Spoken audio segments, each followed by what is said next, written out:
All right, and we should be live once again. All right, I need to run and use the bathroom real fast. I will be right back. Next round, looks like round 4 is about to come up here in Aichi. For anyone who's curious, because now we're moving over here, so I'm sure a lot of people will be curious. The card reveals will be after Swiss, before top cut. So like 8, 9, 10, 11, 12, 3 rounds from now, maybe 4.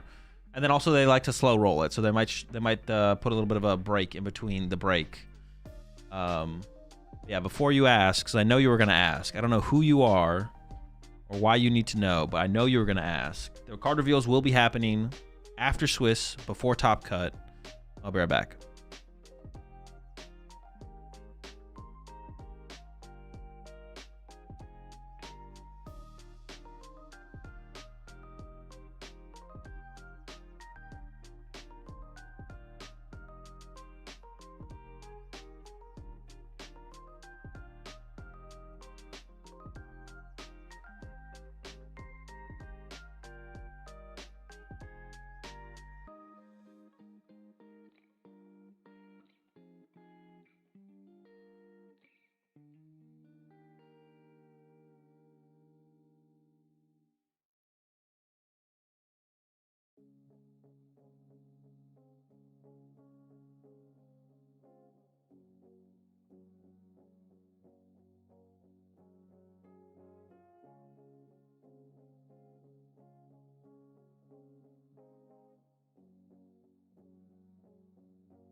All right, I'm back. The hops.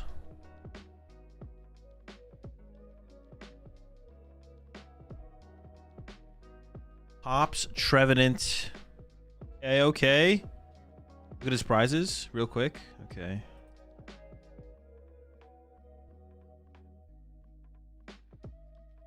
Dude, come on, man. Can like any deck just not play Dragapult, bro? Like, what the fuck? Ops Dragapults?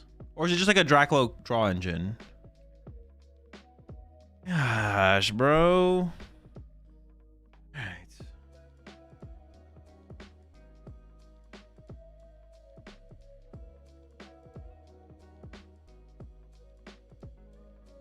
All right, Dragapult on one side with the Dunsparce versus Dragapult on the other side with Hops Trevenant. Love to see it. Might just be for the draw engine though, to be honest, because they still have Mist Energy in there. So I imagine it's just like probably like a thin Dragapult line for draw power. Would be my guess.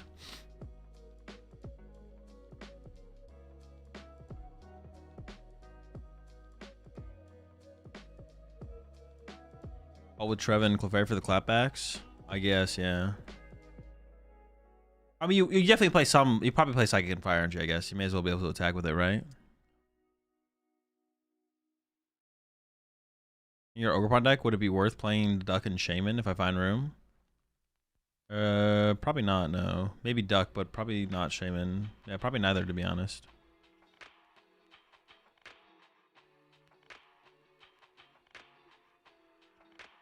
I've seen Japan running a thin line with one pole and Neo upper. Oh, in this deck.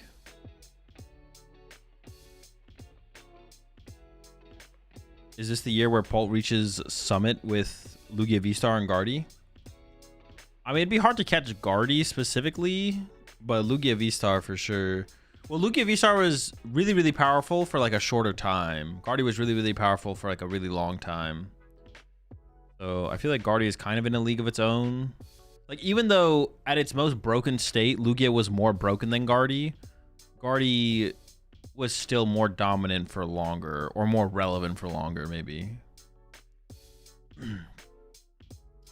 right, we got Petrel for the Secret Box. Secret Box is gonna be able to pull together the turn here to get a turn 1 KO with the Trevenant. Giving up the Poffin.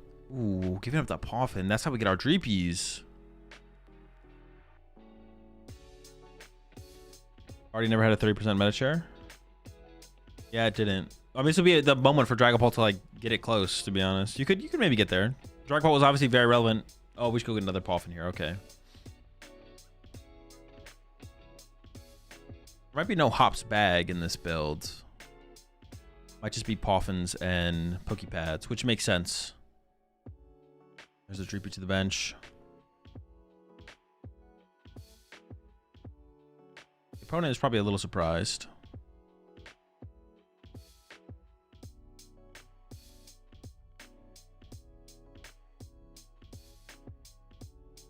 Ooh, another Dreepy. There was one Dracloak prized, I believe, and we're gonna be able to get aggressive here. Start swinging. Choice Plan plus Stadium. Two card hand remaining. Gets the knockout. And flip the coin for invulnerability. Getting heads here probably doesn't matter a whole ton, but the coin flip. The coin flip thing is interesting in Japan. I mean, I kind of wish they would just roll dice. Not really that big of a deal. But for anyone who's unaware, when you go to flip the coin, your opponent gets to decide what side the coin flip starts on. And the side that is face up technically happens like slightly more often than the other side. So everyone's just always going to say, put it tail side up. I don't know. It's just weird to me that like they get to pick. Like letting your opponent pick if it's heads or tails on the top, like almost says like there's like the potential for something to be like wrong about flipping the coin to begin with. Like, why should it make a difference if it's heads or tails face up? The answer is, isn't the face up side is like 50.01% higher odds or something, or 50.1? I don't know, it's just weird.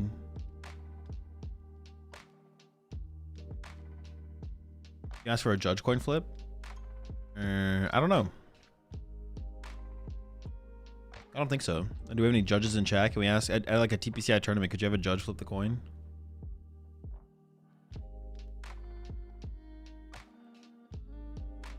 Maybe dice means gamble too much for them. I don't think so. I'm pretty sure they use dice at the normal tables. It's only on stream where they enforce the coins. Not 100% sure on that, but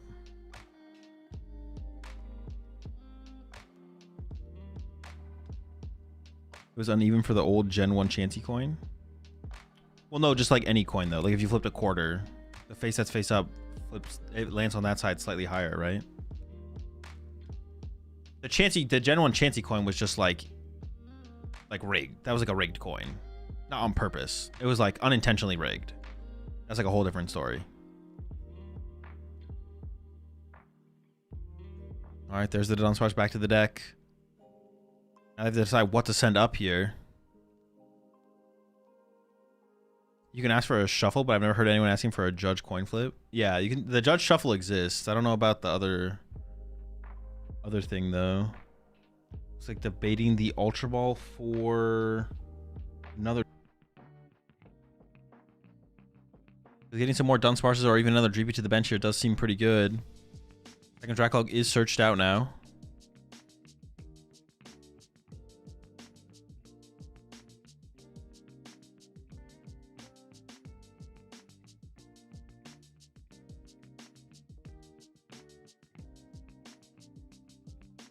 Second Recon Directive.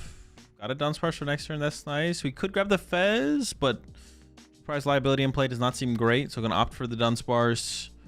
Dunsparce to go with it next turn and then just to pass over there. So we are giving up another prize card here in this second Dreepy. Ooh, Dracloak getting established. That's a big deal. Honestly, if we could also find like a Mist Energy to put on the Dracloak on the bench, that would also be pretty good. And then we're going into the Lily's Determination. Only going to get 6 here. We have drawn a prize card on that first turn.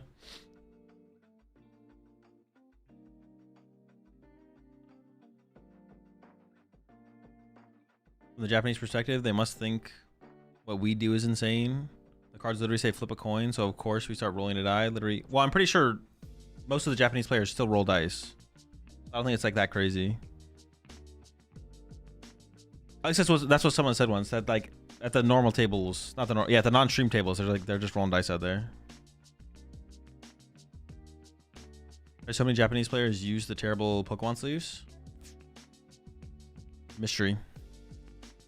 Wait, but if you have Dracloak in the deck, hold on. But if you have Dracloak in the deck, what happens when the Dragon Ball player just boss KOs Dracloak and ignores the Trevenants?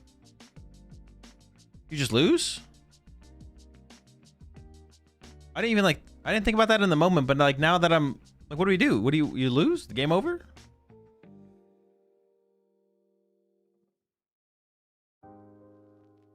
Dracloak number 1 there. They could only set up one more Dracloak here. Stop asking questions. Okay, my bad.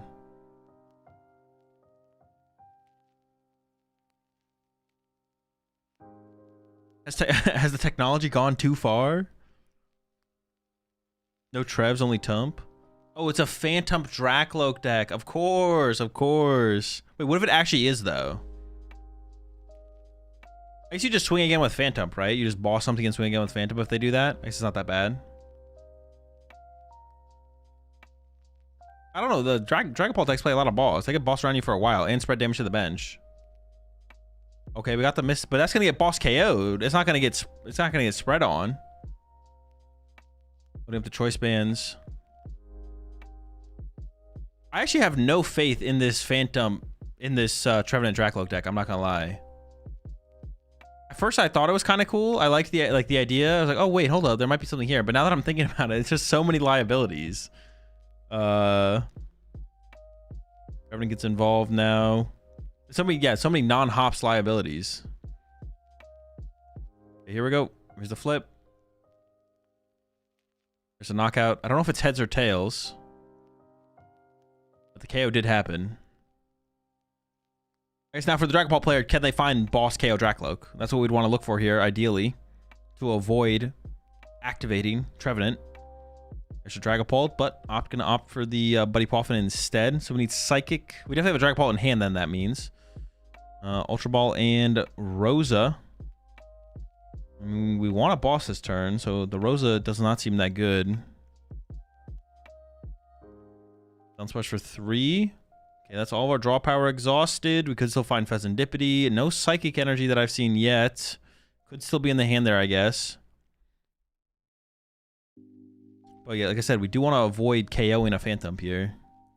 Ooh, yikes. No Psychic in hand. Does still need to shuffle the deck. There's Crispin, but if we Crispin, we don't boss. And if we don't boss...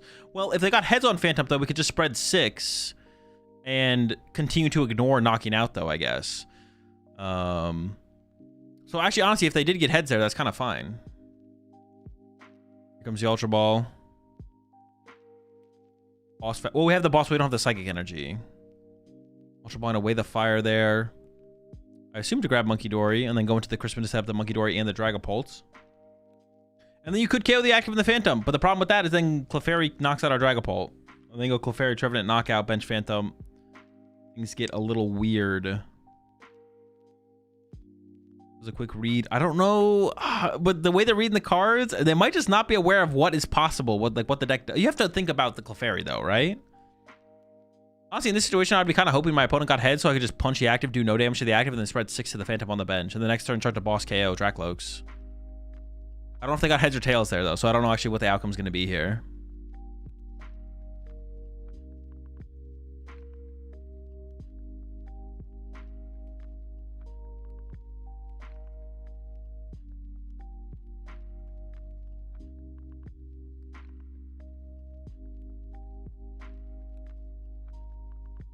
Yep, there's a Crispin.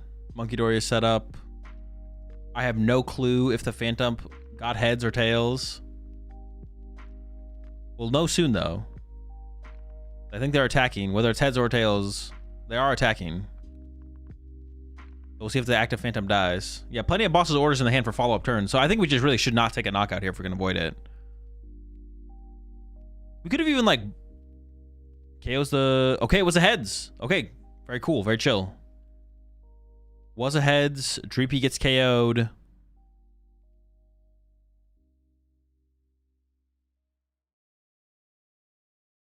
Now over to the Hops Trevenant side. What do you do? Like, this does not seem very good. We can do 60 damage to the active, and there's a Monkey Dory on the other side of the field.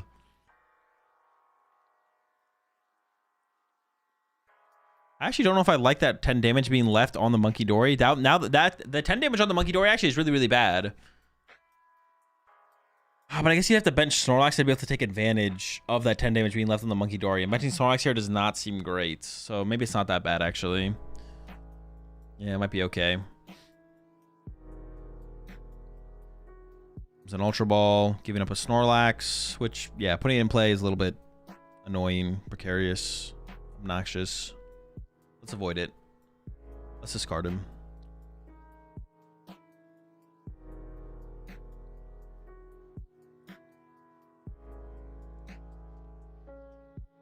But the boss play on the Monkey Dory wouldn't have been terrible, I guess. Phantom and Snorlax. I don't even know what we're looking for here, to be honest. Yeah, I'm not sure what we're even... Another Phantom. I guess they can protect our Phantoms. Just evolve the benched Phantom to a Trevenant, I guess, and then attack with Phantom again. But here's where the bosses come into play. And we're just going to see the Dragon Ball players start to boss stuff up. Knock out those instead. Spread damage. On that previous turn, I would have been curious to actually have boss the Dracloak and just punch it for 70 with Jet Headbutt. And then just left it trapped in the active there. And make the Trevenant player have to deal with it. Stadium replacement as well.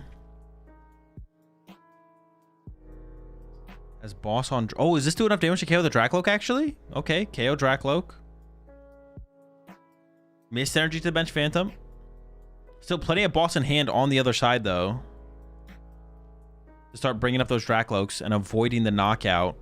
And you could, like, just sit here and just, like, keep doing this until you eventually go, like, boss KO the only Dracloak plus Unfair Stamp. And then make it hard for them to find the Clefairy for the return KO. Also, special red card is activated now. With the Pokepad. I imagine for a Dreepy or another Dunsparce. For the Dunsparce. Can't evolve that quite yet. I'm just getting it prepped for the next turn, I guess.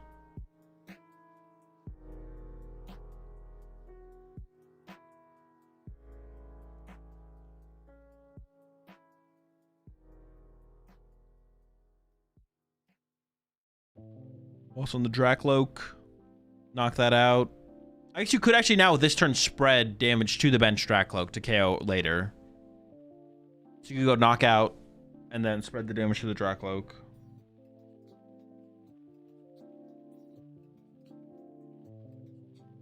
Then you could go KO active plus KO Dracloak. Let's see where that damage ended up. They draw their second prize card. Does end up on the Dracloak. Okay. Yeah, this seems tough. On the Trevenant side, you need to like set up for the potential. You need to have like the threat of the corner attack, but I haven't seen a telepathic energy from them yet. They might not play telepathic energy, so they maybe can't use the corner on the Trevenant.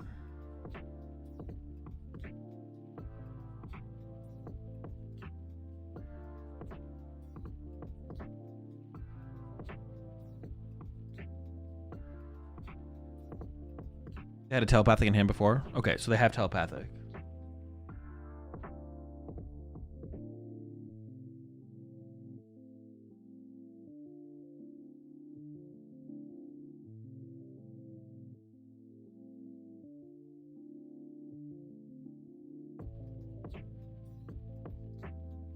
Luke, you learn Japanese right now, so you can read to us the new cards when they're revealed. Thanks. Yeah, sure, I got you. No problem.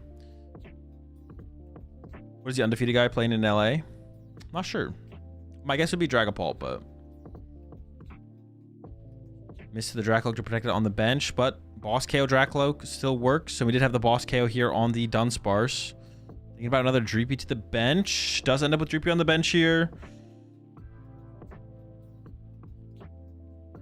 Going down to 2 prize cards, but I feel like these last 2 prize cards are going to be pretty tough to get. There's a boss. I mean, you can boss KO Dracloak and Dreepy here.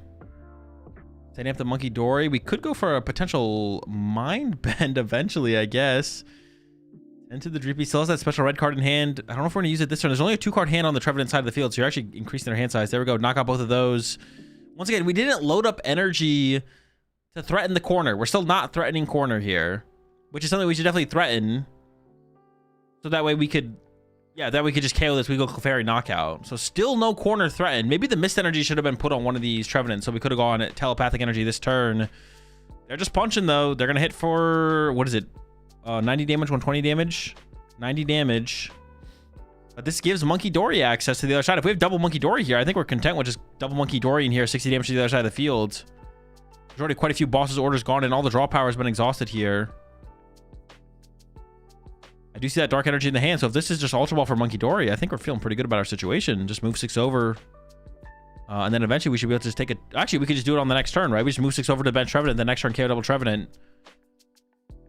All those Dracloaks, all they did was give us good targets to KO. And that's kind of it.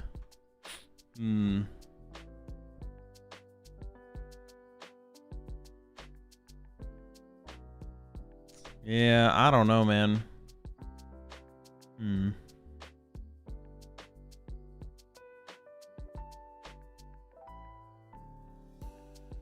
Yeah, you can move 6 or 3 to the bench and 3 more to the bench, and then you can hit the active with Jet Headbutt. Never. Yeah, we need to like build. We need to get energy on something.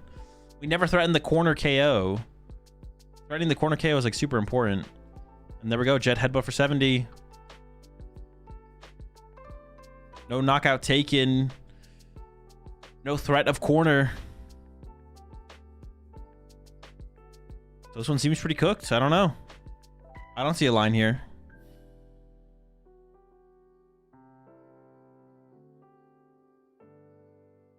Attach that choice band to the Phantom into the Lily. Fresh 6 on the way. Or roughly fresh 6.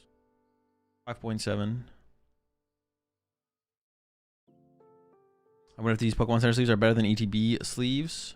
They are not. They're about maybe slightly better. Maybe slightly. They're still really bad though. Maybe they are slightly better. Although to be fair, I haven't used Pokemon Center sleeves. I haven't tried using Pokemon Center sleeves in a really long time. So maybe they've gotten better quality over the years, but my experience with them previously has always been that they're pretty bad. They might be better than ETB sleeves, but not by a lot. The last time I used them, they were better than ET sleeves probably by a little bit, but not a lot. They've not improved. Okay, if they've not improved, they're better than ETB sleeves, but yeah, not enough to warrant using them. And there we go. That's it Phantom Dive, KO both. Man, that's so... They just didn't seem prepared to deal with this at all. I mean, the player on the left played the situation really well. They played the game really well. Yeah, the Dragon Ball player played really well.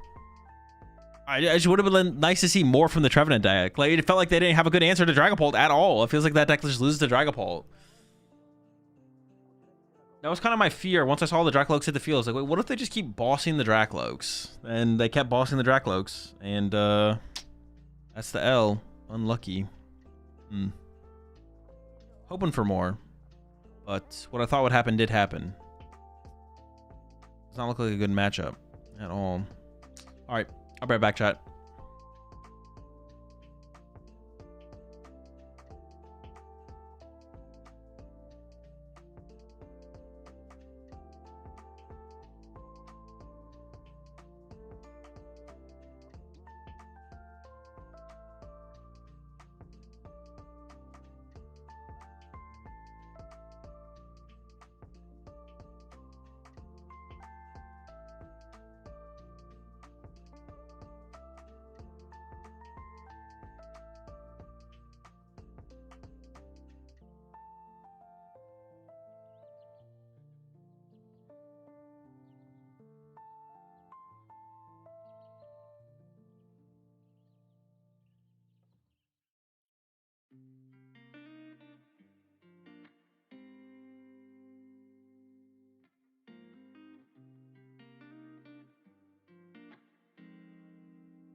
I can play a deck without having to answer to Paul.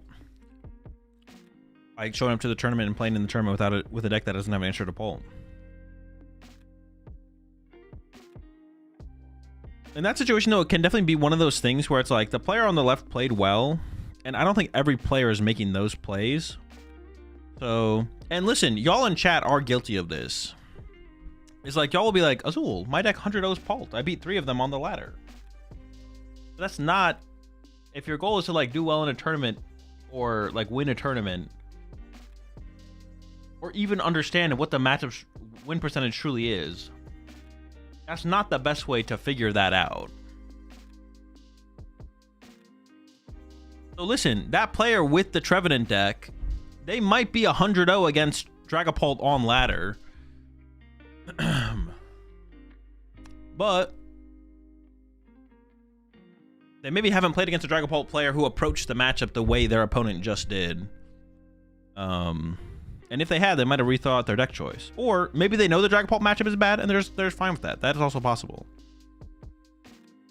So it could be a mix of a couple of those things. They might think it's better than it is. It does not seem good based on what we saw. Or they might think it's better than what it is.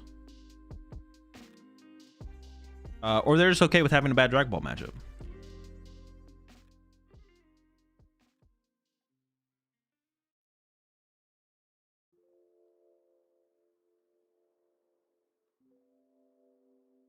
I went 5-0 versus Dragon Ball in Pokeball League. Can I win a major?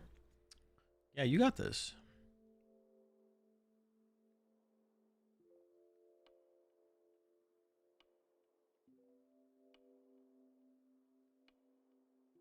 So,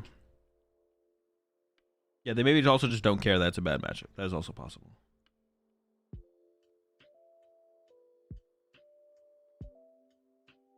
Yeah, another Snapple. Are Snapples the ones with the things on the covers? Snapple Proverb 1886. Lettuce is a member of the sunflower family.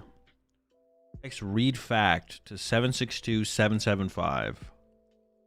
At your own risk. Scan QR code for a fun time every time. I don't think I will.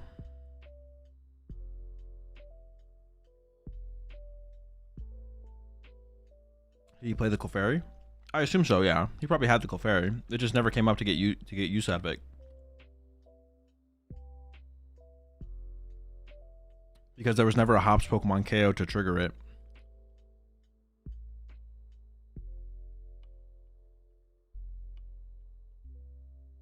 But that's like a reason.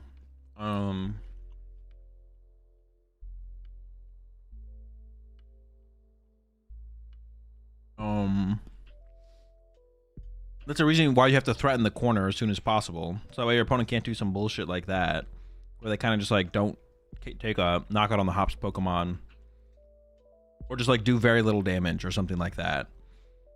That's why you need to like threaten corner as soon as possible by building up energy on a single Trevenant, because corner plus 3 modifiers. You would need to bench a Snorlax actually. And the Clefairy would KO a Dragapult.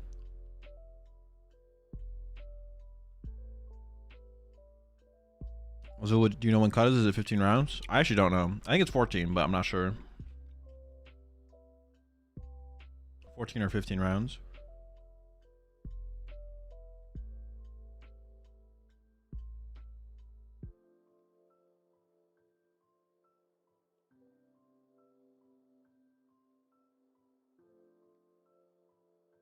Do you think Clefairy EX is worth adding to Pult more? Probably not, no. Honestly, a big problem with Clefairy in Pult decks is like mobility.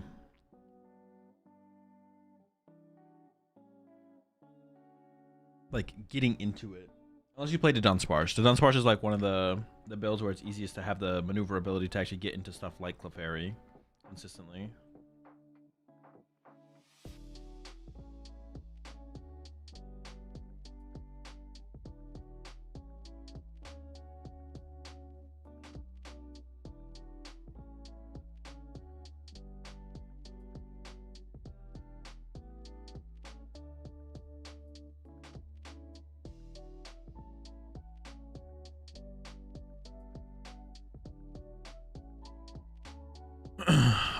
I thought you said I miss Luigi, man.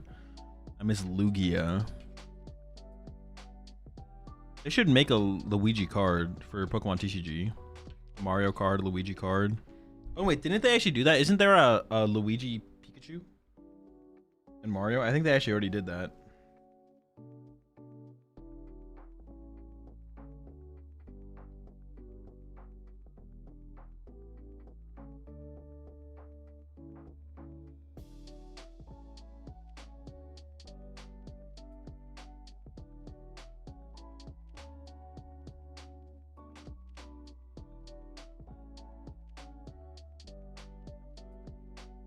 We have the Mario Mushroom as an Ackley.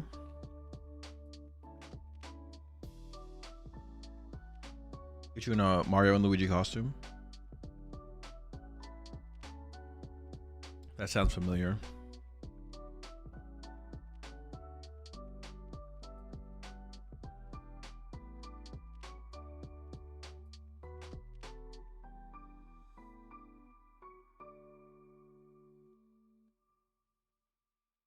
Azul, what are you doing? You got to lock in for LA Day 2, go to bed? No, I want to give everyone else a chance, so I'm just going to stay up all night and then roll up to the tournament.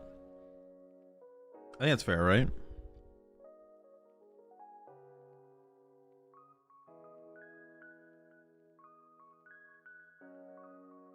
Even the playing field.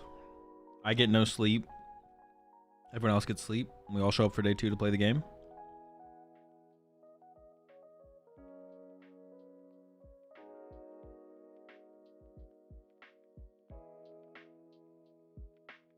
How many more Swiss rounds? No clue.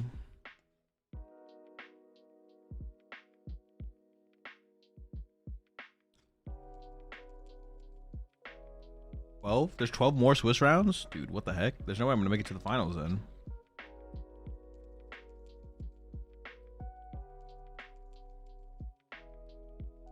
What'd you bring to the regionals? Quad Mudkip.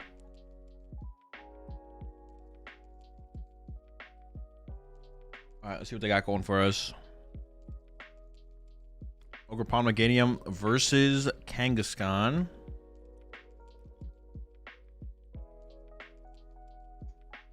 Obviously, there's probably more to the Kangaskhan deck than just Kangaskhan, but we'll see.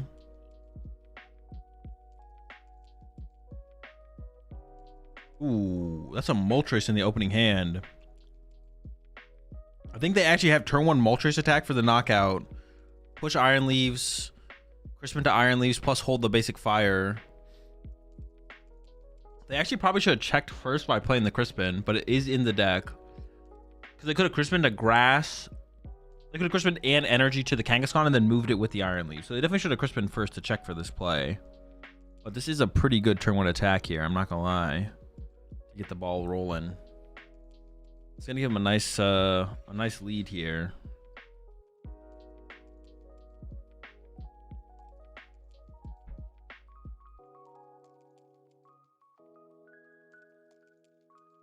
Basic Grass, basic Fire.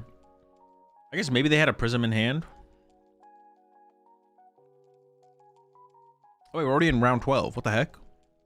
What round was last round? No, that makes sense. We're supposed to be in round 12. You ever get punished for attacking turn 1 Ogerpon? I mean, not really. Not for the rest of their hand was like so weak. You gotta do something. The longer you wait, the more likely you are to get ran over. Oh, it's a Mega Meganium deck. I see the Mega Meganium in the hand there. All right, there's the knockout. Promote the Chikorita. What else do they got to work with here, though? Another Grass Energy. I don't know why didn't they attach for turn on that previous turn? Interesting. I mean, yeah, they definitely weren't expecting to get KO'd, I think. Probably a slight surprise. No, they got the Meganium already. Can they get into something to actually KO this through some kind of E-Switch combo? You could KO with the Meganium here, actually, if you have E-Switch. You could play for that as well. There goes the Mega Meganium and a Grass Energy. If they play Mega Meganium, I'm assuming they play some count of E-Switch. Playing Mega Meganium without E-Switch would be a little weird, I feel like. I assume it's just going to be for an Ogerpon here, and then we're in a Teal Dance. Or the Fez. Fez could be good as well. Could get Fez, play Lily.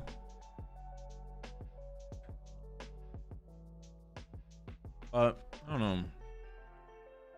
Got the Grass Energy in the hand ready to go. I kind of want to go with that Teal Dance. They're going to opt for the Fez. I guess we can just attach the energy active, right? Because it always has to end active. Even if we don't attack with the Meganium this turn. Which I feel like we probably should.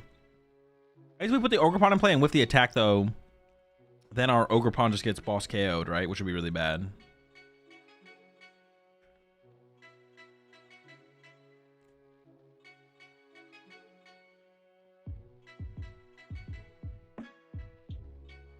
At the very least, we want to retreat to something else.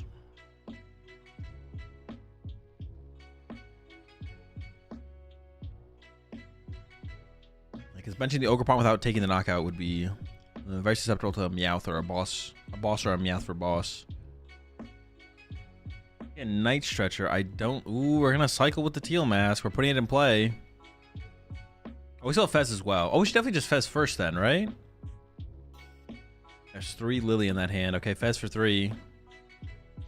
But we should definitely Fez first to check. We could have avoided maybe benching the Ogerpon. Another Ogerpon. Can cycle again. Limitless does have matchup win rate, yeah. I have no clue what that card is. Bro, this bling is killing me. Dude, what the fuck is that? What was the last card drawn there?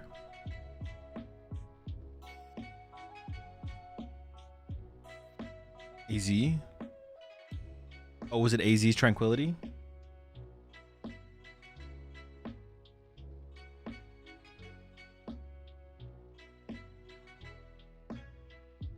All right, Ursula's getting benched. Option for the late game. Do we have Boss KO Ogerpon? Boss KO Ogerpon would be really good here. That's a Mimikyu. Mimikyu also not a bad attacker into these Ogerpons. Fighting Energy to Ursaluna. I do wonder, the Fighting Energy seems better on the Kangaskhan here though, right? And there we go, Moltres for 2 more. Massive prize lead here with just a 1 prize Pokemon in the active. Yeah, this is looking rough. I don't know about benching those Ogre-Pons. We maybe should just like Fez first and then thought about it from there into the Teal Dance. So I think we definitely need like an unfair stamp here. Yeah, no, the energy attachment to the Ursaluna feels a little weird. I don't know. I feel like energy attachment to the Mimikyu or the Kangaskhan feels better.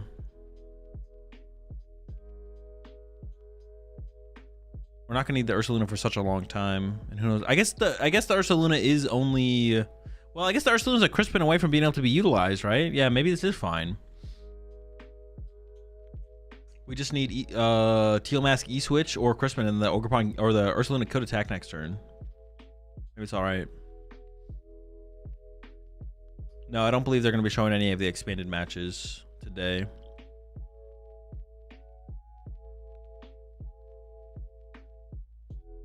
All right, another 8 from the Lily.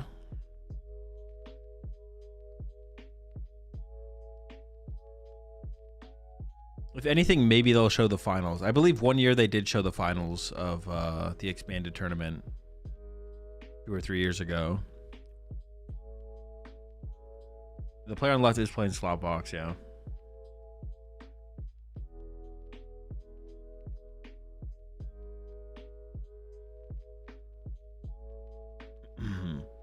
NA needs expanded regionals again? Yeah, that's what we're missing for sure.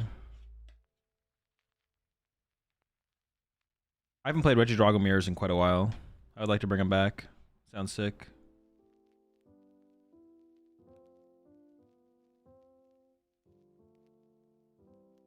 Actually, would only cost like $1,000. A little chump change to play Dragapult Mirror or Regidrago Mirror, excuse me. The PokemonTCG really isn't pay to win enough, so we need to bring that back. We need to weed out the... Oh, it's Venusaur. Oh, okay, they got the whole squad in here.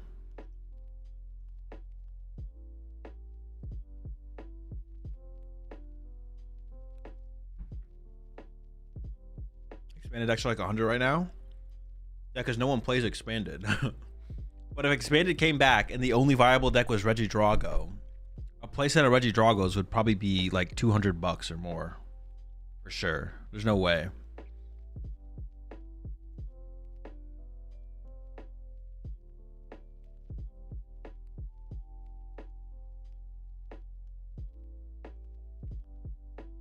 VS Seekers.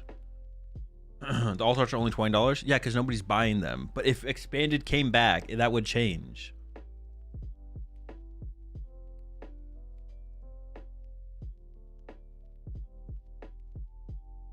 Oh my gosh, should we just boss with Moltres again? Bro, Jesus. It's just cooked. Okay, expanded cards are cheap right now because nobody wants them. Except for retro heads. Besides retro heads, it's like no one wants low rarity expanded cards. But look at the GLC format. Look at how the GLC format impacted the price of some cards. Now imagine if it and the GLC format is a way lower scale than expanded. If expanded came back, the whole community would want expanded cards, and there's one good deck, Regidrago.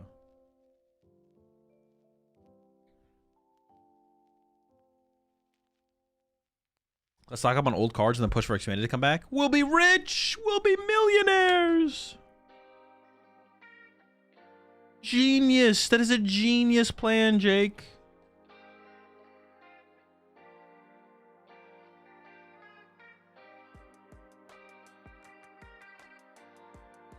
We'll all be rich, filthy rich.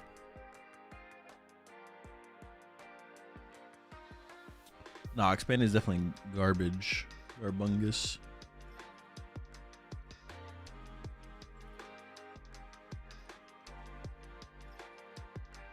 Oh my gosh, is that like the end of the world right there? With that big laser beaming into the earth?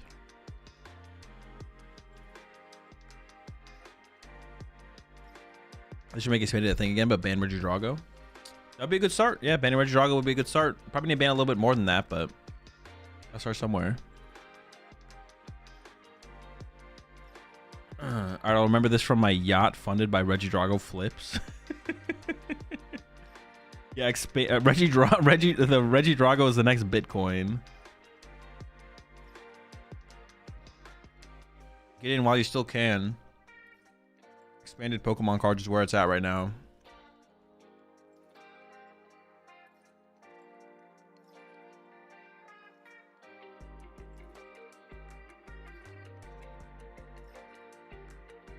Has Pokemon ever had an official limited format for tournaments? No, they haven't. How much do expanded decks cost in Japan? Probably not that much, but in Japan they've had like they've like done re-releases of expanded cards, like kind of like what Magic does.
Should make compressed formats where you can't use any cards.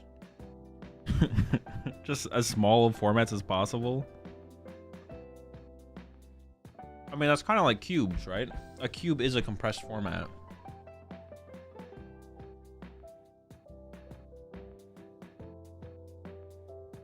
Do you even remember why they made expanded format the main format for a few years? Expanded was never the main format. Previously,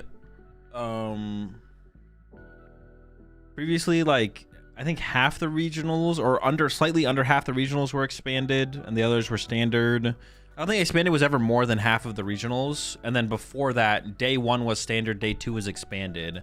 But that was like in the early days of expanded when everything was basically all the good decks in standard were the best decks in expanded anyways, just like slightly modified. But expanded was never the main format. It was always less than, or it was day 2 was played in expanded, day 1 was played in standard.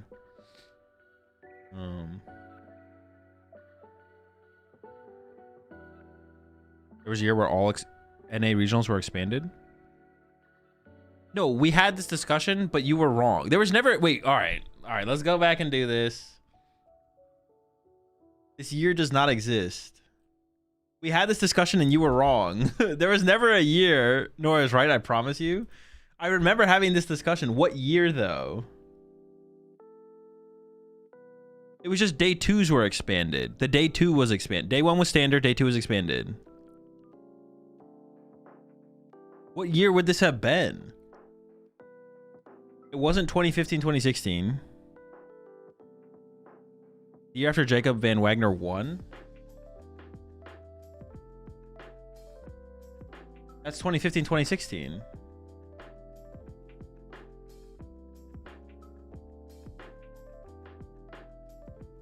Dude, I don't remember this. Where every regional was played in the expanded format? Nah.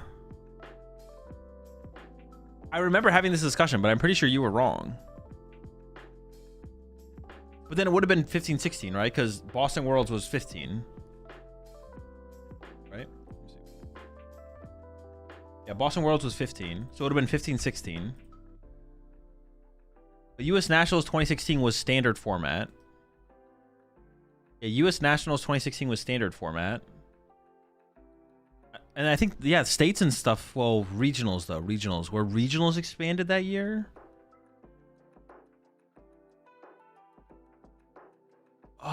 2016 regionals. What were the regionals in 2016? Some regionals were. Yeah, I think some were, but not all. I do remember playing some expanded regionals that year.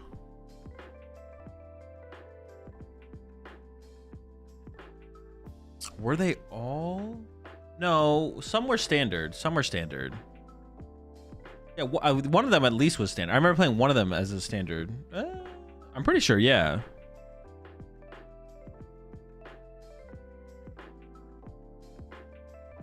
The season's TCG Regional Championships will feature the new expanded format. Unlike last season, both the Swiss rounds and single elimination finals will use the expanded format.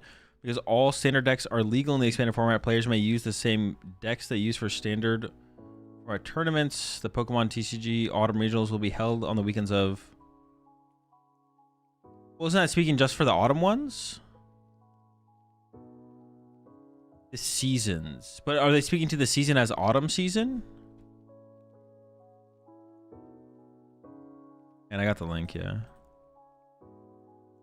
Yeah, the bot bodied you.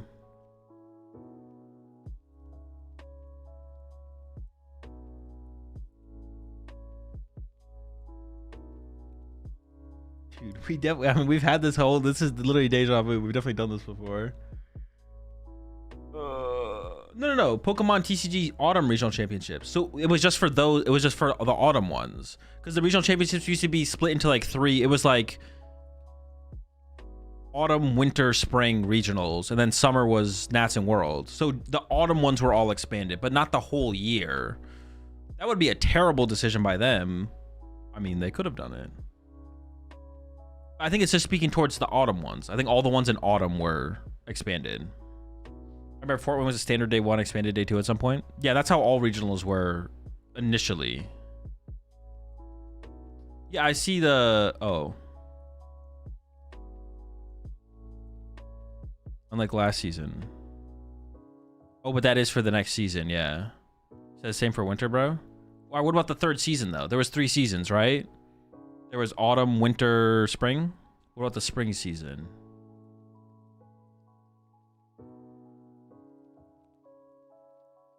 I don't know. That also... No, I'm joking. ChatGPT could have wrote that, though, for sure.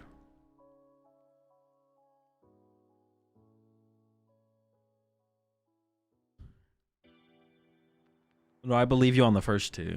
But spring as well? And spring? I linked the page? No, I believe you. I'm messing with you. I'm messing with you. You can link it. I'll get the link. If you put the link in the chat, I'll get it.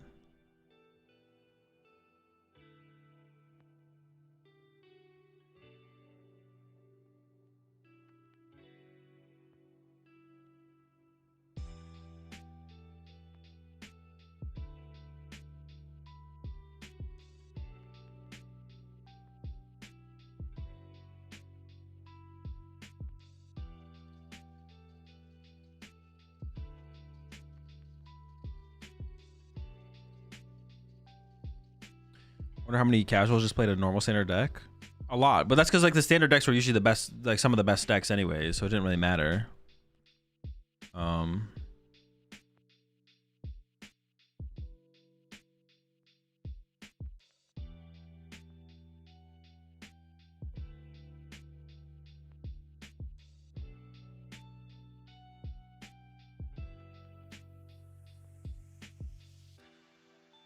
Does it say it's expanded here somewhere? Will be held on the weekends of... Wait, this one doesn't even mention the format, does it? Or am I trolling?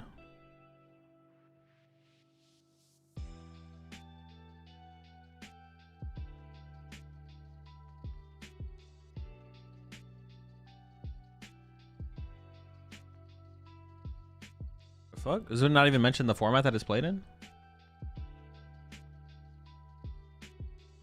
Doesn't say it's not expanded though.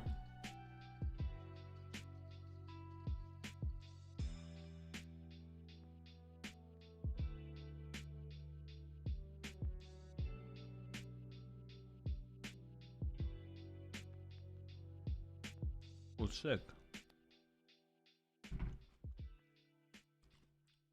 Pulp Mirror?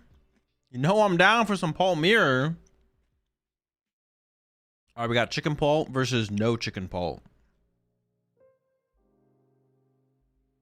Does that mean like the Crushing Hammer version of Dragon Ball is just unfavored against Expanded was actually a good format? Yeah, I agree. I don't disagree with you. Expanded has been good, but it is currently terrible.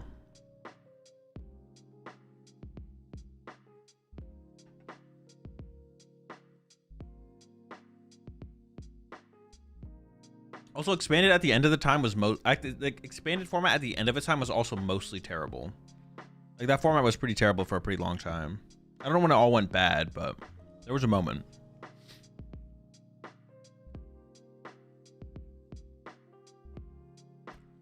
The last like year or maybe 2 years of expanded. It was probably the last year is where it just got really bad. What a terrible format.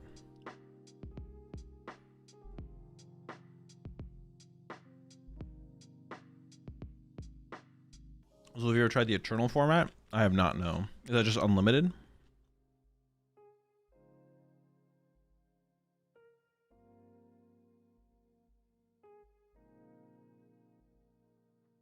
Probably one was like 15 plus sets deep. Yeah. That's a lot of sets.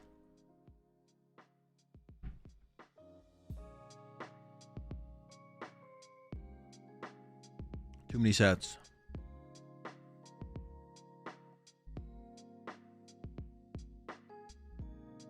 Man, I really was hoping for something like, I don't know, some kind of switch up or something exciting, or I don't know.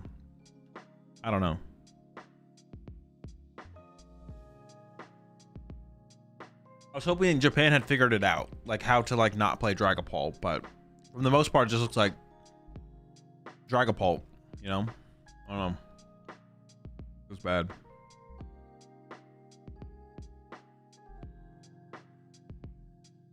Feels bad. Azul just got back from LA regionals and went 4-3-1 for my first time. Not bad for our first time there, Assassin. Hope you had fun. All right, there's the pass over to the chicken side of things. Starting off with that Poke Pad.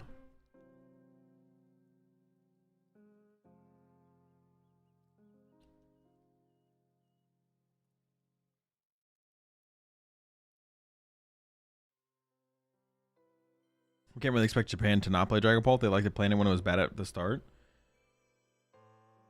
I do remember that. Interesting times. But still, you know, I was hopeful.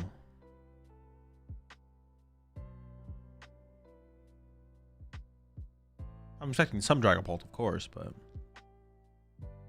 be nice to see some answers as well, but like no answers. No answers exist. Where are the answers? There's a stream for the expanded Champions League. Oh, is there actually? Wait, is it on the same page?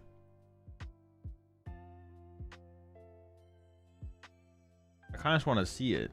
It's not on the same page, so it's somewhere else.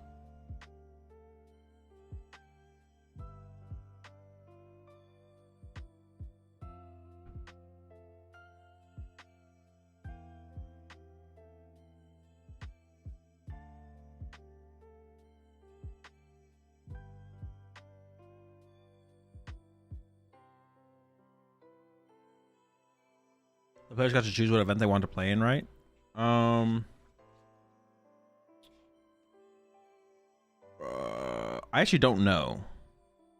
I don't know if you had to sign up for one of the lotteries, or you could sign up for both the lotteries, or I'm actually not sure.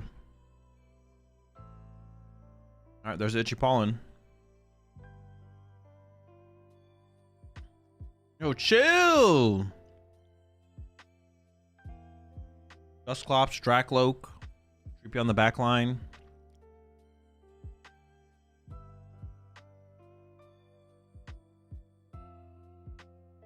Would you say this is a bad Badoo? What do you mean, to like Badoo here? It seems fine.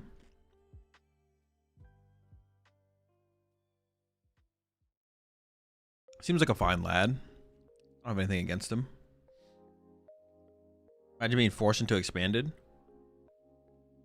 That would be annoying, yeah. If you did, like, if you wanted to play in standard, but then you had to force to play in expanded. If you wanted to play at all. Make a video on Lopping Frostlass? Yeah, it'll come out sometime next week. Oh, they're popping the clops. I assume they're just gonna retreat and then Itchy Pawn. Oh, they didn't even. Did they pass?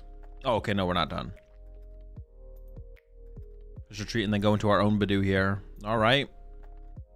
Assert our dominance by KOing the opponent's Badoo and then Badooing ourselves.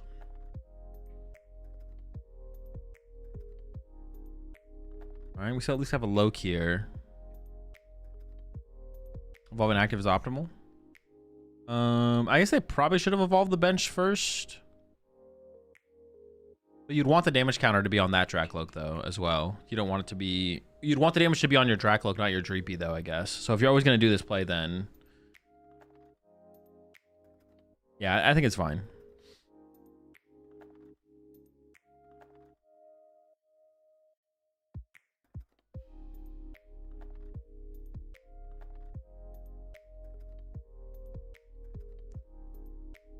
All right, going in with the Crispin.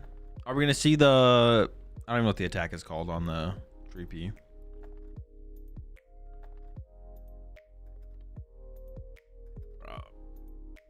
I'm getting sick of these Dragapult mirrors, man.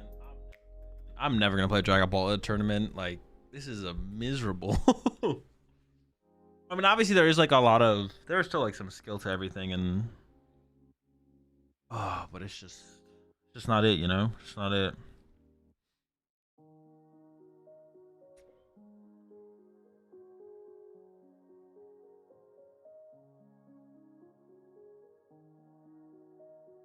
We're not even going to see the... Well, we might see the Blaze. We're maybe just not going to see the Blaziken get set up at all. The dude just shuts down your deck so you can't even play the game. And then by the time they start attacking with Dragapult after shutting you down, the game's just too over. And you don't even get to utilize half your deck.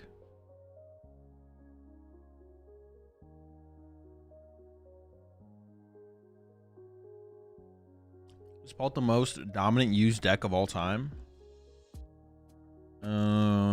Is Pult the most dominant used deck of all time? No. Broken Lugia or Broken Lugia, or there's one more.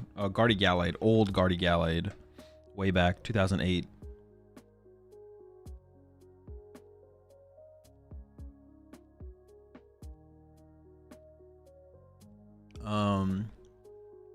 Old Guardy Gallade was maybe the most dominant deck of all time. I didn't play back then though, so I can't really give like a strong opinion, but it is definitely like touted and looked back on as one of the most, if not the most dominant deck of all time. It's pretty broken.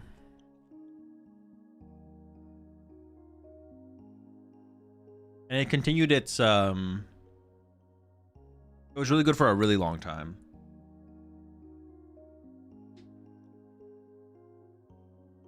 It almost won Worlds twice. Jason won with it, and then Pram almost won with it. He got second.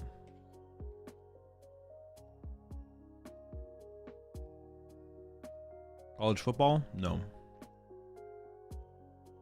Have people been cutting Bear from their Pult lists? Yeah. Feels like it's a pretty good card. It is a good card, but if you play it, you kind of have to play Latios, and like people don't want to play Latios and the Bear. It's too much space for too little value.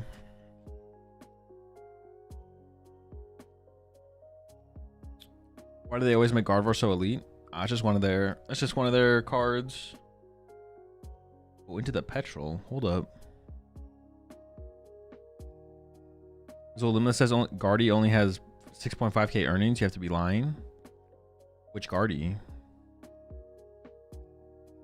Guardy Gallade?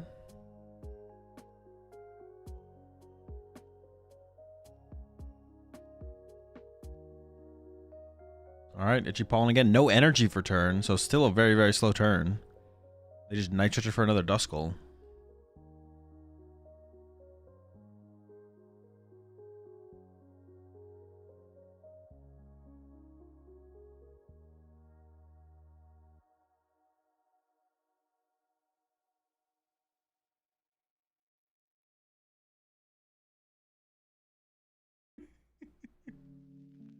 Guardy Gallade only has 5 usages.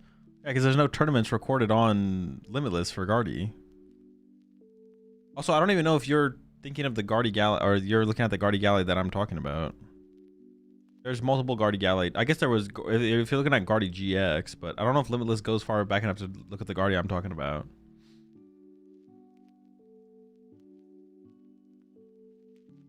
Wait, Guardy is ass? What do you mean it's not broken at all? Guardy EX was an outlier? Well, that's just not true at all. Guardy EX is definitely not an outlier for Guardies. Mega Guardy is not great. Mega Guardy is not great, but Guardy, single prize Guardy Gallade was broken. Guardy GX was broken. Old Mega Guardy was fine. It was okay. That thing was not ridiculous, but I think it's possible for Pokemon to create a counter for Pult. Yeah, sure, why not? They just print a card that says that's good against Pult.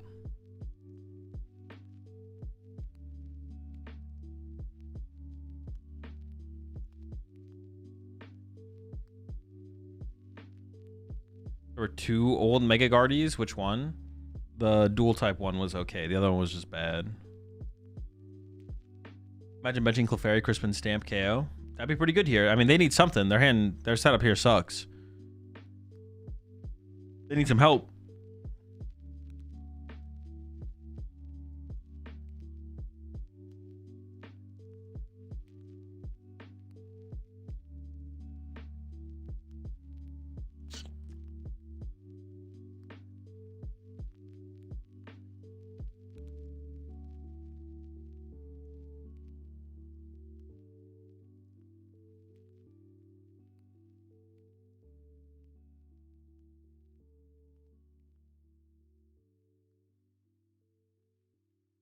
Zork was the Pult counter, but as soon as they made it a little good, they put in 7 grass decks. I don't think Zork was the Pult counter. I don't think that's true.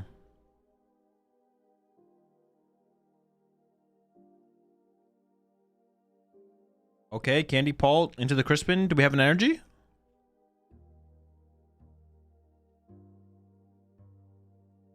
Are we short a Psychic here, though, from attacking? Oh, no, we're good. I think we probably shouldn't take a knockout this turn, though, right? Shouldn't we just, like, attack and go, like... 4-2 and just go 4 on each of them? But if we take a knockout, we...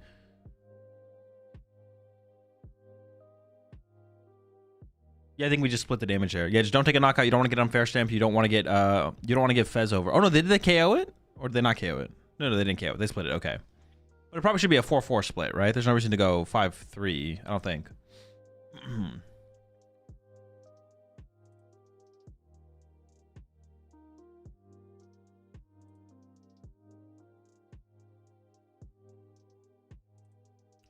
I'd say Zork has always been favored into Pult, though.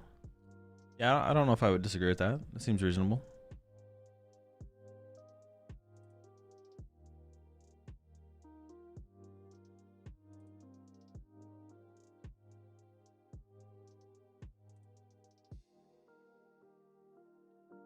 So do you watch Master Ball League Malaysia today? I don't plan on it, but we might be able. We could tune in, I guess, in between rounds from this tournament. Has the stream already started?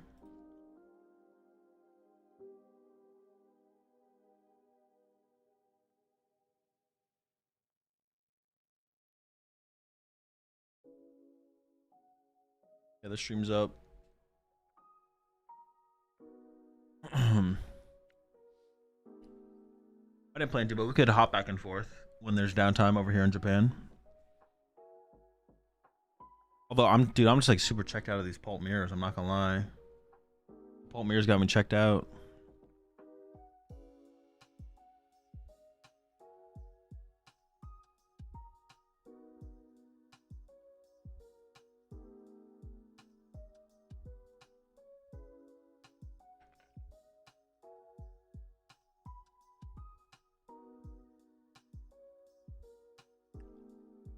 Pult mirrors got me checked.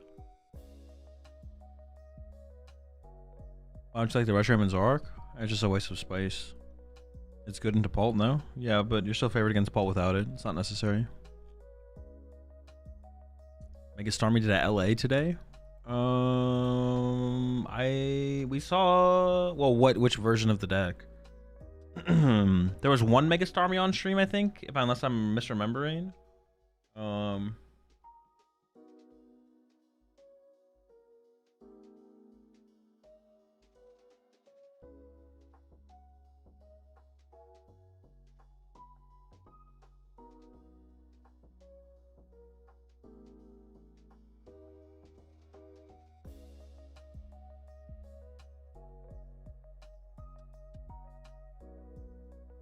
The only version I know is Starmie Dusknoir. We did not see any Starmie Dusknoir on stream, but it was the second most popular deck in the tournament at 6.7% behind the 31% of Dragapult. So it's second most popular, but like not by a lot. Most of the other decks are between like 4 to 7% or 4 to 6.7. 6.7? 6.7? I think it was 6.7 actually. Maybe it was like 6.8. But we didn't see any on stream. Yeah, we didn't see any Starmie Dusknoir on stream. There was a Mega Starmie Mega Frostlass deck on stream at some point.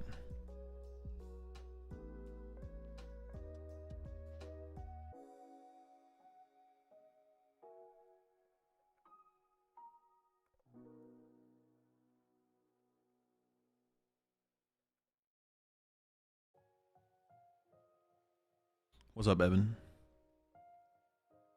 Is Daichi on? No, we've not seen Daichi on the stream all tournament. He does usually make his way on stream. I think he actually might be playing in the expanded tournament today. That's what Rahul said yesterday, that he was playing in expanded today.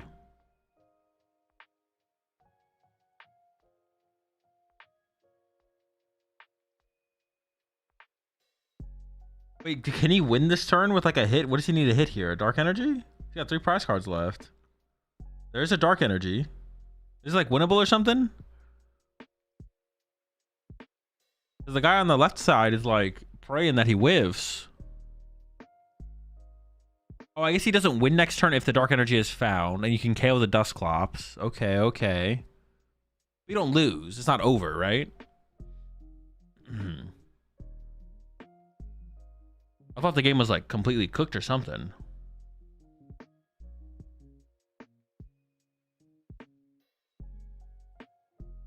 There we go. KO Dusclops, go down to 2. 200 to the active. 414. If you can somehow set up 2 Monkey Door. Oh, you only have a 2-card hand here, but you KO the only Dragapult in play, right? You can KO the active plus put 6 on the Dracloak that has 5 on it, and then hope for no Crispin, right? Or no Ursaluna.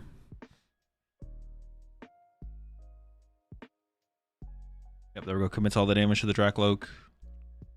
2 prize cards left. Crispin, Dragapult would win here.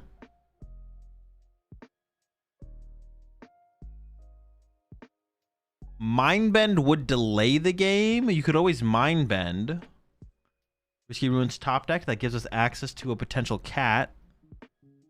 Always down for some cat action. Up the Watchtower. Would still need to find the cat, though, maybe? I don't know if there's a cat in that hand. Cat becomes Crispin, but if we don't have a Dragapult to go with the Crispin, it doesn't really matter. Love the deck vids, man. Inspired me to go to pre-release tournaments earlier, and I won both. Also pulled the gold Greninja. Glad you enjoyed the videos. Congrats on the finishes at the pre-releases as well. Monkey social distancing right now. Yeah, he's gotta stay safe. Clefairy Mindbend. I doubt he play. Oh no, it is the no. There could be Clefairy in there. Good point. Because it is the Blaziken version. I forgot it was Blaziken. That's an Ultra Ball. That's a good start. Wait, does he actually have the Mind Bend Clefairy play? That'd be insane. Yo, I think he might have it. Clefairy to boost the Mind Bend damage for the dub. There's the Clefairy. Is there a Psychic in the hand? There is the Mind Bend KO. Let's go, dude. What an insane way to win the game. That's kind of sick. That's kind of, dude. I did not, dude. That was game. I mean, listen. Okay, I was complaining at the beginning of this match, but I guess it was kind of an interesting back and forth overall. That was an interesting back and forth in the end. I kind of like checked out so early on in this match though when I saw it was a Dragapult mirror that I just kind of didn't ever check back in. to watch the match, but we'll finish, I guess. All right, let's quickly switch over to see what's going on in Malaysia over here.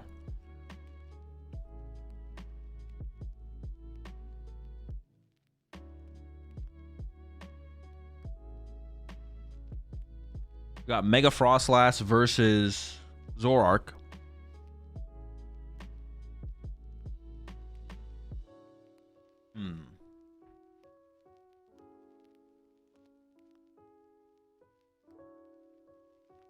I mean, if the Zoroark player can keep their hand really low, I don't know if they'll be able to do that, though.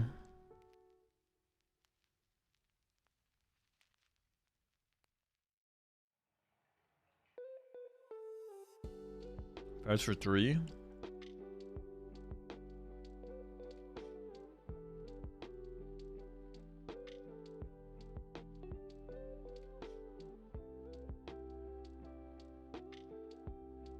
This is the only matchup Reshiram feels necessary. Oh yeah, I could see it being necessary in this matchup. I agree with that for sure, yeah. Want to beat this tank BS.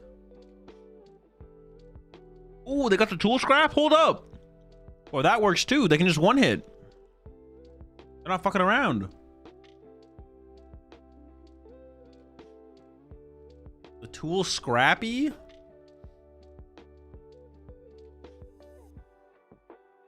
Do they have the one hit? What the fuck?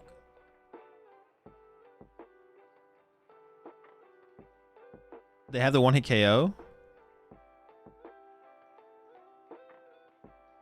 Mochi. Are they just assuming that they were going to get knocked out? They didn't even show them the play, right? What? Wait, who started the fist bump here?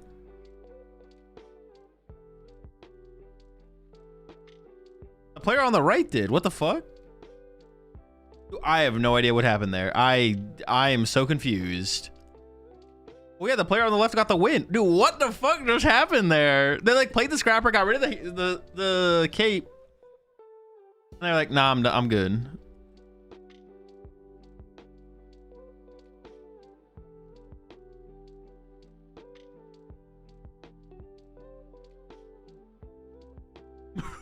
Dude, what happened? I want to know what happened. That's insane. Look, he was about to pop off. Tool scrapper, get rid of the hero's cape, go for the one hit. Yo, push 23 months there, Nog. Maybe no energy? No, but he didn't lose. The game wasn't over. His opponent still had 4 prize cards left.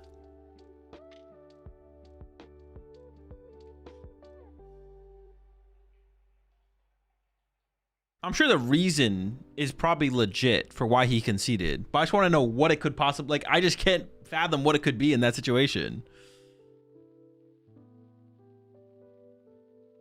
I'm sure his reason for conceding there is probably a legit reason. It's like, okay, that makes sense if I knew it, but like, what could it possibly be? Urgency?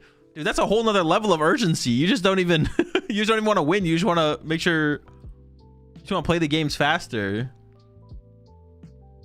Start the game setup, concede instantly, go next.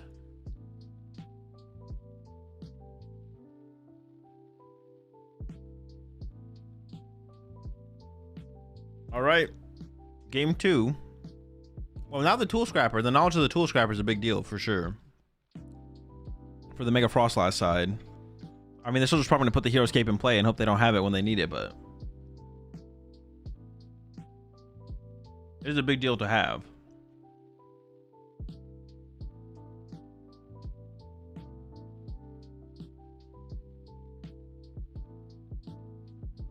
About to start off the rip, no hits.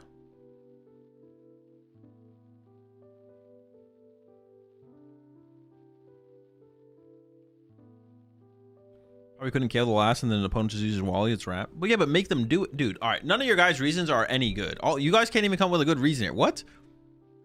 Oh, but just punch him then. Just punch him and see what happens. Carbon energy for the PP up. But that's also fine. Just one hit KO them next turn. Find the energy next turn. You don't lose. Your opponent has 4 prize cards. Your opponent also, if you can play your hand low enough, they can't even take a knockout anyways. All 6 energy were prized. That would be reasonable. Then it would be legit.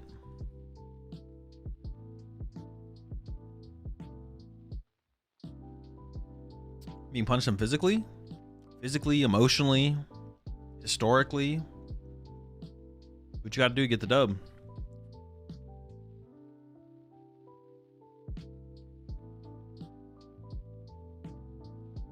Make a last plot armor. Might be real.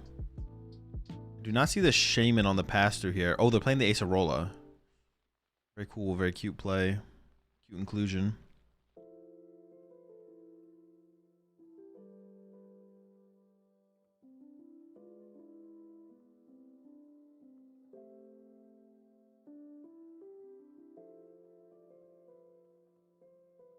Your opponent then claims self-defense so they get DQ'd.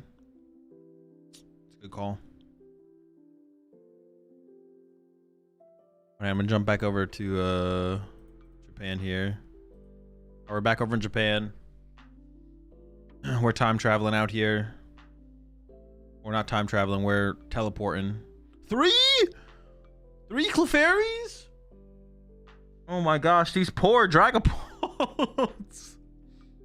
Is it just like a quad Clefairy deck? Get the pearls involved as well?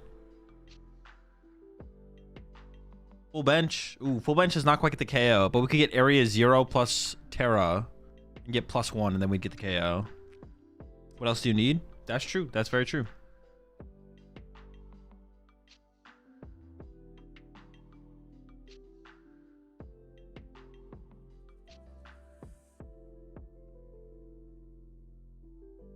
Pawn, teal dance.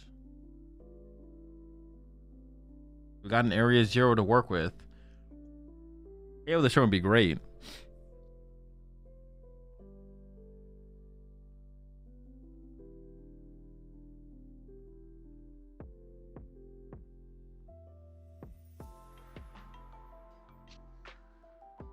Okay, Ultra Ball coming in. We're gonna put an E-switch and a fighting energy, it looks like.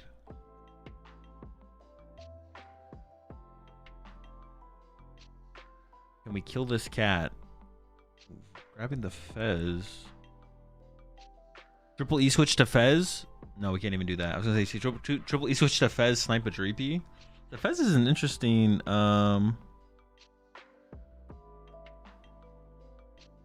Fez is an interesting grab here.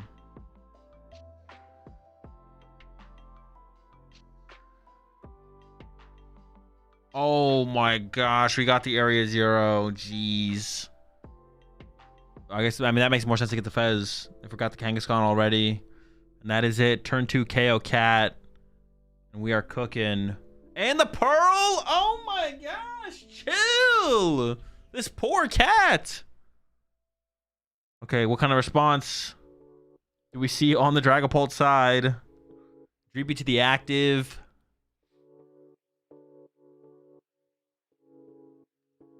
Unfair stamp in the hand.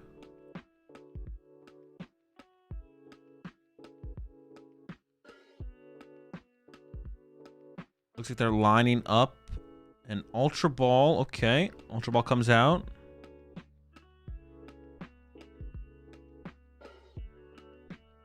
One for that Dracloak. Let's see if they play for a candy or not here. Involves the active and the bench. No candy happening.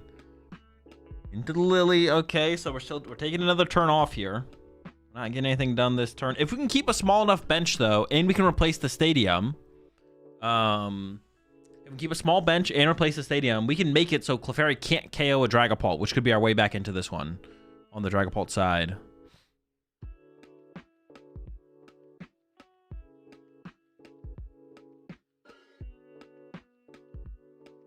What gets drawn here?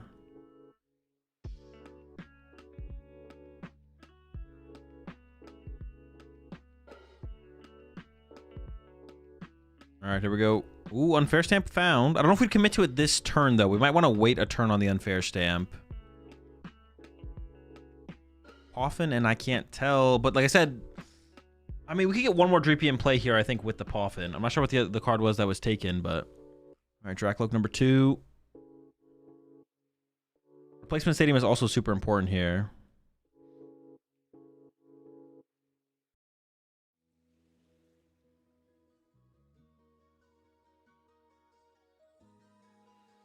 Giving it some thought. As the fire for turn. And there's the pass.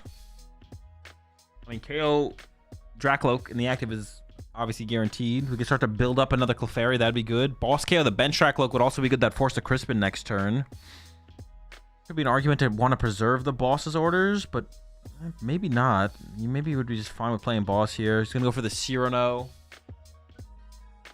Not sure if there's much more we'd want to develop on the bench as far as Pokemon goes. I think the main thing we'd want this turn would be an energy attachment to a Clefairy. Yeah.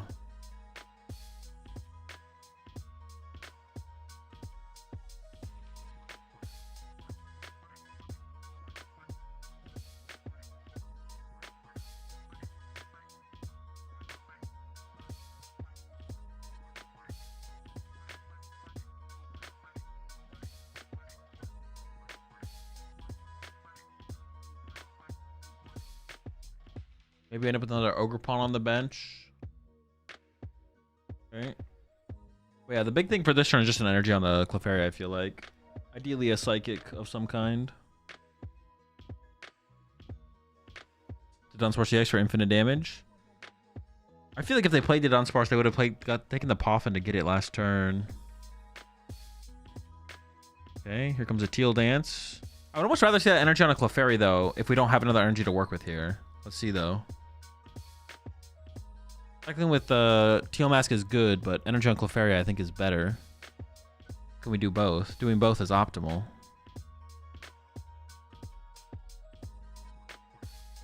Maybe just counting damage just in case. Okay, we have an E-Switch. That also works. And there we go. Knockout Dracloak. All right, that's fine then. All right, Dracloak gets pushed here. I mean, as long as Area 0 is in play, Clefairy can KO Dragapult. But if Area 0 gets replaced and another Area 0 can't be found, just Psychic Energy for turn and a Pokepad, then the Dragapult player can what? They can bench one Pokemon, right? We can have one Pokemon on the bench, which probably has to be a Dreepy.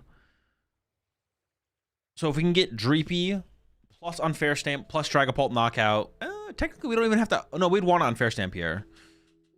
Decrease the odds of a potential follow-up Area 0. So we want Bump Stadium, Unfair Stamp, Dragapult, Psychic, and a Dreepy on the bench, and we can definitely make the comeback here. It's just going to be tough.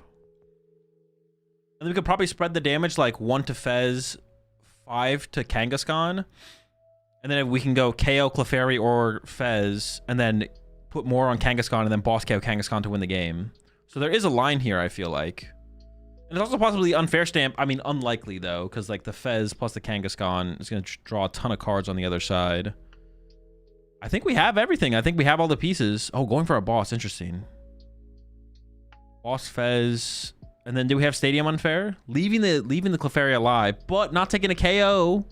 Okay, maybe this is better, because by not taking a KO, you don't give Fez draw power or Kangaskhan. By taking the KO, you do KO the Clefairy. Then it's more likely for them to get back into a wide board. A wide enough board to use Clefairy again to take the knockout. Keep the Teal Mask. I guess you have to keep the Teal Mask because you want to go wide here, right? Okay, so things are coming together here. The only thing we're missing is a Dreepy. That's all we want because we need to develop another Dragapult at some point.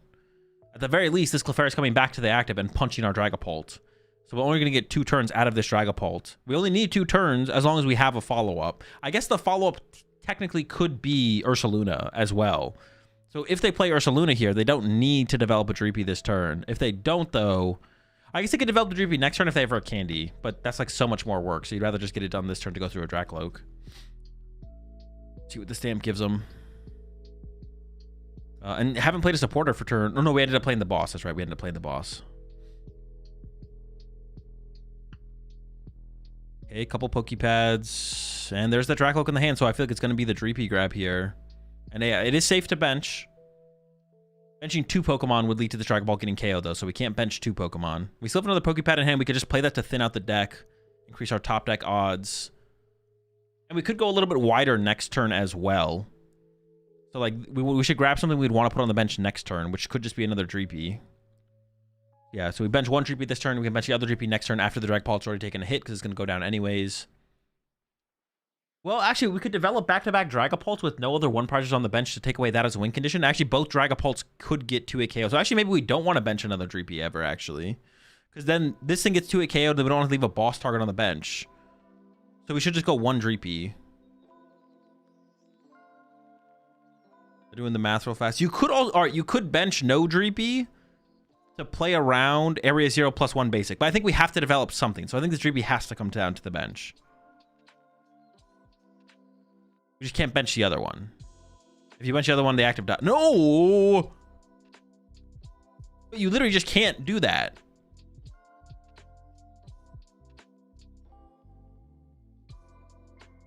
No, you just lose. Wait, is the game not just over? Am I missing something?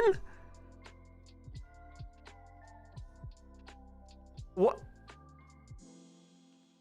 What is the mat? 120, 140, 160, 320. It dies. What? You can't do that. You just lose. The game is just over. You had a route. Dude, we had such a good route. Oh my gosh. Dude, we could have come back in this one. Did they just forget that it's 20 plus 20? Wait, hey, let's see what they do when the attack happens here.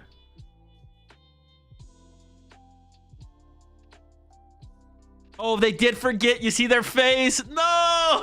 Oh, dude, they forgot the base 20. Oh, that's tragic. Oh, the comeback was so real. The comeback was so real. That's so unfortunate. They forgot about the Latias? I think they forgot about the damage. It retreating is so likely. All they need is an energy to retreat there. You definitely play it as if the retreat's going to happen. Even if the Latias wasn't in play. Oh my goodness. And now it's just like almost definitely cooked. Oh, dude, the comeback could have been so sick. The comeback could have been so sick. Just did the math wrong. Even if you do the math right there, though, and you think you're getting 2-hit KO'd, you don't want that spare one prizer on your bench. Even if you think your active is getting 2-hit KO'd, your active gets 2-hit KO'd, and then they have a target to go boss win the game, and they don't have to KO through another Dragapult there. That's rough. Oh, well. Oh, well.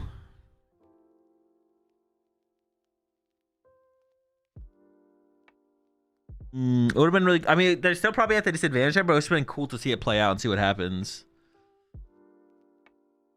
Cooked by Slop. Yeah, Slop gets the dub again. I mean, Slop keeps it simple, though, right? You don't have to, like... You don't have to think about it too hard. You don't have to do too much. Just Sceptical Fairy, start swinging, keep swinging.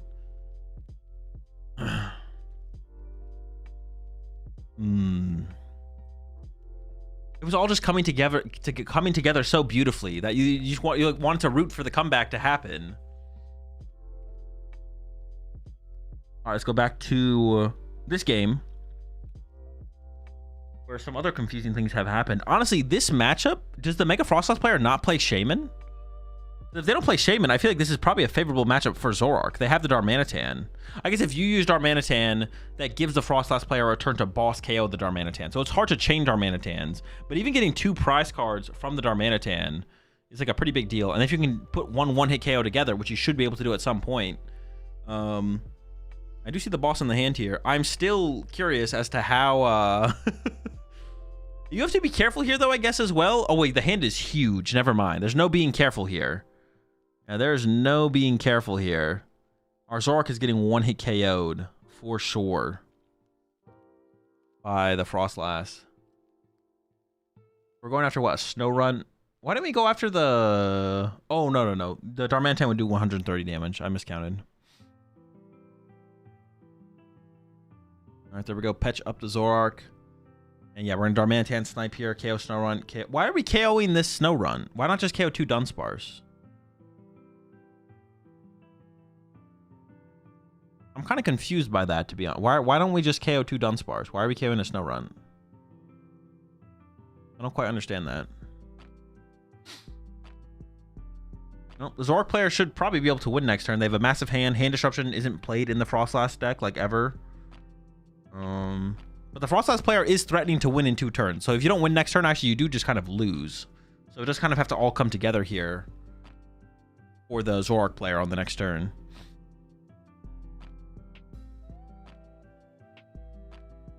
Gives a second attack a read. There's 2 energy loaded up on it right now. Just checking. Why not place the damage on Mega Frostlass? Because, oh, that is fair. It is a 3-prize Pokemon, right? I guess it... no, that's fair. I was going to say it takes away the ability to go 2/2/2. But... huh. But it forces... it would force the Wally, right? It would force the Wally, and you can just go 1/3, right? Yeah, you can go 1/3. That's fair, that's fair. No, I mean, I can't think of a really good reason. Yeah, going for that would have been fine, I think. It does force the Wally. Legacy? No, they play Hero's Cape. We know they play Hero's Cape. We've already seen it. Yeah, I can't come up with a great reason. They probably should have. Probably should have gone for the 1/3. I guess this forces the Dunsparces to evolve to the Dunsparces, though. Otherwise, you win with Darmanitan, right? And it's likely that they have the Wally anyways. So I feel like it actually, maybe this is still better. Because the Wally is probably likely at this point. They probably haven't expended a single Wally. So they just have 4 Wally left waiting to use them. So you may as well force the Dunsparces to evolve to the Dunsparces. Like, force that out of your opponent. Has your video for Mega Frost Battle Pony come out yet? It has not, no. Oh, the Acerola. Oh, but that would play around Acerola. Oh, no. Okay, that's the reason to do it, I guess. Wait, is that just game? If the Zoroark player doesn't play Hand Disruption to reduce their hand size...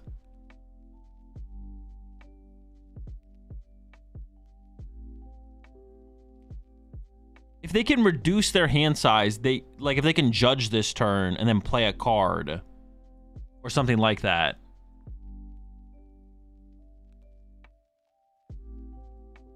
Otherwise, it might just be cooked.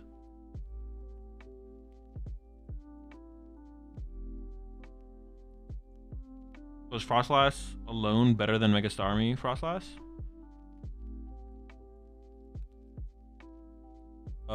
Yeah. Well, this deck has Lopunny as well, but I'd say it's better. Yeah, I'd say it's better than Mega Starmie Frostlass for sure. They could Lily, and then they have to like Lily into like an Ultra Ball if they play it. So Judge would be like a little bit better. They literally might just be cooked here though. It might just be over. They're thinking about going for a boss. They could boss the Dunsparce and then play Watchtower if they have a Watchtower. Oh, they have Stamp. They have Unfair Stamp. Okay, it's not done yet. Okay. But now can they play the hand low enough to avoid losing to boss is the question. Or if they play Watchtower, can they find the Watchtower? That could be another play here. It's find Watchtower, then next turn go for the 1-hit. We'll see. I don't know what that hand motion was. They want to tilt the Dunsparce. Alright. Yeah, the Watchtower could be the out here. But this is still only game 2, so it's like the thing's about a tie.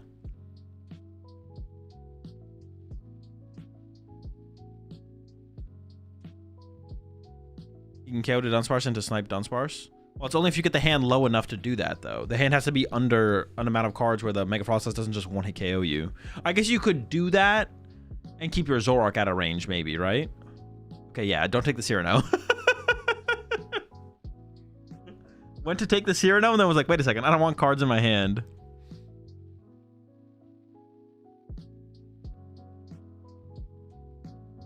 Alright, 5-card hand.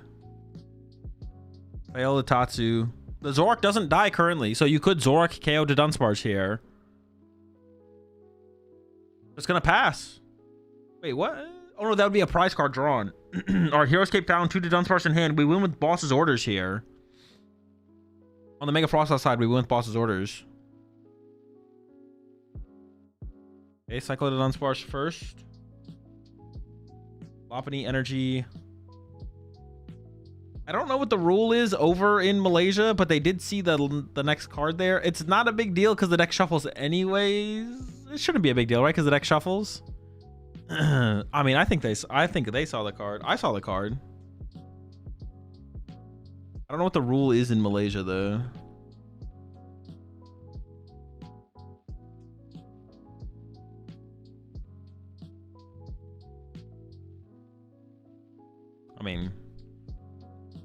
I saw it. I don't know what the rule is over there, though. I don't know if it's the same as over here.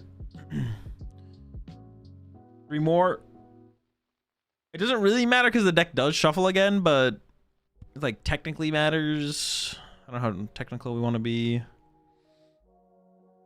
All right, Battle Cage. And they did find the Hero's Cape, which is actually... The Hero's Cape is actually a really, really big deal here because now the combo becomes bigger for the Zoroark player. But I actually wonder... I don't know. I guess there's no way to get Boss in hand. So unless we want to top deck Boss, we should probably just swing and hope to go swing to win. We could pass here to not give over draw power of Pheasantipity, but then we leave the Tatsugiri in play, which can find the Black Belt. Because there has to be a full Tool Scrapper Mochi Black Belt combo here, right? So they need everything. They need Mochi. They need Black Belt. They need Tool Scrapper. They need the whole shebang. Zorua off the Poffin. Zoro player does play the Tool Scrapper, yeah.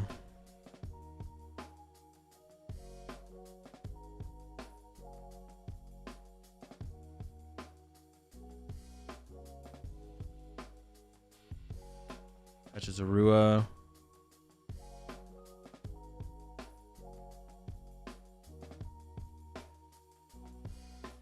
Oh, they kept the hand low and then just punched for 70. Okay.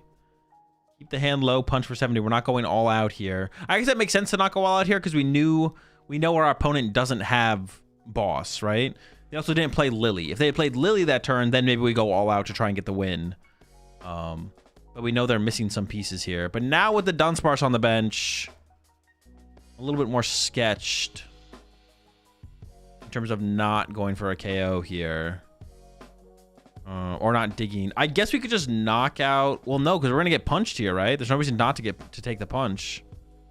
Maybe that's a misplay of benching the Zorua, because now we can't Monkey Dory, so it's like one more piece, right? Yeah, both energy back to the hand, water back to the Frostlass. And then punch. I don't know how much it's for. No bench space for Reshiram, even if they play it. If they even play it. 200. Now we got to go all out for the... No, I guess you could retreat to the benched Zoroark. If the Zorua can evolve to a Zoroark, we could get into that instead. That would work. You could boss the Dunsparce. No, that doesn't work because we know they have water energy in hand. But because they didn't reach for anything last turn. There's a trade. Tool Scrapper. But I don't think they have the rest of the combo. They could play Lily to go dig for another Zoroark and then retreat to Zoroark. And they would also have to like thin out the hand enough not get one hit KO'd. They have to be able to play a card. So maybe you Lily, but don't attach. Attaching to Petch? Does do 300, I guess? But what are you retreating to? Does Fez survive? Oh, they did get down to 4 cards. Fez does survive here. Okay. The Petron needs a little bit of help. The Petron only does 300 damage right now. Needs a black belt. Okay, there is a Dunsparce in the hand. Boss wins the game. Oh,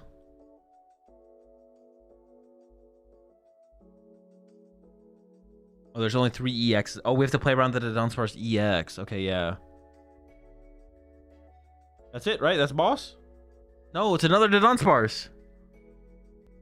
Okay, still nothing.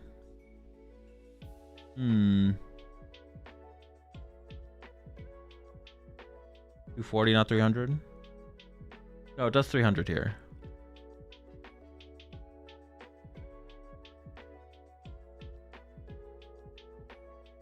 Black belt in hand, I believe. If we have black belt, all we need is dark energy black belt here.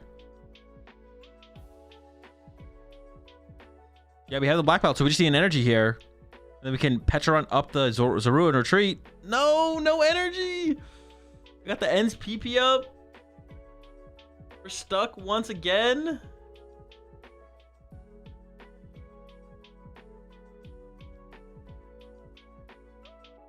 Oh no. Maybe the attach to the Zorua was a misplay. The attach to the Zorua might have been a misplay. Now we need to like find a Zoroark, put it in the active, and have it not get KO'd. So we need to find a Zoroark and be able to play a card.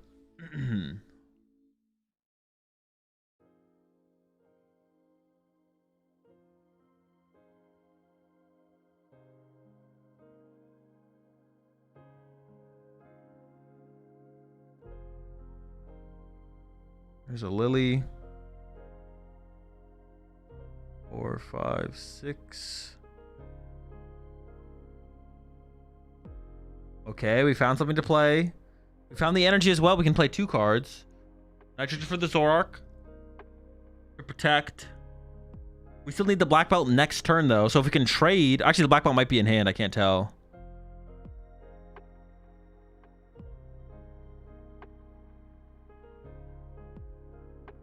Petron's loaded. We could actually just attack with the Petch, then. We only have 3 cards in hand, so the Petron wouldn't get KO'd. Oh, this damage is everywhere. We could just hit for 300 and hope there's no Wally as well. We can do that.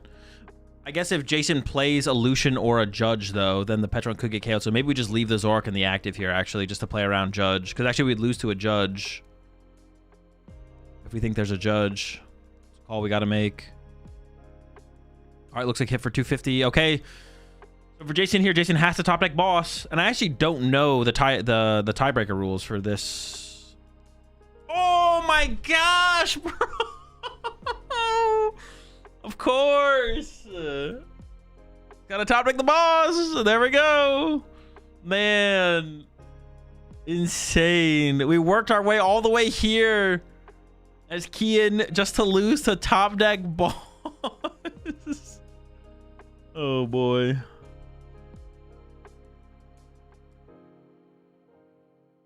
All right, let's go back over to Japan, see what's happening. Nothing. Next round coming up, round 6. Azul, I'm 6-1 in LA. Good start there, Jerry. Also, I met Chip. Bro's as tall as hell. He's not, well, calm down. He's not that tall. Best of luck in the day 2, phase 2 of the tournament, though. You think they'll talk about LeBron at all? I mean, they're probably currently talking about LeBron. After he took an L, and after they took the L in game 3, they did lose, right? Oh my gosh. Probably currently conversing about LeBron's legacy and how losing 0-4, losing 0-4 to OKC will change the trajectory of how people view him moving forward.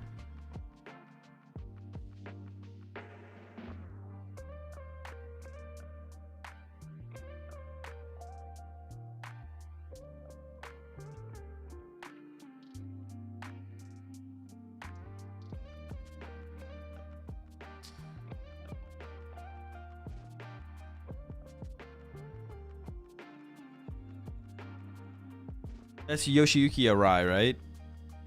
If I remember correctly. This time I remember the name. Maybe it's 6'5", maybe taller, but I'm not sure. The fuck? How many more rounds of Swiss is there for Japan? I don't know. I'm actually not sure how many rounds there are.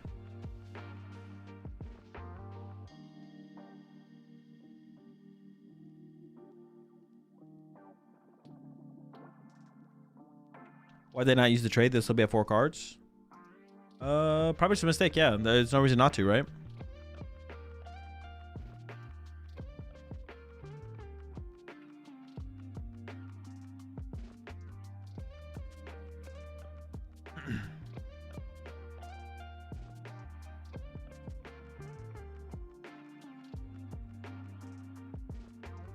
Okay, so it looks like Yoshiyuki did win the coin flip, or the rock, paper, scissors. Rock does beat scissors. He's playing Paltnor. We saw him playing Paltnor literally in the last tournament. He made, did he make top cut? I feel like he maybe did make what top cut. I think he maybe lost in top 32. Up against Alakazam here, though.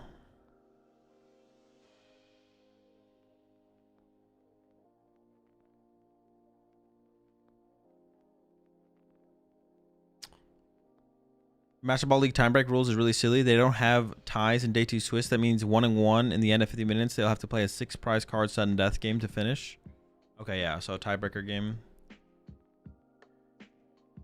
She definitely is basically playing the same list as Haru. Okay, okay. Monkey Dory start versus the Dunsparce start. And then into the Buddy Poffin. Did choose first here.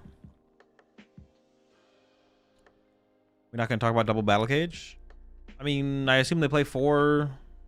I mean, were they in the last couple prize cards? It might be a big deal. Yeah, they are later on. I guess it might be a big deal. That's fair. It's fair. It's reasonable. It's reasonable.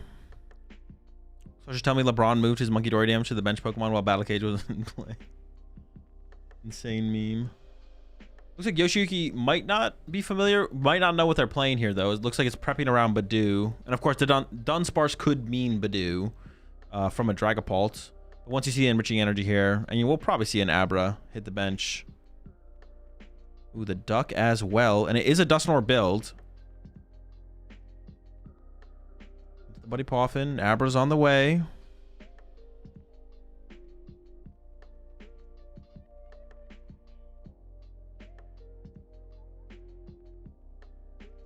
The squad set up here.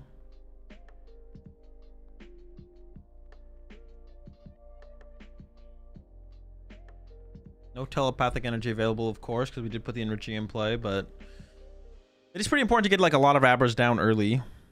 I think we did see, like I said, the Duck got drawn off of the draw there. Drawn off the draw. The Duck got drawn off the Enriching. Uh-oh. The first yawn.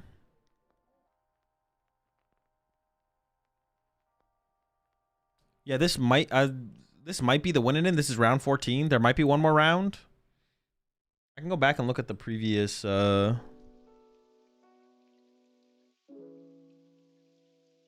tournament and see what happened.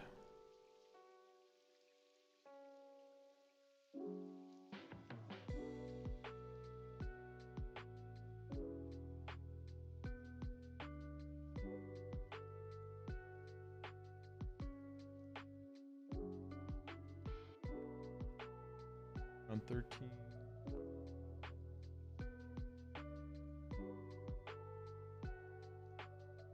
It looks like 14. Yeah, it looks like 14 Swiss rounds. Maybe 15.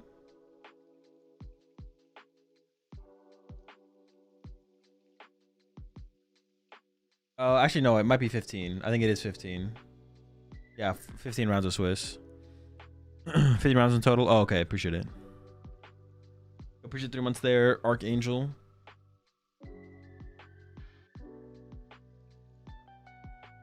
All right, we ended up with 3 Abras there. Petrol for the Lily. Never how you want to find your Lily, but gonna have to settle for it. It also looks like no Itchy Pollen this turn. So Candy Alakazam is a possibility to initiate the trade here. But honestly, I feel like you're pretty comfortable here on the Dragapult side of things. Now, you don't know it, but there is 2 Battle Cage prize. So finding that first Battle Cage could be tough. We see an Air Balloon top deck there. So that is a sign that there's probably Genesect in the deck. Yeah, Candy Zam, definitely possible here. I guess the question is just, would you want to do that? But I feel like you would. There we go, 3 off the Dunsparce. Genesect found. That's a big find. Also found the Telepathic Energy. Going to the Pokepad. Kadabra's up next. Unless we got the right candy, then we could grab the Alakazam here. Kadabra grabbed. I mean, if we evolve the active, that means we're giving up on the Candy Zam. I assume we're not evolving the active here.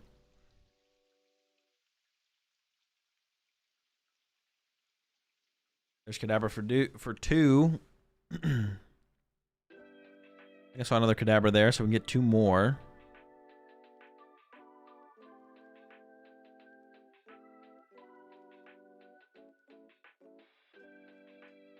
Okay.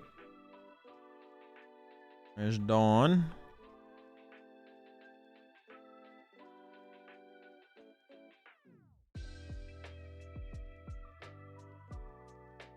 Not committed yet. I mean, obviously Alakazam is going to be one of the cards. If we don't have a Kadabra, Kadabra will be one of them. Okay. We could still have a Kadabra in hand, but we might just be going triple Kadabra at this point.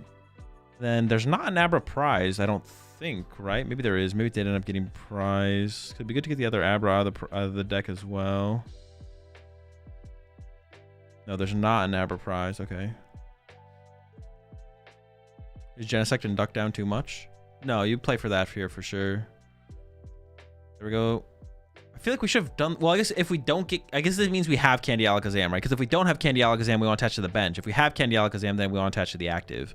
So I assume if they're attaching to the active here, they have Candy Alakazam. And then, yeah, it would be good to put down Genesect. Got the Air Balloon for it. And then also benching this... Well, Psyduck we don't have to bench yet because there's no... Wait, what? Oh, we're going to hit and run. Okay, I'm okay with that. Oh, then the energy always goes to the active. Okay, no, this is all fine. We should have attached the energy before we start drawing with Kadabras. That's the only thing that I... Oh, I guess unless they were leaving open the possibility of enriching energy. No, I don't even think you want to enriching energy this turn. You want to build up your psychic energy to then use enriching energy as the follow-up. It's fine, though, overall. I think we should have attached the telepathic energy off the rip. I forgot about the attack of the Abra, which we always want to do to protect our Abras on the bench. We definitely should have Abra'd first last turn, I would think. Or we should have telepathic energied initially. That's what I meant to say. I was a little confused here, because by them benching double Dunsparce... But no, it makes sense. Well, no, it doesn't make sense to not attach first, I guess. Like, they should have attached first. Because they can always bounce back to the bench and conserve the Abra on the bench, which is better. We could see an attack with Mind Bend here, I guess, with the Monkey Dory and a Crispin. I don't know how much value there is in doing that, but that is available. Honestly, even if you had Candy Alakazam there, I don't even know if you should do it. I feel like not... Even if they had Candy there, I feel like they shouldn't Candy. They could maybe have candied it and then left it in the active, but not attacked. That seems pretty bad, too. I guess bumping the Abra to the bench is almost better in that situation. All right, Duskull's hitting the bench now, but we have the Psyduck possibility. So now on this next turn, we could get Knockout Monkey Dory, plus bench Psyduck, plus develop the other Abras, plus bench Genesect with Air Balloon to play around on Fair Stamp. And maybe even go with a boss KO on a Dracloak to go with that. I mean, that would be a pretty good turn to chase the energy here.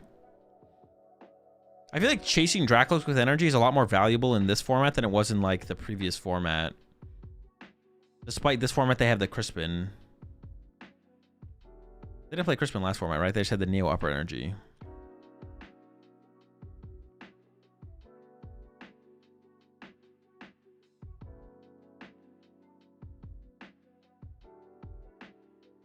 You retreat into Paul and take 2 if you have Crispin. Would you, though? Just kind of feeding the Dragapult to your opponent to get the KO on? Maybe. They weren't on Monkey last format? I don't think that's true. I think most of them had Monkey Dory. Or at some points they did, for sure. But they never had Crispin. They had the Luminous Energy, so... Oh, that's right. They had Luminous Energy. I forgot about that one. Alright. Dunsparce found. Alakazam used. We need to evolve... Oh, there we got the Kadabra. We need to evolve that Abra that has the energy. This is going to be an insane turn here from the Alakazam player. And if they can put it all together with a boss's orders on a Dracloak, that'd be even better. They can play around the Unfair Stamp. The last piece would be finding, like, a Battle Cage, I guess. There's a Kadabra. If we can get the last Kadabra here to evolve that Abra, protect the full bench, or even candy it into an Alakazam would be fine. Just want to protect it. And there's the Hilda. I feel like boss is better here if possible, but Hilda to protect the Abra is really good as well. I don't think you're mad if this is your turn.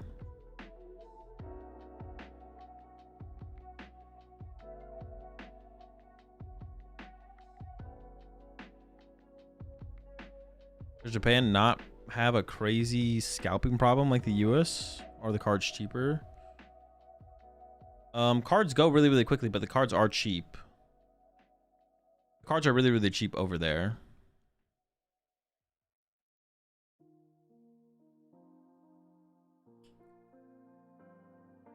But I know it's hard to get cards on release. Like, they go quickly. We're popping the Dunsparce as well. Interesting. I felt like we could have maybe have held that around.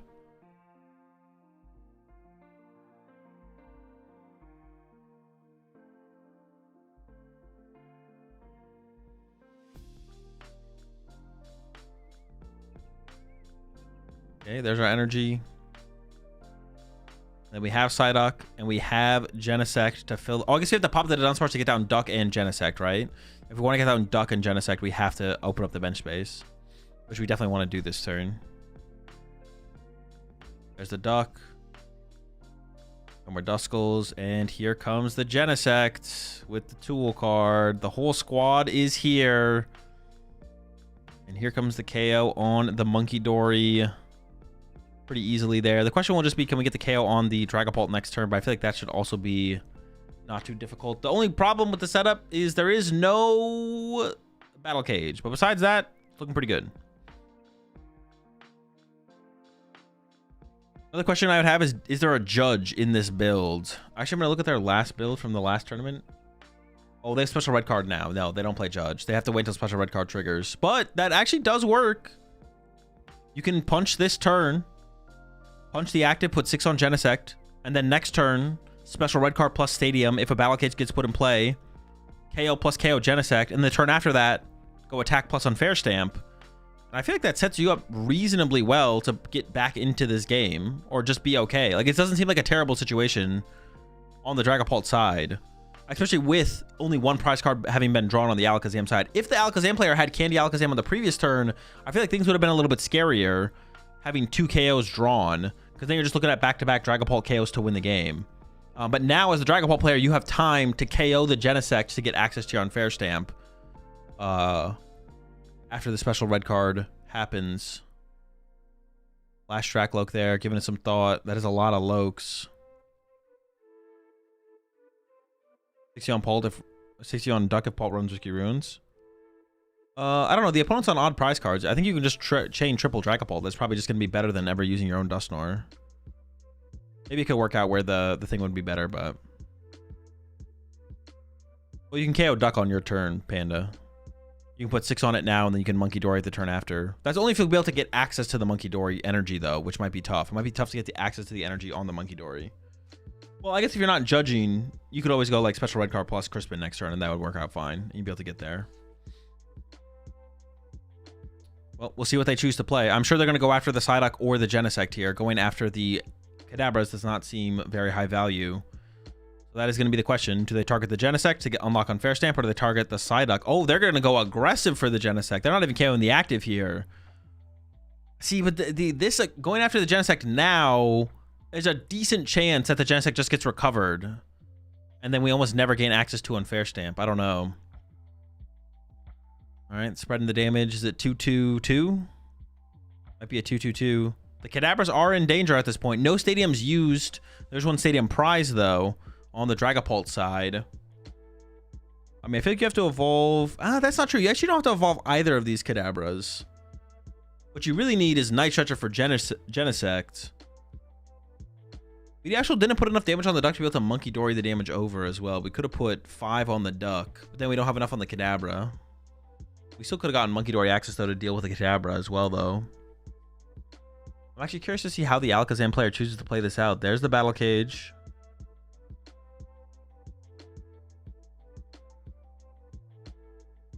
And then a Pokepad.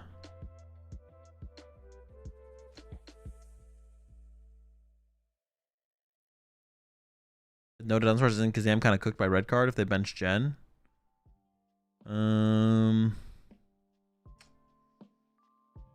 Yeah, maybe. I mean, Genesect is so much weaker once they have special red card, isn't it? It's a little bit of a yikes. Like, is there even a point in playing Genesect once special red card comes out? Like, I don't even know. Because, like, looking at this board, say it's like, yeah, do I really want to extend to recover the Genesect just to have it, just to get special red carded anyways? Well, hang on. If they're playing the Eerie, hold up. If they have the Eerie and they have it this turn, that could be a game changer. In Japan, they play best of 1, except for day 2 of the Japan National Championships or Japan Championships. But otherwise, everything is best of 1.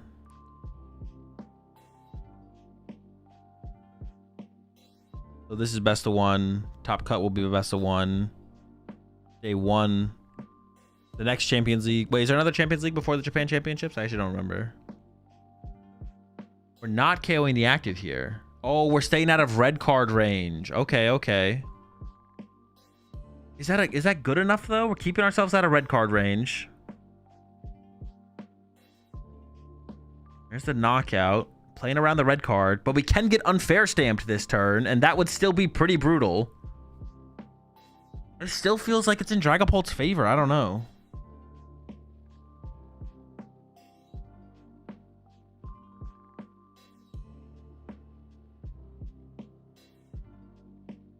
There's the Risky Ruins. Dragapult back to the active. I did stream day 1 of LA. I'll put the... I actually didn't put the VOD live yet because I've still been streaming, but I'll set the VOD live right now.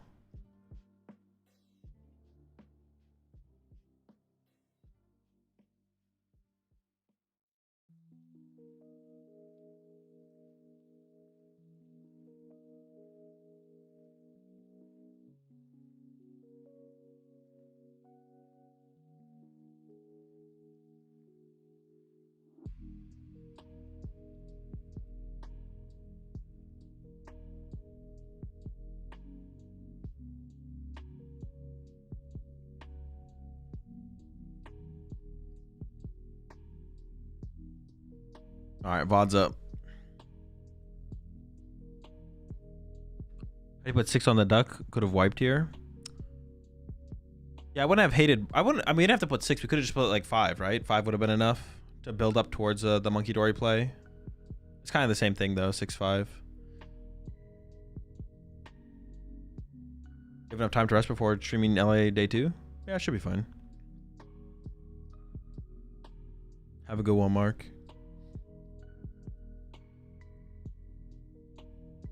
Okay, Loke number 2 here. No matter what, the turn will be decent. It'd be nice to get some basics down to build up some damage on them before this Risky Ruins potentially gets bumped, though.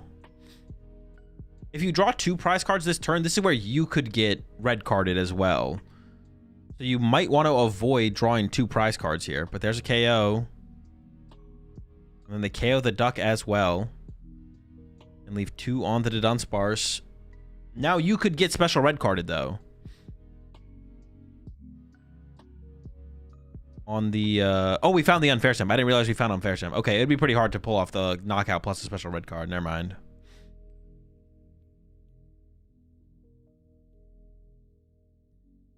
Yes, this KO might be tough. Feels like this will be a tie. No, it should be over in 7 minutes. No way we're tying here. That'd be crazy. Risky Ruins does hit.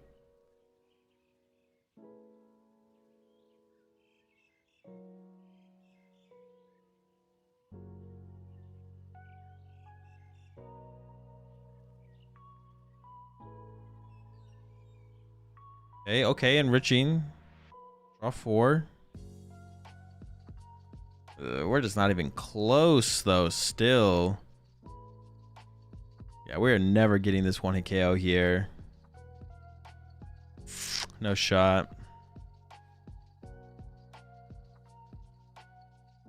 What are your opinions about Alakazam? My faith is dwindling. It seems a lot worse next format for sure because they have a special red card, so it's not as simple as playing Genesect to play around the unfair stamp. Yeah, my faith is dwindling. Dragapult's just too good. I want to believe in the 1 prize decks, but with every passing day, I become less confident.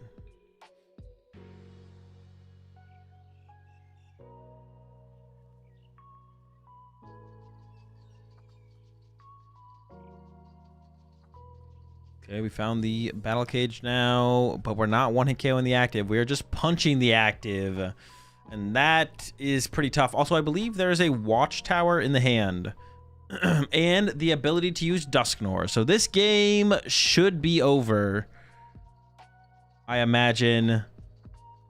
Stadium Replacement plus Dusclops. We should be pretty close to that combination of cards. Maybe even Stadium Replacement plus... No, I guess 1 Monkey Dory wouldn't be enough. Yeah, Stadium Replacement plus Dusclops gets there. Or Boss, right? No, Boss doesn't change anything. Don't mind me. Dusclops is just game? No, not quite, right? We still be short 1 prize card. We need to replace the battle cage.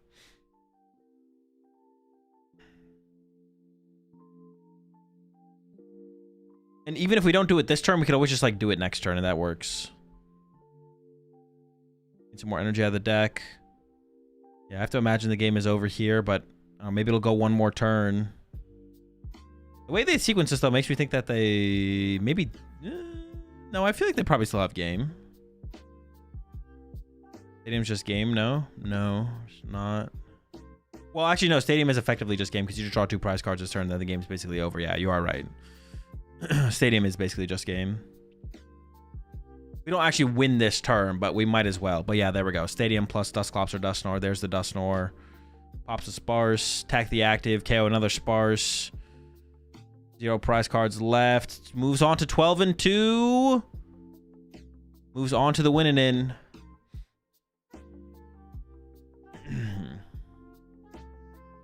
Still needs to win 1 more. Is close. But this would be back-to-back top cuts, I think. At Champions Leagues for them.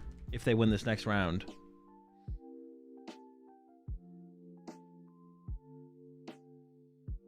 If I remember correctly.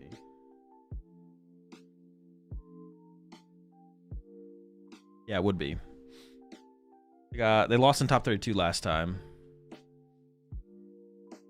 Usually at Match Ball League, an opponent played item cards and looked through deck while Badooed. Judge gave him a 3 prize penalty.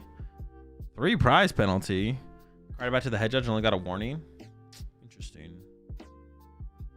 Got here giving around 3 prize penalties.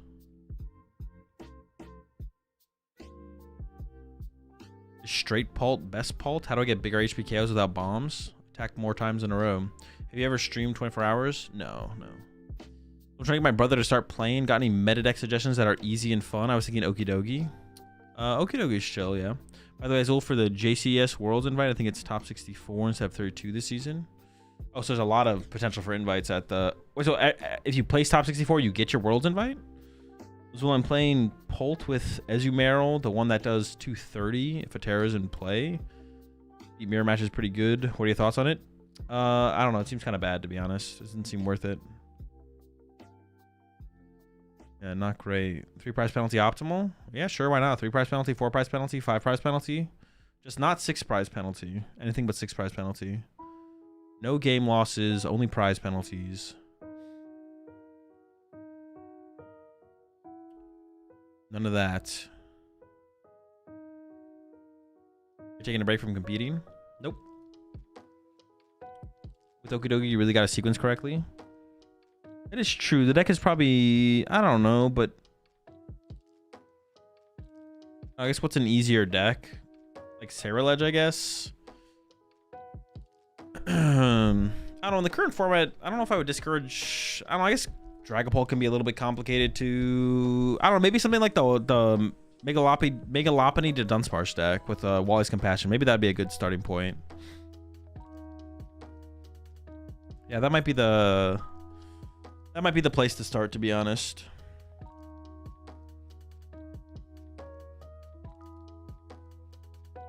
Isn't Garchomp or Saraledge probably the easiest? I guess. I don't know.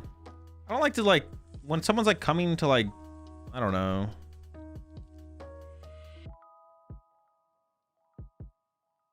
I feel like trying to pick a certain deck for someone to play, but I guess maybe they just want to be handed a deck to play with the game anyways, though. Yeah, sure. Yeah, Garchomp, Lucario, any of those decks seems fine.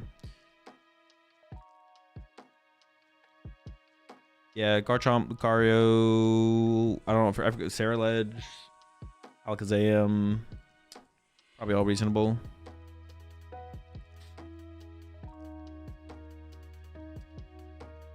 I was gonna say there's no real correct answer, but I guess there kind of is a correct answer for that. Like decks that are just easier to begin with. Makes sense. Okay, we can go take a look at Malaysia. No, round 11 coming up. Not started quite yet. All right, I'll be back in like 2 minutes, chat. They're probably gonna show us another round from round 14. I'll be back for that.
All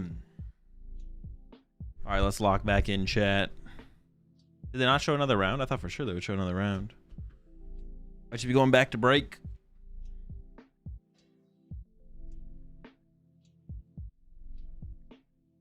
What is it? What does it say, chat? What does it say? It looks like a dude walking with his hair blowing in the wind. Yep.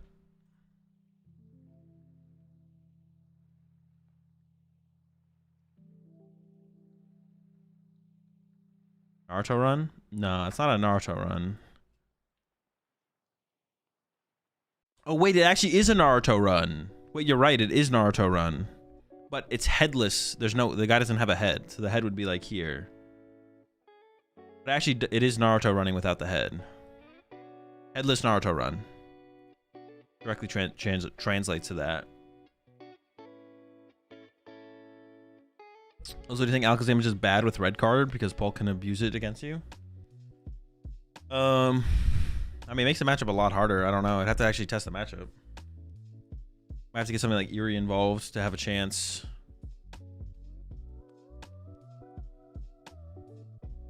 That's a line. So can you tell the casters to hurry up and show Mega Zeraora? Just be beefed up basic Miraidon ability and Iron Hands attack? In one? 2 in 1? Hold on now. There's still nothing over in Malaysia.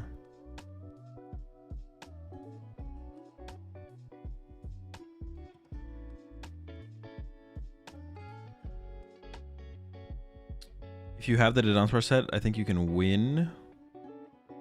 Pretty tough with a red card, I agree. Yeah, especially if it's Pult Nord. Like Pult Nord just puts so much more pressure on you. Having to bench Psylocke and stuff is just miserable. That's kind of like a problem. That's like one of the problems. Is like, it depends what kind of Pult it is, for sure. That like also matters. If it's not Pult Nord, it's like more winnable. But if it is Pult Nord, it's less winnable. Oh, they're just going to the commercial break. Okay, okay. What do you think about Hops Trevenant? It beats Pult.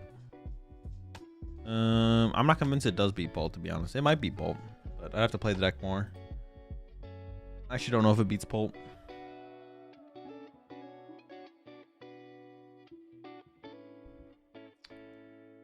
Especially if they have Dusknoir. Dusknoir like solves all of the deck's problems. It's just so obnoxious.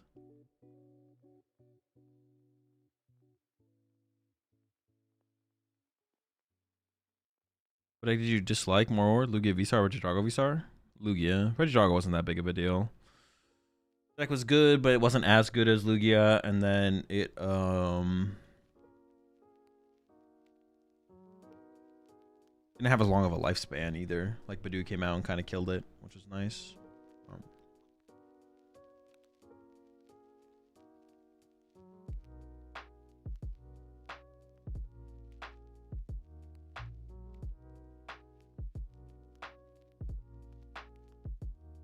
I think with red card, Paul Norman should be more play again. I don't know. Stop asking me about questions about the new format. We're killing the new format questions. Ask me after I played the format. My friend and I are having a debate if the current format is skill expressive. What are your thoughts? Yes, every Pokemon TCG format is skill expressive. Next question.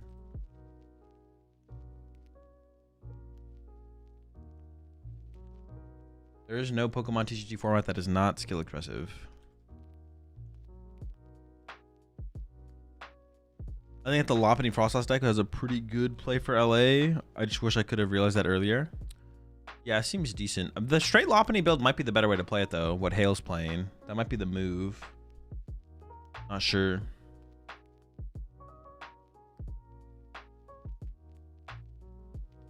What do you think on the next format? I think it's the next format. Thoughts on ketchup and eggs together then? It's all right. It's not bad. If there's like depends like how you're eating it. I meant to say less skill expressive. Yes, this format is less skill expressive than the last format. Yeah.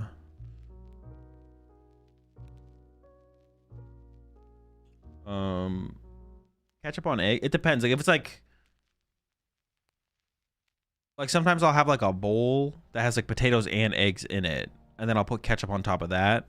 Eggs by themselves with ketchup, it's like what? It's like nah. There's got to be something else. Like there's got to be like a reason that the ketchup. It's like a combo kind of. There's got to be more than just the eggs that are getting involved with the ketchup. And I guess the answer is usually just potatoes, to be honest. It's got to be like potato egg ketchup combo. Ketchup on just eggs. I did used to eat it when I was younger. I did used to put ketchup on my eggs, but now that I've gotten older, it's just like not very good.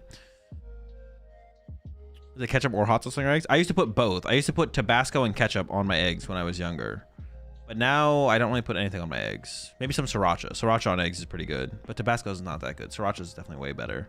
Sriracha on eggs is good. Ketchup is fine if it's like eggs plus potatoes plus ketchup. Yeah. So I've had lasagna. Would you add ketchup to it? It's a silly question. Would you rather if the new format is when you mega wait what? Would you rather if new format in the when you mega Greninja, or would it be better to expand a format when what if festival lead? What the fuck?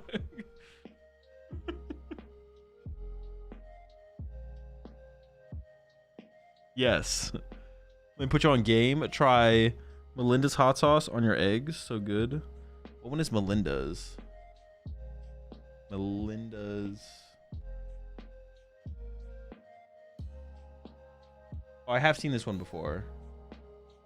I've never had Melinda's though. I don't think. All right, I'll pick it up next time I'm at the grocery store. I'll get some Melinda's. Is that like most grocery stores, right?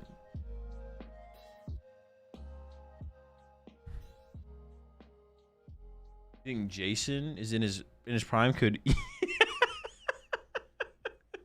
You think Jason Glazinski in his prime could beat? I think he said eat. Could beat eggs with ketchup. Yeah, I think it'd be okay. My EU mind is disgusted by eggs and ketchup together. It's like chill. It's like not that bad. Salsa on eggs. Salsa on eggs is good. Nah, hot sauce is still just better. Salsa on eggs is still just not that good. It's like whatever. Salsa on like an omelet is a different story though. I would put salsa on an omelet where there's like vegetables and cheese and stuff involved. Not just like scrambled eggs or something like that though. Yeah, basically if I was just doing like just eggs, like scrambled or whatever, the only thing I'd want on them would be sriracha. I think that'd be it. Why aren't you in LA playing Pokemon right now? Because I'm here sitting at my desk.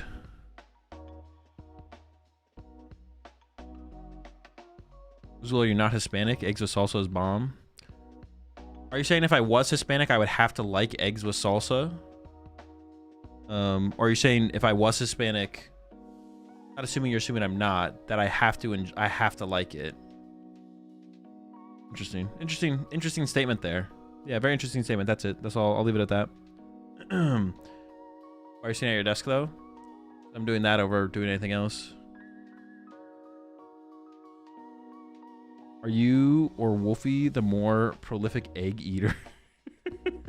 I don't know. I'm sure me or Wolfie is slightly more known for eating eggs, but I'm not sure who is more prolific. Who else is more known for eating eggs, to be honest? I'm sure one of us is slightly more known for eating eggs. I'd have to imagine it's probably me.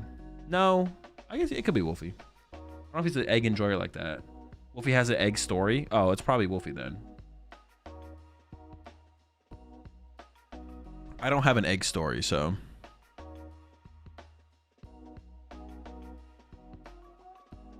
I do not have an egg story.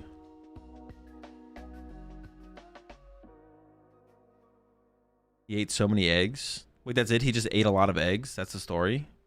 What, did he throw up? You think Jason Glazinski in his prime could make better scrambled eggs than Wolfie Glick? Yes. I'd give Jason the edge in the egg making competition. Refuses to say how many, just a lot. Malaysia round 11 started. Yeah, but the round 15 over here is about to start. I'm gonna stay on this one.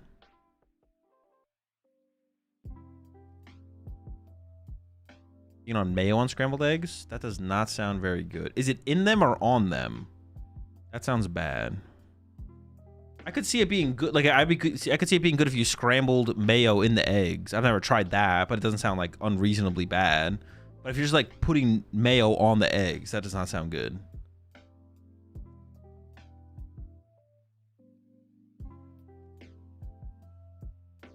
Bottom right is Sanosuke.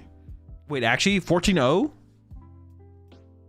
Is he gonna do it? Is he gonna do it again? Is he gonna win 2 Champions Leagues in a single year?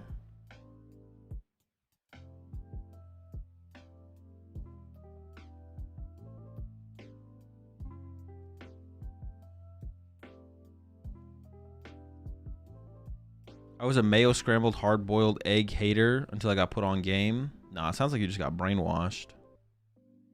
What was the most amount of eggs you've eaten at once? I probably scrambled up like 6 to 8 eggs at one point.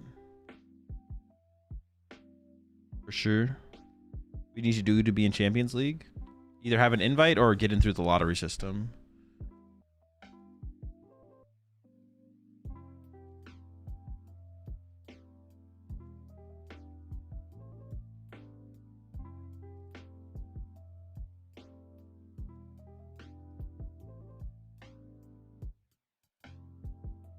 Cards are being revealed.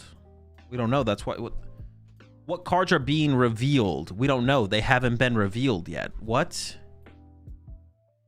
All right, I want you, you know what? I just want you to stop and think about the question you just asked. Okay? I just want you to do that. Don't say anything else in chat. I want you to take 20 seconds. Sit and reflect on the question you just asked in the chat, and then we'll go on with our lives. You think Jason Clincy will ever play another major? I at this point I kind of doubt it, to be honest. Yeah, at this point I kind of doubt it.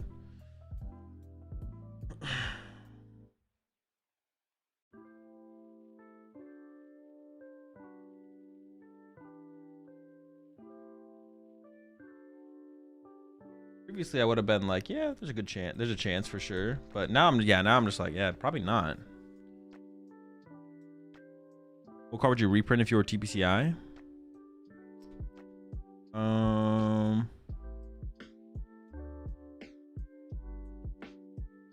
Nothing. I wouldn't reprint anything.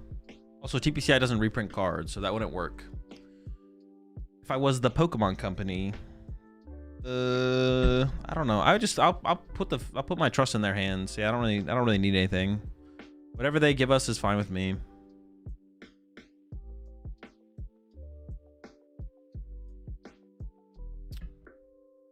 Yeah, whatever they give us is alright. What's the process?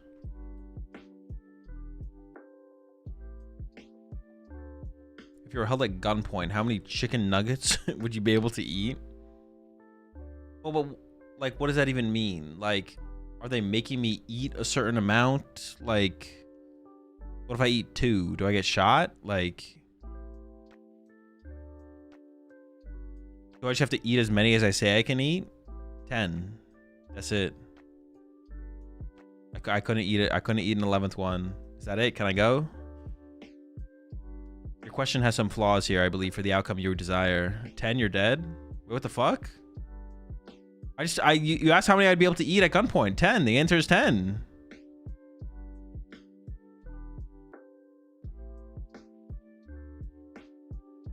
If you were a TPCI, which NA players would you ban and why is one of them Chip? We know why. We know why one of them's Chip. 10 is incorrect. Sorry. It's just wrong. It's just wrong. Your question, you had to eat more than 5 and less than 6. So 5.5 5.5 chicken nuggets. They were lucky.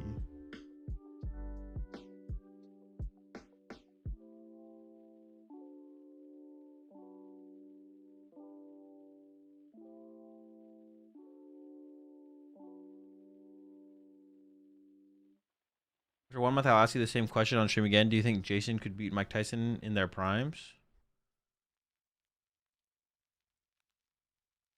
At what? At what game? So would you rather go back to prime Lugia V-Star meta or bring ADPization into the current meta?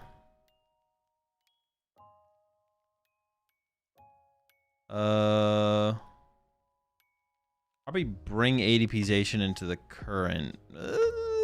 Dude, I don't know. There's no good answer here. ADPization sounds like it'd be pretty good. Well, they have no. Wait, do they get all the cards or is it just Zation and ADP? What is the out? Well, yeah, what do we get here?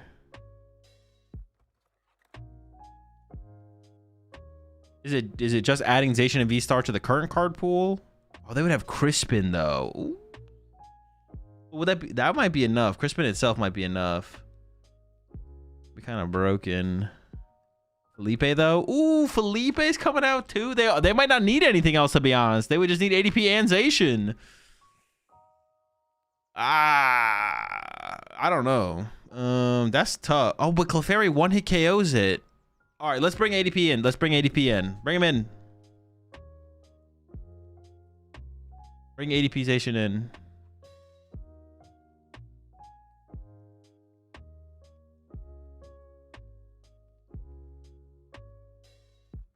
Bring him in. Bring him in.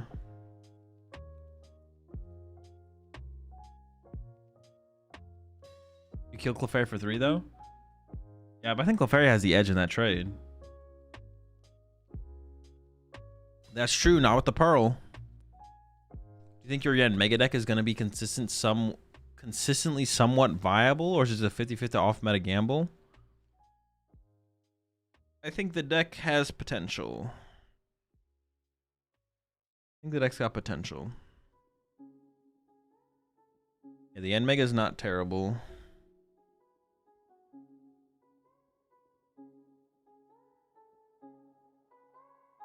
I guess the Yen, honestly, the Yen Mega Deck might just kind of be like bad Lopunny to Dunsparce, because it's just like does the same thing, but it's just worse. Maybe that's the correct answer, actually. It's just bad Lopunny to Dunsparce. Well, I guess it has like a different ways. Oh, it doesn't even have the healing factor.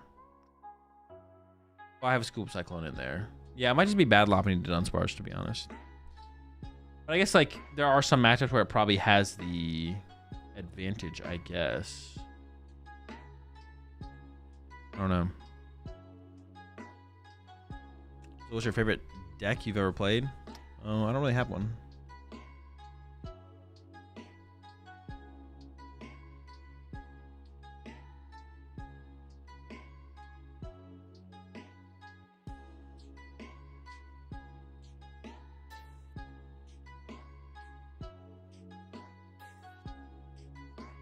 I could like beat Zork, which Lop doesn't. Does that matter at all? Not currently, not in the current metagame. In a future metagame, I think there could be a metagame where it would be the better. I guess it's not that similar. Yeah, I mean, I think the deck has potential. I guess I honestly comparing to the Lopunny deck was probably a mistake. I wouldn't compare it that much to the Lopunny deck. That's a mistake.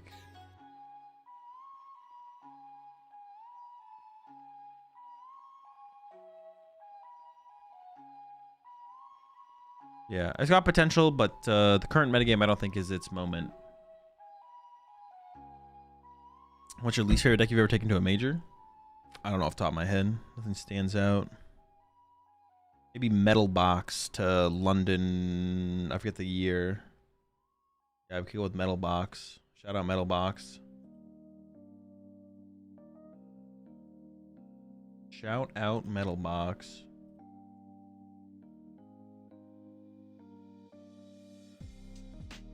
Wasn't it Lost Tina? No.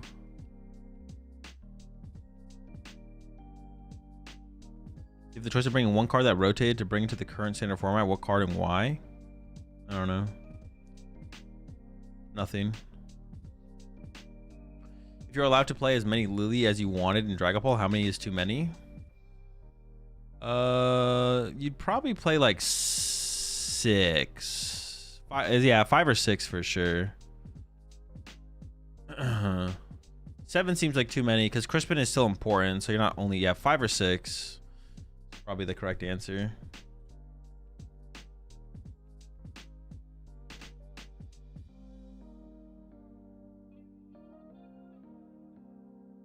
I think if Magnus Carlsen were to play Pokemon, he'd be good. Yeah, of course. Anyone who like I think the only strategy game that exists as far as limitations go is probably chess. What is like who is the oldest chess player who ever like succeeded in chess? Like oldest where like they picked up chess late in their life, but they were still able to be successful. I feel like to be successful in chess, you have to start pretty young, right? At least to some extent. I could be wrong on that. Maybe you could pick it up pretty late in life and be okay, but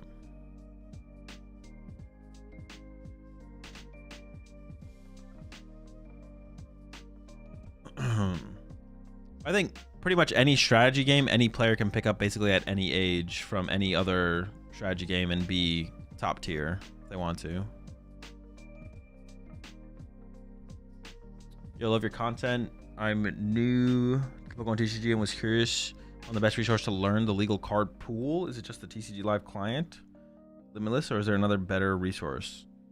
There really isn't another better resource. You kind of just have to like play the game and you'll figure it out.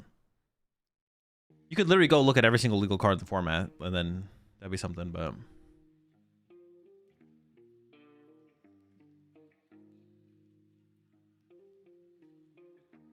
Anybody who's the goat at something can get really good at anything else because they have the correct work ethic and discipline. Yeah, that's obviously like, yeah, those are like the more important things for sure. Yeah, I guess like chess would be maybe the outlier, but besides that, basically any other strategy game that isn't like mechanic, it doesn't require mechanics. Like those are the two things that would separate something like League of Legends and a card game or something like that. Like there's, yeah. You could theoretically develop your mechanics to that point, but it would be like a lot harder. But I guess it would still technically be possible. But obviously something like it's harder to be like a pro chess player and then go pro in like basketball, obviously. Like that there's no crossover there. But Magnus could go pro in Pokemon, or like even like theoretically maybe something like League of Legends. But like there's like the mechanical aspect to something like League of Legends, so it's a little bit different, but like Pokemon would be pretty easy crossover, or any other like non-mechanically intensive strategy game. There is a lot of strategy in something like League of Legends, but there's also the mechanical part of it that's not in something like chess.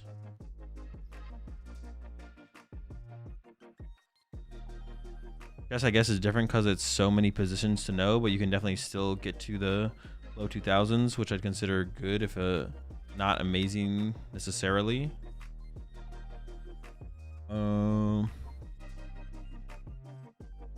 If not amazing. Well, yeah, the question would be like, could you get to the top level though? Is the question.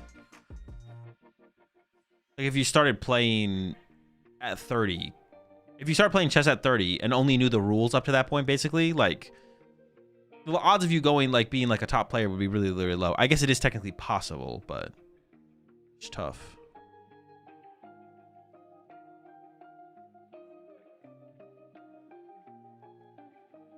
Someone playing a mechanical strategy game could switch to some other mechanical strategy game, like Unite player switching to LoL.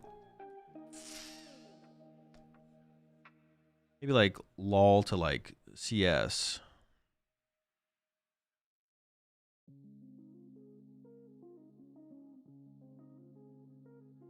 This is the winning in, yeah.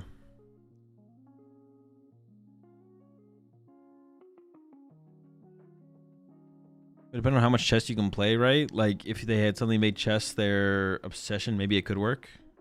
Yeah, I guess I just don't know like the depth to the top level of chess play. It's like that's what I'm unfamiliar with. I'm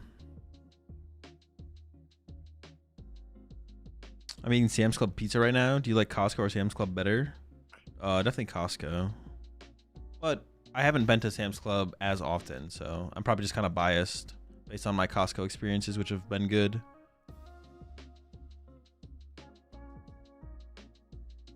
Even TCGs are really different from chess. Chess is pure tactical at full information. TCG principles, skills is randomness manage. It's close enough. I don't think it's that different.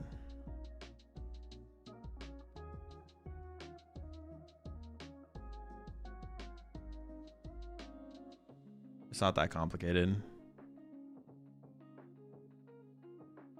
Oh, festival lead. Chess is definitely the more complicated game. Like someone going from chess to Pokemon would be easy. Pokemon to chess would be the harder part for sure. Would be harder. Definitely the harder thing to do.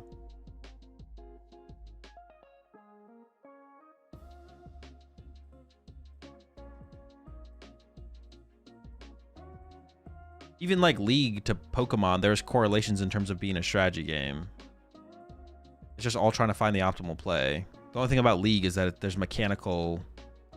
Like, just because you go to the dragon doesn't mean you can play the team fight. Just because you go to the dragon at the correct time, it doesn't mean you're going to win the team fight if you fuck up your mechanics. But at the highest level of League of Legends, it's making the right calls of when to rotate where and all that stuff is like the more important part. You have to do it in like a short amount of time, obviously. But once you actually get into a fight, if you fuck up mechanically, then that's where things can go bad. Even if you make the right call and you're in the right place at the right time, if you play the fight poorly and mess up, then you can still lose it.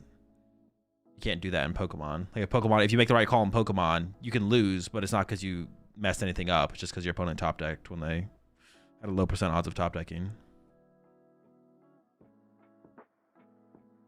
All right, here we go. Last round of Swiss. Round 15. Festival lead on the Winnin' versus an Ogerpon. So it already looks like a favorable matchup for Festival lead. We don't know exactly what else is behind this Ogerpon, though.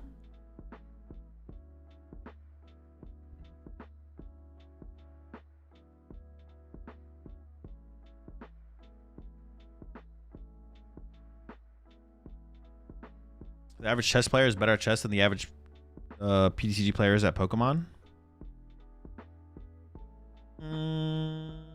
I feel like that's just not true. Well, it depends, like, to what degree are we talking about?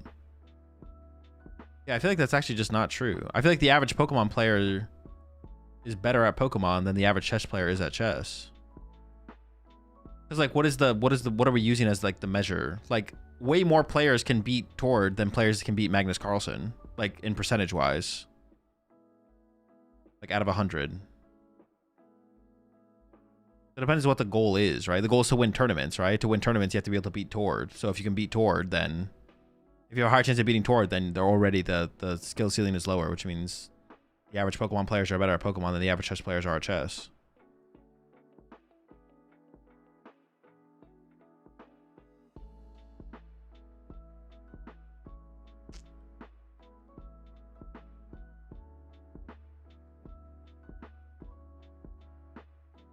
I mean, you just determining who the average player is so difficult. The average player who has ever played PokemonTCG Live or the average player at regionals. Well, it doesn't matter. It's just easier to win a Pokemon tournament. You don't have to be as good at Pokemon as you do have to be at chess to win a Pokemon tournament to a chess tournament. So that way, therefore, the average Pokemon player is better at Pokemon than the average chess player is better at chess, right? Because it's all about winning. At the end of the day, who has a higher chance of winning? The benchmark we set is winning the tournament, right? Or putting ourselves in a closer position to win the tournament. More people can win a Pokemon tournament than people can win a chess tournament.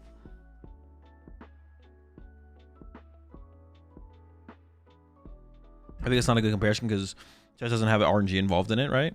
Well, what kind of comparison though? In what comparison? The comparison of which one has the better average players? But you could still you could still ask that question. All right, Kangaskhan for 2. So no turn 1 attack here then, which is, I feel like, a pretty big deal in this matchup is to get off the turn 1 attack. If you don't get the turn 1 attack off, I think things are going to start to scale out of control pretty quickly.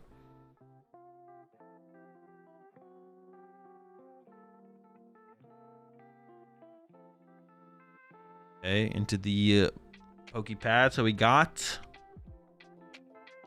Oh, can they actually KO the Kangaskhan this turn? We don't even need to. I think we just could.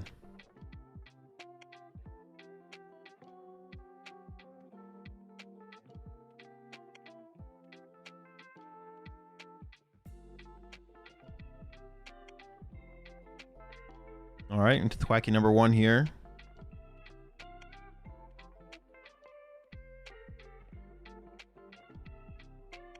If you can, why won't you do it? Well, it depends how much we have to do to get there. All right, just into the Lily. Oh my gosh, dude, this is about. This is. This is looking bad for the Kangaskhan or the Raging Bolts. They have to make like a comeback like through some kind of like retreat lock play. I feel like is the only thing I can see as a way.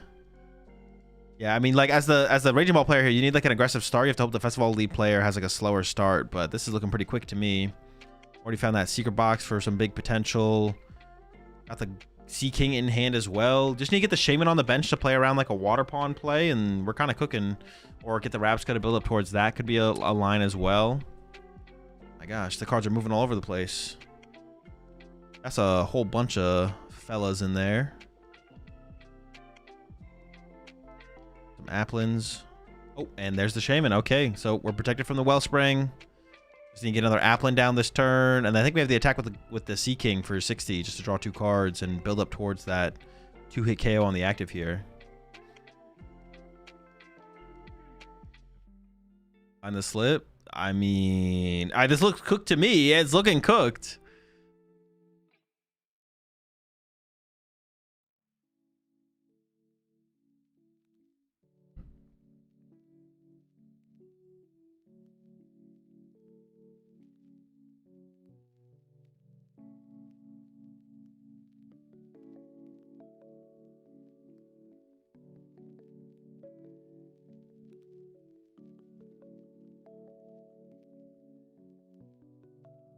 Applin to the bench. Energy to the dip.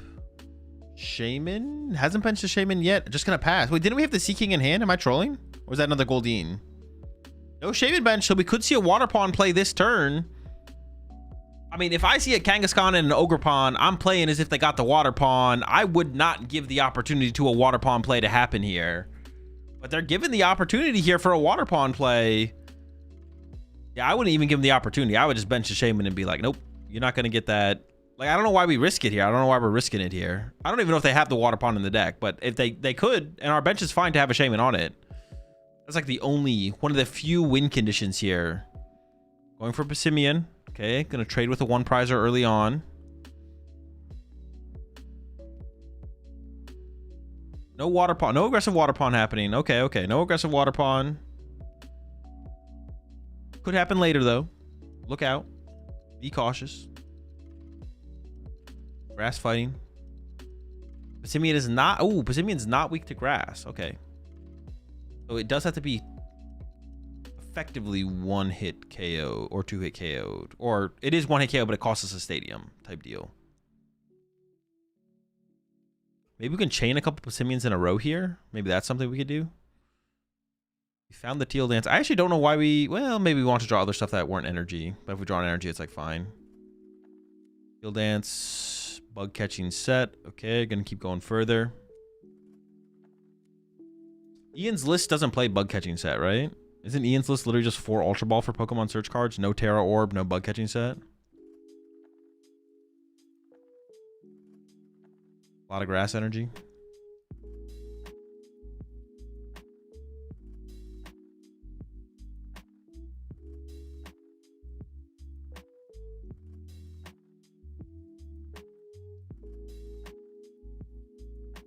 All right.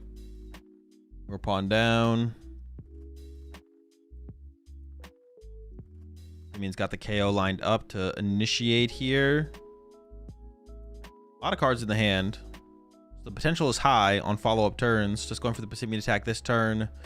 It should be easy to handle on the other side. And this is where our board state can turn into just like triple Diplin. Yeah, triple Diplin plus... I mean, I would get the Shaman down here. Like, the possibility of the Water Pawn is just so high at this point. Like, I'd be terrified of it. But we'll see if they agree. Just into the Lily, no Shaman bench. Bro, how, like, the chance of Water Pawn... Like, if I showed you this board state, and I was like, would you play around Wellspring here? You'd say yes, right? You would play around Wellspring here, right?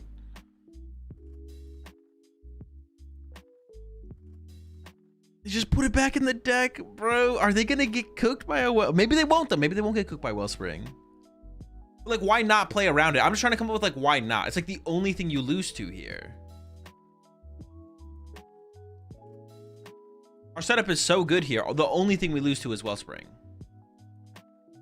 Maybe he knows his list. I guess he could. Maybe he just knows. Maybe he just knows there's no Wellspring in there. That is possible. Maybe he just knows there's no Wellspring. That's fair. That's fair. Maybe he's just a knower. That would be reasonable, I guess, if he just knows that it's not in there. Let's just, all right, let's play it. Let's play as if it doesn't exist. We'll play as if he just knows it's not there because it's not there. And it won't happen. We're safe. We're safe. Surely, surely we're safe.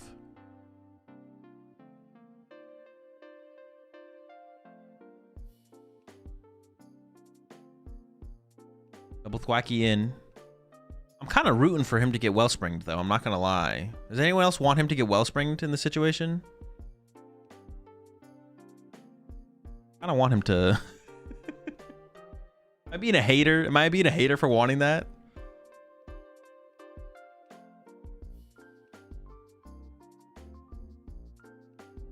Kind of being a little bit of a hater, right? Just a wee bit.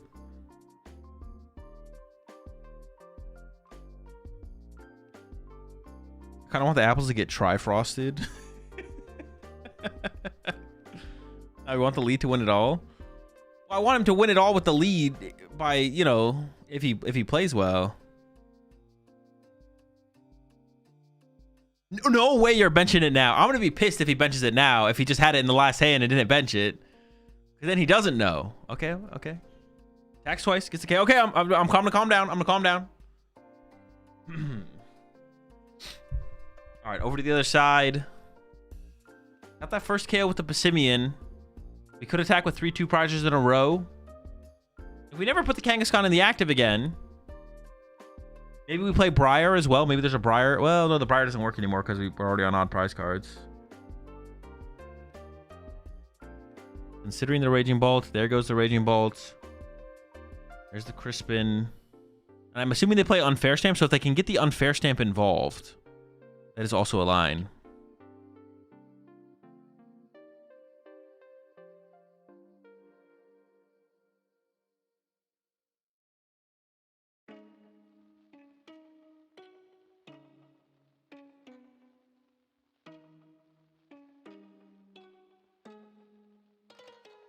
Can you tell the players to scoop so we can find out the Mega Chandelore's bulk? Wait, is there a confirmed Mega Chandelure? Multiple people have said Mega Chandelure here. All right, energy retrieval. Cycle on the teal masks. A counter stadium here would also be good. Put the pressure on the stadiums. On the pack art for Pitch Black. Oh, so it probably does exist then, yeah. Kangaskhan for 2. I guess the question would maybe be, when would be the best time to play Unfair Stamp? I feel like Unfair Stamp this turn wouldn't be terrible. Raging Bolt's loaded up. Comes the retreat.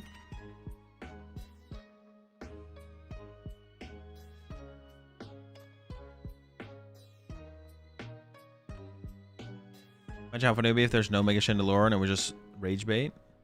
Maybe they hit him with the bait, yeah. Unfair Wellspring, please. Yo, Unfair Wellspring one time. Another Raging Bolt into play. And we got some more bench space, I guess. We do have the Area 0. We can put a couple other fellas down. I don't know about saving both energy on the active. It's going to conserve both on the active? We don't need that much to KO these things. I mean, maybe we have to assume a knockout doesn't happen here to have a chance to win the game. But, I mean, the fact a knockout not happening here would be crazy. Immediately into the Swackies. This would be a good turn to play the Lana's Aid, and I think they did just grab Lana's Aid there. So if they can pull together KO plus play Lana's Aid this turn, it's looking real good on the Wacky side.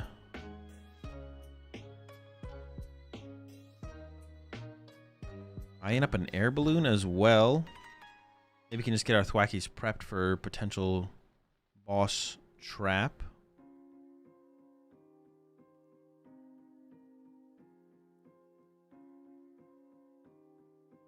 And there's Alana's Aid. Perfect time to use it. The apples are back.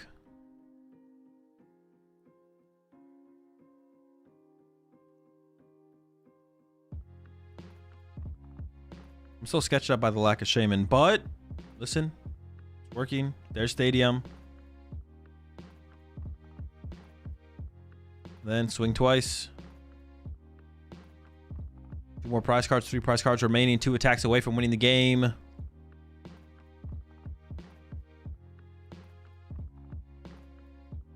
does Drayton do? He gets a Pokemon and a trainer card out of the top 7. Is that better than Dawn? That could be better than Dawn.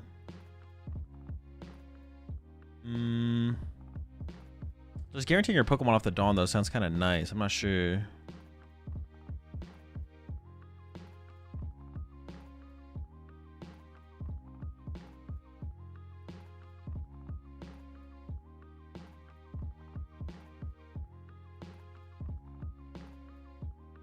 Water Palm plus stamp, please, slot box.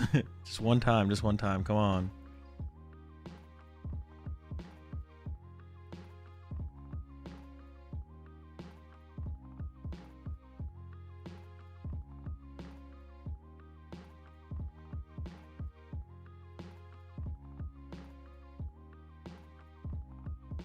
Debating what to grab off the Ultra Ball here. What's going to be the grab?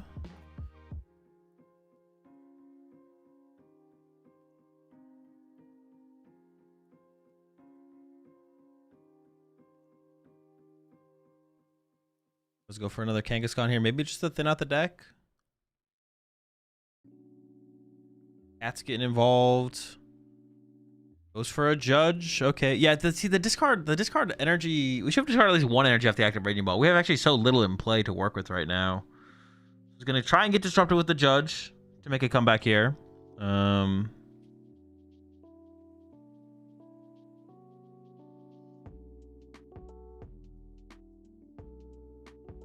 Kangaskhan for 2.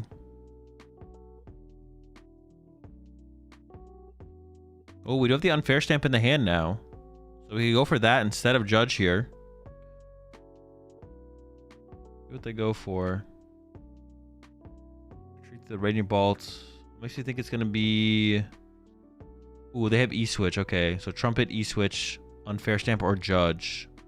That's going to be the question. Do they want to go with the Judge here or the Unfair Stamp? I honestly feel like if we're good, the turn we Unfair Stamp, it would almost be good to attack with the Kangaskhan, because the Kangaskhan requires the supporter.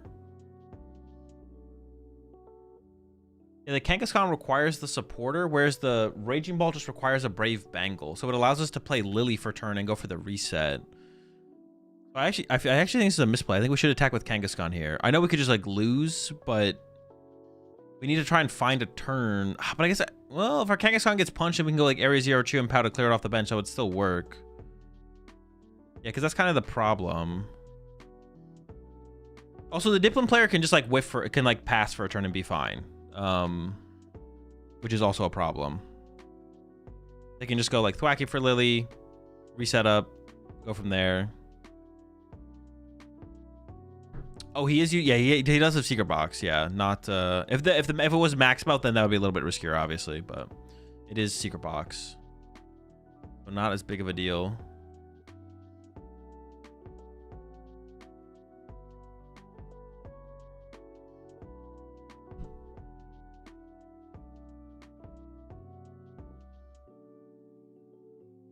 There we go. There's a knockout. Does this card off the bench again? Okay, 2-card hand, but we have 2 Thwackies to work with, so we'll be just fine here. Question is just how much can we do? The hand's not particularly strong. It might just have to be a Lily reset here. I guess we could get Secret... No, we don't even need to get Secret Box involved here. The Stadium did stick for a turn, which is actually a big deal, to be honest. We can actually pretty easily get the KO here. Yeah.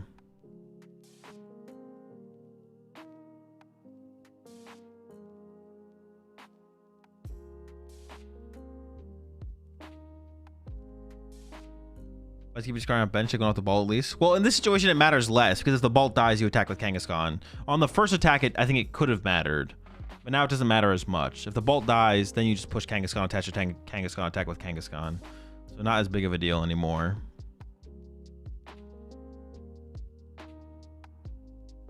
Henry Chow is not playing in this, no.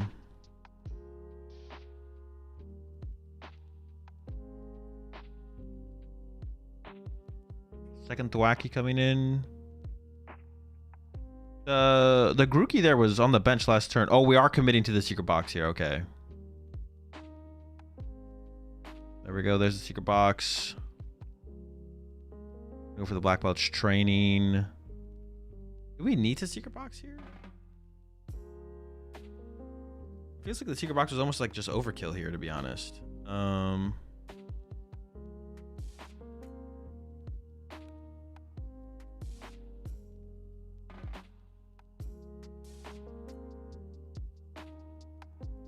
Pad. Wait, am I trolling or is this play just like not that good? Oh no, black belt gets us there. Okay, this is fine. This is fine. I feel like we just... Oh, it works. It works. It works. It works. It works.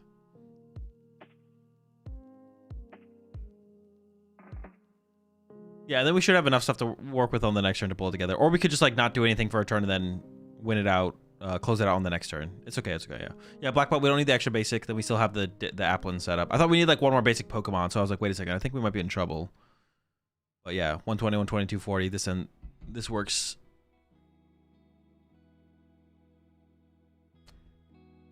Yeah, triple Grookey or triple Thwacky to work with on the next turn to close it out.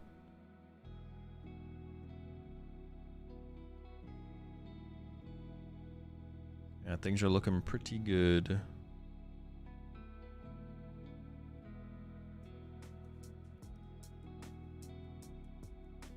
They still have the Judge, I guess, but that just shouldn't be enough to win the game, I don't think. And they're going for it. I mean, it's like a 5-card hand down to a 4-card hand, but there's triple Thwacky on the field, so it shouldn't make that big of a difference. And they don't even have to win next turn. They can just like take a turn to reset up and then try and win on the next turn, and that would be fine as well. But they have good odds of closing it out on this next turn for sure. Judge plus attack with Kangaskhan, kind of the last hope here.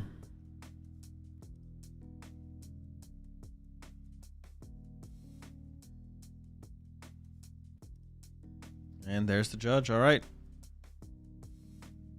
Shuffle up.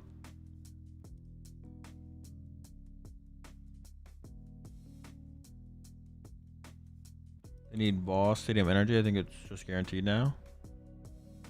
Oh, true, because they can just go after the Meowth. Yeah, true.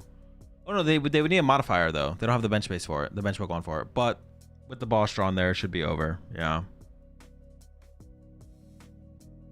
Oh, there's a stadium replacement. Hold on. Cat on the bench. Currently only doing 120 damage. Bengal Boss Grass. Stadium.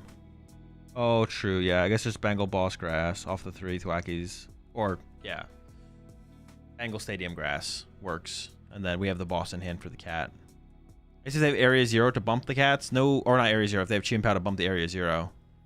But they do not. So with that, it should be game. And even if it wasn't game, they have a whole turn to like set up for game on the next turn. But that is just going to go ahead and be game here.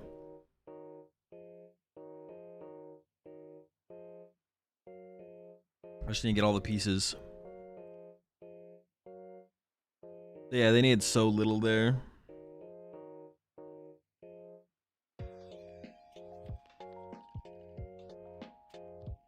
No Wellspring and Bolt, definitely questionable. I think it's a pretty big deal for quite a few matchups, yeah. Not playing it definitely seems kind of iffy. Got a boss before the bump, though. No, not really. You could just take the 1k on the Kangaskhan next turn with like a Kieran plus Bangle. You could just like take this turn to like Lily and reset up your board, and then next turn 1k the Kangaskhan. Or Bangle boss KO a Ogerpon or a Latias. Oh, this works as well for basics, I guess. As long as they have 2 basics left. You don't need the Bangle. This also gets the job done.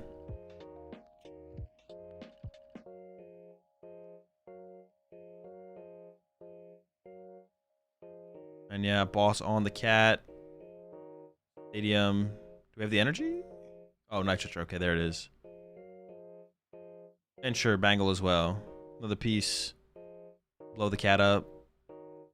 Cat's cooked. Festival Elite to top cut. You'd love to see it. Getting it at X and 2. All right, there might be another. They might show us another match before the card reveals. We'll see. Card reveals are coming up soon, though. I'm not excited for them, though, because the last time there was card reveals, they just weren't very exciting. Everything loses to Dragapult. Everything's terrible. To be this way. Not like this.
Have we seen any intriguing rogue decks tonight? No. So what do you think about that Psyduck? He's trying to get away from the screen. He has slowly made his way further across the screen there. Very interesting.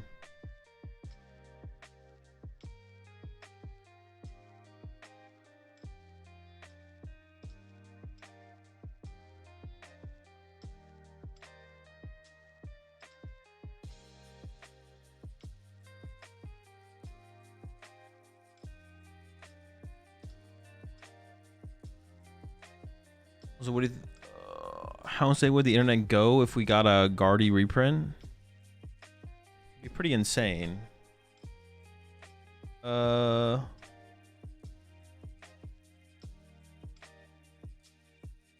it'd be pretty insane.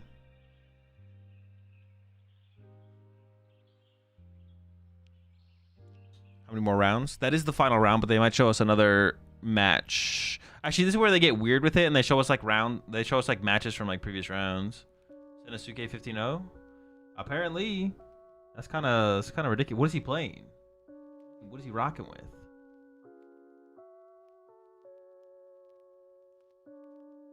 Kind of sick if he won 2 Champions Leagues this year, because he won with Guardy, right, earlier in the year. Be pretty cool.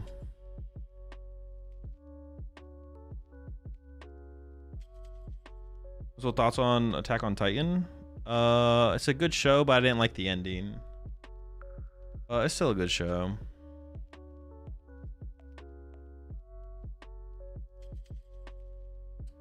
They cut to a top 32. All of Top Cut will be tonight. Any Western players that have made it far? I don't know if there's any Western players in this one, to be honest. I'm actually not sure. Yeah, he got 2nd place at Worlds, yeah. You know what we need? B-Barrel to counter all these stamps and red cards. True. I think Rahul played in the expanded event. I guess he could be going deep in the expanded event, but...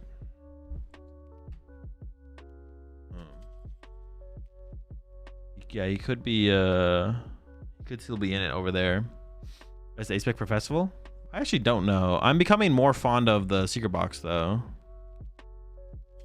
I think Fabian's playing the expanded event, too. Oh, okay. Who was going to enter expanded but dropped out? Oh, he's not even doing expanded now? Oh, wait, you mean like he was playing but ended up dropping, but he actually played in the tournament? Oh, he just didn't go at all? Oh, interesting. With the amount of times you've watched Champions League, surely you are fluent in Japanese at this point? Yeah, for sure. Yeah, definitely. Those who have been watching your videos a lot lately, and they've inspired me to play in NAIC. I'm really excited, and I really appreciate you putting out consistent, good content. Of course, Giggity, glad you enjoy the content. Best of luck at NAIC. Will they reveal any new cards for this event? No, not for you. For everyone else, though. TBC has to know this format is dog right now. They better drop some heat. Like a Culver's Draw Engine or just a strong EX we can play with. We'll see. Maybe just a Pult counter. Honestly, a Pult counter would be good enough.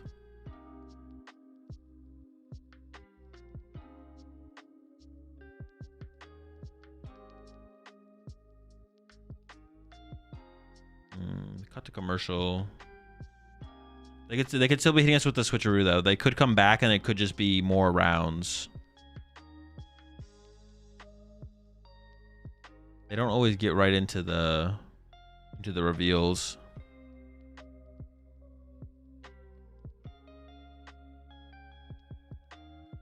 They like to slow roll it quite a bit.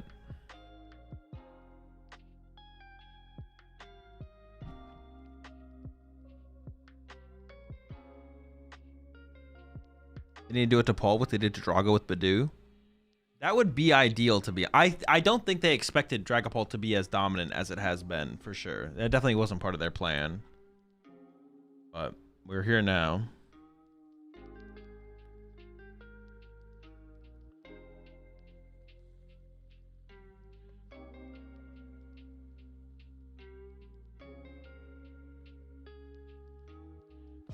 What do you think about Japan playing formats before? Is it advantageous? I mean, not really, no. There's no real advantage gained. The format and metagame move too quickly for there to be an advantage. Or to be a very big advantage. If some, I guess there is technically the potential for an advantage, but it doesn't actually matter.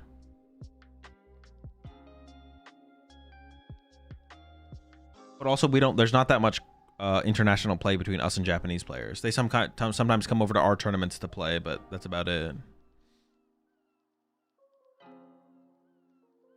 So for the uncommon energy position, how many Dragon Ball did y'all pick? We picked based on top 16. So how many are ever in top 16? We picked 4 top 16. Things it's way harder to counter Pult than Printing Badu for Drago. I mean, it depends to what extreme they want to go. They could literally play a card that says this Pokemon can't be affected by damage or effective attacks from Dragapult EX. And then for a single colorless energy, it could KO Dragapult EX.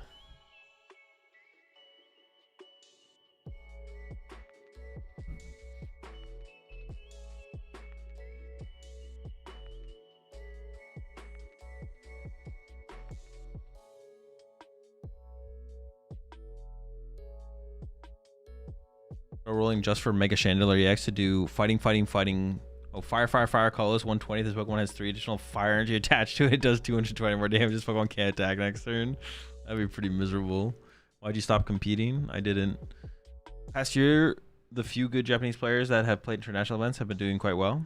They have, yeah. It's been pretty cool to see the success from the Japanese players at the events for sure.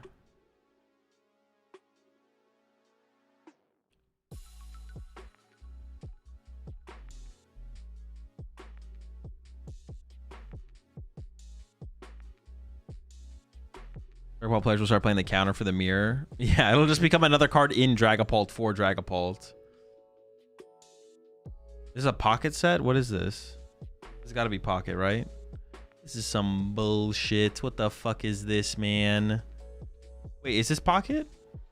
Wait, now I'm just kind of confused. What the fuck was that? They showed Fuel Blower. And Urshifu's. That had to be pocket, right? Or somebody like, wait, hold on. I was about to be like, well, hold up. What's going on here? What's happening? What is the current state of Pocket? Is Pocket cooked?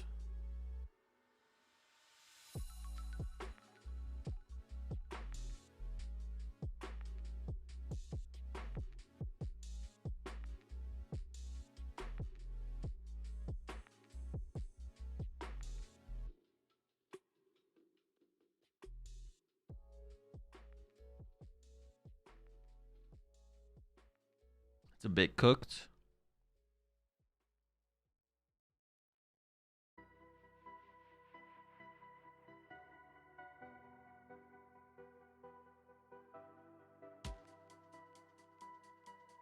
I appreciate the 5 months there. Monkin Boy. You know Nathan Stratford?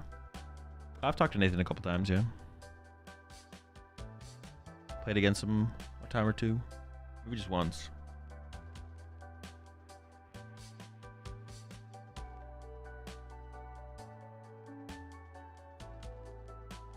They got the whole squad here. They're definitely here for the reveals. They got to be here for the reveals.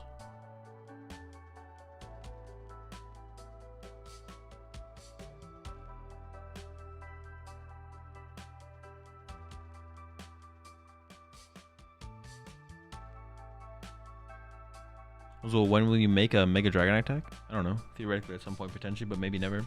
You appreciate the 10 months there. Red Candy Denny. Azul, I got stung by a stingray yesterday. I got my first day 2 at LA. Do I have to do that for every major from now on? I mean, there is a correlation, but I wouldn't dig too deep into it, I don't think. I don't think I'd go out of my way to get stung. I would at least test it out. Don't go visit a stingray before your next major and see what happens, and then go from there. More testing needs to be done. Now we have to completely avoid stingrays. For your next major, see what happens, and then we'll discuss further. We need a bigger sample size though on both sides of the coin. All right, here we go. Reveals happening. Wait, hang on, let me get my phone ready. I can translate them. my gosh.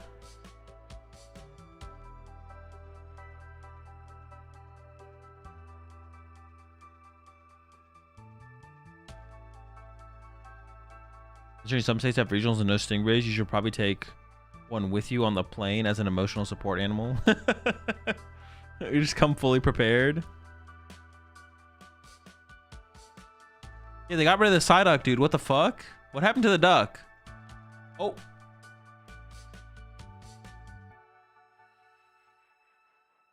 As long as this Pokemon is in play, your opponent's active Pokemon will have to retreat by 1 more energy. This attack does 50 more damage for each energy required to retreat from your opponent's active Pokemon.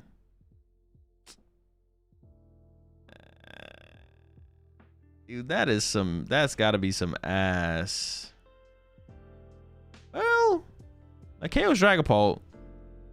Use up to 3 Lampent cards from your deck and put them onto your bench and shuffle your deck. Oh, wait, hold on. Lampent, though. The Lampent's kind of a dub. Choose up to 3 Lampent cards from your deck and put them onto your bench and shuffle your deck. Hold up. That is a lot of Chandelure EX very quickly. Actually, hold on. Maybe it's not that bad. Barrage Step Lampent.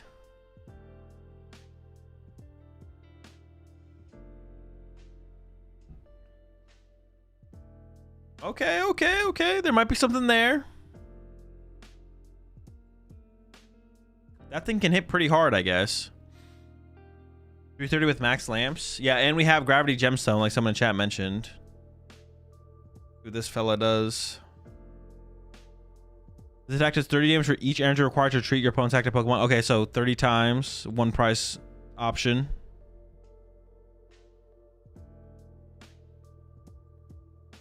Does the ability stack? It does stack, yeah.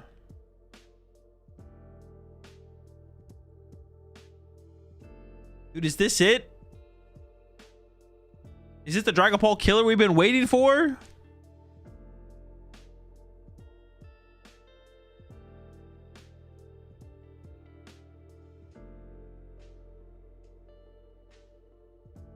Oh, Shuppet? Hold up. Wait, is this some kind of Night March bullshit? If you wish, choose 1 card from your deck and add it to your hand and shuffle your deck. This Pokemon is unaffected by your opponent's moves and abilities. Okay, it's not very good. What does the big one do? This Pokemon is unaffected by your opponent's moves and abilities. If you have 6 or more Pokemon with the ability Disguise in your discard pile, place 4 damage counters on each of your opponent's Pokemon. Oh, so they all have the Disguise ability.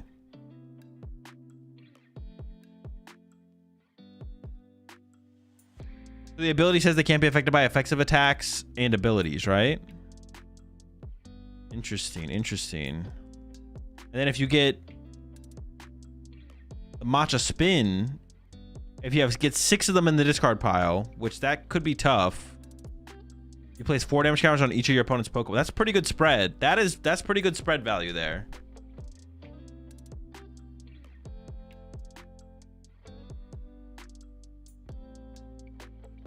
I guess it can't, in the mirror match, it can't hurt itself, yeah. Okay, Delmai's here. If you have 4 more Pokemon with the ability Disguise in your discard pile, this attack does 140 more damage. That's a lot. And then Spiritomb here. If you have 13 or more Pokemon with the ability Disguise in your discard pile, choose 2 of your opponent's Pokemon and place damage counters on each of them so that the number of damage counters on each of them becomes 4 times the original number. Okay, I don't know what that means. What does that mean? 13. It's not 13. That didn't translate correctly. If you have 13 or more Pokemon with the ability Disguise in your discard pile. Now, 13's a lot. Choose 2 of your opponent's Pokemon and place damage counters on each of them so that the number of damage counters on each Pokemon of them becomes 4 times the original number. I don't know what that means.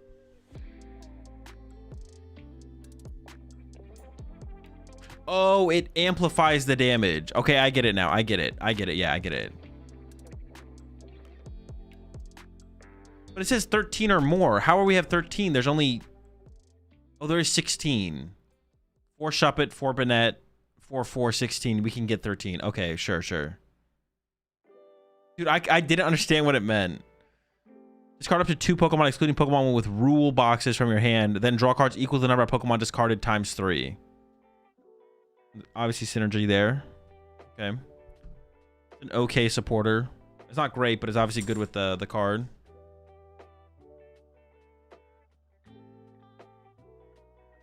Discard 2, draw 6. Yeah, but it's discard 2 Pokemon. It's limited, so it's not going to be good in many. Not that many decks want that many Pokemon in their discard pile. So, Elmaizen, Clefairy, OKO's Ball for 1 energy. That is true, yeah. And your whole squad is protected from Dragapult spread.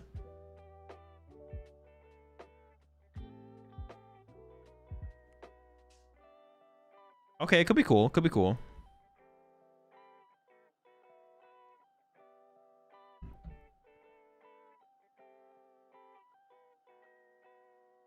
Are we getting 13 in the discard pile? Ultra Ball and Prism Tower. And then our opponent taking KOs, because they have to take KOs eventually, right? Yeah, Ultra Ball and Prism Tower. We might have to play the... yeah. I was going to say something. I don't remember what I was going to say. We have to play something else in there as well, but... And the supporter, I guess, right? The supporter also works. Blender. There's Brilliant Blender, but I don't know if we'll need that. But Blender is an option, yeah. We may be able to just draw into our Pokemon fast enough. Disguise ability is also anti-Monkey Dory. Oh, it is anti-Monkey Dory, yeah. Wait, it's also anti-Dusknoir, right? Doesn't it just protect it from everything except Bench Snipe? But we have Shaman if we want Bench Snipe protection.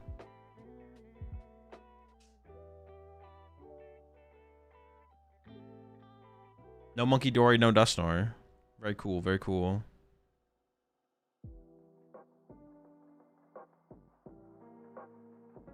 Need Max Rod, not Blender. No, we don't need to recover the Pokemon.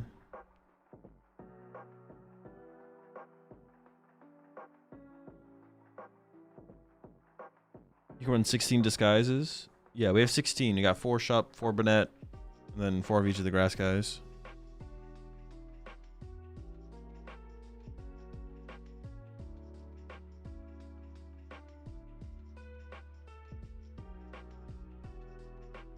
They hit us with the diagram out here. They're breaking it down for us. And as you can see here, the Mega Venusaur deck is fucked.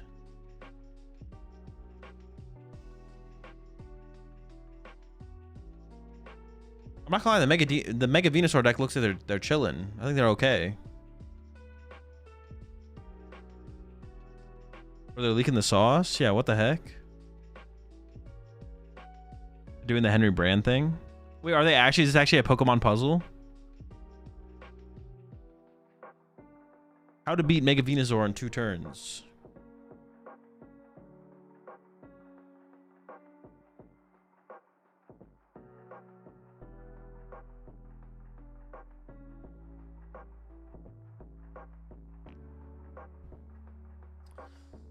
It's just it, or they'll reveal more. I mean, it seems like they're done with reveals for today. The full set will reveal next Friday. The full set will be revealed next Friday or Thursday.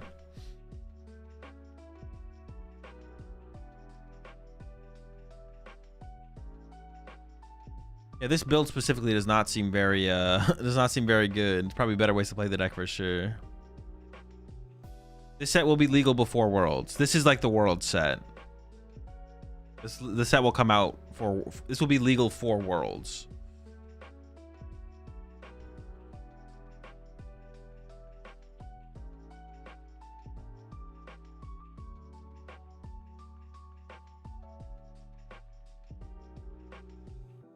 Dude, the mirror match has to be miserable, right? Like the mirror match, you're like punching with Banette, I guess. I guess your attacker turns from the T guy to the Banette.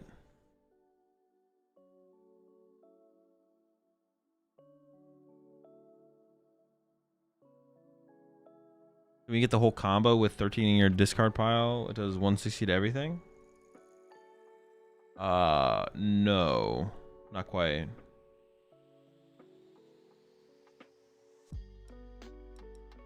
The Chandelure is just Spite Ops EX? Basically, yeah. But it looks like it actually might be good.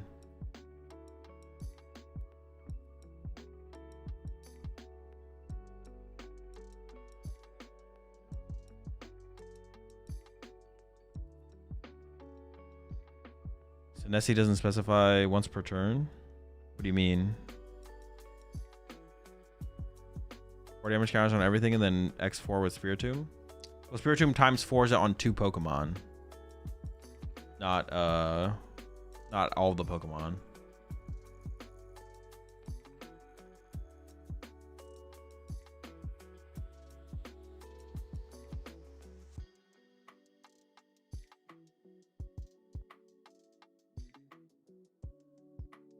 Seems like it's an actually playable new archetype. We'll see. Rapska's in the format. There's Rapska in the format, and there is also like Fennel, and they're also printing a new heal card that heals 50 from everything in play. So there's already cards in the format that counter this card. I don't know if that's unfortunately or fortunately or we'll see how good it is. Honestly, just playing the other thing as like a 1 prize deck would seem interesting. The psychic guy.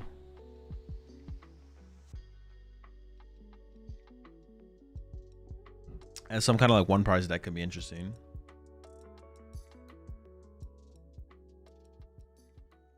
Yeah, there's a lot of heal. There's heal supporters that do like directly counter this card. The Sinestia, anyways.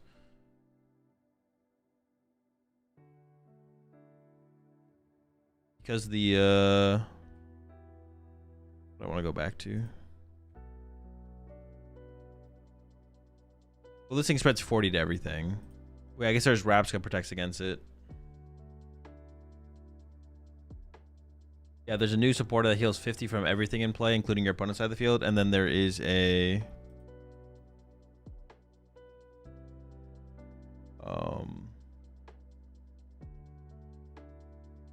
There's also Fennel that heals 40 from your side of the field that already exists.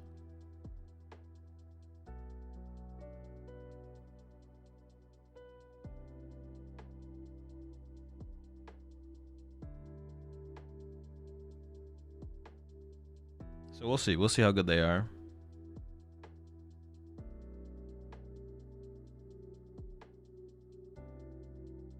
I hope good cards come out of this set for sure. I definitely hope good cards come out of this set. Not sure it'll be the... I mean, this is basically like the new Lost March, Night March, United Wings deck. But it's way more interesting than those decks because those decks were always just punch really hard. But these new cards are a little bit more depth to them, a little bit more strategy.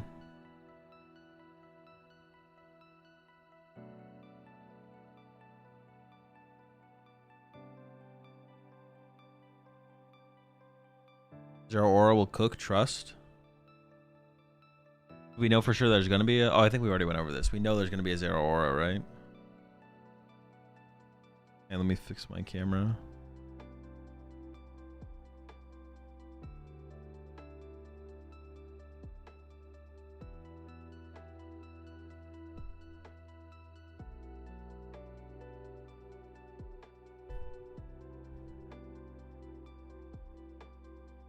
We do still have United Wings, yes.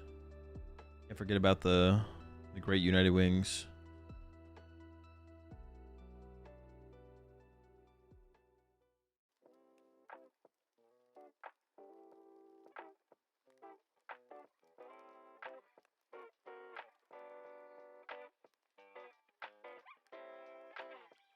I do really like the Chandelier that counters big stuff, but since this card trap has no retreat cost. Yeah, but that's just like 1 card. That's like 1 deck. You don't have to be able to beat everything.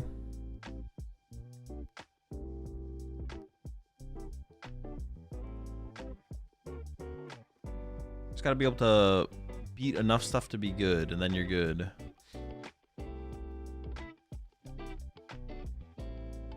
There is Latias, yeah. Latias is in the format, so I don't know how that Chandelier deck will like beat any big basic deck, if they still exist. So I think pulse percentage will stay high for a while.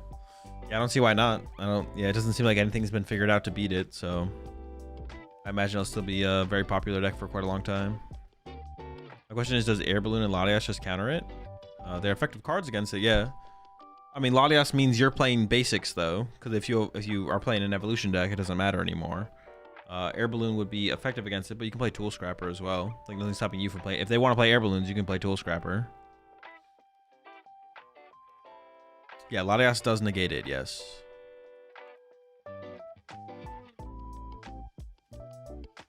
Against the big basics, it's not doing very much. Yeah, Jamming Tower or Tool Scrapper would answer like Air Balloons as tech cards against it.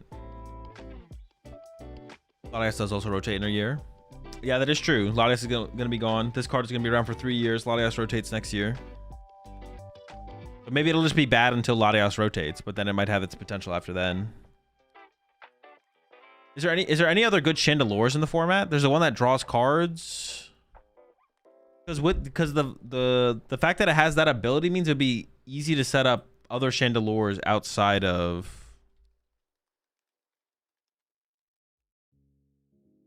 There's the Alluring Light one. If you have 10 or more basic fire engine cards and your discard powerless attack does 100 more damage, okay, you can put that in there. Alluring Light, both players draw a card. Wait, this is broken. Ah, that's terrible for sure. Maybe they'll print a different Chandelure that goes with it though at some point. Because the fact that you have the Alluring Light or whatever it is, the Lampent that gets a bunch of Lampents in play, like makes it really easy to set up more than just your main one. Although you still want 3 or 4 of those things set up, so maybe that is all you set up. Possible. Is possible.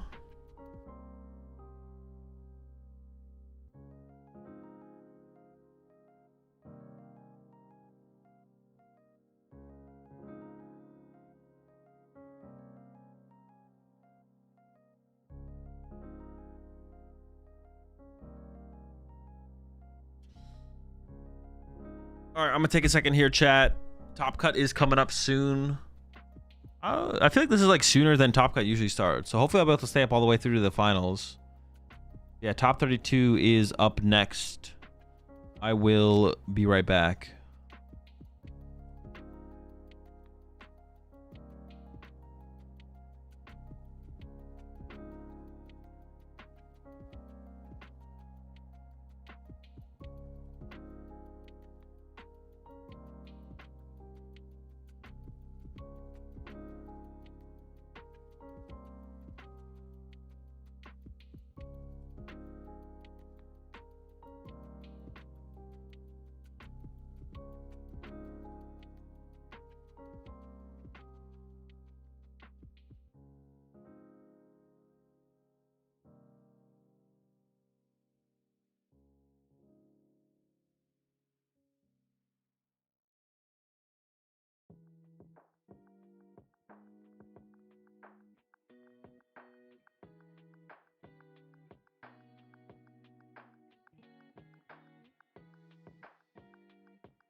Wait, I guess we could like go check on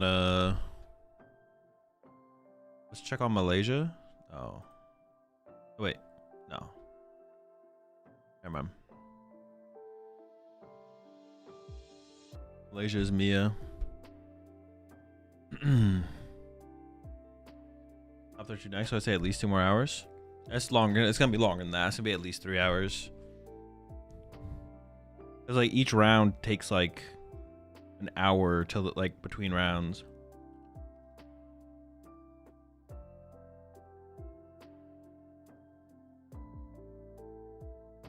Yeah, maybe 45 minutes. But it's like 45 minutes to an hour between each round. And they sometimes show multiple rounds in a round. Yeah, it's like about an hour each round.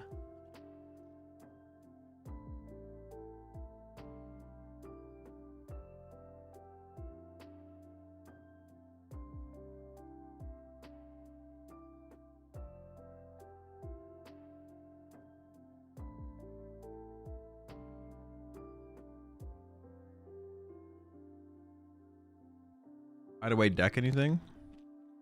What? Wait, what are you saying? Hideaway deck anything?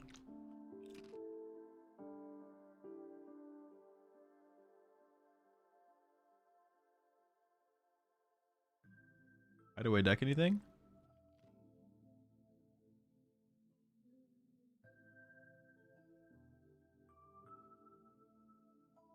You gonna play anything cool on stream?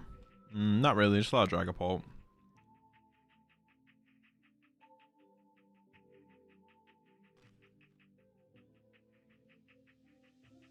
A lot of Dragapult and nope, that's it. I mean, there's a Festival League last round, but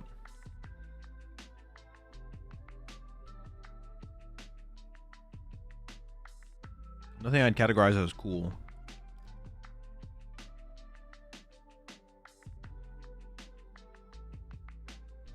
That Mega Chandelure is a control card, by the way.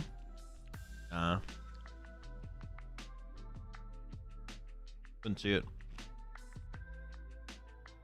You're capping.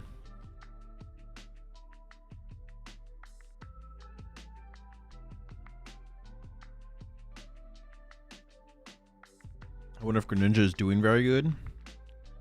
Probably not. Would be my guess.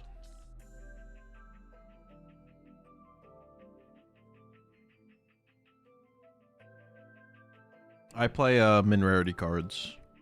Max min rarity. Maximizing min rarity.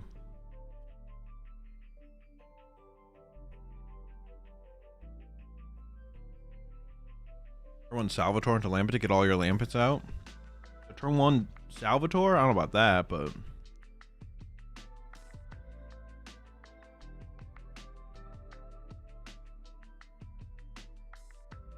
min max? No, it's more like max min. We're maxing the min, you know what I'm saying?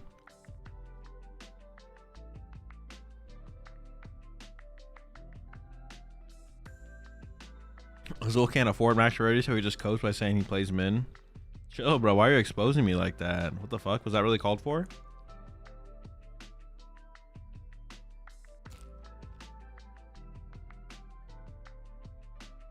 Why do you like min rarity? I think it just looks better. Also cheaper. I have like no like desire to want to play max rarity.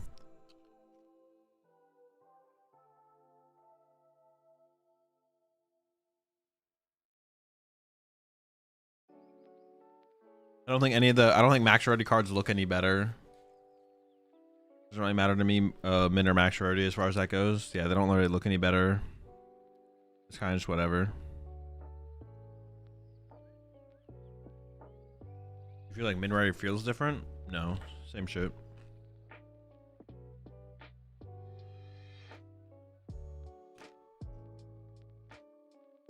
I guess it's not even that I think. I've said in the past that I think min rarity looks better, but it's not even that. I just don't think max rarity looks any better, and one of them is cheaper.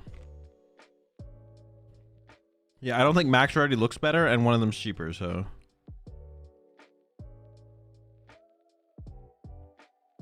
Makes no sense to play max rarity. I did hear Monkin Boy, yeah.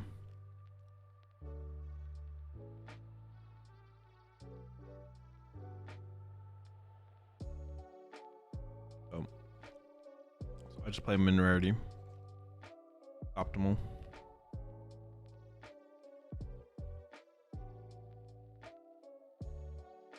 Don't you like the non-hollows because they crimp less?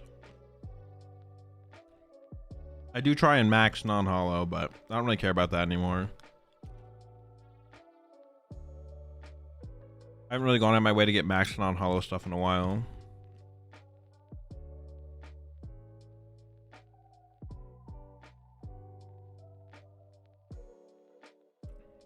Cohesive rarity is ideal. Some cohesion is probably correct.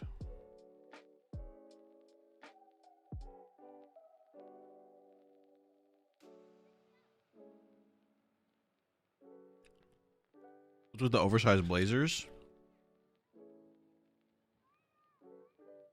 Well, I feel like the guy on the left isn't wearing a blazer. Well, maybe it is, but like if that looks like that's kind of the style. It kind of looks like a bathrobe though.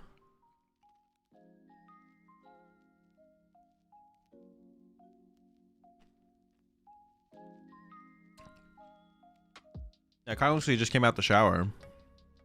Rocking the robe. It's probably just the style though.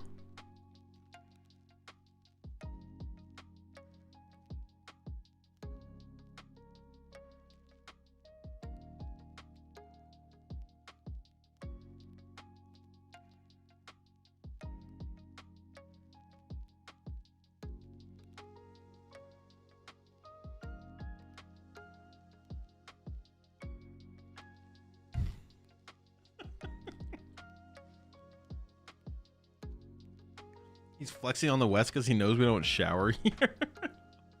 Yeah, insane flex. Whips out the bathrobe. They're called easy jackets. It's like casual formal. Makes sense.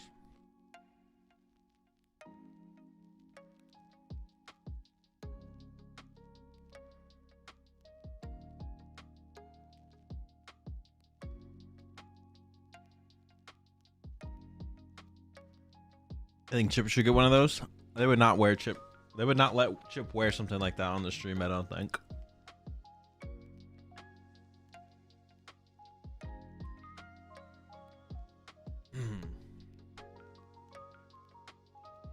Wait, now you play Hole Digging Shovel to discard 2 Pokemon? No, that's terrible. Don't mention that ever again.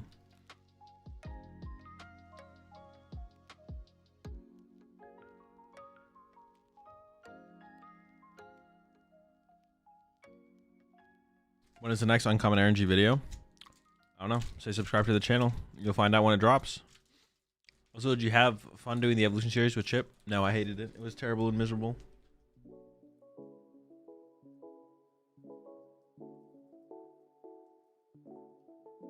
Worst time of my life. So I just won an online tournament. Are you proud? No, that's pathetic. The fact that you'd even play in a Mickey is disgusting. Mick.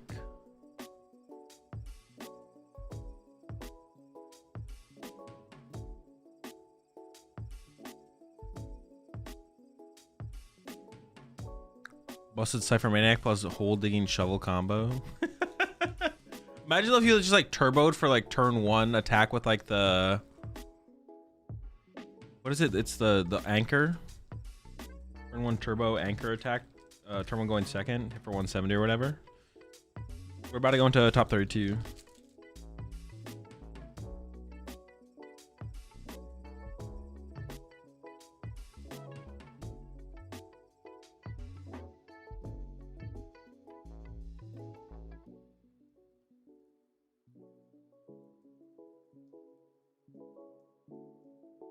I'm choosing Academy at night.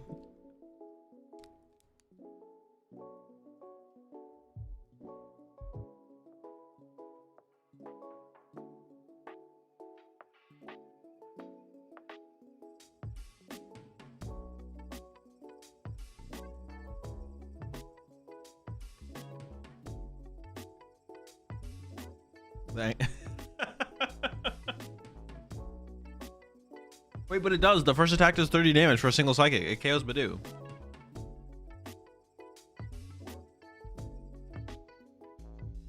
They print all these cards that deal with Dragon Ball.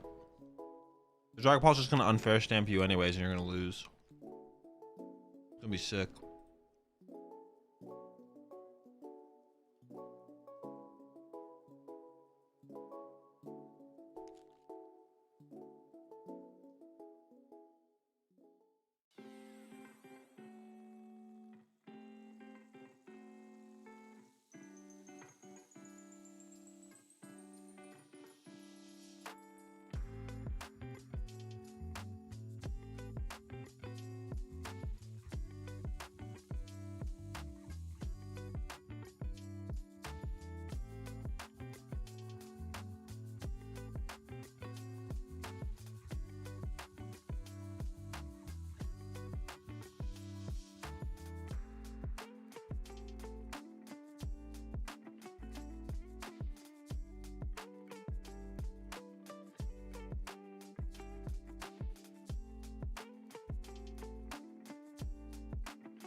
Have a good one, Andrew.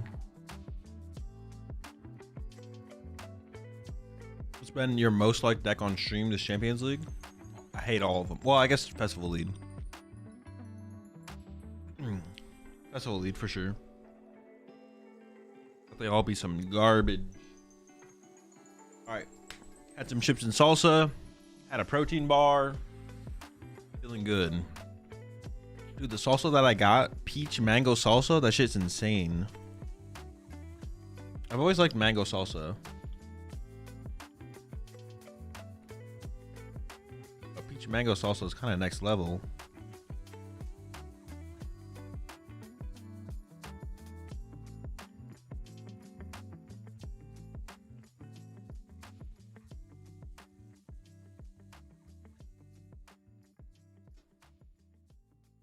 What do you think about Hedrick's crushing pulp?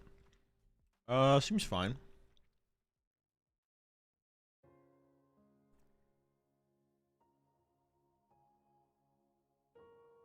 Seems chill. Where's the guac? I did have some avocado salsa in there as well. Avocado salsa with mango salsa. No guac. No actual guac though. What's the best deck you have seen so far from the Champions League and the LA Regional? I mean, there hasn't been anything interesting in from Champions League at all, basically, to be honest. Best deck's probably Pulp Noir. From LA...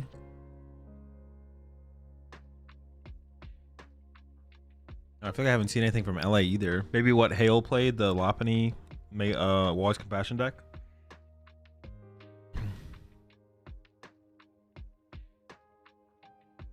Everything's been pretty vanilla though so far. Nothing crazy.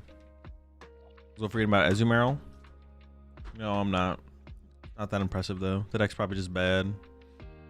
Which is, I don't want it to be bad. It just is. It's unfortunate, but it's true. Truth hurts. As well, I'm having lunch. Rice or noodles? I go noodles probably.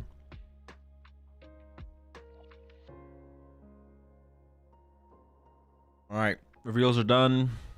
New cards look cool. Nothing crazy though. Still, I feel like nothing crazy on the new reveals. It's like all right, it's interesting. It could be good. If someone want to just make day 2 of an event, what advice would you give them in terms of deck building and deck choices? Pick your favorite good deck. Get good at your favorite good deck. Thoughts on wheat thins? They're all right. I would never buy them from a store. I don't think, but.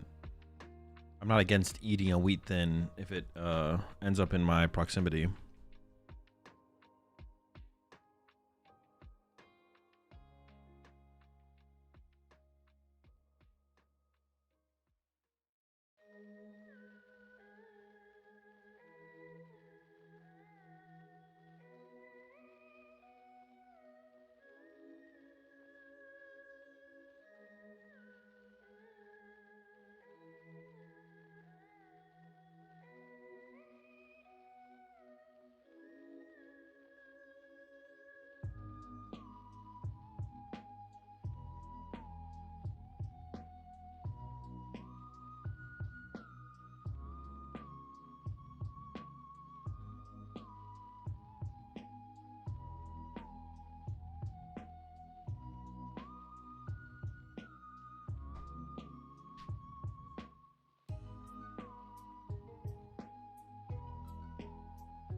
Is a Cape Pult sparse the same as Crushing Pult this tourney?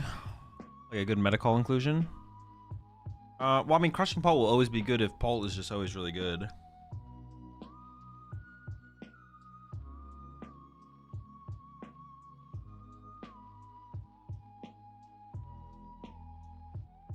I feel like Crushing Pult has like more long-term staying power as being like one of the top ways to play Pult. Well, so does the Dunsparce Pult, but like not in the way, like Hero's Cape is like fluctuates, I feel like a little bit more.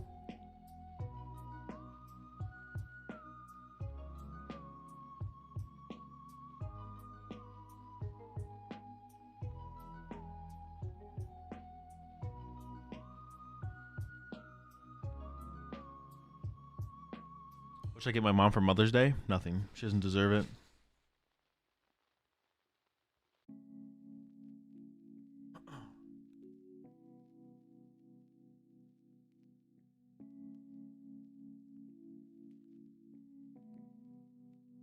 Put that and send it to her. Yeah, clip this and send it to your mom. Yo, what's up, Cyanide?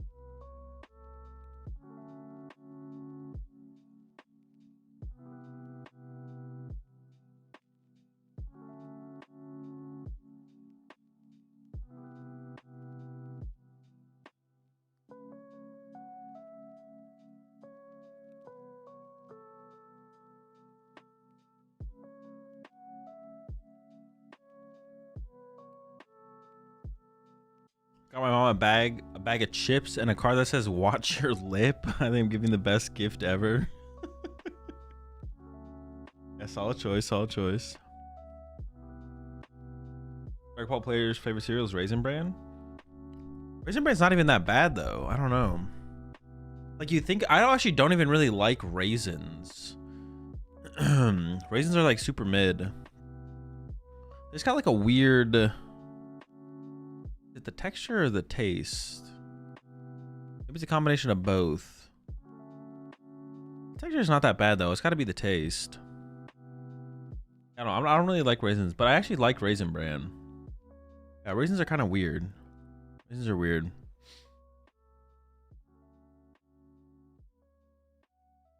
Yeah, raisins are definitely mid. I like craisins though. Or dried cranberries. Are they actually called craisins? Is that actually what people call them? I guess the new card reveals are sort of Night March like. A little bit, yeah. Do you have any secondary thoughts on how this could play out? Nope. Will it be a United Fizzle? United Wings Fizzle? No clue. Not thinking about it. Yeah, they're called craisins. Just dried grapes. Yeah, so what is that? How does that add to the conversation here? Just dried grapes. Dried grapes are raisins? Yeah, I know. You know what? I do like grapes. I guess I like raisins now. I'm in. Y'all have convinced me. Did they post the expanded update anywhere? I've not seen anything, no. Not seen anything. Looking to translate what they're saying for us. Dunsparce TX. Good against Slotbox. Dried cranberries are craisins. You're banned. Dried plums aren't called plaisins. Wait, are dried plums a thing? I've had dried. Wait, do people eat apricots not dried? I've had dried apricots. I've only ever seen dried apricots. I've never seen an apricot not dried. Has anyone ever tried a non-dried apricot? Real man does not hate on raisins. I'm not hating on them. I just don't like them. Look, can you translate what Psyduck is thinking about since he's back? He's thinking about how he wants to get out of here. Is apricot a peach? No, it's an apricot. Prunes? Never had a prune. Dried plums are prunes, yeah. Oh, is that what a prune is? Apricot jam is fire. It is pretty good. I have had that before, yeah. Dried apricots are goated, bro. Yeah, they're okay. They're fine.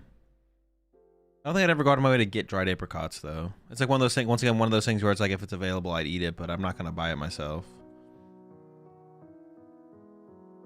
Yeah. He's thinking about Dragapult and it's giving him a headache. I could see it. Yeah, I could see it. That poor duck. He just wants to go to bed. He's tired of staying up for this tournament. Like, look, get me out of here. I'm not even a caster. Are you powering through for day 2 of LA? No, I'm going to go to bed after this is done. I'll wake up for day 2 of LA. No, I'm not going to stay up. I'm not going to stay up the whole night. It's like plus 6 hours or 7 hours, maybe. Like, this tournament will end and then it'll be like, LA will start in like 7 hours after that. Should I stay up 3 hours to watch the rest of No? I don't know. What is No? Why do round 6 so long to start? I mean, they might give the players a little of a break between the end of the Swiss plus into Top Cut. I'm actually not sure, so that would be a reason, but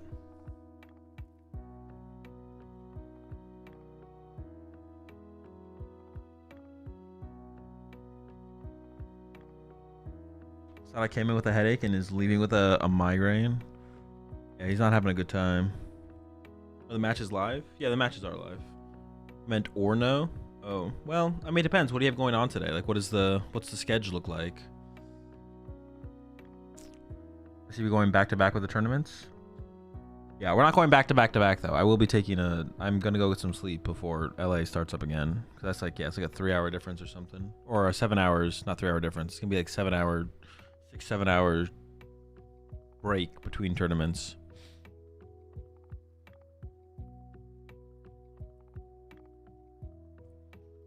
Yeah, whether or not you should stay up depends on the schedule.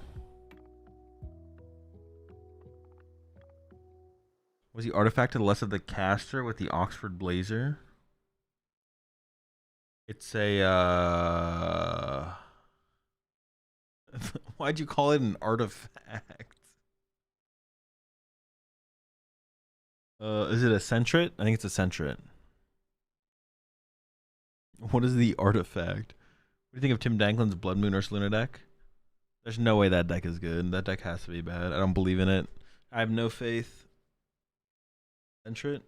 What did I say? Did I say Sentret?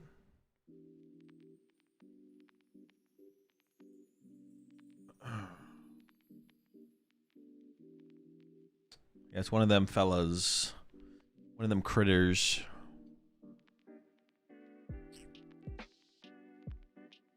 Lakers are gonna get swept.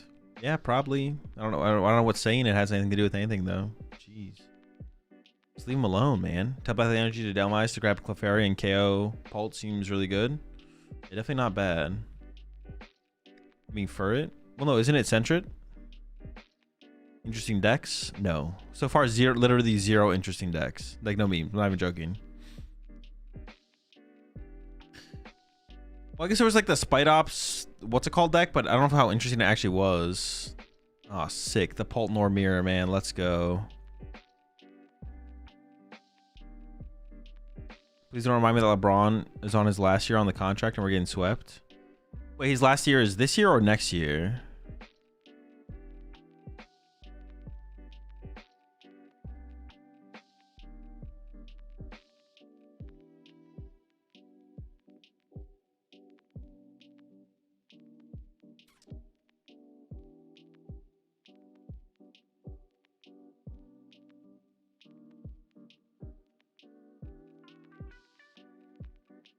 Contract year for LeBron this year? Ooh, interesting.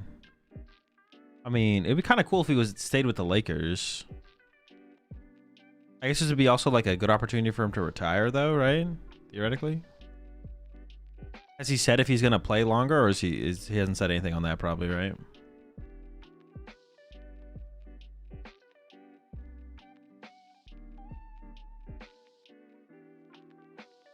Third Cavs reunion?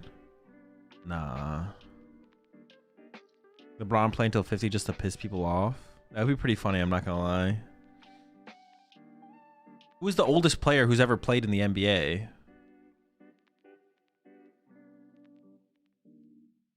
Ooh, 2 Dragapults prized. But there should be 3 in there.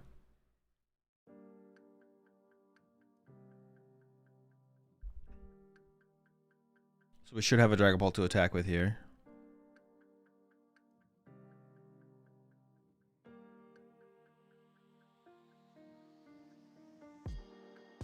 LeBron trying to be the first player in the NBA to play with two of his kids. That would be insane. Wait, how much longer does he have to wait? How many more years? Predictions? Yeah, sure, we can do a prediction.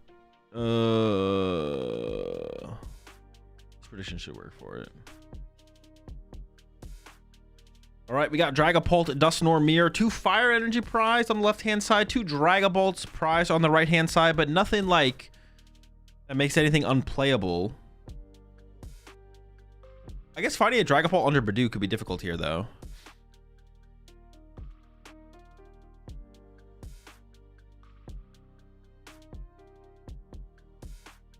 All right, here we go. For anyone who's unfamiliar, Sanosuke, the player on the right, world's finalist, and has already won a Champions League this season. Now in top cut of another Champions League. Now I'm kind of curious, did the players know what each other were playing? Because the player on the left won rock, paper, scissors, but chose second. Are we going second in the Dusknoir Mirror again? What is the plan here? What are the lines here? Buddy Poffin start, of course, is going to be pretty good. Going through the prize cards, doing a little prize check-in. It could be tough to find a Dragapult under item lock. Yeah, also he did start 15-0. He is currently 15-0. I wonder if anyone's ever gone undefeated in a Champions League into top cut. Or has anyone ever gone undefeated and then won the whole thing? It's probably no. Probably unlikely. We could see some history being made. I mean, 15-0 might be already history, to be honest. I don't think I've ever seen a 15-0. We've definitely seen some. We've seen like 14-0s for sure, I think.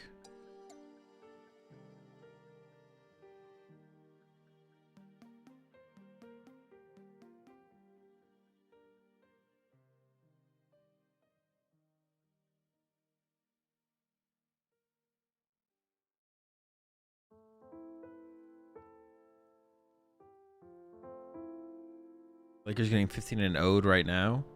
Honestly, how many games do you think it would take for the Lakers to win a game? Maybe that is a good... Well, actually, they could play so many games that Luka would come back and they'd win one eventually, right? How many games would they lose in a row before Luka comes back to save them? And how many games would it take Luka to win one? Interesting. All right, back to the match. Badoo and second Drippy on the board now. Onto the other side. Buddy Poffin in the opening hand as well. Okay, here we go. Going Poffin for Poffin.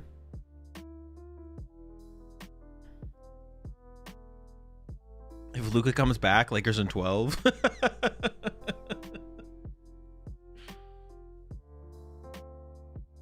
I see 15-0, I immediately get sus. In what way?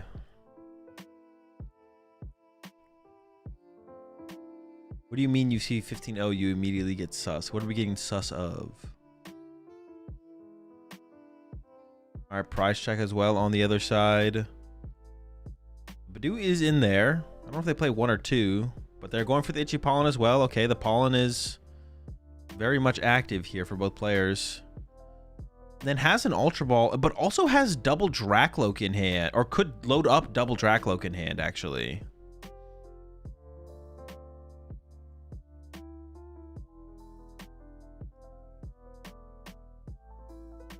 There's the Ultra Ball. Giving up a Dracloak, but I assume we're just going to Nitro Charge for it immediately.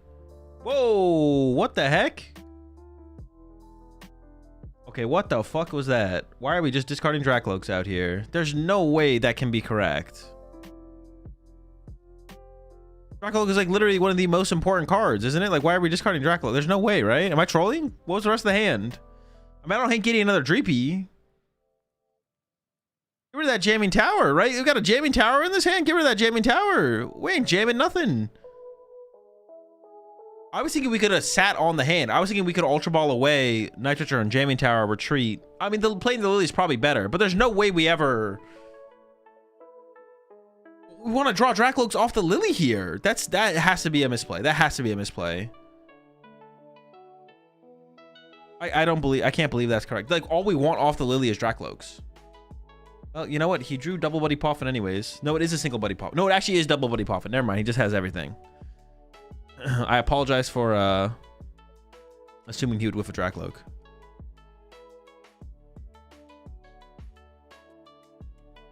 Yeah, I would assume we just give up the Jamming Tower there and then hold, or put the... I guess if we're going to do like this, we could shuffle the Dracloak back to the deck. I feel like discarding a Dracloak there is insane, though. That's like the how we play the game. That's how we win the game. Hey, what's up, War Turtle? All right, 2 Dreeps. 2 Dracloaks in hand. And into the Buddy Poffin. I mean, this is an insane first turn, to be honest.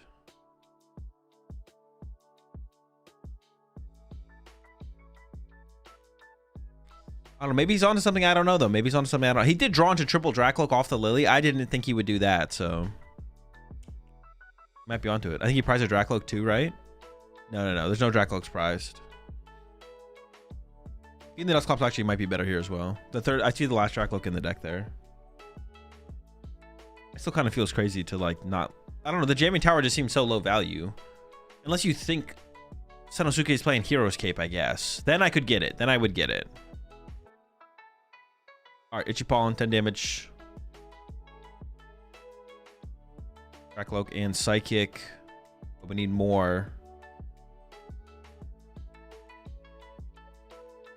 Supposed to evolve the active. Interesting. I guess it makes sense, though. If we're just going to commit to Psychic active, same difference, sure. I guess we do want the damaged Dracloak to be the... We want the damage to be on the Dracloak, yeah, not the Dreepy.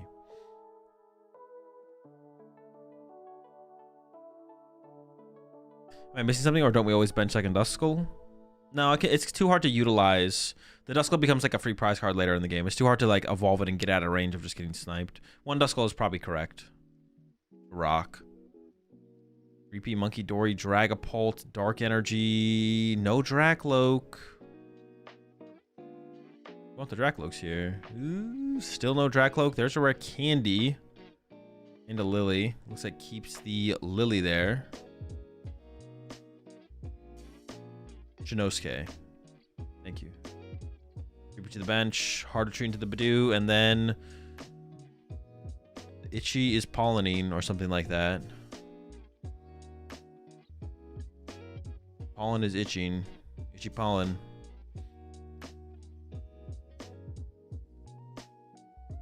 Alright, triple Loke on the way. Loke 1. I mean, this turn, we're not looking for anything crazy. A Crispin would be cool. Dragapult to build up for the next turn. A Boss to build up for the next turn.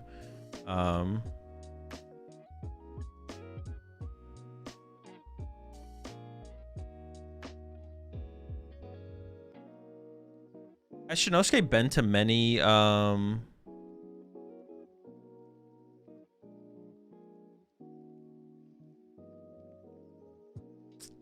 See, now I already got 2 different...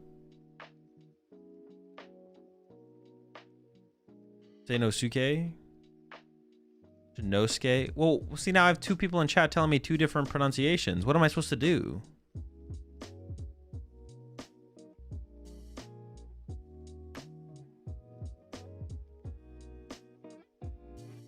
I give up, man. I just give up.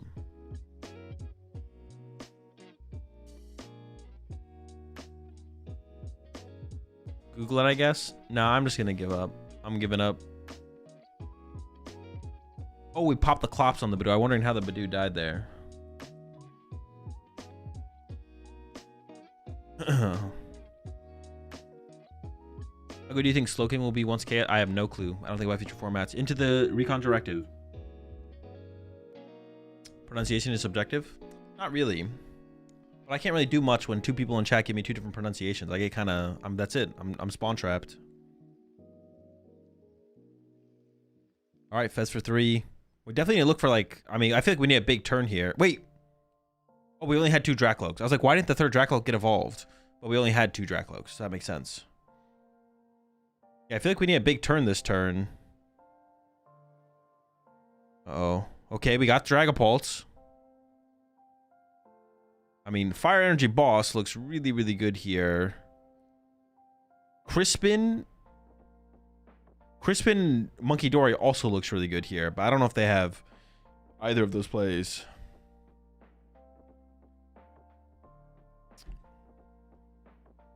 Is it just pass? Oh no, asking how many cards are in hand. Monkey Dory comes down. Dark to Monkey Dory. I mean, if there's a Fire Energy prized... Or a Crispin... No, I guess the Fire Energy wouldn't matter. If there's a Crispin prized... Into the Lily, okay. Yikes. We also need to find some other Dracloaks this turn. I mean, we can punch something for 70, I guess. But they're just going to push up the Dracloak with the Psychic Energy and let you punch that for 70. Yeah, not the start we're looking for. It still sets up okay. I mean, the big card we need here is Dracloaks. That's what we really need here is Dracloaks. Okay, that's big. Oh, but it doesn't even matter because we priced 2 Dragapults, so we can't even evolve this Dracloak into a Dragapult to protect it. And we can kind of make it work, I think.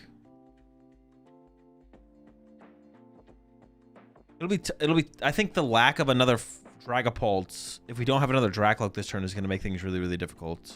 Well, no, it still kind of depends on what is drawn on for the player on the left. If they can't set up a Monkey Dory to start chasing stuff off the bench, then we'll still be okay, I think. Pricing 2 Dragapults is honestly super annoying. Ever preserve attachment? No, because using Phantom Dive into the active is the same thing as using Jet Headbutt into whatever gets sent up. So you may as well just commit the Dark Energy now and guarantee an energy. Yeah, you can tell that he's not super happy about the situation he's in just by his facial expressions. There could be a little bit of a struggle to find a Fire Energy on the other side, though. There's 2 Fire Energy prized, and now with Watchtower in play, the cat won't be available to find like a Crispin, possibly. So the Watchtower is actually a pretty big deal to shut down the cat. Oh, no Monkey Dory. Interesting. So just Headbutt, preserve. I guess you don't want to leave damage in play. You don't want to leave damage in play for the other player to use with Monkey Dory. Okay, so you want to fully just play around the Monkey Dory here. I think you're also hoping you pull Dragapult EX off the prize cards to protect this Dracloak on the next turn. So you can go like Crispin. Ideally, you'd want to like Crispin, attach energy to Dracloak, attach energy to Dragapult, evolve Dracloak to Dragapult, but that's not going to be available. The 2 Dragapult EXs are still prized. And was that a Crispin top deck on the other side? That's pretty good. I guess Monkey Dory's not a play though anymore. There's no Monkey Dory on the bench, so it's not as big of a deal. But you don't mind getting ahead on your energy attachments for turn right now for sure. You could have just adjourned bait and passed though too. Good point. Yeah, I guess you could have just done that, right? So you could have like seen your prize card and then kind of decided from there. But it seems like he knows his prize cards pretty well. So I think he's just deciding that he didn't want to, or he just knows, maybe he wants to preserve the damage on the Dragapult. So he has some damage to work with on the next turn, I would assume.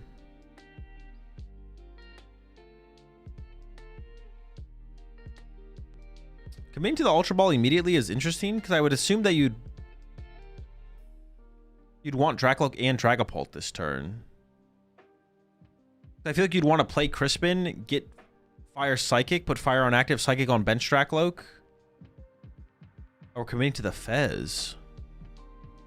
Wait, what do we want so bad that we're Ultra Balling for Fez here?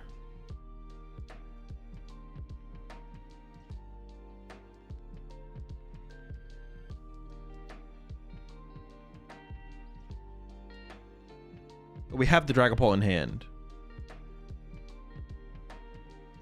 Maybe we felt like we couldn't chain stuff enough to make it worth it. Stamp. I feel like we're at the advantageous position though here.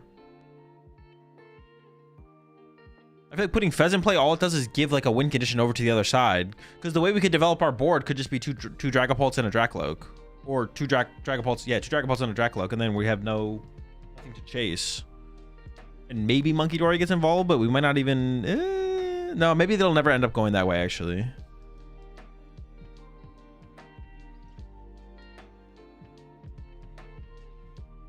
Maybe we do need the Fez.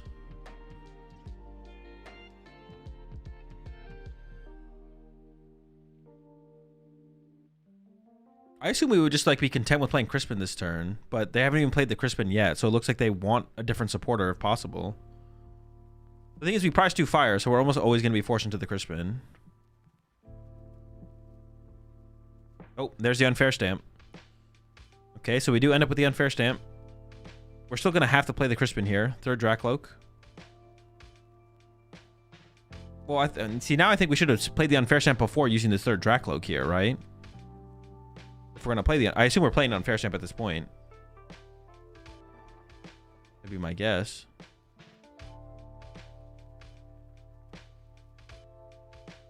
I don't know. I'd have to go back and look at how they sequence this, but I really don't love how this turn got sequenced. I guess the more I think about it, though, I don't hate the Pheasantipity. Interesting. So we're just going to go Boss and then Jet Headbutt. We're not going to Phantom Dive.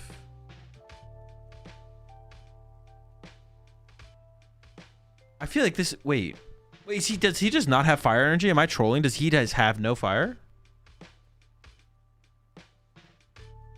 There's 2 prize. How do we get to the initial Badoo? Did we retreat with a fire there? Had 1 in deck. Is not leaving damage in play like that important in the mirror match? He did... Oh, we drew into it off of...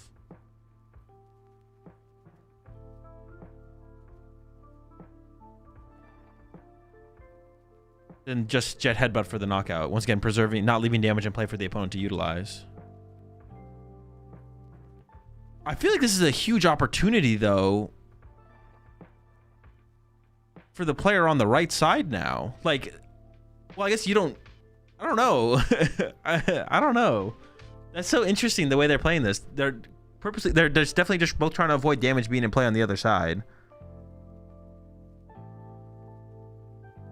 We found the fire, but we don't even end up using it. I would assume just swinging and getting more damage in play would be a bigger deal, but... I take a KO with Stamp if opponent has Fez in play? That is a very good point. Yeah, if you're gonna play your Stamp this turn, taking the knockout feels a little weird, right? Good point, good point. I guess you don't want to give your opponent the Drakloak wipes? Yeah, I guess, right? That's what we're playing around here with these lines. Is avoiding giving over the potential of the Drakloak KOs.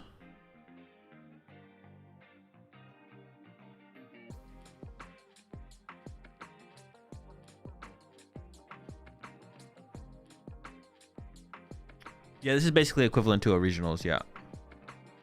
I wonder, what about like Boss Punch Fez here then? To make it so it's harder to set up Monkey Dory on the other side.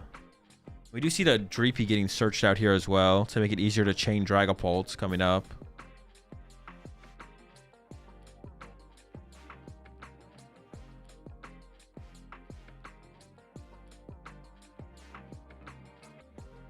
Boss Fez then Stamp would have been better.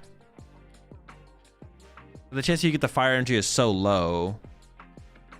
You have 2 prized.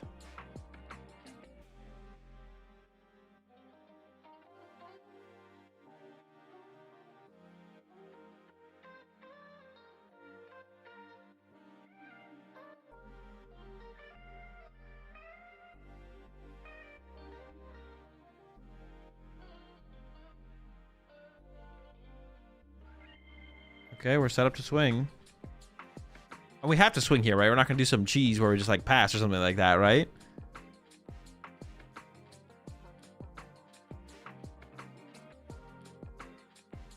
So you not just take a Phantom Dive, Monkey Dory 3 to KO the Loke, Boss Monkey, and basically set up a win. Wait for which side?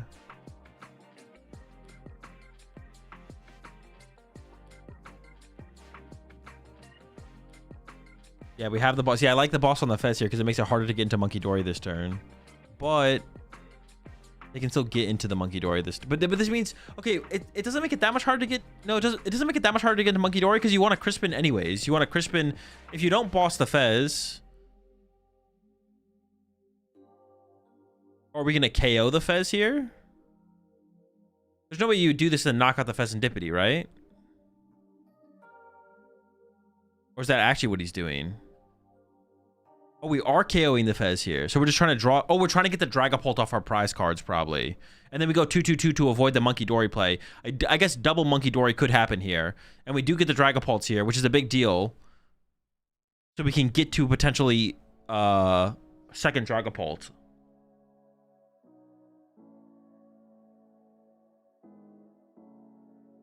Then on the other side, is there 2 energy left to Crispin? There's a Psychic and a Dark. Yeah, Crispin is active here. So we could see double Monkey Dory happen and then punch active, KO Dracloak on bench. That would be a pretty good situation, I feel like. And Monkey Boss, double Dracloak, KO for game. That is true. Yeah, that is true. No, but you can evolve a Dracloak, right? We can evolve both Dracloaks to Dragapults. I guess that's a pretty tall order though. We could do it, but that would be a lot to have.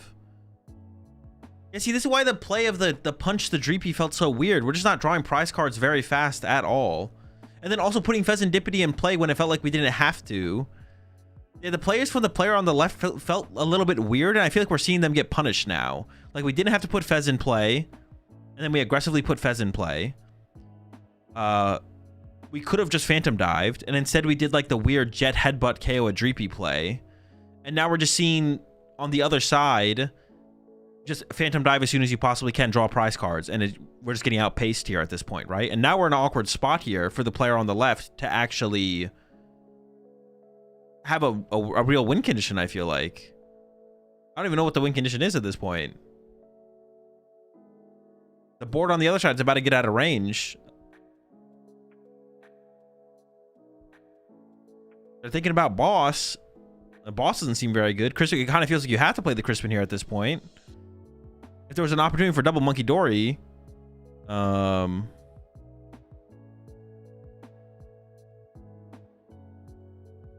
really want to go back and like look at those turns again, because they were definitely like, there was value in the plays that were made, but it just felt like and then also playing the unfair stamp, like digging really hard for the unfair stamp and playing it when Fez was in play, but then taking a KO. And the KO being a Jet Headbutt into a Dreepy, just like super low value, no damage in play.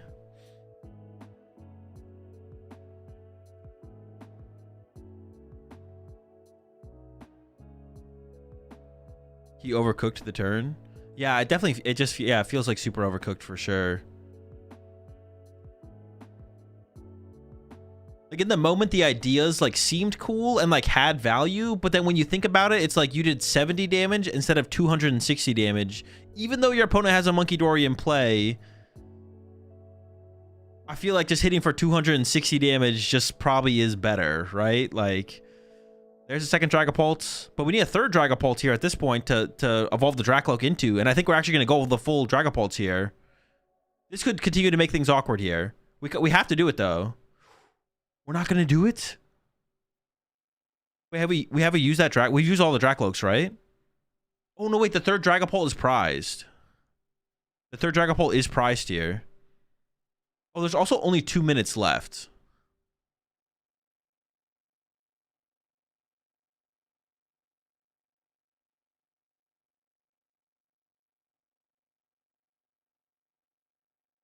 Special red card would probably be solid here. I mean, here's the Lily. Special red card. No energy, though. An energy for attachment for turn would be nice, but we do have a Crispin for the next turn, possibly. And we got the Ultra Ball, so we can evolve the Dragapult. But we had Ultra Ball before the Lily, and we just didn't do it. Both players are playing Pult Dustnor. All right, special red card. Both the Dragapults go to the bottom of the deck. Gonna be a big 3+ recon directive. There's the Ultra Ball. Okay, that gets us the Dragapult, but we need a little bit more than that to close out this game. Oh wait, that's a cat. Does that just win us the game through Cat? Or is there a Watchtower still in play? There is still Watchtower in play.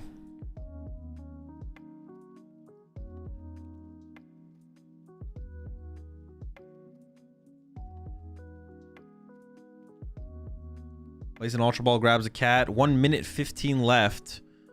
If time is called, the player on the right, I'm pretty sure just wins. I forget exactly their tiebreaker rules. Someone in chat might know, but... There's also game on board with just boss. You can just literally go boss KO, monkey KO, Draco, because we didn't evolve that. Oh no, the third Dragapult's prized. I keep forgetting. The third Dragapult's prized. And they load up 6 on the Monkey Dory, but I feel like it should be 6 on the Dracloak here. Shouldn't it? Into the Dracloak. Boss would be game. Counter Stadium would also be game, I believe. They have jamming and Ultra Ball. Is that it? Cat?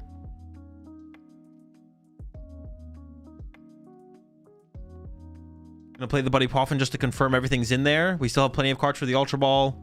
Cat. Boss. Just gotta remember to play the Jamming Tower first, and you should be good. And that is game.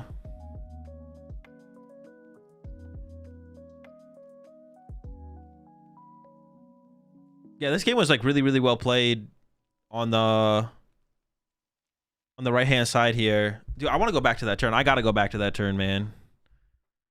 That turn does just feel so overcooked. We gotta go back and watch that.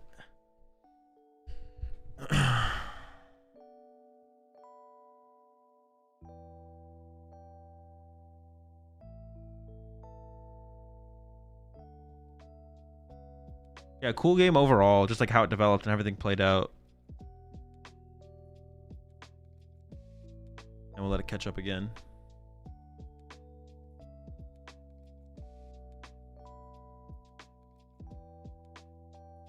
I also kind of question this Dusclops pop here as well. I guess it depends on how much we need access to items.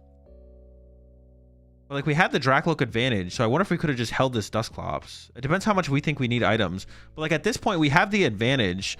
For the player on the left-hand side, we have the advantage. More Dracloaks. It feels like conserving the Dusclops. Like Dusclops on Badoo is like so much lower value than saving it for later. It's so easy to pick off the Badoo later with a Dragapult or a Monkey Dory. So this might have been like the initial overextension here, to be honest.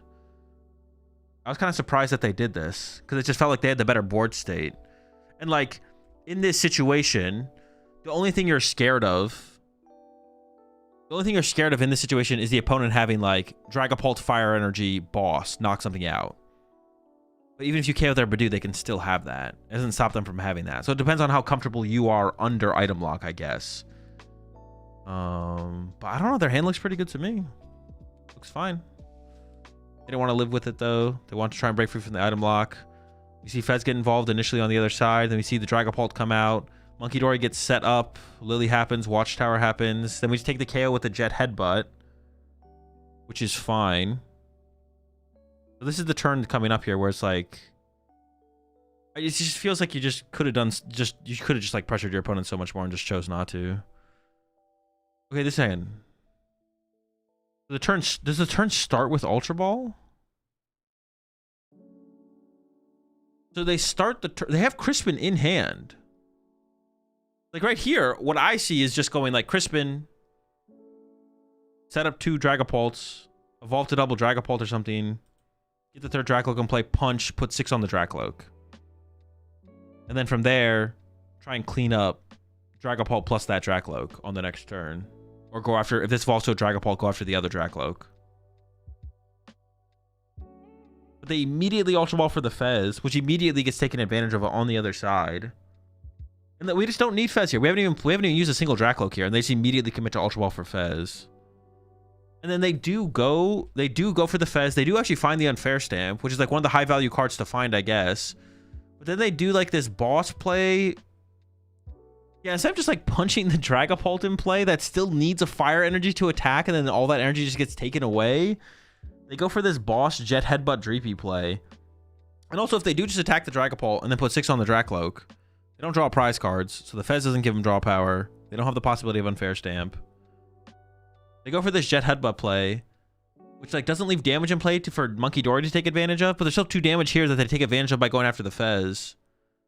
And then you're just not Phantom Dive. You like chose not to Phantom Dive for the trade-off of just punching for 200 and putting 6 on the bench. Or no, you chose not to Phantom Dive for the trade-off of just going Jet Headbutt KO 3P. I don't know. Like obviously like there is like value in the plays being done. Like you don't leave damage in play, yada yada yada. But at the end of the day, then your opponent just turns around and smacks you with a Phantom Dive, and now you're just a Phantom Dive behind, right? Like now your opponent here on the other side just goes, okay, well I have Phantom Dive, I'm just gonna Phantom Dive you this turn. Now they do a play that is cool because they KO the Fez and then go 2/2/2, so it prevents the Monkey Dory KO Dracloak off the bench. So that's nice. But they still just sort of like, well, like even if they didn't have this play, I feel like they're still Phantom Diving the active Dragapult there. You can't not Phantom Dive. It feels weird to put yourself behind a Phantom Dive there. I don't know.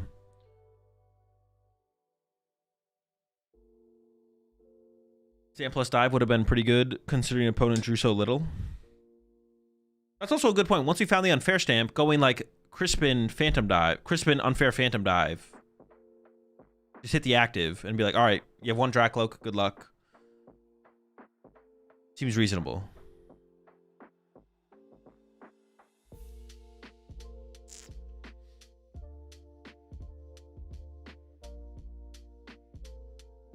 Yeah, I don't know about that. Odds of whiffing fire was pretty high. I mean, I think they have a good chance of finding the fire, but they're attaching a fire to a pre-damaged Dragapult, right? So it's like, you don't even, how much do you actually care, right? Like the fire energy, the fire energy is being attached to a Dragapult that has 200 damage on it, right? So you're probably okay with that. Even if they find the fire, you're like, okay, this is still fine. And now I just remove all their energy from Dragapults and play off. And then we kind of go from there. Yeah, it just felt like it's too, I don't know, passive, I guess. Maybe that's the way to put it.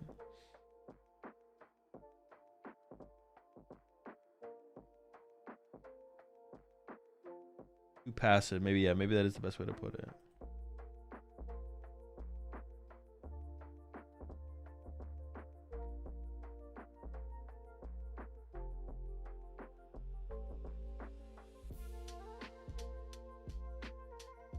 Too scared of Monkey Dory. Yeah, too scared of, like, eventually you have to give them the Monkey Dory. Like, you can't infinitely play around Monkey Dory. Like, I don't know what we're playing around there. I'm not sure. That was top 32 pixel.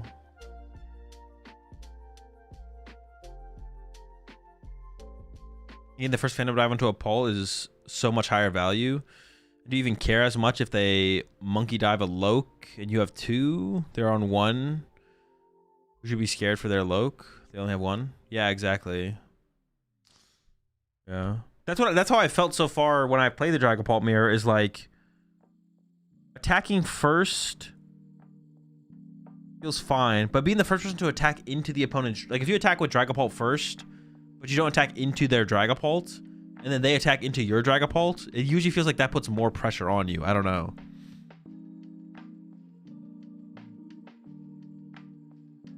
What was the board say at this point as well? 1, 2, 3, 4 prize cards left. Yeah, so even in this situation as well, like another thing to mention about the situation, I feel like it is like they're on 4 prize cards. So if you can evolve and get energy on one of these Dracloaks and turn it into a Dragapult, you can leave 1 Dracloak, and then your board state is just Dragapult, Dragapult, Dracloak. So if they KO the Dracloak, they still have to get through 2 Dragapults. And that, if you just leave your board at that and maybe put down a Monkey Dory in the late game, when it becomes relevant, you maybe just win there. I don't know. Just based on that. Just having that board. Not sure. You could have played to a board state of basically just 2 Dragapults at some point. Do we know anything besides Dragapult being played in the top 32? There is a festival lead in top 32. I think that's all we know. These 2 Dragapults in a festival lead. I don't think we know anything else for sure. It is the Roaring Moon guy, yeah.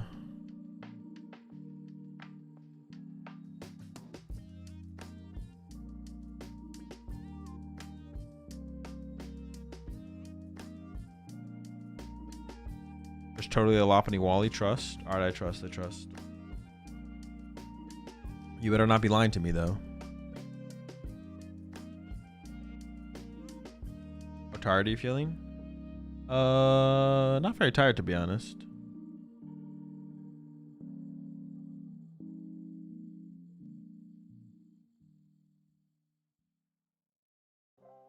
Yeah, not very tired yet, but it could creep up on me pretty quickly. But I feel like we're on good pace right now.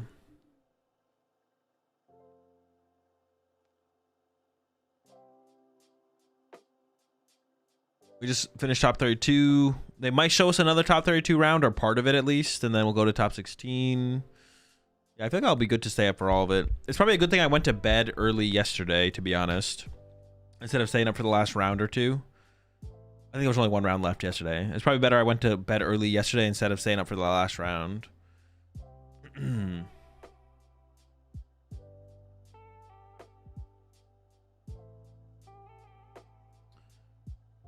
my first cup today with Chomp. Dodge all grass. Grass on the finish. Grass on dodging the grass. No grass, only dubs.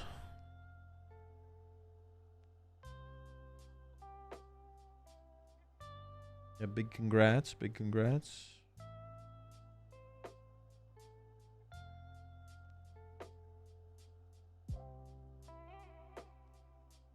Does Paul usually play red card? Yeah. They all got red card now. Or at least I would assume one red card, one unfair stamp. Having an insane year, no? Yeah, so far, I mean, he won a Champions League. He's in top 16 of Champions League. It's a lot harder to gauge the success of the players in Japan because they have so few events and they're so much. I mean, they just are a little bit more random. Like, it's best of one. So, and not even all the best players get into every event as well. Although most of them are in each event because they can usually chain the invites, the events. But has he been to any? I actually want to look up his.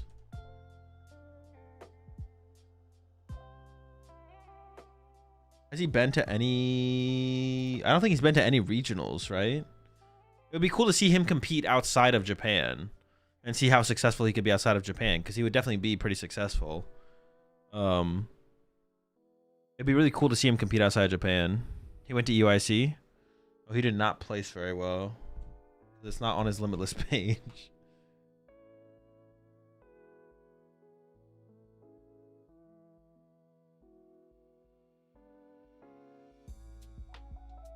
Okay, another top 32 match. Are you sure he did? I don't see his name here.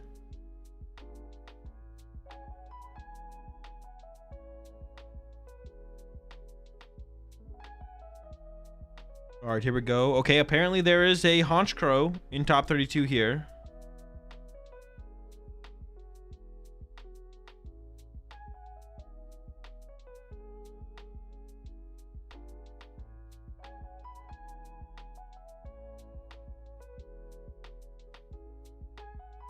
And some kind of slop here as well, it looks like, with that Clefairy start.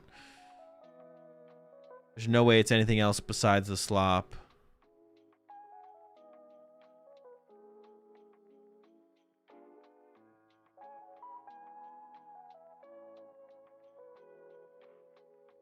It does look like slop box. I see the E-switch in the hand. This matchup is definitely tough for slop, right? Honchkrow favored.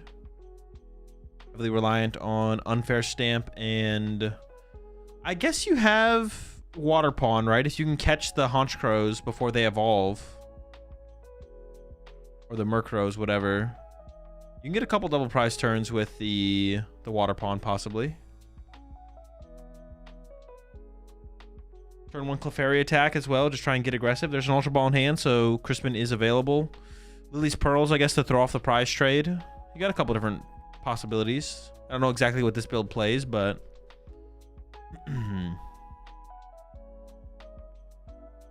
watch out for the Honchkrow energy whiff. True, apparently Honchkrow always whiffs energy.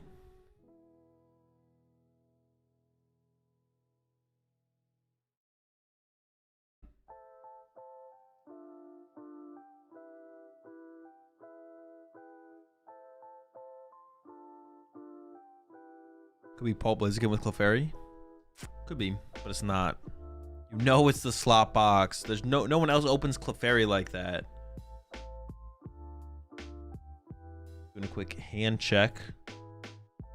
I have to imagine you got to get aggressive in this matchup, right? You can't give the Honchko player free turns. You really got to put the pressure on them and then hope they whiff the energy. As I see the energy in the hand right there.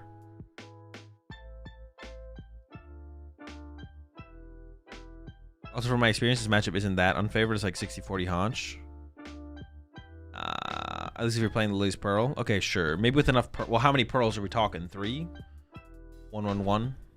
Triple one prizers? Honchkrow only whiffs if you're bad at drawing. True. That's what I'm saying. I feel like I never whiff as Honchkrow.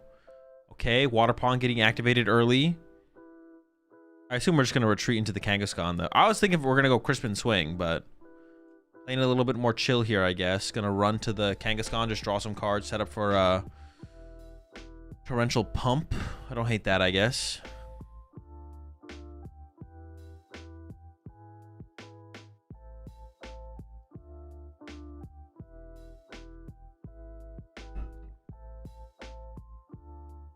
Build up towards that pump. We even have an energy in hand? I hope we have an energy in hand. Okay, not attaching for turn would be really, really bad. Okay, we have an energy, thank goodness. Or same with the Kangaskhan? Over the Water Pond? Maybe we prize the water energy?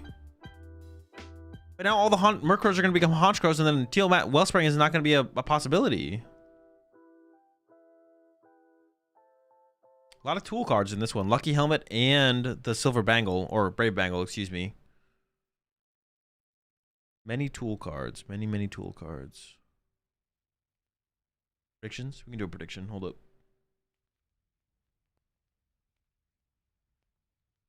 I guess I just want to brick off Stamp and Wall with Kang. Oh, wait, that prediction was for the last round, right? So, payout right. Prediction.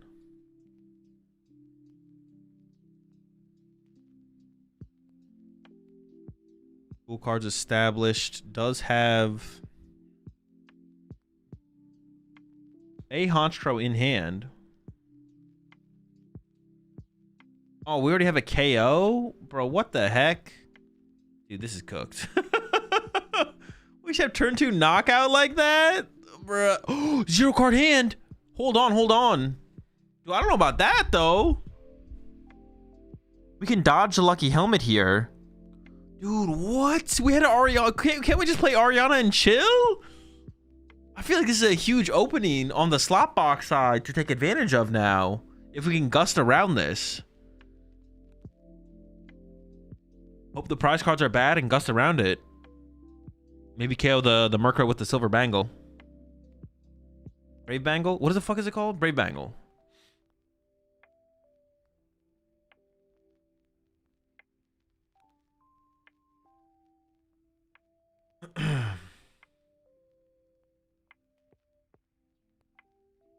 Dude, that hand is massive. What the fuck? And we're not done. Kangaskhan for 2 more.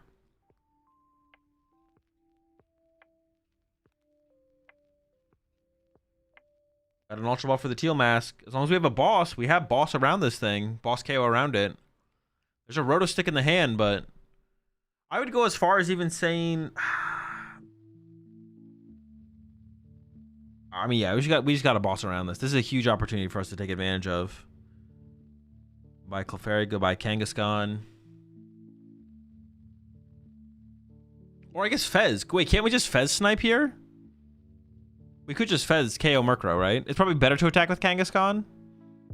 But you don't hate the Fez snipe on the Murkrow on the bench here.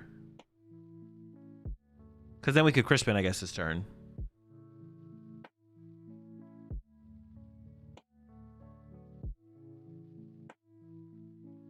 Or could we find Boss Porygon, Fez Snipe Murkrow?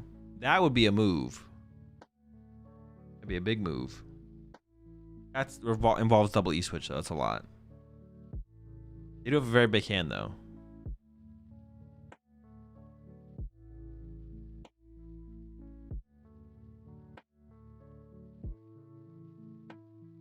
Field Dance coming in. What do we got? Crispin. Okay, so Cruel Arrow is available.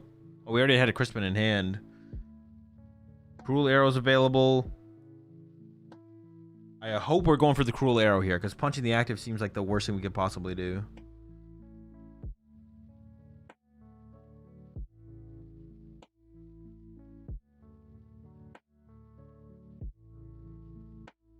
Psychic Grass. Come on, Cruel Arrow one time.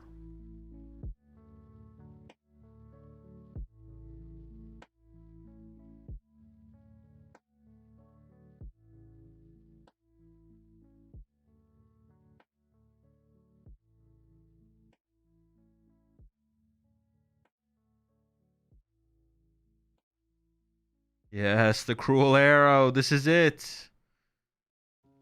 Another Ultra Ball. What are we grabbing here?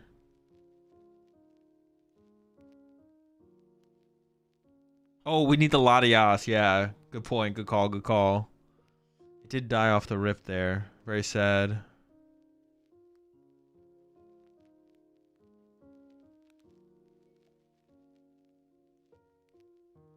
Okay, we got some... Got a possibility and opportunity here. Possible opportunity here. Taking advantage of it. A Honchko player all in on the last hand, getting 2 prize cards. Now, avoiding the lucky helmet that they set up as a... Going all in on the lucky helmet like that is just so bad. It's just so bad. I'm so glad the punish play is happening. Bonk the Murkrow. Alright, they do have a Roto stick in hand, and they top deck Team Rocket's Factory. But if this stick don't hit, hold up. Come on, whiff, whiff, whiff, get punished. They got an Archer. That's nothing crazy, though. It's not crazy. It's not too crazy. They got the Factory to back it up, though, so they're probably not going to get a KO this turn, but still annoying. They're not dead drawing. They're not out of it or anything like that. Please top deck Ariana. What the fuck? Why would you say that?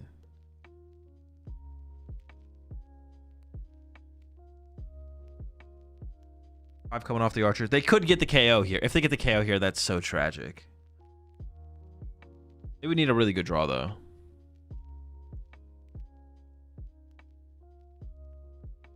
Yeah, Haunch winning is no good. Yeah, this can lead to the stabilization for sure. They can stabilize this turn.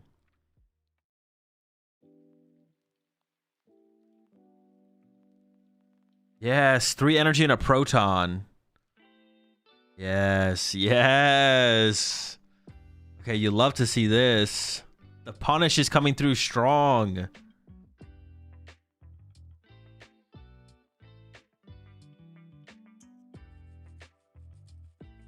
Love to see a good punish. Match active just to get the energy out of hand.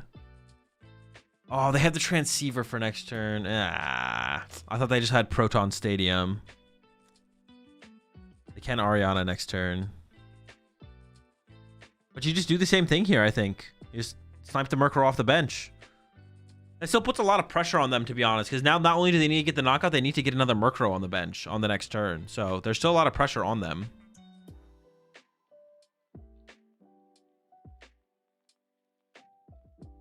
This is top 32. Start with the teal dance.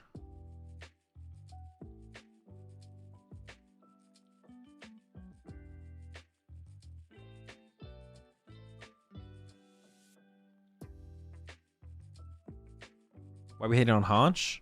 I'm not hating on Haunch. I'm hating on their misplay. Bro, that's not the same thing, bro. Y'all are conflating 2 different things, bro. I want to see the misplay get punished, bro. That's what I care about. And so far, kind of. They like hyper overextended into this. I hope you punch my lucky helmet strategy. That is like insane. So unnecessary. Completely unnecessary too. Play the Ariana. Play the game. Try to get away with these cheesy 2-prizers off the rip and putting a lucky helmet in play to bail you out or to get lucky off the prize cards. No shot. You gotta see the punish there. All right, cat. There's only 2 Pokemon left, and there's a cat and a water pond. This is an anti-haunch pro slop stream. Anti-haunchers.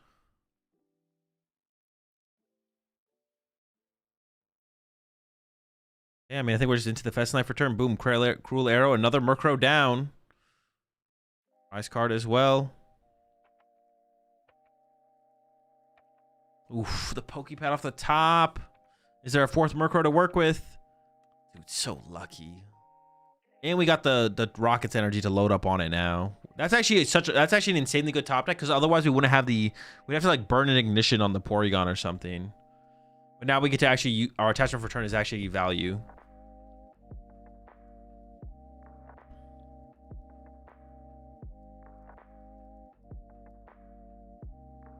Here comes the Ariana. I fear this Pheasantipity is not long for this world. And then just one KO away with something easy like a Latias on the bench to KO, but plenty of supporters left in the deck to pull off a big knockout on something like a Kangaskhan as well. And the prize trade is still super far out of hand. Oh, interesting. Not to the Murkrow? That feels like a mistake.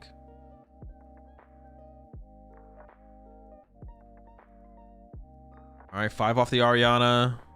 Ooh, that's already 4 supporters. They already have 4 supporters. And then the factory for +2. Into the Roto Stick. More for the next turn. You might even play the Roto Stick this turn to preserve that Ariana in hand, to be honest. Oh, we got the Transceiver for the next turn, actually, anyways. Who cares?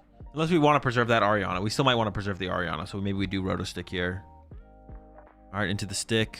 Top 4. Looking for some supporters. Yeah, Petrol will do. That'll be enough to preserve the Ariana. Take the knockout. I like the energy going to Porygon, actually. You know Porygon 2 is going to be your win condition for your last swing, so I don't think it will be the win condition for the last swing. I don't think you have enough supporters in the discard pile for it to be that. I think back-to-back Honchkrows is more likely to be your win con. We haven't played that many supporters this game. Got like a ton of supporters left.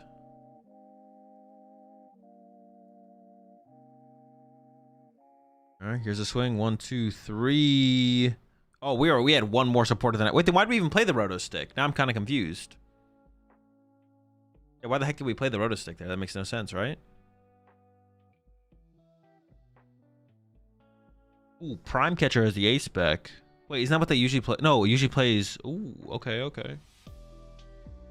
Thoughts? King Heracross, Prime Catcher? To keep the Ari? Well, they could have. They had another Archer in hand. They could have just discarded the Archer instead. They didn't have to Roto Stick there.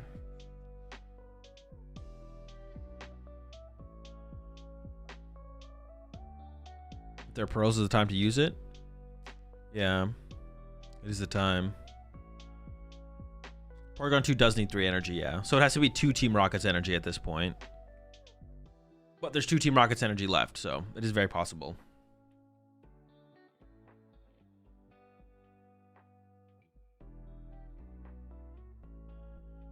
Yeah, they did. They played Ariana that turn. Otherwise, they definitely probably could have put something together. Yeah, 2 prize cards left. Still 4 prize cards left on the other side. It's tough. It's not good.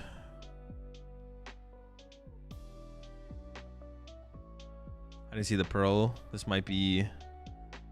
Yeah, I mean, even if there was a Pearl, there's a Prime Catcher in the hand on the other side of this. I feel like, it's... Oh, hold up. Cypher Maniac. Oh, but then we have to Unfair Stamp and then hit into a Lucky Helmet, bro. That's so cringe. I think even he's looking at that and like being like, what the fuck is this Lucky Helmet doing here, man? How is this legal? Let's go for the Unfair Stamp and the E-Switch. So, I mean, that's going to be the play here. Ideally, you find a stadium off the Unfair Stamp so you can bump this Team Rocket's factory. But it is not looking good here.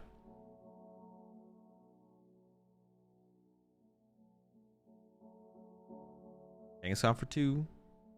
The thing is, the problem with the Honchkrow on the problem with the situation for the Honchkrow players, the Honchkrow player has so much time.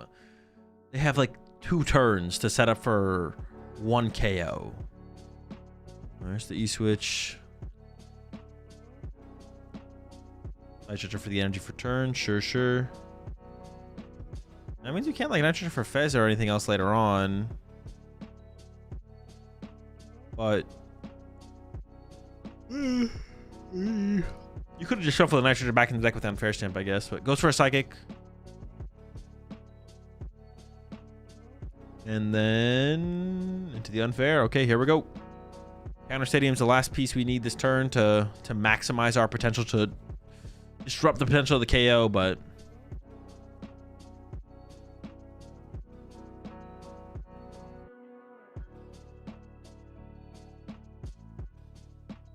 in the Hunch player, Lucky Helmet's not allowed. Just not catch it.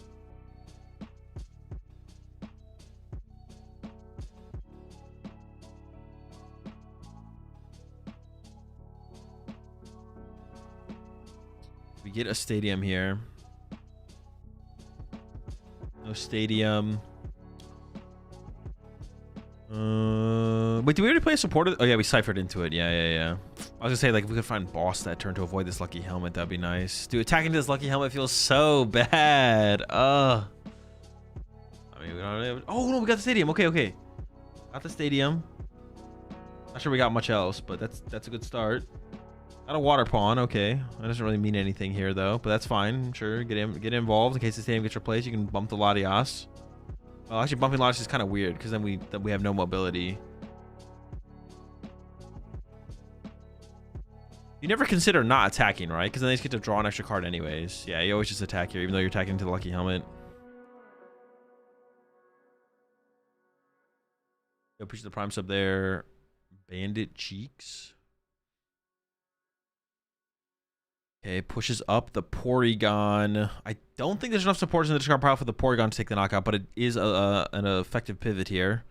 There's the Transceiver for Ariana just to get back into the game is fine. Porygon, Articuno. I mean, they could just win here for sure. Thinking about burning the Roto Stick before just going Transceiver for Ariana.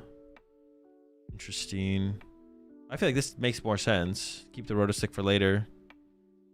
There's the Ariana. Still definitely win this turn, but you just don't have to win this turn is like the big deal. You don't need to win this turn. You can just win later. Set yourself up for a bigger play on the next turn. You could just burn the Roto Stick to just draw an extra card of Ariana, but it feels like fine to hold it for sure.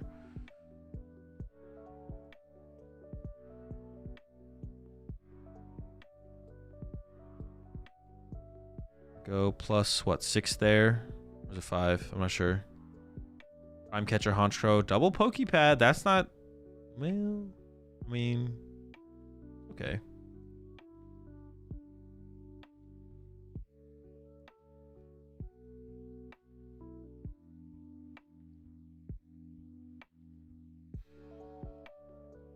I don't think there's anything to grab off these. Well, there's a Porygon 2, but I don't know how many Porygon... I estimate there might be 2 Porygon 2s. Yeah, the Murkrow's not dying here. Getting the Water Pond set up might also be a struggle on the next turn.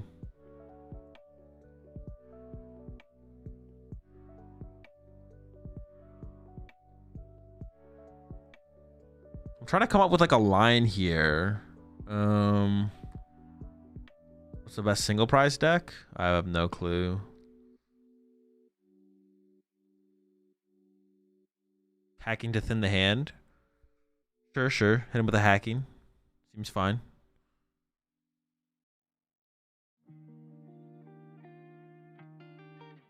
No energy, though? Yeah, no energy. It's fine, though. You still have 2 turns. You still have so much time. Alright, they want to do a quick resource count, but there's nothing low enough to... 5, hold up, hang on. 6, 7, 8, 9, 10. Ooh, 10 supporters in the discard pile. Porygon sent for 2 hundo. So can't KO the Kangaskhan. I mean, I guess boss KO Honchkrow is probably your play here, right? Because Honchkrow is like almost the bigger threat to KO your active. Whereas the Porygon 2 needs to come through a Gust. So boss KO Honch and pray.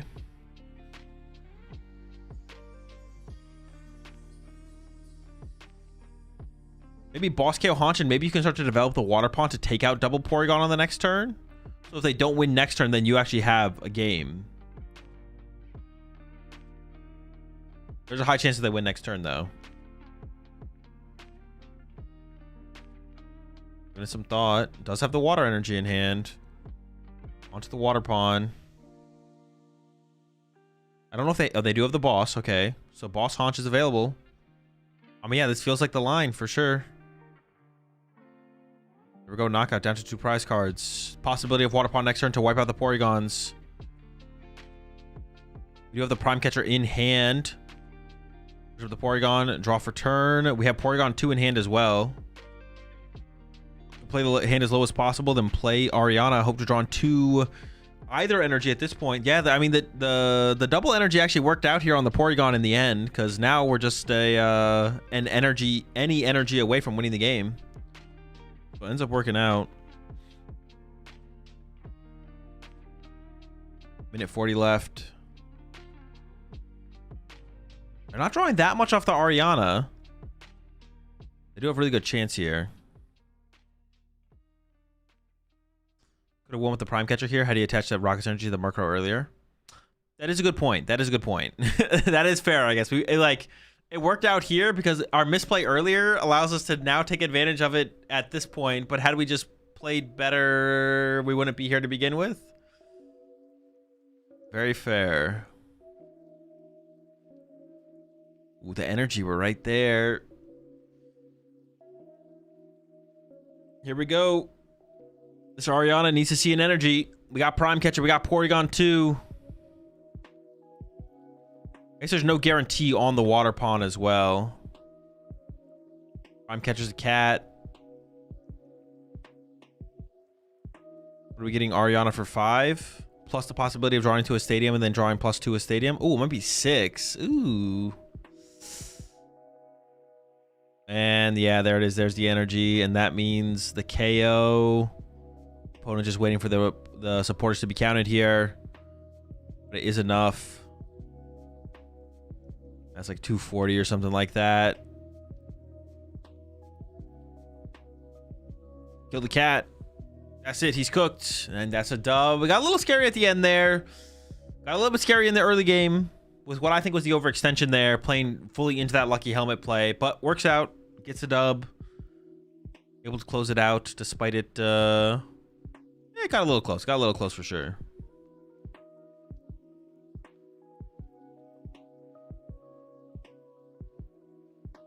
I do believe if the amount of supporters in the discard was very small amount, it was incorrect to attach a Porygon, but whatever, it works.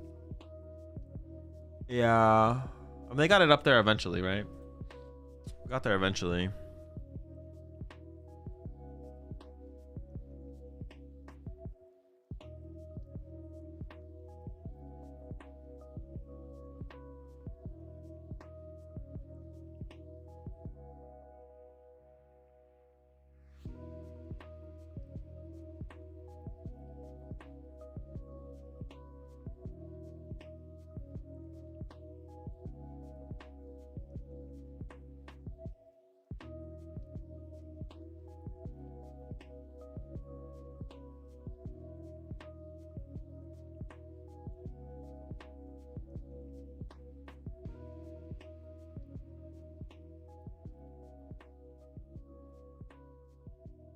Any cards revealed?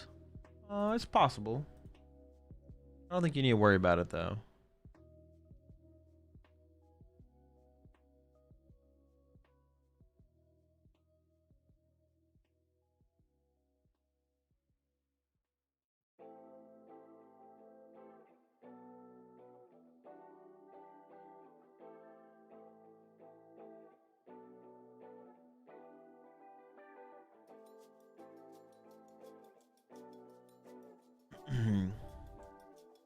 I think Lucky Helmet keeps Honchkrow in contention as a solid deck choice for events. I mean, the ability to create extra draw on board like that is so good. Yeah, what if you literally like no memes? What if you just played 4 Lucky Helmet in the Honchkrow? Like, what if you found room for 4 Lucky Helmets? No memes. Like, no memes. No memes. We're not memeing.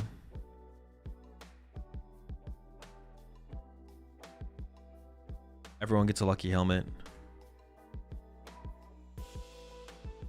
I play 2 in my current build, but honestly, I could see going to 3 or 4.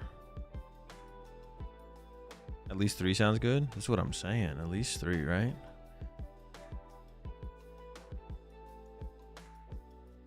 No way you can make some deck space. Cut the Honchos and play some good cards instead. What the fuck? You kind of need double. You kind of need double Articuno now in the deck, right? Because of Paltnor.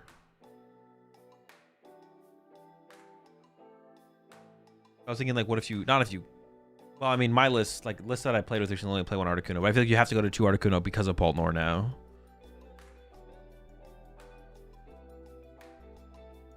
I hate double Articuno, but I don't think that solves Paltnor.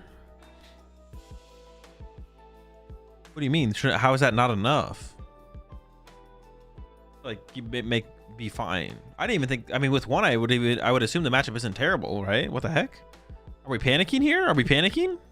Is it that bad?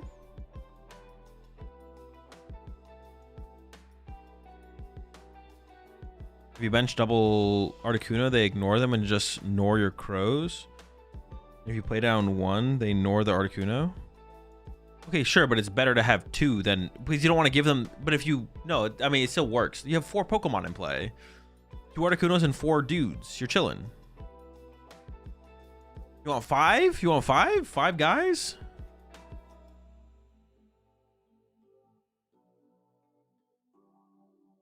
I think that's fine though, because you don't want to give them, because if you don't do that, you give them free prize cards through Dragon Ball, right? That makes no sense. So instead of getting 2 prize cards, they get 3, right? I don't know about solving the matchup, but I feel like that's a pretty big deal. If you have 1 Articuno in play, they go Dusknoir KO and then draw 3 prize cards on the turn through Dragon Ball spread plus Monkey Dory, maybe, whatever. But if you have 2, I guess, you know what? Let's wait and see how LA plays out. Let's see how Paltnor does and if it seems worth worrying about. And then we'll regroup. And we'll come together. All the Honchkrow players will come together. We'll regroup and we'll discuss then. Put all 4 lucky helmets on 3 Articunos. Yeah, put the... Every Articuno gets a lucky helmet. Any Mega Lucarios in LA? Not that we saw on stream. They were definitely there, but just not on stream. All 5 Honch players? Yeah, all 5 of us.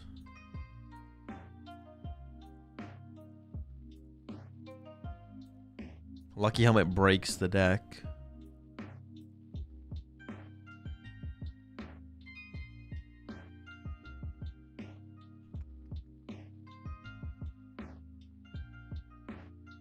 Dude, if he wins this tournament undefeated, that would be actually pretty sick. He goes all the way to win undefeated. 2 Champions League wins this season. Insane.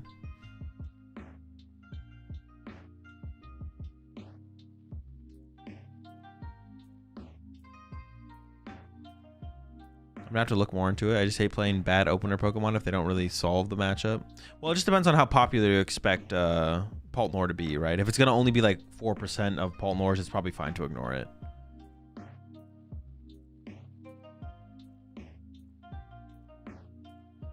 Reasonable to ignore it. Wait, Heracross, what is Honchkro's worst matchups again? I need to know this for when I go to Melbourne. I have to make that a consideration. The decks that the Honchkro's worst matchups have to be a consideration for me because of Danklin and his Honchkrow army.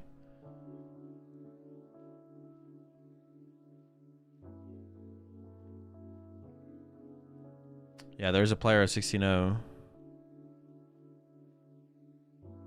Paltnor, Festival Lead, and Okidogi, but Festival Lead and Okidogi are just very tight windows, leave no room for whiffs. Alright, I guess I'm playing Festival Lead to Melbourne. I still don't get how Festival Lead is such a bad matchup, but I believe you, I guess. Lead? Yeah, get him with that, hit him with the Fleed.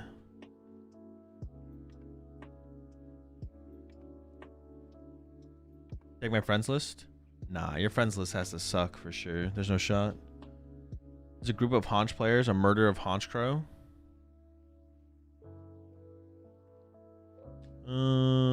Nah, it's a murder of Honchers. What should I do to prep for a regional that happens in a few weeks? Play the PokemonTCG. No, they're called the Holy Honchers. If you can't beat the Honch, join them. Everyone's playing Honch. The issue with festival elite is if they go first, they always take the first KO. You can never deny them a prize card. Yeah, yeah. Well, you could hit him with Archer, right? Could you ever Archer to add Archer to victory? Probably not, right? Yeah, yeah. That's true. That's true.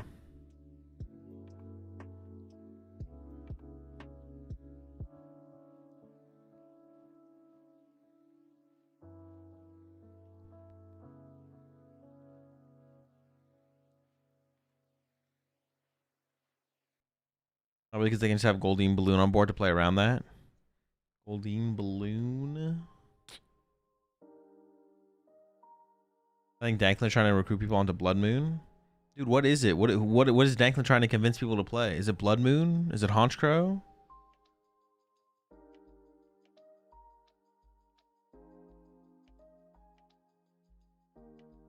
What are people being recruited into over here? So what do I do to prep for regionals that's already happened? It's it. You're screwed. Nothing you can do. I mean, you're cooked anyways. Like, it's not happening. I think the reason the matchup is so bad might be because of Haunch having to tie prizes rather than taking 2 each turn. I don't even know what you're saying, to be honest. I'm not gonna lie.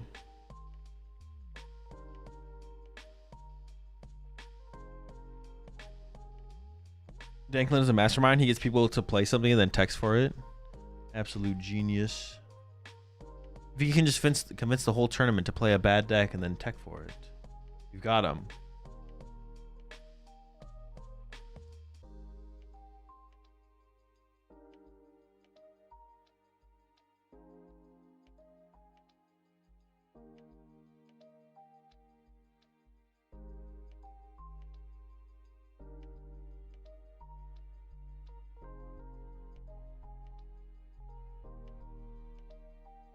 Handheld fan's the only way to beat it.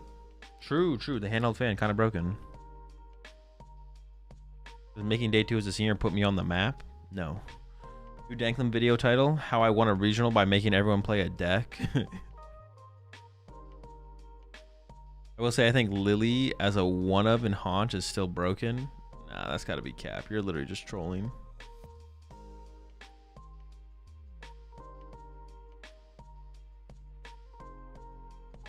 You gotta convince the whole tournament to play Alakazam and roll up with Rockets. That's a free dub right there. It's not any normal Rockets list. We play 4 Articunos.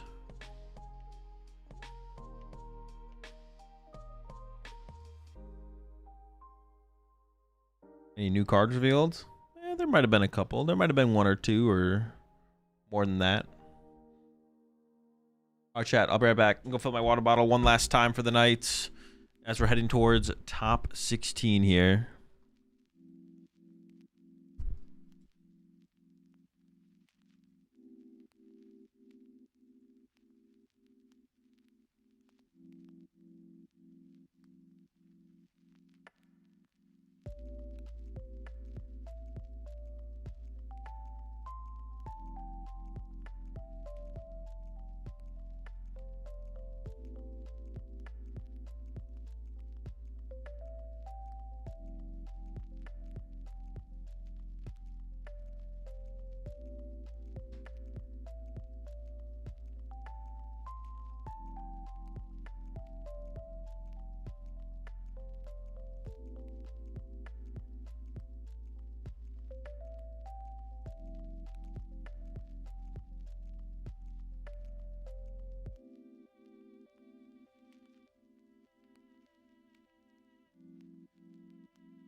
All right, chat, lock in. We've got top 8 coming up next.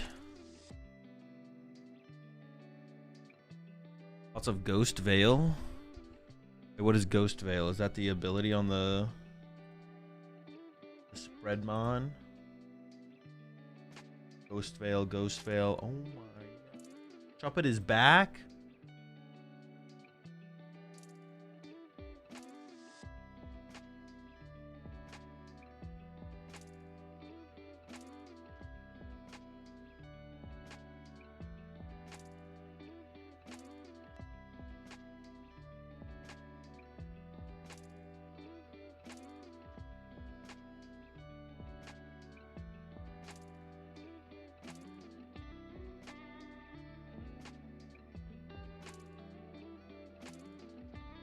There's 1 damage counter on your opponent's active Pokemon. The fuck? That guy sucks ass.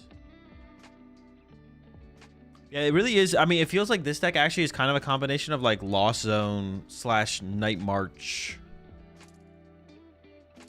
Yeah, it feels like a combination of Lost Zone / Night March, United Wings-esque deck. Was it the Ghost Veil deck? Like, what are we gonna call it? Ghost Veil something? But that is the way I would describe it, I feel like. I was saying that earlier. No, I actually just invented that right now. We're calling it Lost. We're gonna call it the Lost Zone deck. Lost for Lost March / Night March. Oh no, wait. Lost March, Night March. We're gonna call it the Lost March deck. We're calling it Lost March. That's it. We're calling it Lost March. Lock it in. We made Slopbox a thing. We can make Lost March a thing. We're calling it Lost March because it's a Lost Zone / Night March. Lost March. Wait, Night March. What were they? Night March. United Wings Night March. The fuck was the other one called? Where you put them in the Lost Zone and you did more damage? What was that called? Was that called Lost March? The fuck did we call that deck? With the jump luff and stuff? Lost March? Oh, that was Lost March? So let's call it Zone March. March Zone. We're going to call it March Zone. Or... no, can't use either of those. We're going to go with the... I'll call it the we're gonna call it March Zone.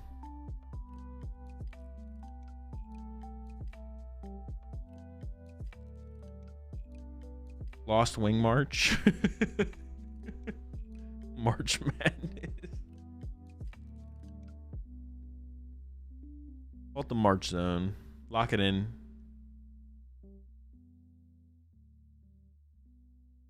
We also have a Prism. The Prism Stadium for discarding. That will be standard legal when the set drops. United Zone March. Yes, the United Zone March of the Lost Zone.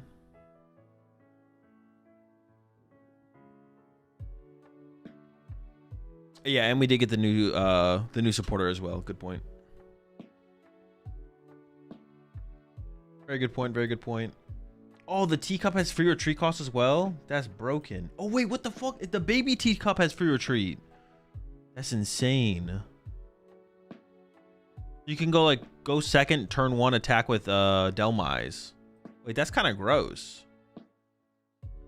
Turn 1 Delmise, attack going second for 170? You start swinging on him? Oh, no. Oh, no. Dude, Hydrapple versus Arboliva? Battle of the Grass? More like Battle of Ass. Don't quote me on that one. That one looks really cool. 170 for 1 Psychic, but you need 4 mons in discard pile. Like, it is kind of just like Cram, right? You just need 4.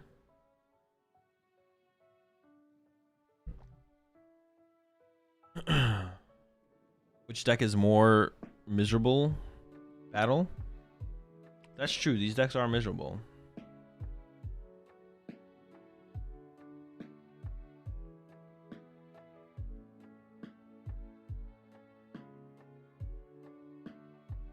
Olives versus the apples. The ultimate showdown.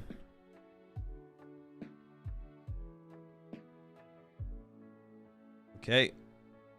The apples are... I think they're going first. We'll see. Here's the 17 months there, scrub. Some cute Pikachu sleeves.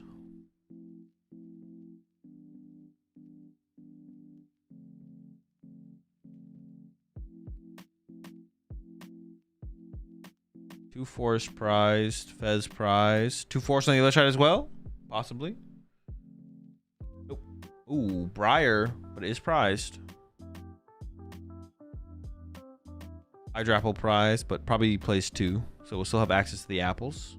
I assume the Hydrapple build is favored, right? Because it's just like a bigger Pokemon that can one-hit KO stuff. So it's not just an Ogerpon trade back and forth. Or you can like mess with the Ogerpon trade possibly if you fall behind. And that can get you back ahead. But it's going to be a weird game. For sure. Gonna be a weird game. The Briar is definitely a big deal for this matchup as well. Ooh, the Celebi start is super good though. Not gonna use it this turn obviously, but next turn to just set up. All right, immediately into the Teal Dance. Get things cracking. Got another Teal Dance in the hand. Got an apple in the hand.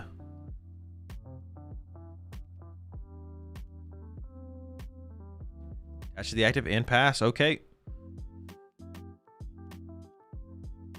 Starting with that bug catchy set.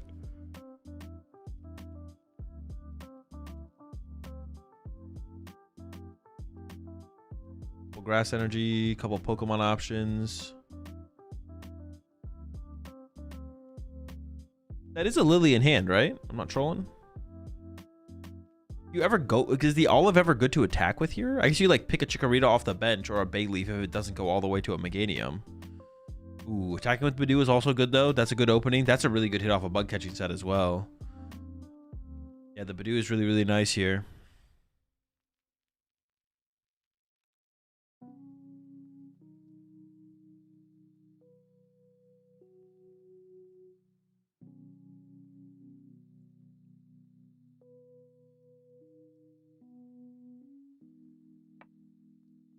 Alright, cycle 1. Boss becomes an option, but honestly, there's not great targets for this. Or excuse me, Ultra Ball becomes an option. There's not great targets for the Ultra Ball, though. Yeah, just into Lily. I think it makes the most sense. You had, what, 2 Boss and Unfair Stamp, and Ultra Ball and something? I guess we'll just keep Keep it all, just go to Lily.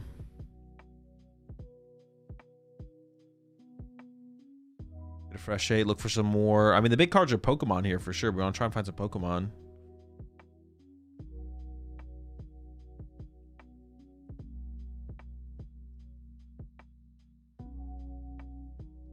That is a lot of Pokemon. Ooh, might have to play through the cat on the next turn. I was thinking about benching the Chikorita, but you could just wait, right? And just wait and see if your opponent puts a Forest in play. But I guess maybe you want to be able to evolve to the Bayleaf next turn. Maybe you do bench it. Okay, okay. Maybe you do bench it.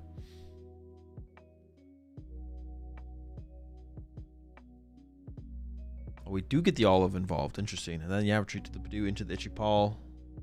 In. The Celebi is not bad here to do something on this first turn. What do we get to search for? 3. We get to search for 3 grass Pokemons in stadiums or something? A hand is not great. Oh, did we have that? Did we top that bug catching set? Okay, we got a Lily. Never mind. It's so hard to tell with the Floor supporters what's in the hand. Itchy Paw. We got the Itchy Paw cooking over here.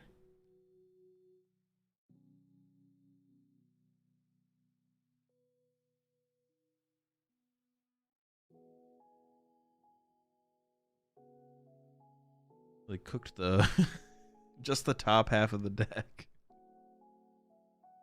All right, here we go.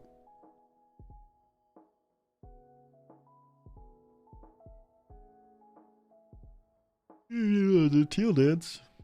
We do have the Celebi here is going to be nice to set everything up for us. Gonna cycle twice here. Celebi will bring it all together. And we'll be able to get that first. Actually, the current hand here is really good. Celebi can get the Stadium plus the Meganium pieces. Then we have Boss KO on the Ogerpon off the bench. So if there's not a KO this turn from the other side, we are going to be able to be the initiator here. Which I don't think we're mad at. at all.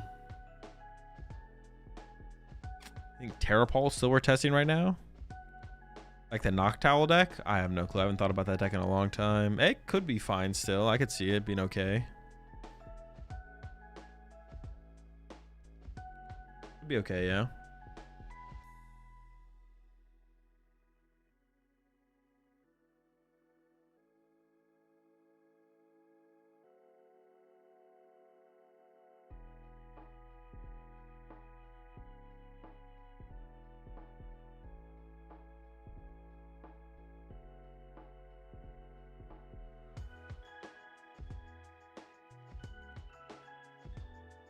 We got the whole Apple line there. Wait, how did we get that? Oh, we got that off the... Wait, we're not going to go for the Meganium? Interesting. Huh. I assumed we'd go for Meganium there so we can just boss KO the Ogre Pawn off the bench aggressively. Massive hand here. There's a Meowth in the hand on the other side, so it's possible we just go for a Judge, but Judge does not seem particularly strong here. Olive and the Bayleaf.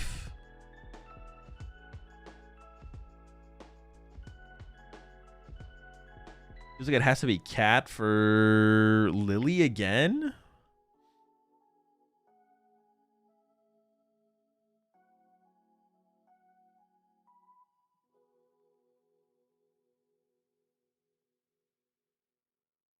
I don't even know. Yeah, a Judge would be the only other thing I could think of grabbing here, but does not seem particularly strong.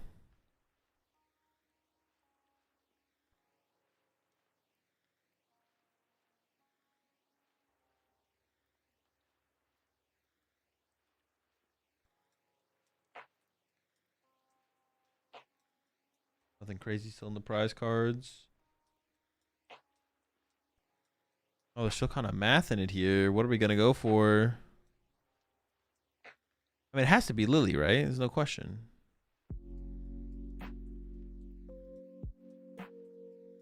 The other thing I can think of would be Judge because of what other thing they have in their hand. If they have a Judge. I don't even know if they play Judge. They might not play Judge.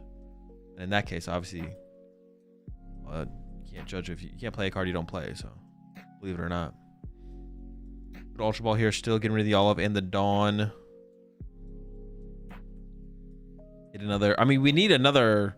We do need another Ogre Pawn here. Is not going to grab it.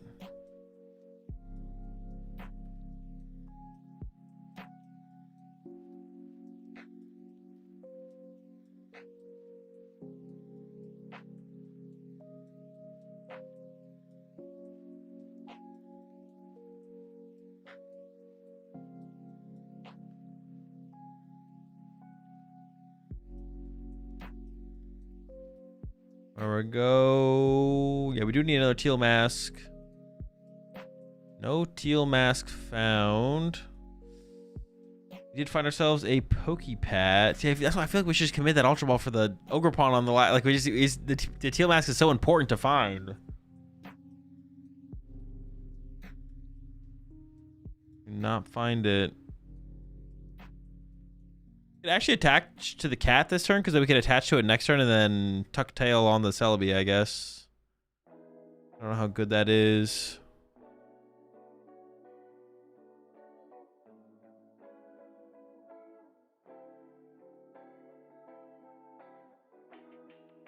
It just ends up on the Itchy Pollen. Doesn't even attach to the Dolliv. They were considering it. Okay, over to the other side here.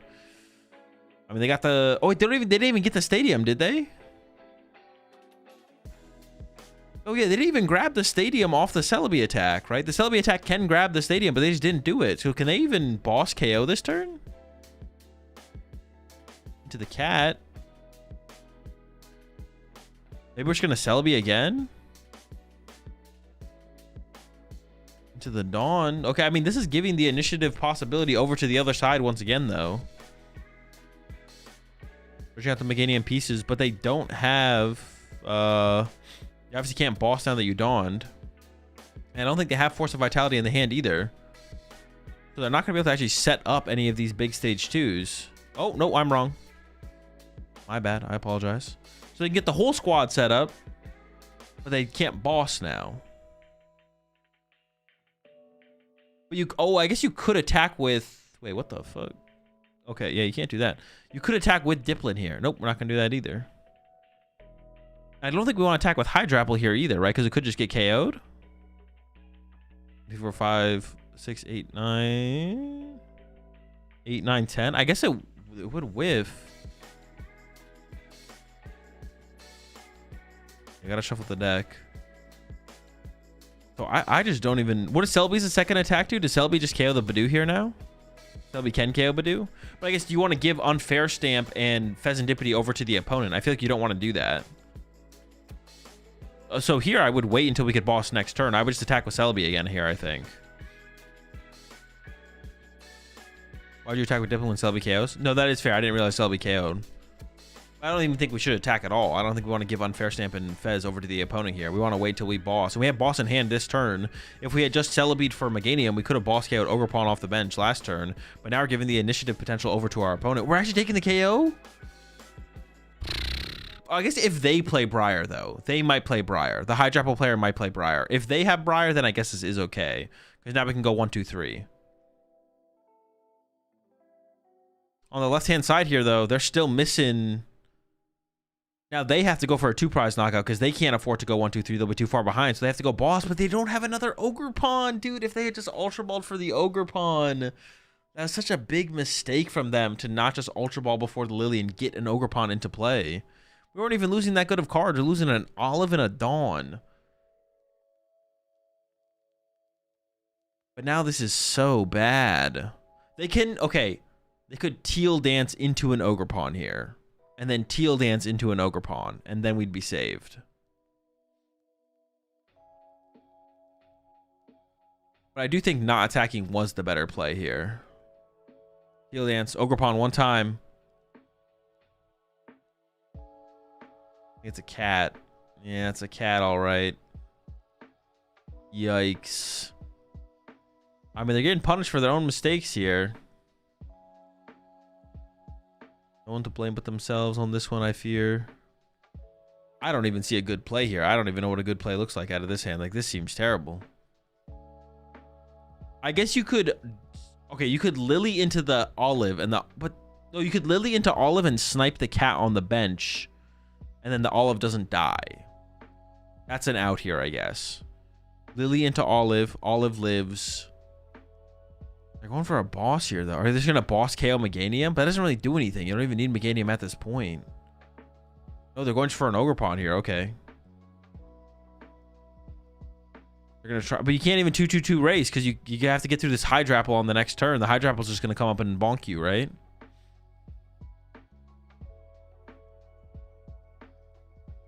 And there we go. There's the knockout. Briar gets found, but Briar doesn't... Yeah, but you're just talking about the chain knockouts here. That's the problem. I was like, wait a second. We got the first 2-prize knockout. But, oh, there is a Briar on the other side as well. But the problem here is that... the problem here is that you just can't chain Ogerpons. We're missing the next Ogerpon. Ogerpon and Chikorita, but no Grass Energy. We do need Grass Energy here to actually be able to KO this active. We need at least one... Oh, we just need one Grass Energy here, right? But... I actually forget what Hydrapple's attack does. Is that 30 plus 30 for each grass? 1, 2, 3, 4. We need 2 grass energy. As in play. That's 1 grass energy and a Night Treacher. That's 2 grass energy.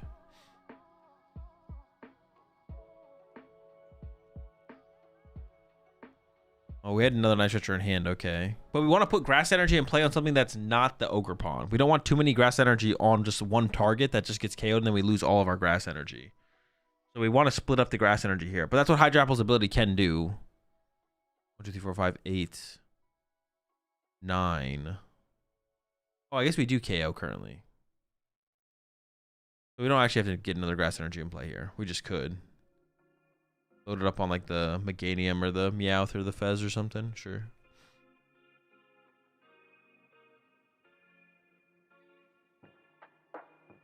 Because it's 30 times. In my head, I was initially counting 20 times, so I thought we needed 50. Or 5, excuse me. It's getting late. I'm getting tired. Can't blame me. 2 more prize cards drawn. But yeah, now this is the problem, is chaining attackers here seems super unreasonable.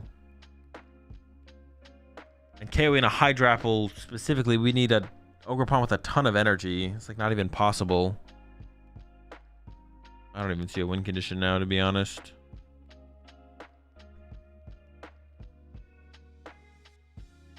I guess, does the olive die currently? Could we like sacrifice an olive for the turn? Like 7 hours ago, I said I had to go and win a challenge with Archaludon EX, and I want to pop in to let you know I won the challenge with Archaludon EX with your blessing. Congrats on the finish there, Mark. Congrats on the dub. We found a bug catching set. We did find an Ogerpon. We did not find a grass energy to go with it though. But I think we have to attack with the olive here anyways. And then Prey can kind of come together. Maybe like Boss Meganium plus Snipe the Fez or something, if that's possible. I don't even think that's possible though.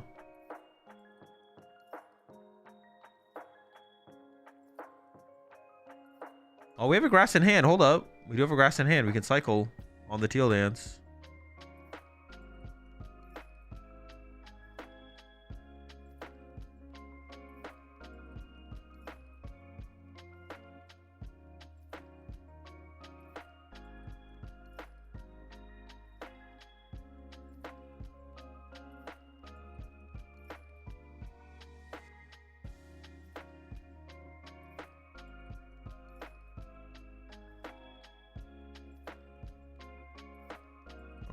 Thinking about it. Teal Dance number 2. Yes, no, maybe.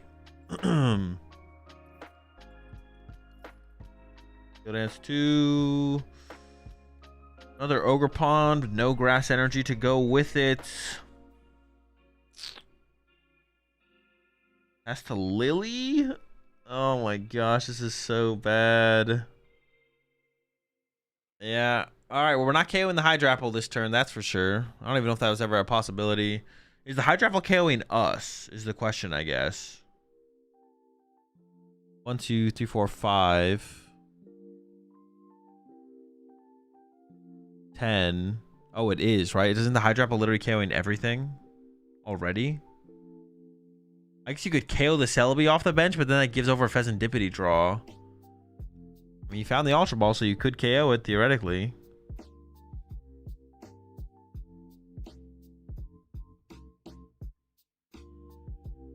Yeah, I think it is just cooked. Ultra Ball away. Ogerpon plus, is that a Brox? I can't tell what that is. Is that Dawn? Ultra Ball away, Ogerpon Dawn. Yeah. There's that Dawn that we could have discarded 2 turns ago.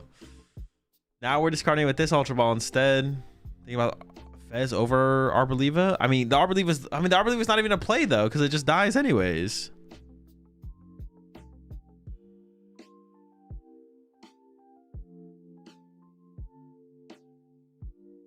Goes for the Fez instead.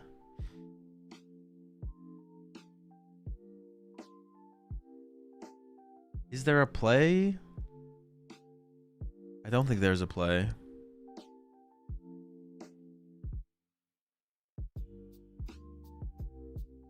Maybe like Unfair Stamp plus Olives. Maybe Unfair Stamp plus Olive Snipe the Celebi was the play, right? Yeah, maybe that was a play. If we go Olive Snipe the Celebi plus Unfair Stamp, and then they don't draw an energy off Unfair Stamp plus Fez, then we would actually not die, and we could come back in the game maybe. With I don't know, that'd still be tough to come back, but that would be something. I think that would be something.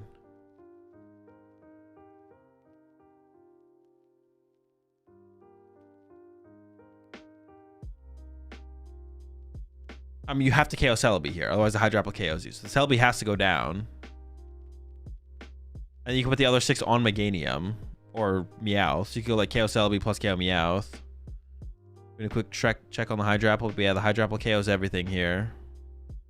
Unless you KO the Celebi. But if you KO the Celebi, you give over Fez draw. So the chance they get energy is just high. And I'm pretty sure they have a Nitroture in hand. So they already have it. But you have to do something. You can't do nothing.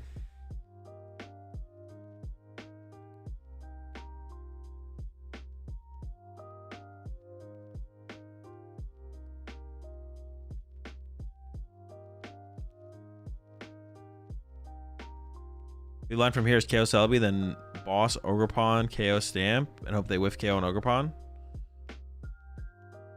Yeah, I could see it, yeah.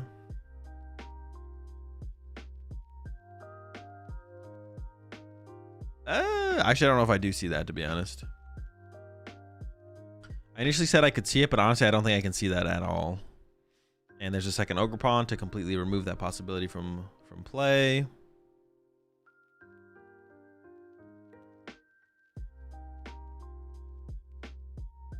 You think we'll ever see Ultra Ball? They'll ever let Ultra Ball rotate? I have no clue. Could, couldn't, would, wouldn't, maybe, shouldn't. Doesn't Dippity for 3.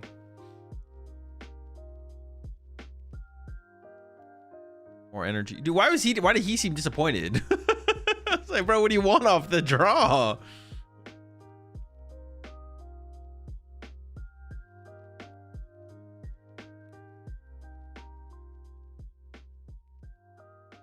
What are we hoping for here? Hydrapple, hit him with that heal. The heal apple.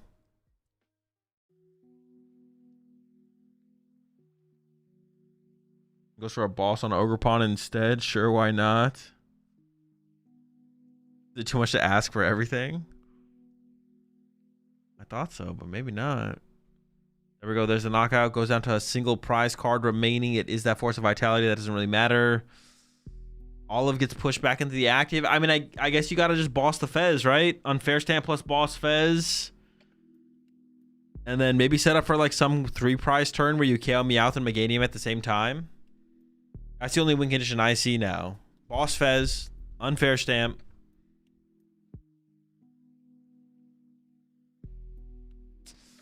No Unfair Stamp. We have a Teal Dance. We could still get into the Unfair Stamp off the Teal Dance. Nope. No Unfair Stamp. Well, you have the boss. Boss the Fez. Hope for the best. The best is going to be nothing, though, in this situation, unfortunately. We have a way to move the Fez if it does get gusted here.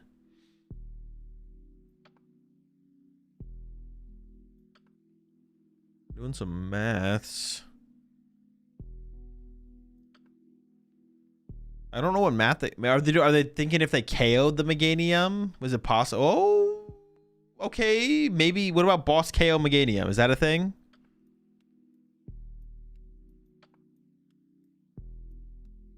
Oh, they do have Lana's 8 in hand, so it's actually not something. But maybe 3, 6, 7. Maybe this would lead to something if there wasn't a Lana's 8 in hand, but there is a Lana's 8 in hand. Okay, so boss KO Meganium into boss KO Meowth or something next turn to win the game. Okay, okay.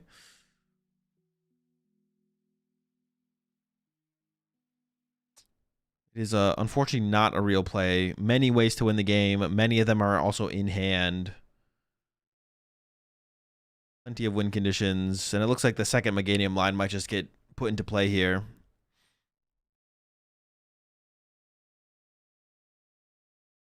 Doing some quick maths. Fail on the Pokepad. Yeah, we do have Lana's 8 in hand, don't we? Isn't the game just over? Cat for boss would also work. It is the cat for the boss. Okay, cat for boss on the cat. Bring up the cat one time.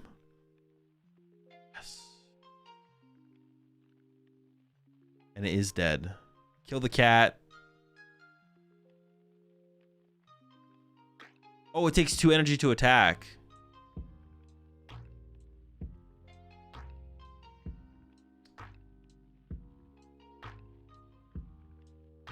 I'm not gonna. That is actually, see, that's one of like the interesting things of like rule differences. I'm not saying they did anything wrong there, but like yeah, they didn't do anything wrong there. But at a TPCI event, they would have attempted to attack and then not been able to attack, and the game would have been over. Or they had to pass their turn. But it's different because like in that situation, the judge intervened and was like, you can't attack. It was like, you need another energy. It's like, oh shoot, I can't attack. All right, let me try and attack then. There's not like a right way to do, well, yeah, maybe there's not, technically there's not a right way to do things, but it is interesting, the differences in the regions for the rules like that. Because that would definitely like judge intervening and being like, nope, can't do that. Can't attack. And they're like, oh, okay, I got an energy right here. I'll just attach this energy and I'm good to go. But at a TPCI event, they would attempt to attack, be locked into the attack phase, can't do anything else, and then they would get cooked. What if you're just counting energies and never declared an attack? Well, it looked like the judge said something, though. That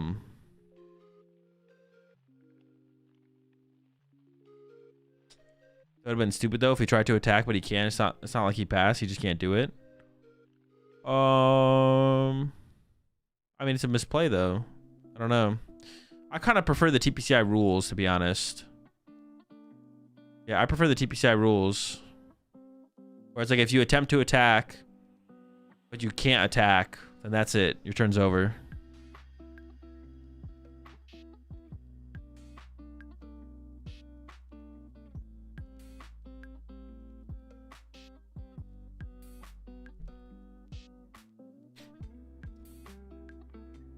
Because, like, right here, it looks like the... Here, I'll show you what I mean. Like, right here, he looks like he goes to attack, and the judge is like, wait, you can't attack. And then he's like, oh, okay. So it looks like the judge... If the judge doesn't intervene here... He looks like he does the math, and he's like, all right, attempt to attack. And the judge is like, hey, you don't have enough energy. He's like, oh, okay. Well, I'm not... I'll do the energy then. Which is fine. If that's how they rule in Japan, it's not like a big deal. But I think I do like the TPCI rules better.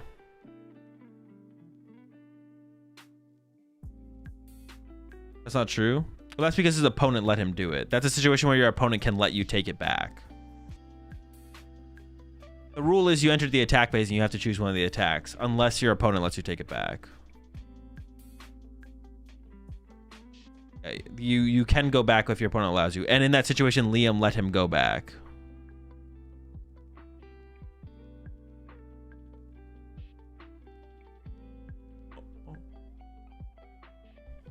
Any Mega Greninja? We have seen 0 Mega Greninja on stream. Also 0 Greninja in general.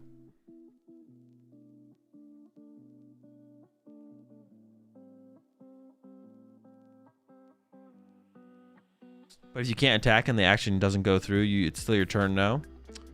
Well, in Japan, apparently, yeah. In Japan, you can. And at a TPCI tournament, no, you can't. So that is like a different in the rulings here, it looks like. Just based on how the judge interacted with the players there. It looks like it's a different take on the rules in that situation. If you're at a TPCI event, your opponent would have to be the one to allow you to re-enter to de-enter the attack phase. Or your turn just ends. But if your opponent says no, then yeah. If your opponent says no, your turn ends. I'm just like speaking on the... It's interesting. The difference is interesting. Although I think I like the TPCI rules better.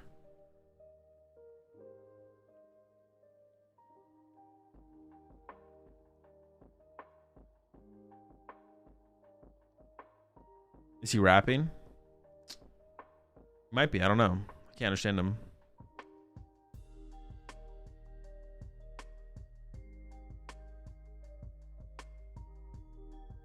I prefer TPCI rules. If that is what happened just now. It doesn't look like that would happen. I guess that also could be what happened, but it looked like it happened so quickly. It looks like the judge intervened, and then he was like, oh, I have the energy in the hand with the ability. It doesn't look like his opponent said or did anything. And I wouldn't be surprised if that's how their rules work. Because their rules in Japan are definitely more lenient than the rules for TPCI. Reply fast? Why do I have to reply fast? What is this? You know, you can just ask me the question. You know what? I'll answer the question if you just ask me the question again. It's like when when someone asks me a question, it's like, Azul, be honest. It's like, what the fuck? If I wasn't gonna be honest, why would you want me to answer the question anyways?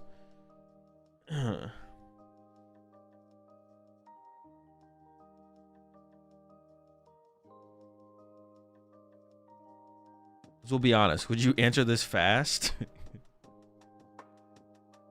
Azul, please lie to me. I don't like answering questions when people like tell me to like go or like be fast or like be honest. It's like, bro, just ask me the question.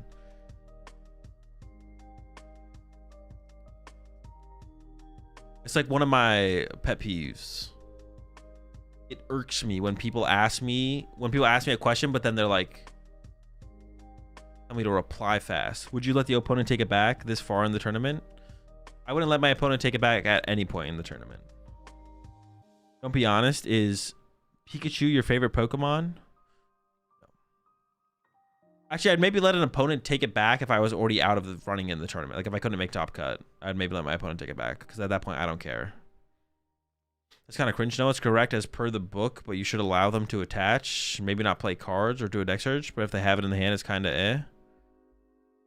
I don't know. I feel like that is part of the separation of like the skill in the game. It's like being mentally locked in and making the right choices and making the right plays. Sorry for asking, but could you answer quick and be honest? But no, I would not let my opponent take that back at any stage of the tournament. Once they attack, they attack. I could see my my take on that changing at some point for sure, and then being more lenient with that. But that's how I've played for forever, as far as I can remember. Isn't your favorite Pokemon Strudel or something? Yeah, well, Shuppet. Strudel's number 2. What if I asked really nicely and looked at you with puppy eyes? No, I don't think that would change anything.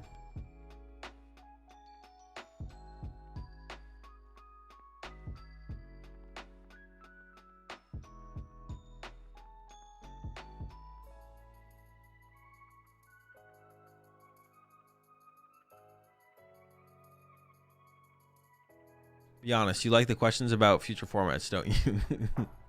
Be honest and be quick about it too.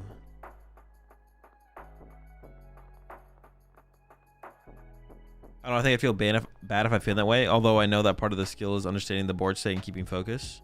Yeah, that's fine. I don't think there's a correct answer. In that situation, if you let your opponent take it back, I don't think that's a bad thing. I wouldn't let my opponent take that back. But like, there's also like the other side of it too. Like if well, I don't know how many people in chat would do, like, it's fine if you would do this. I'm not even gonna ask the question because I'm not gonna put the pressure on chat here. But like, if my opponent played Lily and saw a 9th card, I wouldn't call a judge to get a double prize penalty either.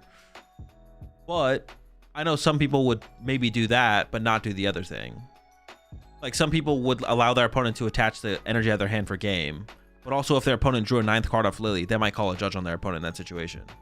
I wouldn't call, if my opponent drew a 9th card off Lily, I wouldn't call my judge on my opponent. As long as I thought it was an honest mistake, but it's an honest mistake 99.99% of the time or more, so.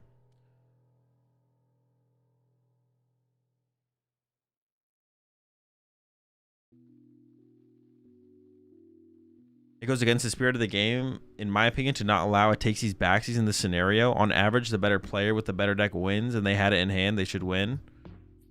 I disagree. I mean, there's nothing to say your opponent is a better player or has a better deck. That should be removed from the scenario.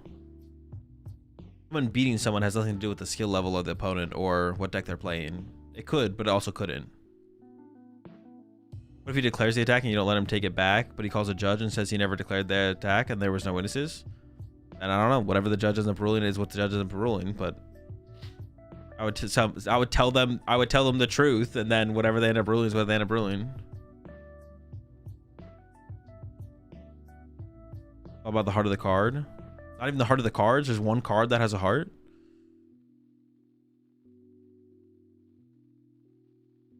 If your opponent was the better player, they would have attached before declaring attack. Yeah, how good a player are they really? How good a player are they really? What if you call a judge and they ask you to explain fast? I would explain it as slowly as I possibly could.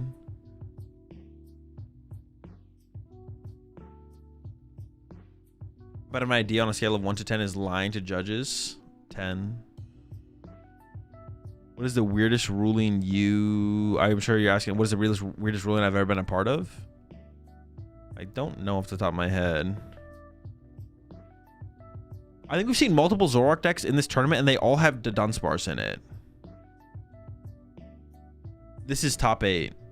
Or top 16, excuse me. Garchomp versus the Zoroark. Oh, this is a terrible matchup for Zoroark, right?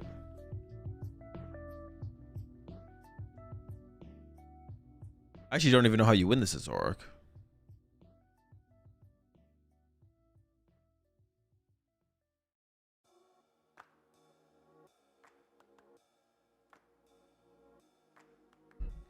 But honestly, for the current situation, it doesn't look that bad.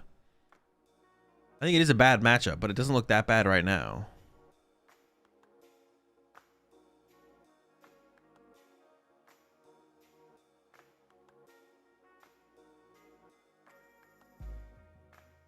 Also on the bench, Garchomp. Okay, take that out. The other Garchomp can one-hit KO this Zoroark, but there's no follow-up Zoroark after that. Unless they play Neo Upper, I guess. If they have Neo Upper, then they have the follow-up. Yeah, we looked at the Ghost Veil cards.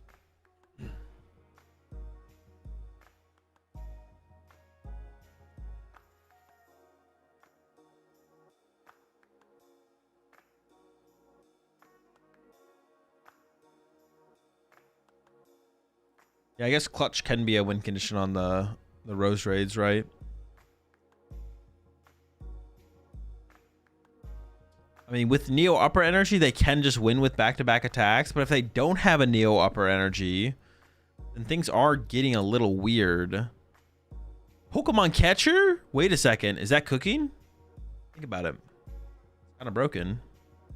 Tool Scrapper 330 combo? That's true. They could have the Tool Scrapper 330. Everything is just a Dunsparce deck now, man. Everyone just wants more draw power in their deck. And the Dunsparce just slots into everything. It's just broken. Broken to Dunsparce.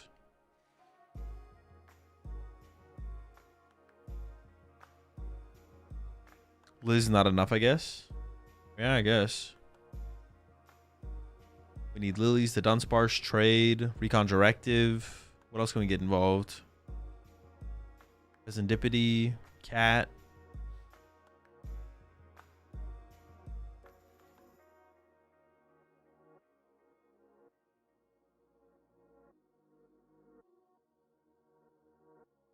Doesn't Zork have enough draw as it is? I mean, do you think Dragon Ball had enough draw as it is? But all these Dragon Ball decks have the Dunsparce now. It's never enough. There's no such thing as enough.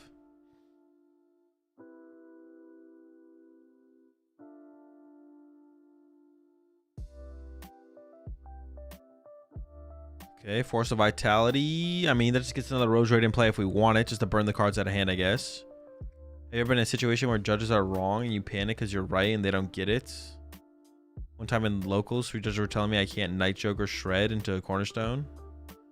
I've never panicked. No. No, I don't think I've ever had a situation like that. Not that I can think of off the top of my head anyways. All right, there's the one hit. We have no way to one hit KO next turn. I guess the Zoroark player here could just go punch the active twice, right? Like, you don't even need to... I mean, if you have the one hit KO here, that's great. But if not, Unfair Stamp plus punch active is also pretty good, right? Yeah, and there we go. Immediately into the Unfair Stamp here. This also just kind of works. Now it might just come down to, does the Garchomp player play Neo Upper? And if they do, can they find it? See.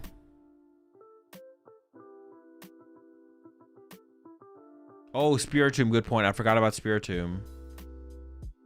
I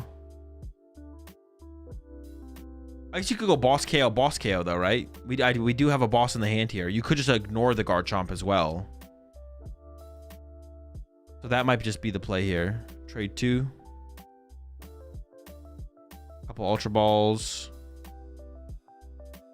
You could go boss KO Rose Raid, boss KO Rose Raid. They hit for 250. Oh, what? Well, now you just lose to Spiritomb. I didn't even think about the Spiritomb, but now that you guys mentioned it.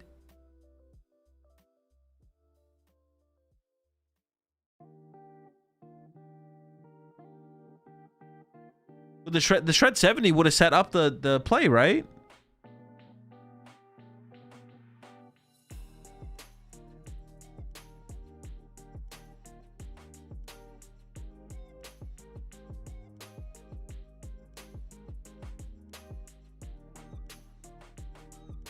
I see a Petrol in the hand. Is there a Spiritomb in the deck? Petrol could get Fighting Gong to get basic fighting energy, possibly.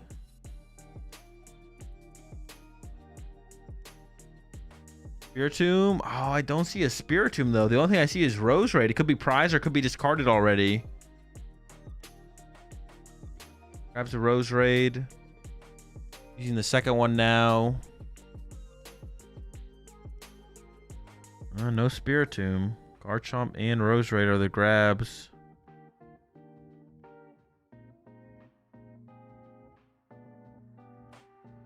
Petrol.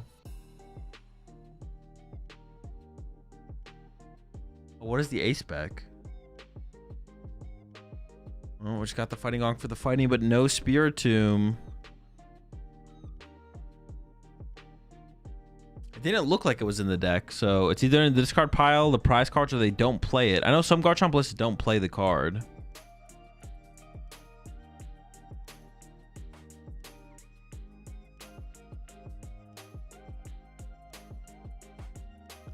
I mean, if they have it, they don't see it. I feel like they probably just don't have it, though. And there's just the retreat. Punch for 160. Then we draw 3. Go for the 2-hit KO. Actually, 1-hit KO the one off the bench next turn if you had to. Now on the other side, though, all you need is a boss. And an energy. There's an energy. Oh, time is called. They're tied 2-2. So now it just becomes next prize card wins, I think. Tied 2-2. I don't know whose turn it was when time was called. It seems like it's the players on the left. Player on the left's turn. The player on the right will get one more turn, but theoretically the game ends this turn. Energy, boss, retreat, knockout. Yep, that's game. Orc gets the dub, moves on to top 8. Okay, we've seen a lot of Dragapults, but honestly, now that we're getting into the top cut matches, we're starting to see a little bit more variety. You know, starting to see a little bit less Dragapult here in the top cut matches. Should have stamped. They couldn't stamp. There was no KO taken.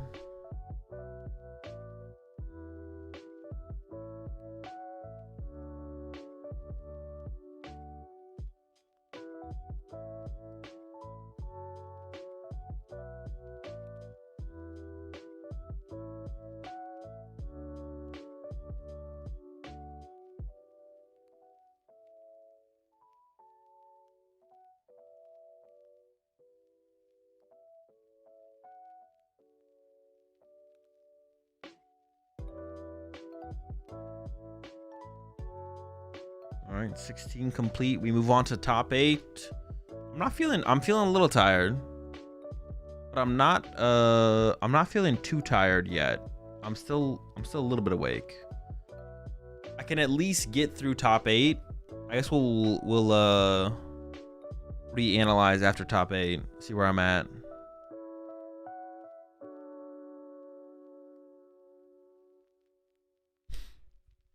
Yeah, it looked like stamp, but yeah, they couldn't have stamp there, so I didn't really have an out. Dude, is that what every deck is just evolving into? Is just a Dunsparce deck? I mean, at some point, if every deck becomes a Dunsparce deck, then eventually Watchtower becomes really good, right? After every deck becomes a Dunsparce deck, Watchtower becomes super, super strong. No excuses, buddy. Lock in. True, true. Is it like 1 a.m. for you? It is 2 a.m. right now. What's all in top 8? I don't know. We know 2 decks. We know there's a Zoroark. We know there's a Zoroark to Dunsparce and whatever won this match. And Zoroark to Dunsparce and Meganium Hydrapple Ogerpon. What if playing Dun is not optimal, but grand scheme? A grand scheme to rage bait Zam players? Oh, I just don't understand how it would rage bait the Zam players, though. I'm kind of confused. Nah, this is a bad take. This is a bad bit. Duns and Zoroark feels criminal, not gonna lie. It definitely does. It's like, I mean, it just feels silly. It's like your deck already has like a draw engine, and you're like, what if I just had more draw engine? It's like, well, yeah, that's kind of good. Yeah, sure, whatever. It's like my deck has one of the best draw engines of all time. Trade. Like, yep. It's like, but what if I had more draw power with the Dunsparce? And it's like, yeah, that's pretty good. Damn, yeah, sure. All right, well, put it in the deck, I guess. Same thing with Dragapult. It's like you have Recon Directive on your stage 1 for your Pokemon, but Hold on. What if we went further? What if we had the Dunsparce? Like, yeah, well, that's pretty good. Yeah, let's do it. There's never enough. There's more is always better. More draw power. Run half my deck with 2 draw engines and still bricking. Still can't find my goddamn unfair stamp. At this point, bring back Golden Go. Golden Go to Dunsparce? That was the deck, right? I remember hating on that deck at some point. I remember being a hater of that deck. It is, you know what's kind of sad though is actually there's Solrock Lunatone is so good, but there's no top deck playing Solrock Lunatone in it right now. Because all the top deck spaces are a bunch of different Dragapult variants.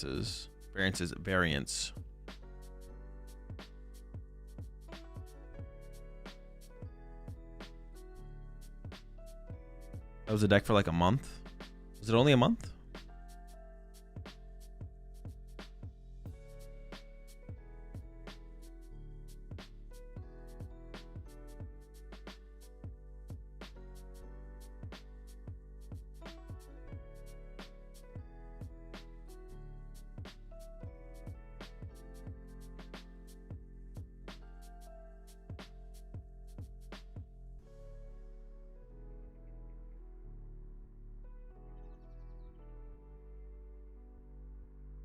Would have hear me out. We had limits to hand.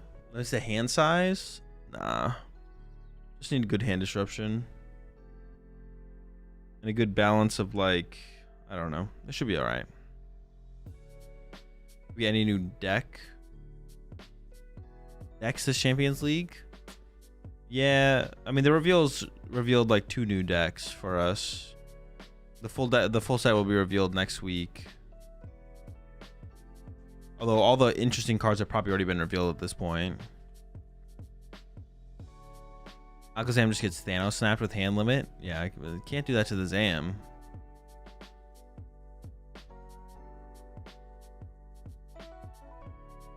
You should limit hand size to 10 if and only if your deck has an Alakazam. You could do a hand limit in the PokemonTCG, but it would probably have to be like a discard down at the end of your turn, right? So it'd be like, if at the end of your turn you have more than X amount of cards, discard until you have the number. It wouldn't be like you can't draw more than... I guess it would always be the way it is, but it would have to be at the end of the turn. It wouldn't be like, if you ever have more than X amount of cards, discard down to. Although, how do hand limits work in other games? What other games have hand limits? Like, do Magic or Yu-Gi-Oh have hand limits? I actually don't even know.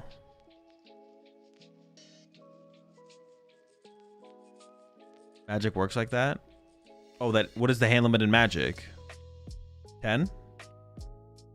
Oh, isn't Hearthstone also 10? Oh, wait, no, it's not. Wait, is it? It's just discard down to 7 at the end of the turn. Oh, it's 7? Hearthstone is 10? Oh, okay. LOR had hand limit of 10. What is LOR? Lord of Ring? Lorcana? Were there hand limits in the TCG before? No, there's never been a hand limit in Pokemon. Yu-Gi-Oh, you have to discard at the end of your turn until you have 6. All right, here we go. Top 8. Legends of Runeterra. Oh, that's what it was. I actually played that game for a little bit. I actually never understood how to play the game, but I did play it. I did play like a little bit of Legends of Runeterra when it first came out. Dude, whenever we talk about other games, I always think of the what was the Dota card game called? Dude, that game was so bad. I could not. That thing is shut down, right? Dude, that thing was abysmal. Oh my gosh. Artifact? Oh my gosh, dude. What the fuck? I think Artifact was the perfect example of more complicated doesn't... Well, I think that's true. I think people know this. But more complicated doesn't equal better or more interesting. Like, Artifact was the most convoluted thing I have ever tried to learn how to play, and it was just terrible. It was such a bad game. Oh my god. It was just so complicated for no reason. There's like 6 billion different things going on at the same time. Absolutely horrendous game. I wonder how much money they put into that thing. I didn't even know Dota had a card game. That's how bad it was. You don't even know it existed.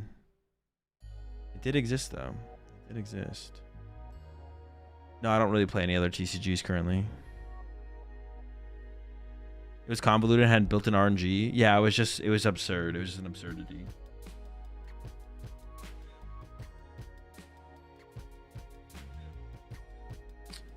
Absolutely insane. Thingamabob. I thought it died because they tried to do real money as tradable digital cards.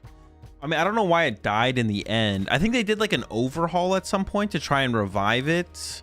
All I remember is I started playing it immediately when it was available to start playing it. And I was like, this is just terrible. I was like, this is awful. And it never, I don't think it ever full launched. I don't think it made it. I don't think it made it out of beta. I'm pretty sure I was playing it in beta. I don't think it ever made it out of beta. I could be wrong though. But I remember it just being just literally awful.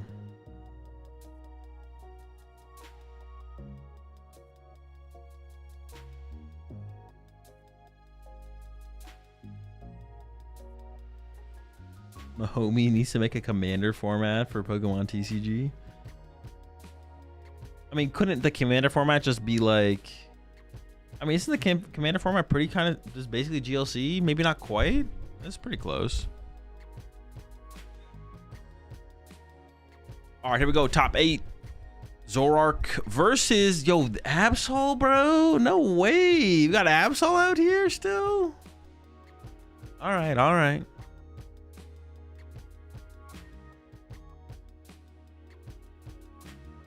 Back at it with the Absol box. I gotta imagine this is a bad matchup for Absol. Zoroark's potential to one-hit KO everything in the... But I guess you have... Maybe not. You have teal masks still. You have teal masks.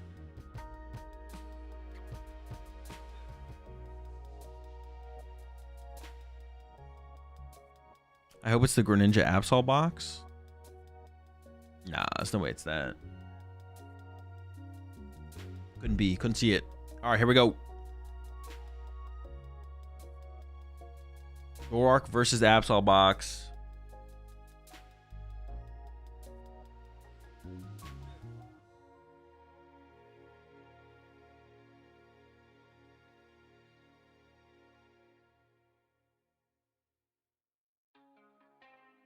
Zoro, Absol, Meganium so far. Paul is falling off.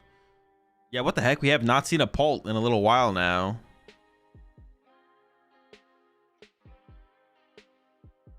Where are those Pults at? Maybe they're just losing. Maybe they've all lost. Felt like almost all Pult up to top cut, but now that we're in top cut, the Pults have disappeared.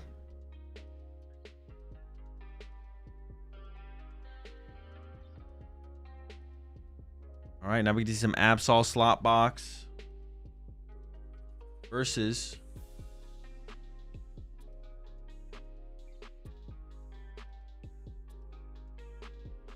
Zoroark. 1 Zorua prized. 2 Zorua. 3. Give me 3. Give me 3. All right, 2 Zorua's prized. That's not good. 2 Ends PP up prized as well. Nothing crazy on the other side. Definitely some one-sided prizes here. I'm not going to lie. 2 Ends PP up and 2 Zorua prized. That is not great. One of each of those would have been fine. 2, though. A lot of good cards prized. A lot of good cards prized. A lot of important cards for chaining KOs.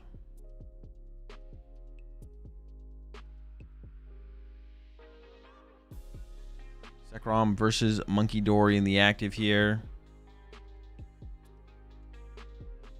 We're into it. We're into it. It is best of 1, yeah. Pat off the rip here.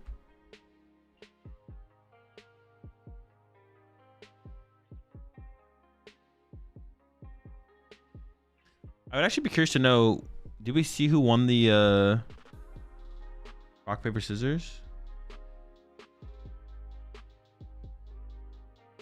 When did they rock, paper, scissors here? Oh, here. Okay, so the Absol player chose second. Okay. That's what I was wondering. So we're choosing first or second in this matchup. Which I think does make sense. The Absol deck does not function very well. Going first, you get so little done. Feels like. Cat off the rip here. Oh. Gotta be the Cyrano, I feel like. Latios, Kangaskhan, and then whatever attacker you want to build up towards. Go with it.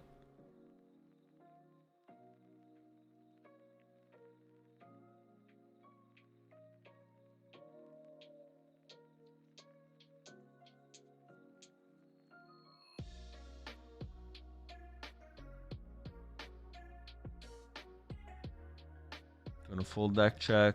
Plays a baby Moltres. I mean, dude, they got everything in here, bro. This is pretty sloppy. Got the whole squad in there.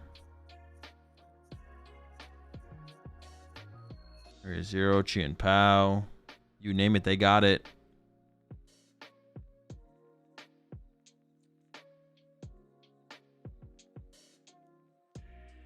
Be the third grab. Maybe just second teal mask.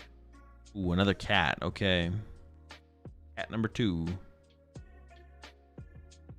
This is top 8.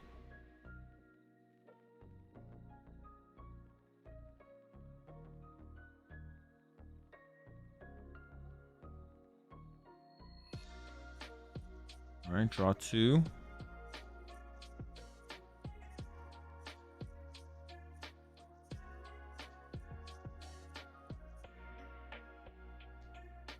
Do we just start to set up the Kangaskhan here?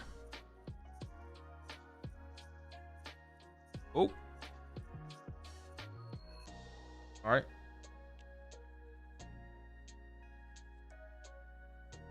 Plays the fighting energy. That means they play the cornerstone, right? I guess maybe the cornerstone doesn't solo the deck.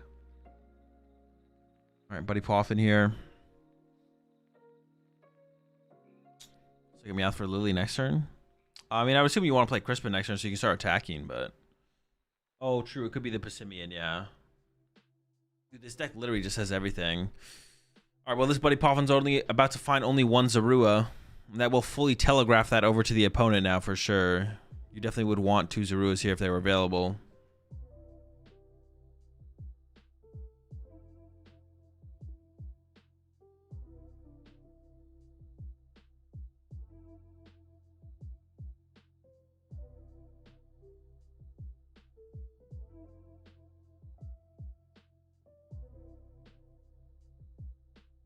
We got a Zoroark set up, ready to go.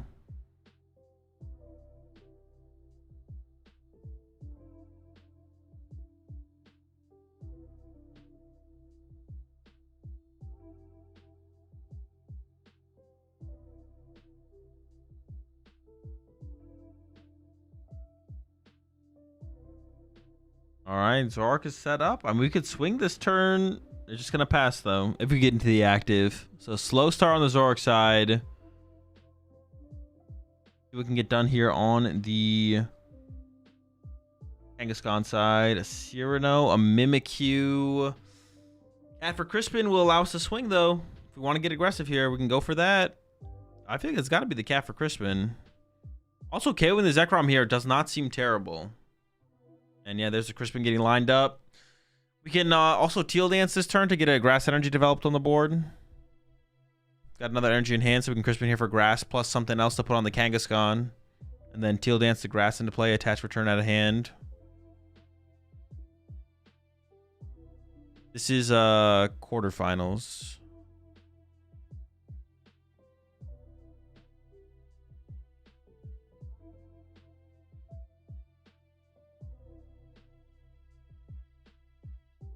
There we go. Fire from the Crispin. Grass for the Teal Dance. We have a massive hand here already built up.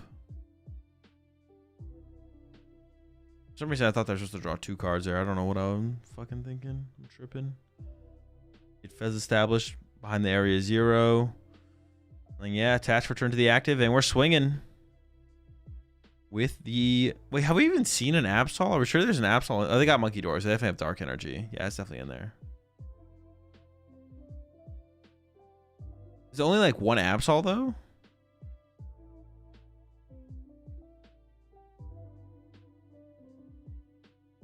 As right away.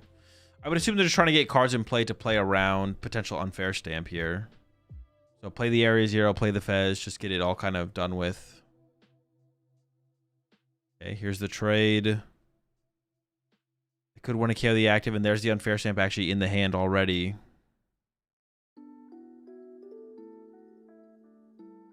They can get aggressive with that.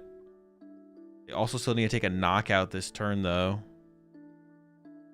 They need to set up to take a knockout. Punching the active would be fine, but if we can find Boss here, Boss KO the Ogre Pawn off the bench seems really good to me.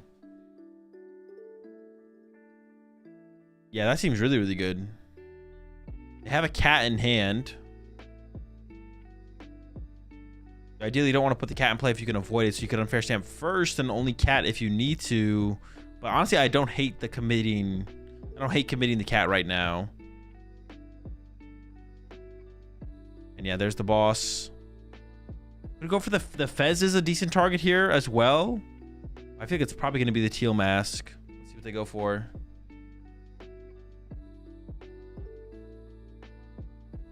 Got a Mochi built up.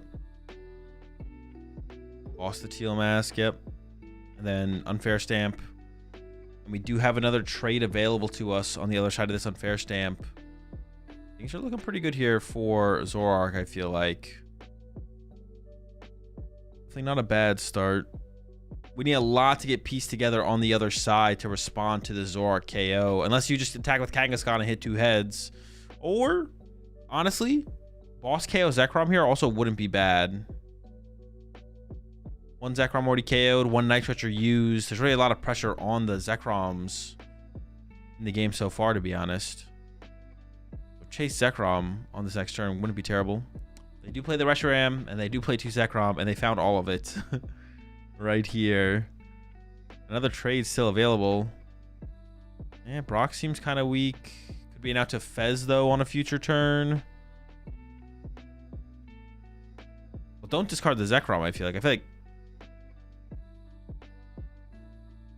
like discarding Zekrom there is really bad. That makes Boss KO Zekrom so much better, right?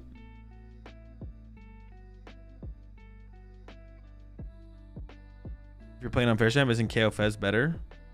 I don't think so. Dude, the trade on the Zekrom seems so sketch. I mean, there's 2 cats and a Latios in play, which you can KO with Reshiram, though, I guess. Yeah. The Reshiram still does most of the work. Or does the work. Gets the job done in this situation. Pokepad coming in here. I don't even know if there's anything to grab, though. Veltal? Sure. Doesn't play Darmanitan, it looks like. Or, I mean, maybe you take that over Darmanitan piece even if you play Darmanitan, I guess.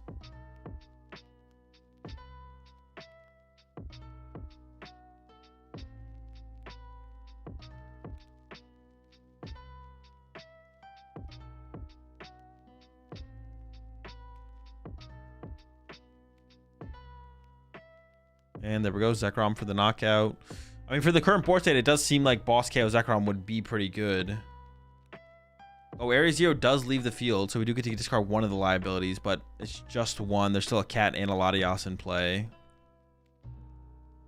They're not taking Zorua. Did they whiff the Zorua there? Alright, Fez for 3 to begin with. What 3 do we get? Ultra Ball, E-Switch, Area 0, the rest of the hand.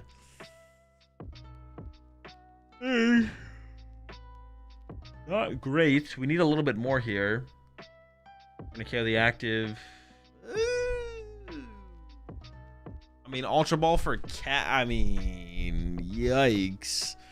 I don't even know what the correct play is here. Hopefully, attack the active, get 2 heads. I don't know.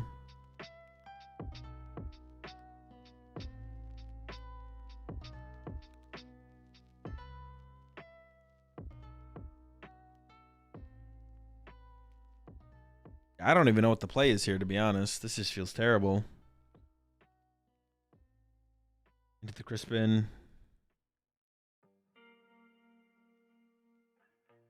Feeling cooked, but there might still be a line. I don't see the vision, though. I just don't see the vision here at all. They definitely probably second Teal Mask, right? Because they didn't grab the second one off the Cyrano. Or is it in there, actually? Crispin attack with Monkey. That's so bad, though. They did grab the Psychic. Set up the Fez? Oh, no, wait. Can we attack with Fez this turn? Wait, no. That's still so bad, though.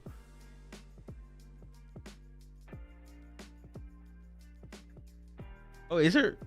No, there's no way to get the KO this turn, right? No, they do have the Iron Leaves, but doesn't Iron Leaves take 2 grass? Or is it 1 grass? Is it 1 grass, 2 colorless, or 2 grass, 1 colorless?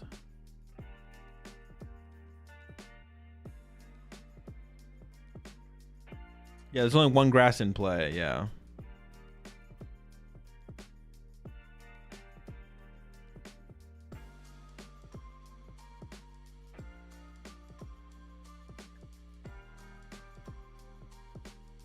Oh, they do have the Prism in hand. Good point, good point. Yeah, they have Prism in hand here. So they do have the KO. They have the KO this turn with the Iron Leaves. Okay, that's huge. That's pretty big. I don't know why this Yveltal's on the bench. Yeah, Yveltal is pretty good here, I guess. You can trap the Latias or the Meowth this turn. Oh, I guess, yeah, the Iron Leaves is gone. Yeah, good point, good point. Yeah, no extra Zorua. No backup Zorua was pulled. Power up Petch. They could just power up Petch, though, right? They could go Zoroark knockout active, bench Petch, attached to Petch. Who they put together?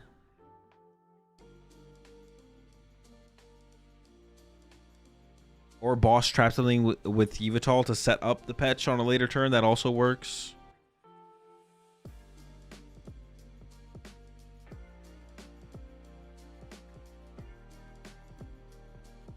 Trade number 1 coming in. Well, I guess the one and only trade coming in.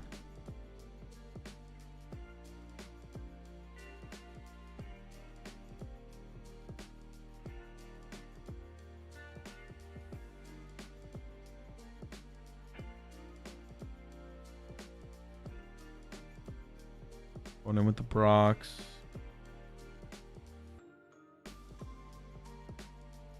Grabbing the Petch. I would assume Fez would be the other card, but we'll see what they grab. Monkey Dory, no Fez. Is the Fez prized?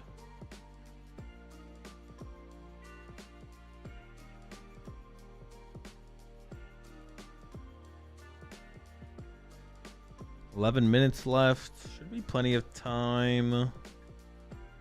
Fez is not prized. Maybe it's in hand. It's a little weird to grab the Monkey Dory. Unless they're doing some weird like Yveltal play this turn, I guess. I guess you could just Yveltal the active this turn, right? Because it can't attack 2 turns in a row anyways. But there's the attach to the Petch instead. So now they can go attack with Zoroark KO into Petch KO. That is available. Unfair Stamp is going to be a big piece on the other side then. And also drawing prize cards in the same turn. Like if we can't draw prize cards here on this next KO Petch. Ooh, okay, that could be something actually. Yeah, you could KO the Zekrom this turn instead. And that means the Petch, well, the Petch still KOs your Latias though, right? Or your cat. No, that doesn't make that big of a difference. So it's probably still just better to KO the Petch, right? Even though the Zoroark might not be able to attack, the Petch still attacks with an energy. I guess you'd force the energy though, right? You'd have to force the energy and the boss instead of just the...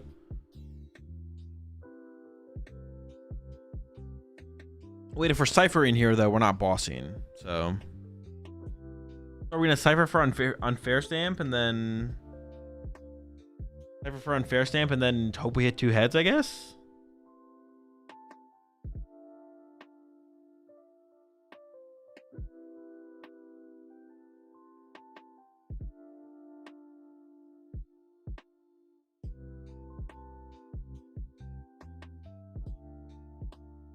Oh, they got something cooked up here. The Kangaskhan to draw 2. Not quite yet.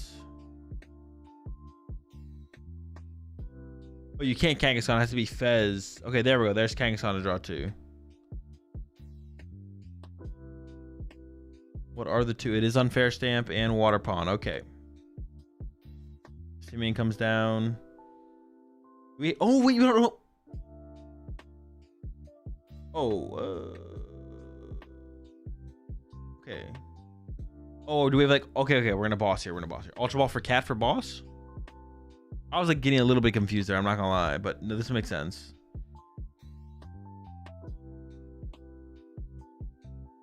Thought I was tripping. Oh yeah, we can't boss. So we're gonna Passimian punch a Zoroark? I guess, right? Punching it hard into Wellspring?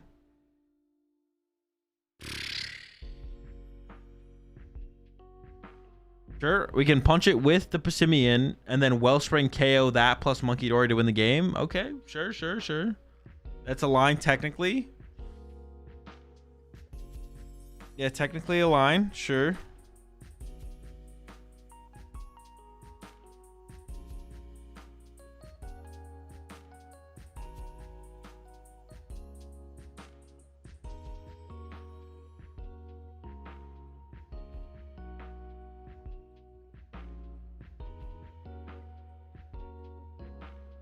I don't think it's a good line at all, but it's what they're going for. I guess what would be better than this, though, to be honest? I don't actually even know.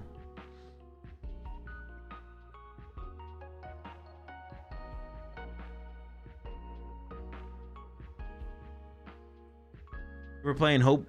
Oh, that's true. They don't even have bench space for Reshiram, so just punching him with Kangaskhan could be fine, right? Just go hope for the one hit. Yeah, hope for the one hit with the Kangaskhan is also just like fine here. I think you're... Yeah. They already attacked through Reshiram with it, or Zekrom, so it can't attack next turn. Yeah.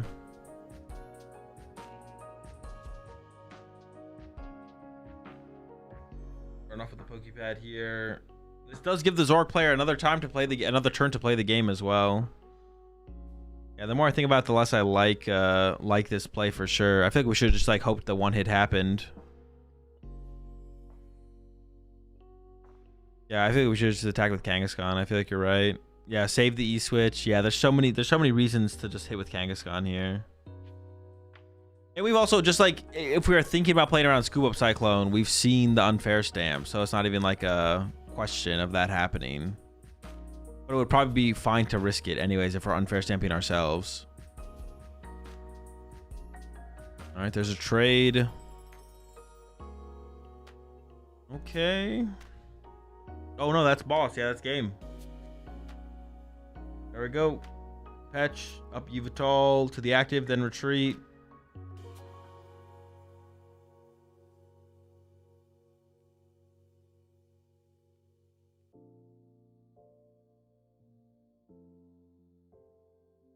Then you lose the patch if you hit two heads.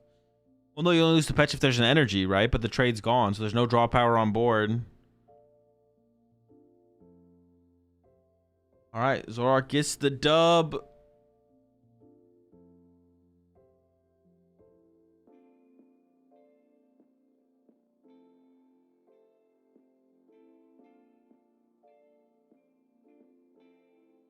Zoroark, what was that matchup? Zoroark over Slop Absol. They'll probably show us the other top 8 match, and we got the top 4 matches. What time is it? Dude, I'm getting tired. It's 3 a.m. already. Oh my gosh. Dude, it's gonna be like 5 a.m. by the time. Do I stay up? 3 more rounds? Because they're gonna show both top 4 games and then the finals. They're probably gonna show us another top 8 game here in a second. Imagine playing Stampin' Zoroark with red card in format. Honestly, kind of true, yeah. Like 2 red cards, but nope. Fair Stamp is still too good. You would have hoped that we definitely would hope that like with red card getting printed that we could just like stop playing on Fair Stamp index, right? But it's just, is that broken, I guess? Jelly tomorrow as well. Guess what I'm saying? Maybe I should just like call it here, go to bed, wake up, get extra sleep tomorrow before LA.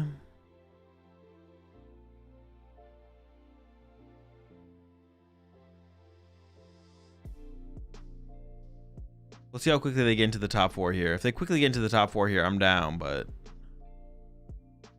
I'm trying. You also see a lot of cards off of stamp without using supporters. Kind of nice. That is true. It is like a pseudo draw card, not just hand disruption.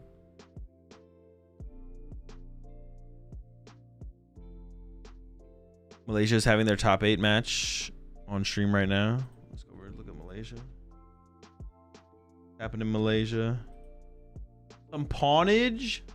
Ogre Pawn versus Ogre Pawn. Bro, get me out of here, man. Into another top 8 match over in Japan. Some Ogre Pawnage.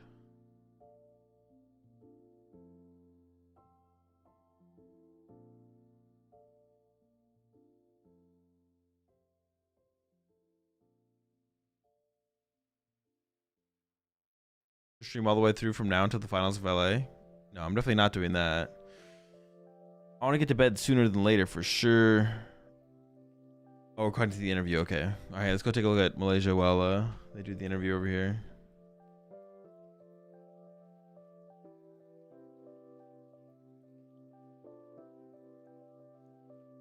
All right, it is Slopbox. The player on the left is playing bug catching set, so it might be Raging Bolt or some kind of Meganium deck. Can't tell. Someone tweeted no Drago in top 4 of expanded. Wait, actually, there's no Drago in top 4 at all? That's huge.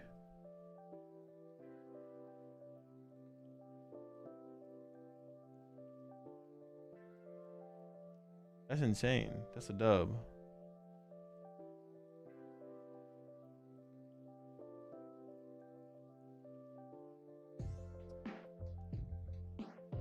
There is an expanded tourney going on at this event, yes.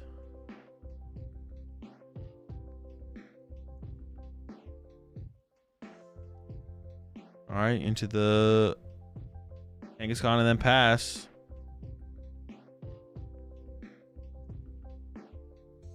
Is there a stream for expanded? Someone in the chat said earlier that there was, but then they never linked anything or anything. So I don't know if there is, to be honest.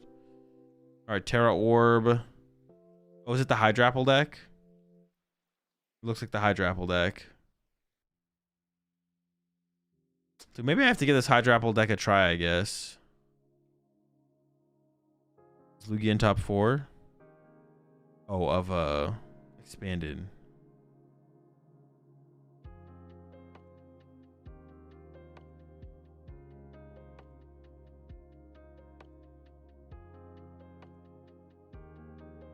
Does Hydrapple not do the same thing as Ogerpon though?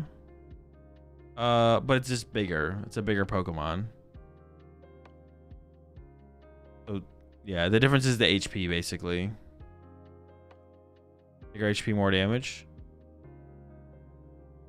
Well, yeah, I guess it is kind of more damage, yeah, because it's for all your energy in play. So you can spread your energy wide. Which I guess definitely makes a difference for sure.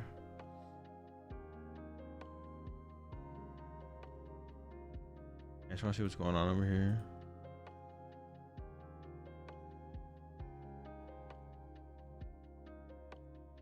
You also heal with Hydrapple.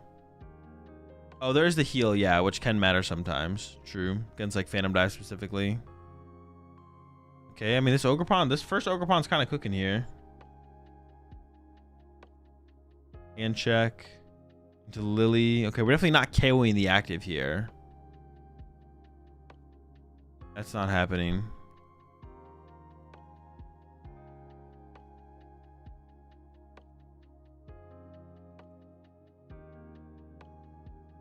The heal's going to be huge for the Lost March deck. That is true. That would be a big deal for that matchup.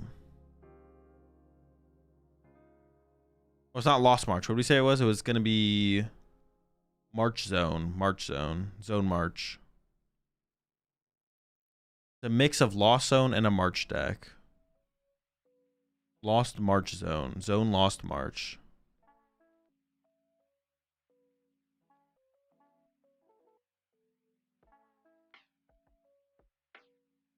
We're just like not even gonna do anything this turn, it looks like.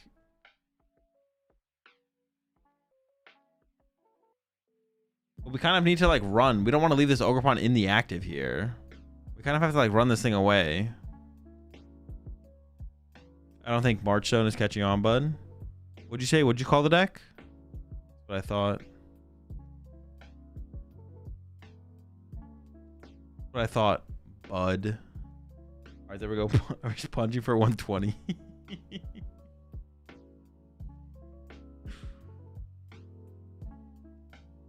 The 120 punch, dude, that is so weak. All right, we're doing something. We're doing something.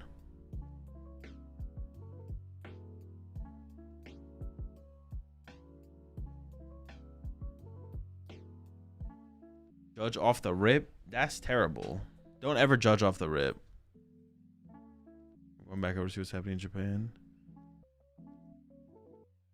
I just want them to get to the top 4. Oh, I'm too tired. I don't want to be completely dead tomorrow either for the stream. Dude, I'm thinking about tapping out. It's unfortunate that it's just like back-to-back days of streams. Usually like the Champions Leagues, there's no like tournament the next day after, so but there is LA day 2 tomorrow, so I kind of just want to call it here and go to bed because I'm so tired. And there's like, what's it called tomorrow as well? LA. Just lock in? What the fuck? Why would you say that to me? Nap, skip top 4, come back to finals? Hell no. When I get to my bed, I'm knocking out for 7 hours. Tomorrow, it's already today. True. Tomorrow is today, and today is the day. They're still yapping over there.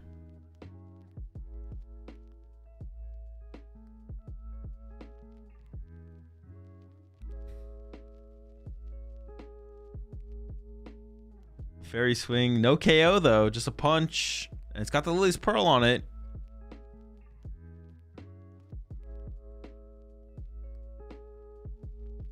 Not tomorrow till you sleep. True.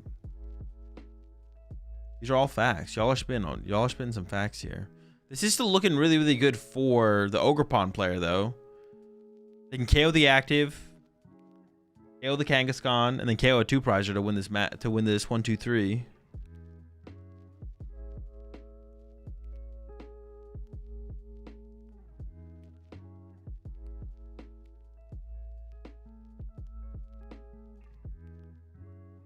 The hand is a little rough, I guess, but 3, 4, 5, 6. They need one more energy on the active here to take the knockout. If they want to use this Ogerpon, which I imagine you want to use the active Ogerpon here to take this KO. You should just cycle on the active then, right? Unless we're going to try and set up Meganium. That's what we're thinking. Maybe set up Meganium instead.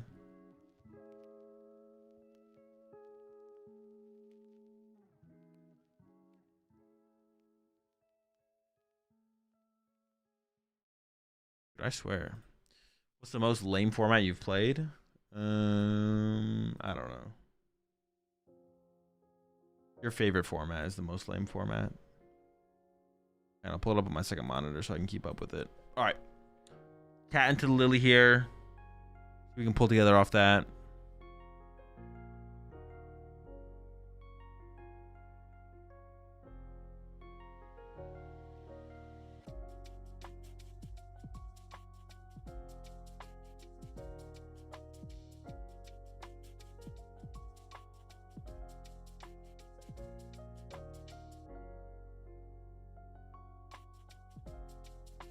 All right. Okay, I think they're done with the top 8 matches. They're going to go to a break and then to top 4, I assume.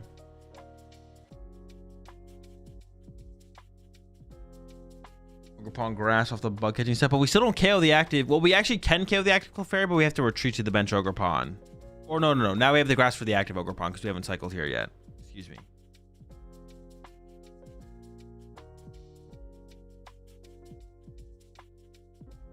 The only thing, I mean, the hand's kind of iffy, but the only thing that mattered this turn was like getting the KO. We do have that. We do have another teal mask here. We can cycle again if we want. Sure, why not?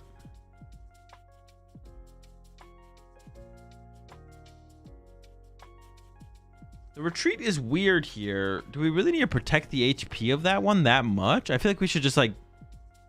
Now we're just losing energy in play. Like, what are we... I guess the Passimian. Maybe it plays around the Passimian, the 1 prize or Passimian KO, which would be a little bit annoying. Yeah, okay. I can get behind avoiding the Passimian knockout.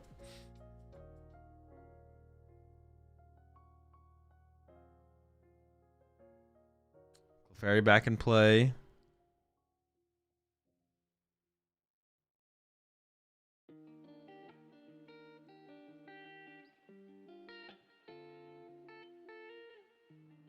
They said yesterday that day 2 of Master Ball League is different than regular day 2s. Every win is worth 3 points. So if you 2-0 your opponent, you get 6 points towards your total. Faster decks get incentivized. Interesting. They did something similar to that at the Japan Championships last year, where it was like if you 2-0 your opponent, you get 5 points. If you 2-1 them, you get 4 points. If you 1-0 them, you get 3 points or something like that. So not quite as extreme. Cause that's like the most extreme, I think, version of that I've heard of. But that's just, I don't know. I don't like hate it, I guess, but I don't know. I think it's just fine for people to win 1-0 in like, not like, we don't want people to be like horrendously slow playing, but like if a matchup exists in the Pokemon TCG where it's probably going to be a best of 1 effectively in a best 2 out of 3 format, I think that's a fine thing. I think it's fine for 2 players to sit down and be like, you're playing this deck, I'm playing this deck. It is a best 2 out of 3 50 minutes, but it's probably going to be a best of 1 40 minutes. Let's play the game. I don't think it's that big of a deal. I think Starmie Nor deck is able to win LAIC. LAIC? If you win the first one and your opponent just plays reasonably slow, you're getting griefed. Yeah, true. Maybe your opponent just kind of hates you.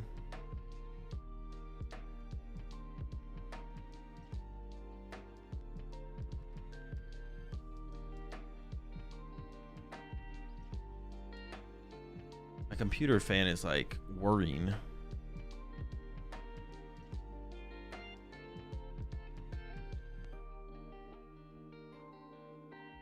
Party EX mirrors were usually 1-0s. Yeah, exactly. And I think that's fine. I think it's like fine for matchups to exist that are 1-0s. It's like, okay.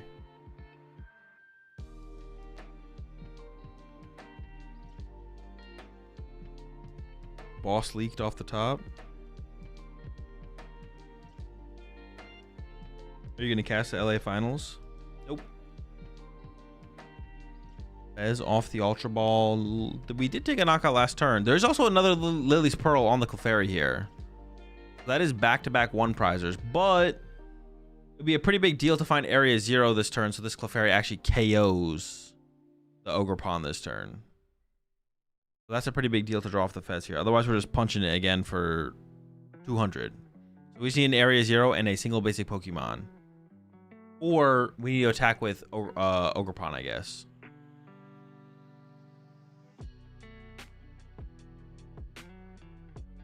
Wait, couldn't we just have attacked with the Ogerpon and been fine? This doesn't even KO. Do we have the Area 0? 180? Dude, this is so bad, isn't it? What the heck? Sheesh. I guess retreating did make a big difference. I guess it played around the Passimian though, which we talked about, right? Which already seems like a big deal.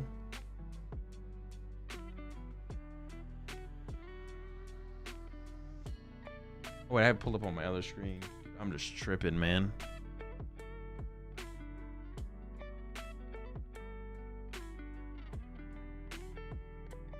I had to go check it again, but I already have it up on my other screen.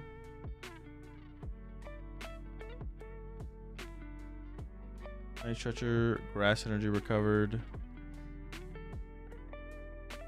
Another Teal Dance is in. Unfair Stamp found. We can't play it, but I mean, just knocking out the active this turn probably already feels pretty good. And now we got a Dawn, so we can start to set up that Meganium or Hydrapple, actually. You could go the Hydrapple route. I don't know if we have a Force of Vitality yet. There's a lot of Pokemon in that hand. What happened to going to sleep? Oh, I'm just not there yet. I'm pretty tired, though. Maybe I should just go to sleep. It is 3 a.m. Passing out right now does sound really good. I'm not gonna lie. All right, chat. I think I'm gonna call it there. Almost made it all the way to the finals. I don't know. I am 15 hours in. Do I just commit to the end of it? Dude, if I didn't have to be up tomorrow to stream, and I just could not stream tomorrow, but I'm gonna stream LA tomorrow is the problem. I have to be up tomorrow and I want to stream LA. If I didn't have to do that, then I would stay up for sure, but commit to the bit. Yeah, I'll put the links in chat.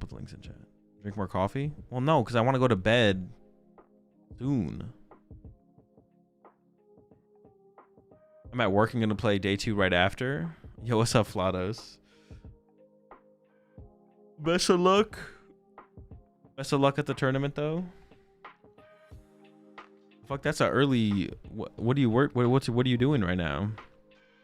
Running on 2 hours? That is tough. You can do it. LA is late. It's not that late, though. It's in 7 hours. That's pretty soon.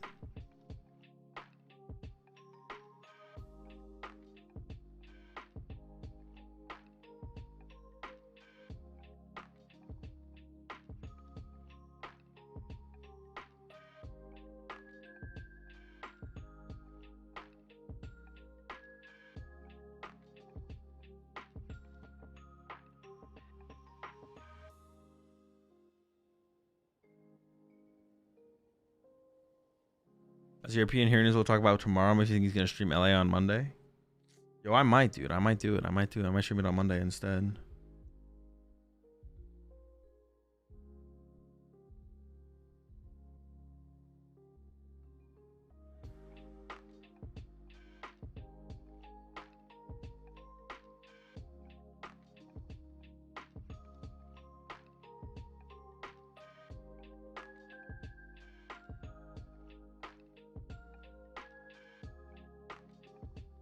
And they're about to come back for top 4 right now.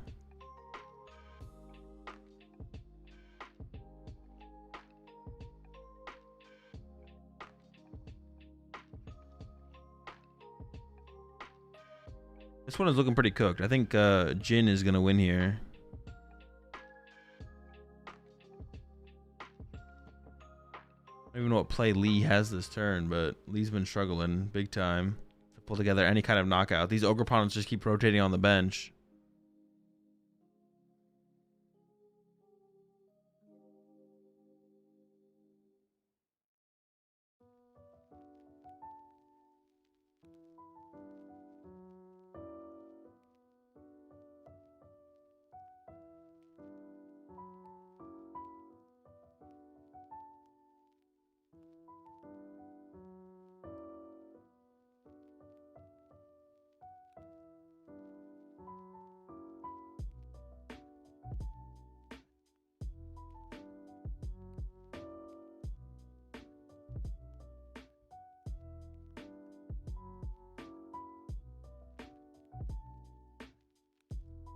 Oh, there's an unfair stamp.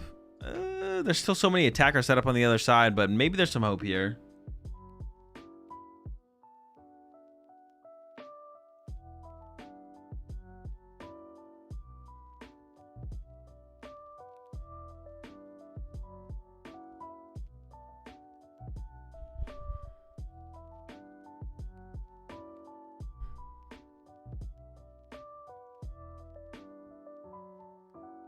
Ultra balls. That could become a cat. That could become a fez. You name it, they got it. Dude, are they not going to KO this teal mask here? Dude, there's no way they whiffed another KO here.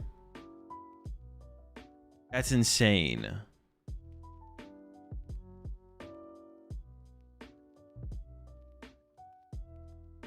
That is super insane.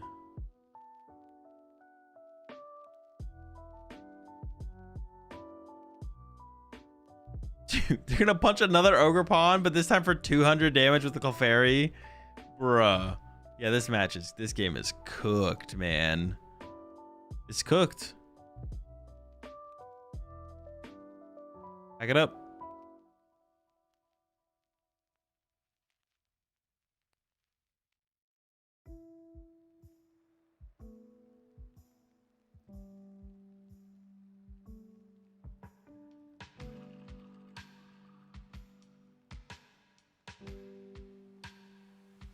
Can we Wellspring it later or no?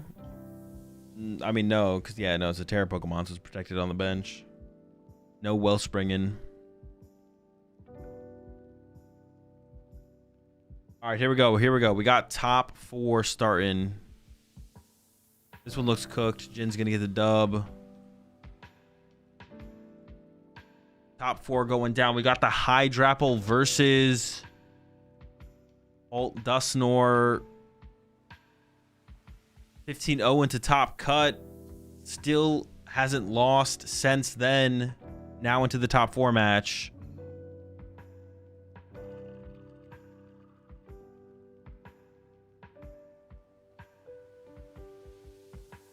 They beat the Hydrapple Ogerpon.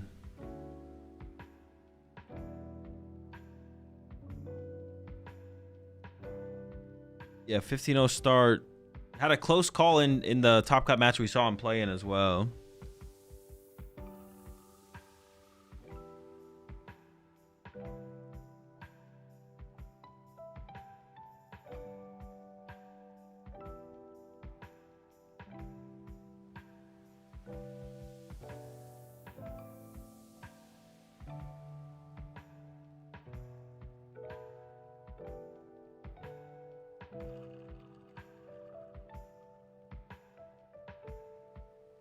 All right, I assume they're gonna go first, right? Buddy Poffin plus Dreepy plus Lily plus 2 energy plus another Dreepy. Oh my! On the other side, double Chikorita prize. Dude, it's falling apart, man. I can't believe it. Polt's gonna win. 2 Chikoritas prize. We need those. Dude, that's so bad. All right, Badoo prized. I don't know. There might only be 1 Badoo in the list. How many Chikorita in deck? 2. There's 2 Chikorita in the deck. Not good. Meganium's a pretty big piece of 1-hit KOing Dragapults with this deck.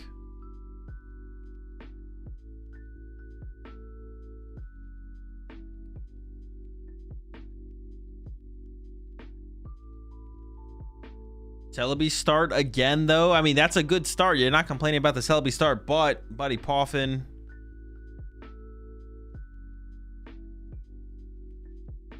Badoo is prized. They play multiple Badoo, or is it just the one? I couldn't tell if that first search. I'm curious to know that. It is just one.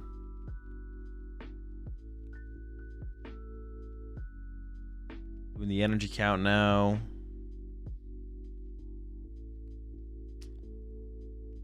I'm just going to get a Duskull and a Dreepy here, I would assume. I assume Dusknoir in this matchup is not unreasonable to set up. It seems reasonable, right? Badoo is also very good in this matchup, though, I feel like. Slowing down, it can slow down the grass deck pretty reasonably, eh? But, yeah. I feel like it is pretty good. And there's just an auto loss because of how far up the Chikoritas are. I mean, it seems like it'll be tough, but I wouldn't say it's an auto loss for sure. Like, you could theoretically just get enough energy and play between Hydrapples and Ogerpons to 1-hit KO still. The deck plays enough energy to do it. Or if you can just get enough early KOs.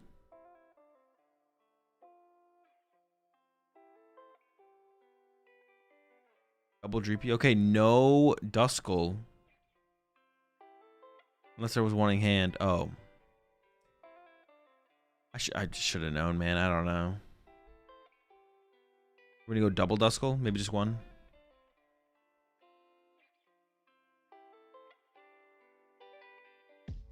Sure. Double Buddy Poffin. Oh, second Duskull's in the hand. We'll see if it gets benched, I guess.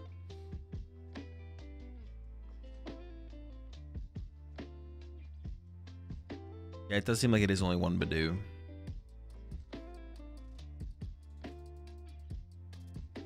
Fourth Dreepy to the bench. Is it one of each Dreepy artwork?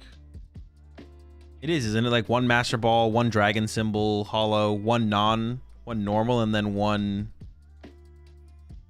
I wonder if he does it because he likes it or he does it to help price check. Okay, into the buck hedging set here. Take a look at the hand. There is no Chikaritas. There is no Chikaritas. Got the Celebi in the active though. That's a good start.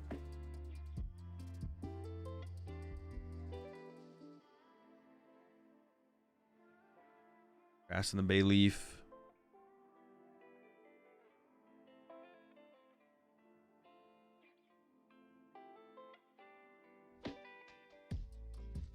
How do these Dragon Ball players always start 1 to 2 Poffin? I start with Poffin 1 in 10 games. Well, you probably don't power shuffle.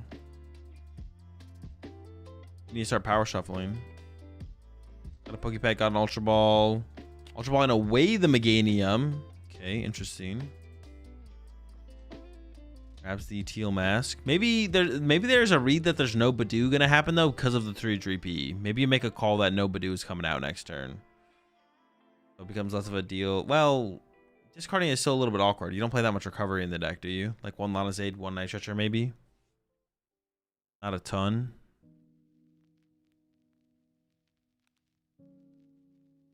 Yeah, probably not a ton.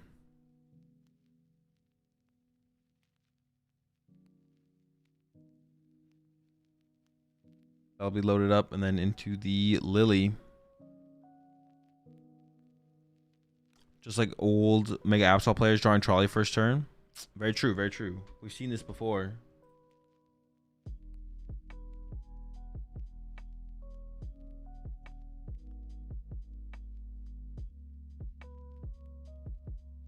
Two Celebes. Dance.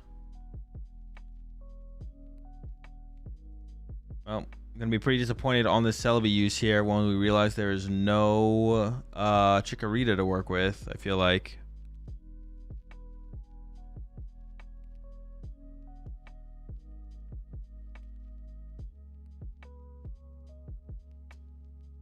always a stamp. Oh, and all right, here we go. Here's the realization: no Chikorita. Doing a thorough search this time. Yep, double Chikorita prized. Now we gotta adjust our game plan here. Hydrapple it is. There we go. It's gonna be a slow start here for the Apple deck. They can still attack on the next turn. All right. See how many Dracloaks can be found here. Second Duskull does hit the field and then into the Lily. Okay. So a lot is riding on this Lily here. But obviously no item lock or anything like that. So pretty high odds of the Dracloaks getting found.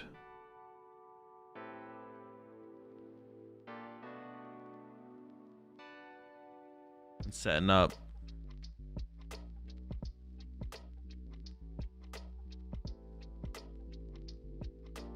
Where the Lokes at? That's Loke 1. That is only Loke 1. Can we get a Loke 2? Some Loke chaining? Maybe not.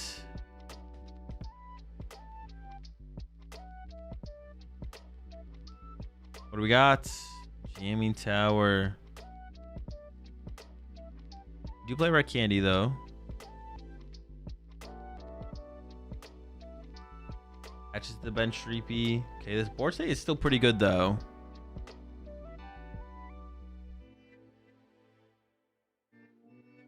Back over to the other side. Massive hand on the other side here. Horus gets put into play and the Hydrapple is getting set up. I feel like you still want to be the aggressor here on the Hydrapple side. And actually we might be able to like boss KO Dracloak here, which actually would be pretty good. Yeah, I think we have boss Dracloak if we want to go for it. That's kind of just the question is, do we want to go for it?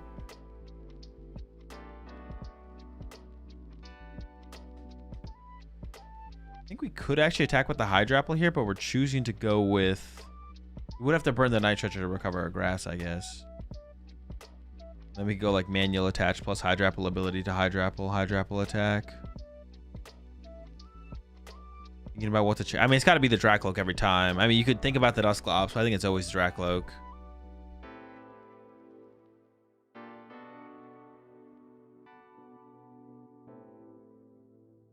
Let's go for the Dracloak. Knockout.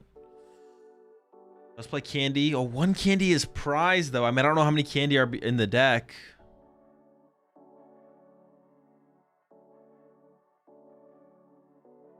Thinking about pushing Dusclops, actually. Give some flexibility on the turn. Okay.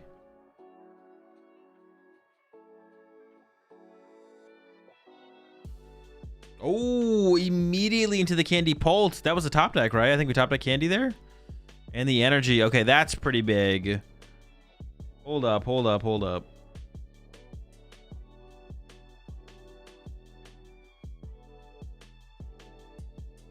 the stadium as well. And then still gets to use Lily here. Oh boy. I mean, if we can find Unfair Stamp here, that'd be incredible. We're already cooking here.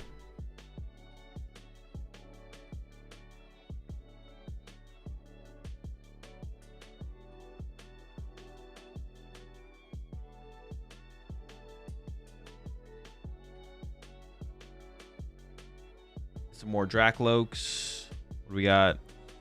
Okay, Dracloak 1, Dracloak 2.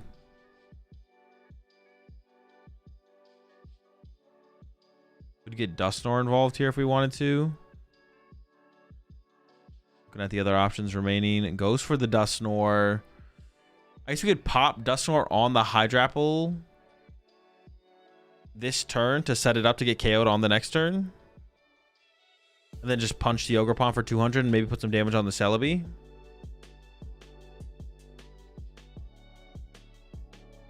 We lock ourselves into Clops Pop for any specific reason here. I think we did because it just gives us flexibility to choose to not do it and then just leave it in the active and pass.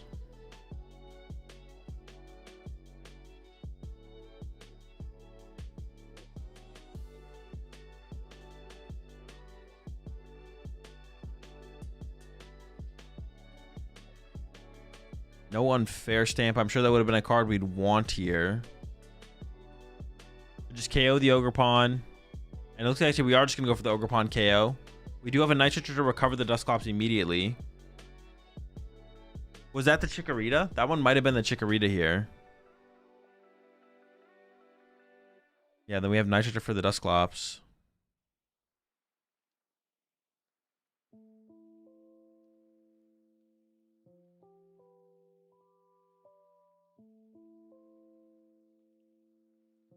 Pretty puffin. I don't think there's anything left to get off this. Yeah, it's just going to be a fail.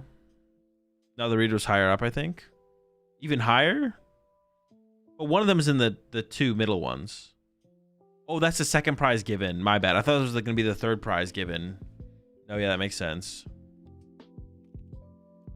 Punch and then 6 on Celebi. 2 prize cards. Yeah, the readers are still stuck. Oh, my. Is it just cooked? It seems like it's just cooked. Maybe there's some comeback potential here with Unfair Stamp. You could Gust KO Dusclops, I guess, this turn.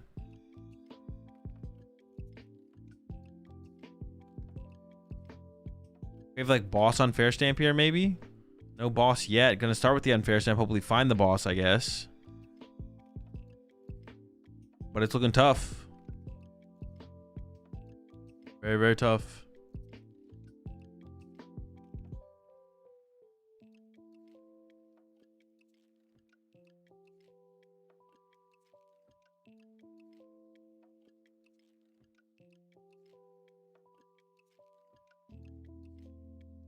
Are we putting the 6 on the Celebi?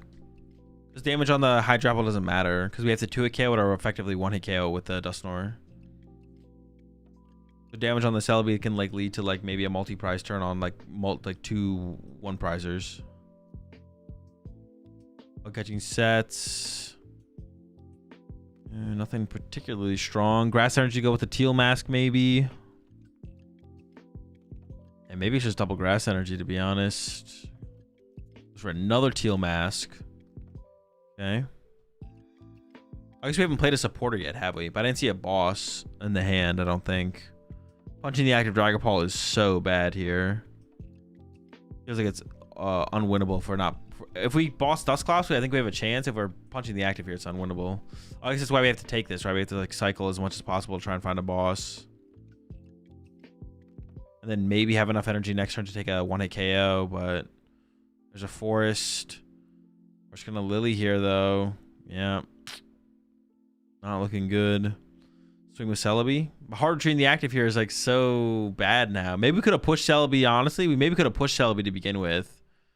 And then just like cycled a bunch of energy into play and then looked for the one-hit KO on this turn.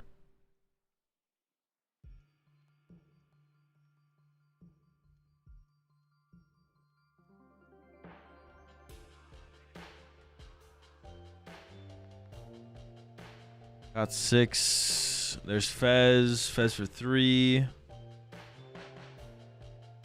Another Teal Dance, another energy. Still not even hitting that hard. We're not bossing this turn as well. We've already played the Lily. Ugh. Looking pretty cooked. We'll see though. Maybe the Unfair Stamp did enough. Slow down the other side. I have a feeling it did not do enough though.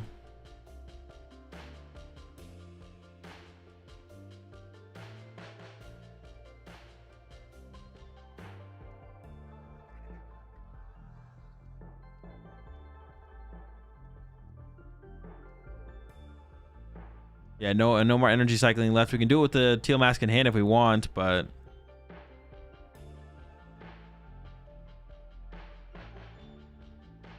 Third Ogerpon to the bench. Yeah, still nothing else to work with, and yeah, just punch.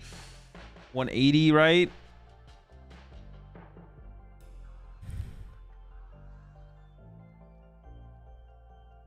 Then over to the other side.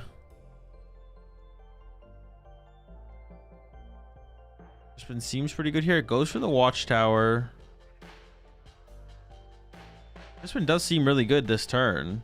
Just load up extra energy and play. I mean, if we're committed to playing like a Lily for the turn, then I guess the Watchtower would make more sense. Maybe now we'll check the other Dracloak before we commit to a supporter for turn.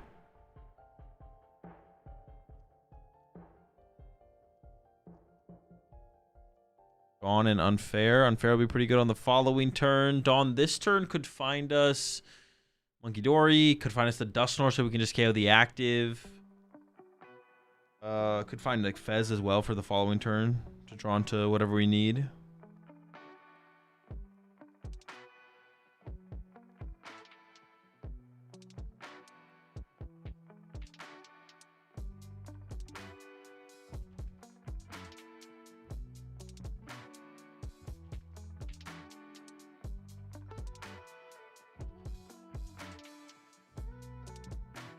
Checking the discard pile before coming into the Crispin. We're into the Crispin now.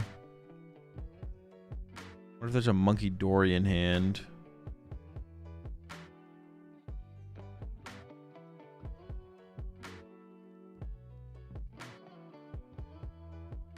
Like a Dracloak and then no Monkey Dory. A lot of energy. My goodness, a ridiculous amount of energy actually. And a boss. Looks like we're just gonna punch the active here. And then probably load up damage on a... I mean, you could KO the Celebi and go 1-1-1-1 on all the other stuff. Maybe there is a line to make a comeback. Or you could just keep it bench locked. Keeping it bench locked kind of makes the most sense to me.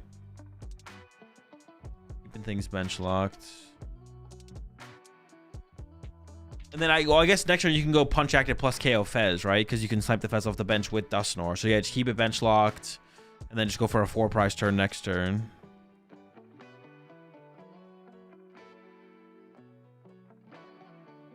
Oh, but then don't we need +1 on the Fez though? Because the Hydropple can heal the Fez out of range now, right? I feel like we need to put 1 more on the Fez there. We need to put 5, so if it heals 3... we can do 19 total. Because Hydropple heals 30, right?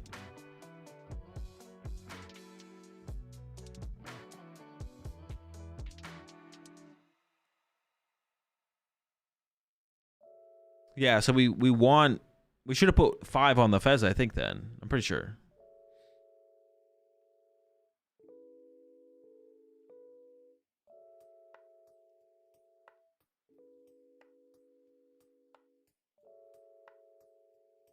All right, cycle on the Ogerpon.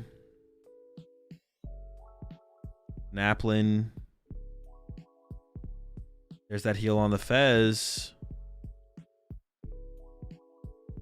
Yeah, so definitely a mistake there, I think. Well, I mean, kind of. I mean, we're still in a pretty good spot. It does kind of feel like a maybe it's not that big of a no, it is a mistake, right? It is a mistake because now it's harder to win this turn. If there was just one more damage counter on the Fez, we would literally just win with Dusknoir and Dragapult, and we could like dig for it more easily. You know, setting up the other Dracloak. Commits back to the other one.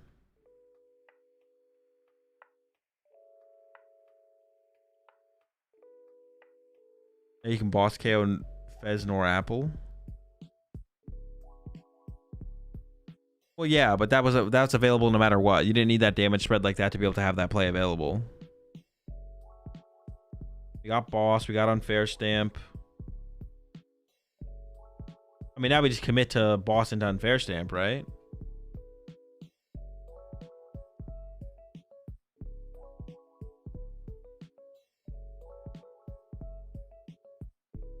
Boss onto an Ogerpon.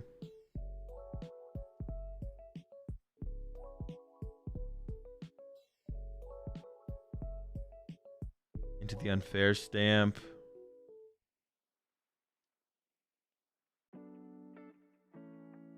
Does Hydropple win this now? Well, no, we literally win here with Dusknoir or Dragapult. Dusknoir Dragapult ends the game right now.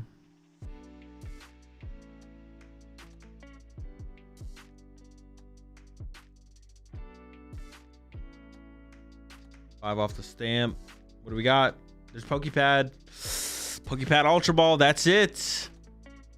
Dusknoir and Dragapult on the way.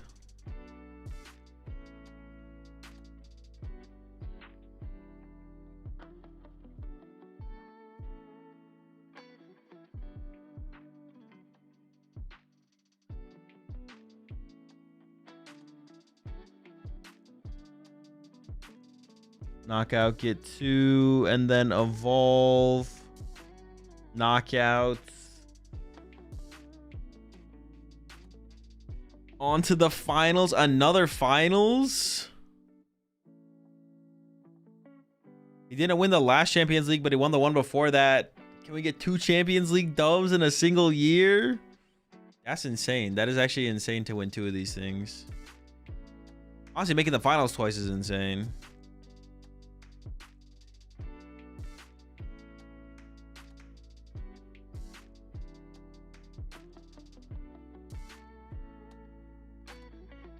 He showed him the Chikaritas were prized. All right. I mean, they'll probably show us the other top 4 match next, and then we got the final. I'm already up at this point, so we may as well. 16-0. No, he's not 16-0. He's 15, 16, 17, 18, 19. He's 19-0. Going for the 20.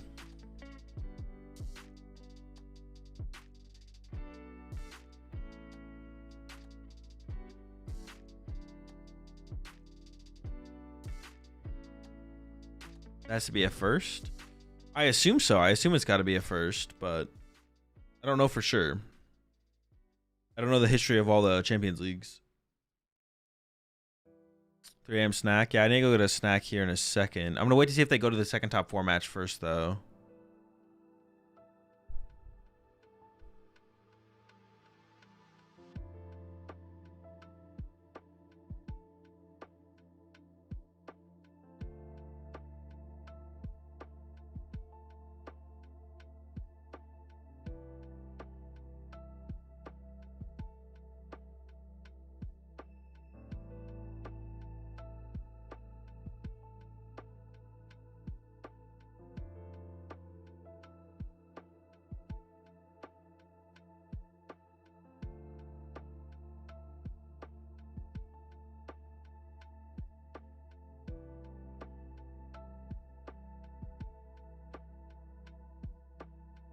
They might not be cutting to the other top 4 match here. We'll see. Oh, they're probably going to go to an interview first, right? All right, I'll be right back because they're probably going to go to an interview here.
All right, I'm back.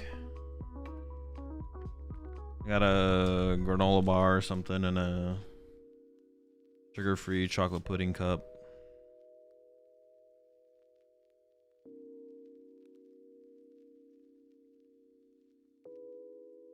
All right.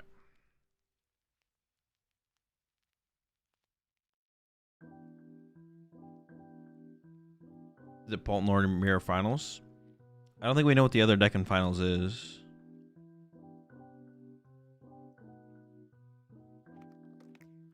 Who's the player being interviewed?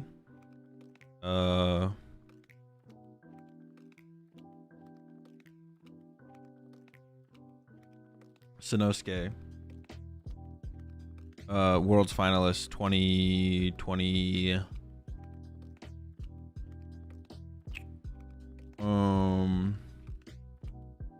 2025? Actually, dude, I can't remember off the top of my head. He also won a Champions League this year. He won not the last Champions League, but the one before that.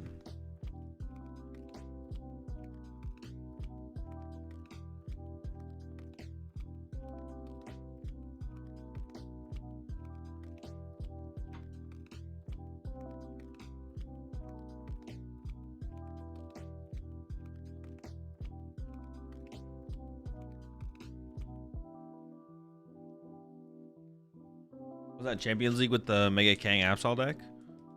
No, he won with Guard V. He won the one before. Oh, actually, he maybe won 3. Oh, I think he won three Champions Leagues ago. Because the last one was won by... What won the last one? It wasn't the Absol deck. The Absol won the one before that, and then he won the one before the Absol deck.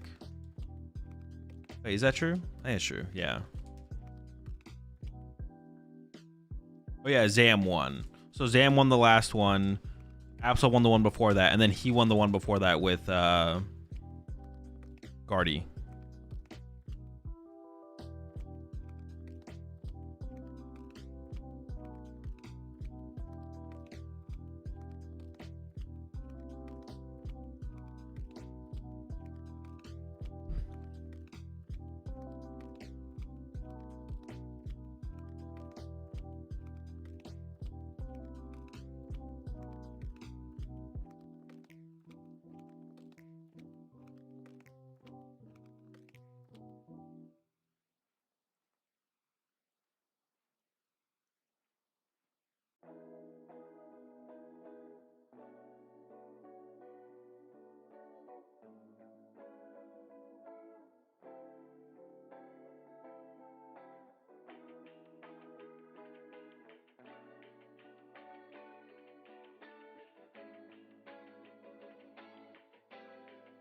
So have you ever thought of moving to Japan and getting used to the format earlier? No. There's really no value in doing that.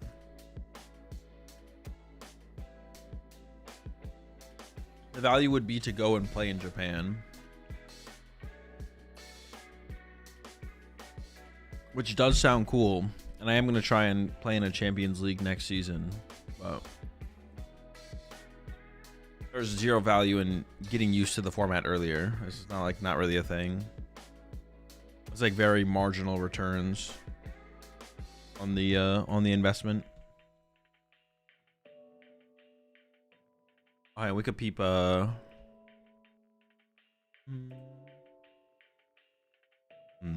Rahul doing that right now?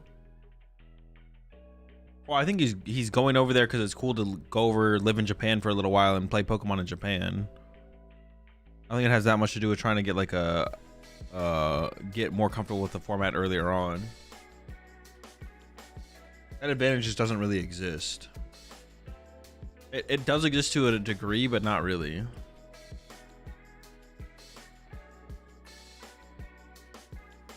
That's what I meant. Oh, yeah. Do they speak English in Japan? No, not really. It's not hard to communicate. Also, you have your phone. Like I've been to Japan twice now, and every time is very easy to communicate. I don't have any trouble communicating.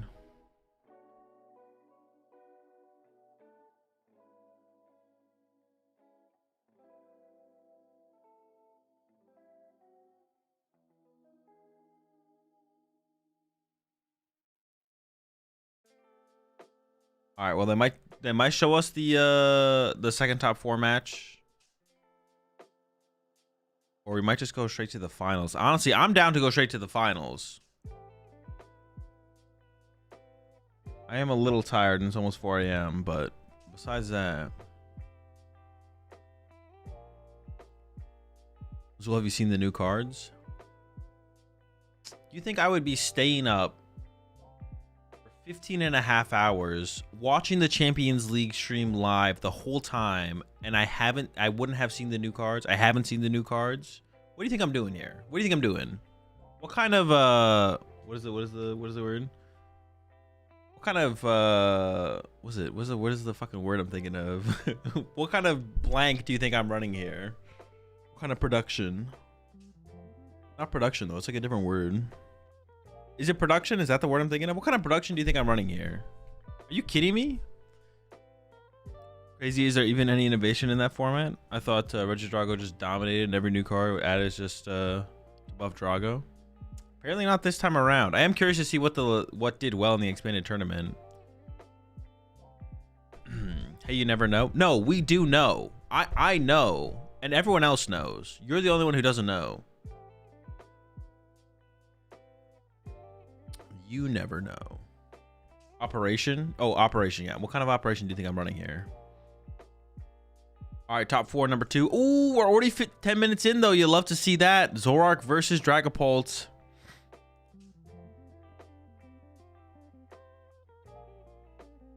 Zoroark, Munkidori, Zekrom set up. Yveltal on the bench. I'm new to the game, so I don't really know. That's fair. That's fair for you not to know. It could be a Pult Mirror in the finals. Pult Chicken versus... Wait, the Zoroark player here doesn't have a great way to 1 KO a Dragapult, right? Like they would need to get... They would need to find the black belt to 1 KO a Dragapult here because they're bench locked out of Mochi combo.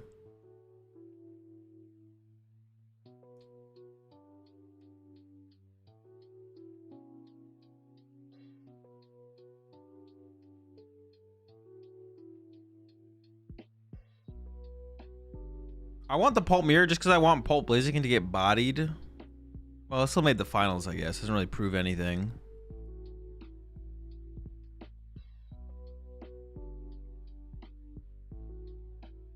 That is quite the hand there. We got hella cards to work with.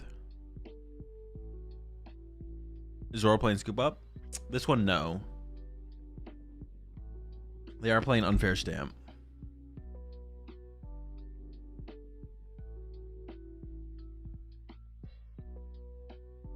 They're gonna have to get their own Munkidori set up here. This actually doesn't look too bad for Dragapult, to be honest. Any card you are excited for from Chaos Rising? No. I honestly hope that they cancel the set right before they release it. Shut the whole thing down. Tired of this bullshit. Oh wait, they grabbed Dark. Oh no! Oh no, it's not that big of a deal. It's not that big of a deal. They grabbed Dark Psychic without benching the Munkidori. I'm sure they'd rather have the Dark Energy on the Munkidori instead of a third Psychic on a third Dracloak, but it still works. It still works. We don't need Munkidori this turn. We need Munkidori next turn. Although, this does make it harder to potentially set up double Munkidori next turn if something gets KO'd. We're Ultra Balling away the Munkidori. What? But he's done so much for us. All right.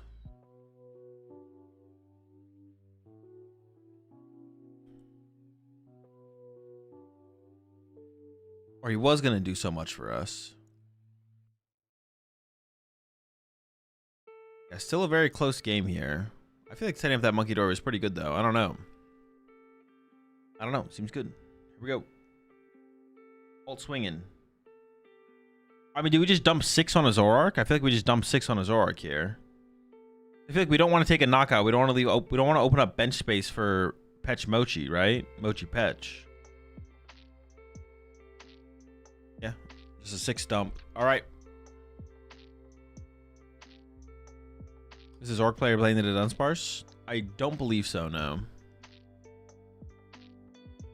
Wait, isn't discarding the Munkidori there like actually terrible? I feel like that's so bad to discard the Munkidori. I feel like we need that on this turn, right?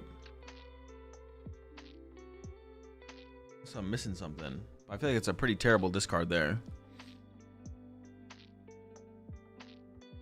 I will be streaming day 2 of LA, yeah.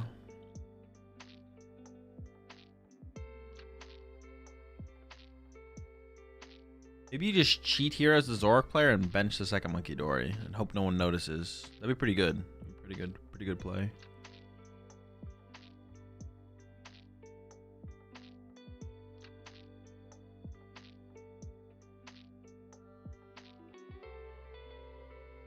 Boss here is really good for Zoro. Is it? It doesn't seem very good. I think we got to get through the Dragapults. We can't just go around them.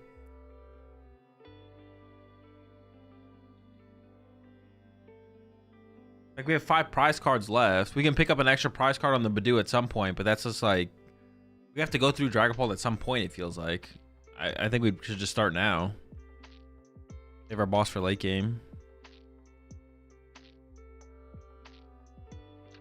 That's what I was saying. This seems like a fine spot for the Dragapult player because there's like the potential for one-hit KOs is just not very high.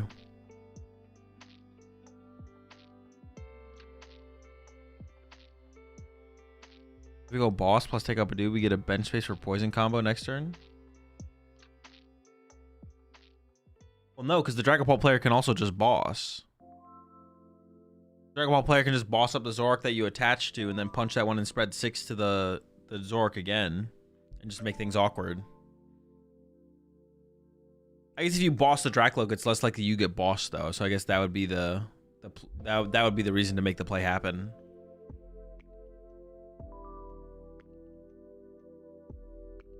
They do have the boss though, and it looks like they might play it. So they agree with you. I don't hate the idea of it gets removing the draw power. I guess there is value here, right? And yeah, I guess you can like not leave damage and play for the opponent's Monkey Dory to be able to take advantage of as well. Which makes discarding the Monkey Dory not as bad, I guess. Although it seemed really bad in the moment. How can Zoro 1 KO Pult? Well, this turn with Black Belt they could have, but without a bench space it gets difficult too. And the Dragon Ball player does not have to give them a bench space here. Yeah, Black Belt plus Monkey Dory would get there, technically.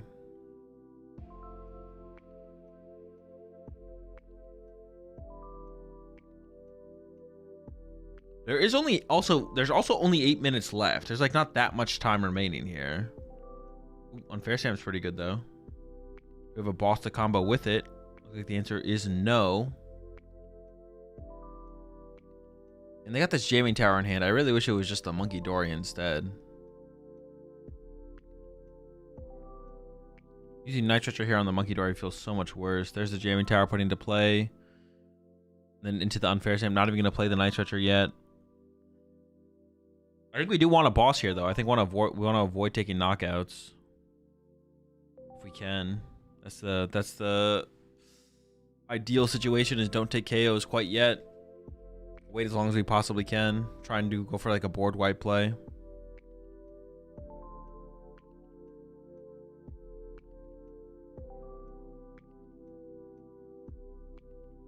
There's 2 plus 5 on the other side. 5 on the right, 2 on the left. There's a Dracloak and a Dreepy in hand. Okay, so more draw power to work with in the future is very good. I don't see a boss though.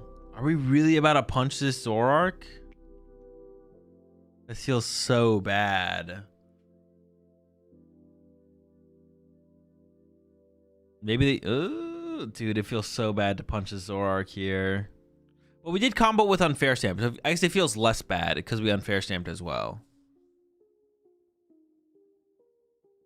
Would have been really cool to do some boss shenanigans, but not happening. Punchy active knockout. Oh no, they are knocking it out. I was like, oh wait, did we go for a Jet Headbutt? We could have Jet Headbutted, I guess, but I'm not sure that's correct.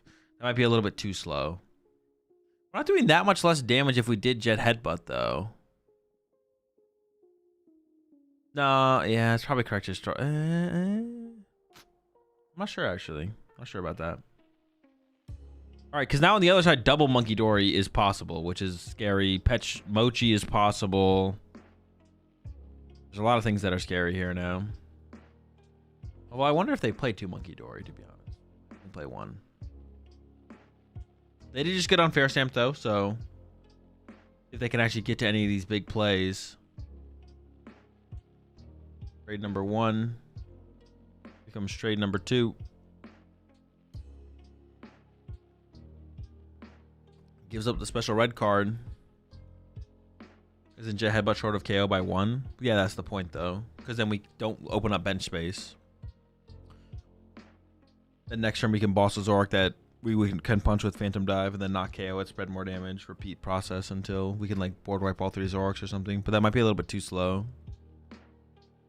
Goes for the Badoo knockout. Okay.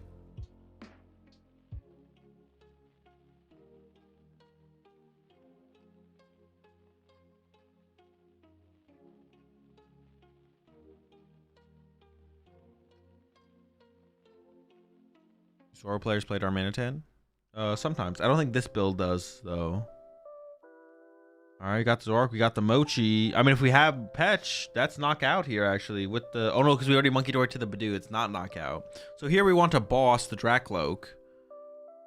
And then one hit KO the Dragapult next turn, ideally. The boss is what we want here. Which is out the Reshiram. That is a little scary as a Dragapult player for sure. That's like another problem with opening up this bench space is... Oh, that is true. The Jamming Tower is in play. Now the Reshiram can get involved. That's not ideal. Green to the Zoroark, and it might just be a punch on the active. Do we have a boss? Oh, we do have a boss. Boss the Dracloak again. And then just knock it out with the 250. We do have to do the 250 this turn, which means we can't attack again through the active currently. But Petron EX would obviously fix that.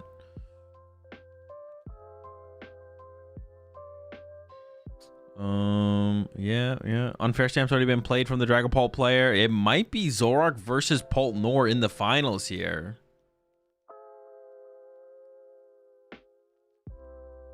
I would be way more excited to watch that match play out, to be honest. I doubt the Zoroark player has Psyduck, so it'll be an interesting one.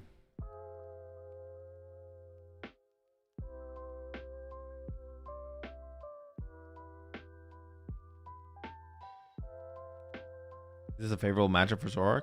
This one? I think so, yeah. Oh, Nor, maybe a little bit closer to 50-50. All right, got another Dracloak into play once again. Draw some more cards. Or see some more cards.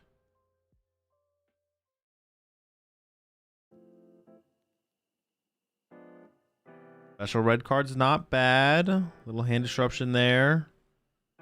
We got a boss as well. We're going for the damage Zoroark on the bench. No energy on it. Okay. And then special red card. Reduce the hand to 3. Seems okay.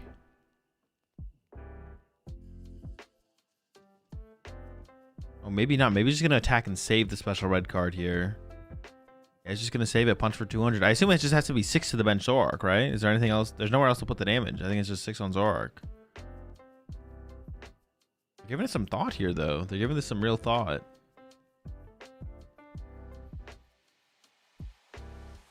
Damage to the Yveltal. Interesting.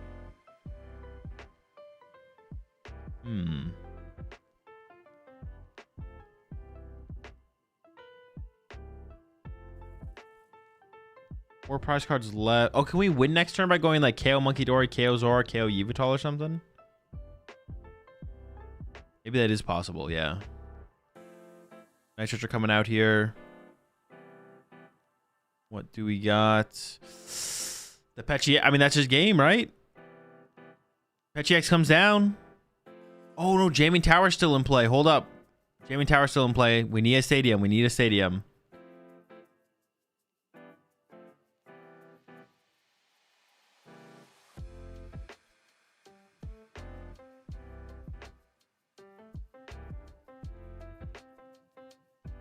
Stadium's still necessary. We're gonna quick discard check.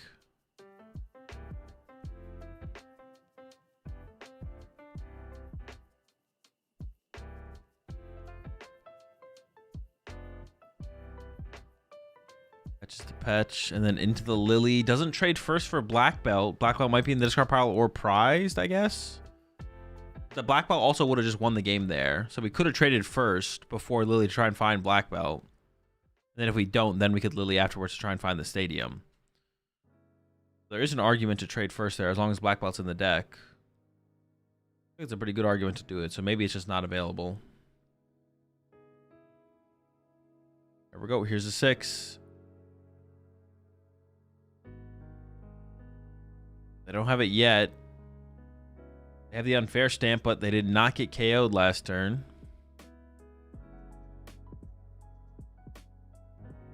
Wait, was there a KO last turn? There was no KO last turn, right? Yeah, no KO. So just got to be trading to stadium here.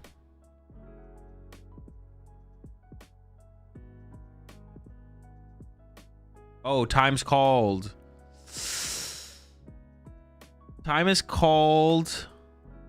The player on the left is the turn ahead, though. So the player on the right should still get one more turn here.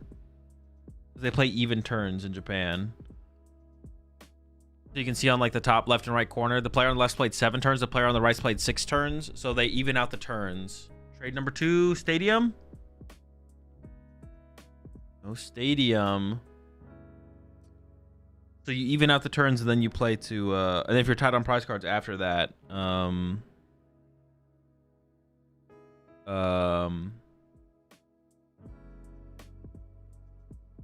even out the turns and then you, who's ever had on prize cards.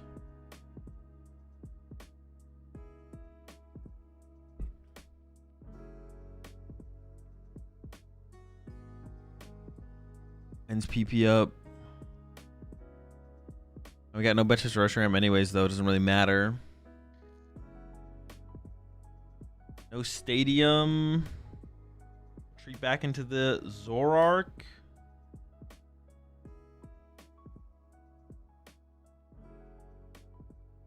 But do you want to leave damage in play on your opponent's side of the field there for them to use with Monkey Dory? I feel like you don't, right? Oh, you have your own Monkey Dory to move 30 over anyway, so you may as well punch, right?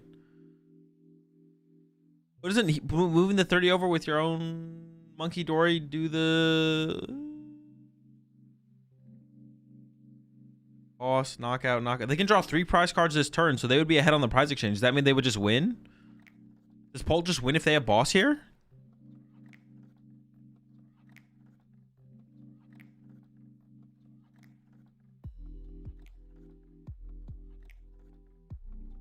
Bro forgot to monkey. I don't think he. Although, does it matter if you? If you use Monkey Dory, it just goes back in the same spot it was in, right?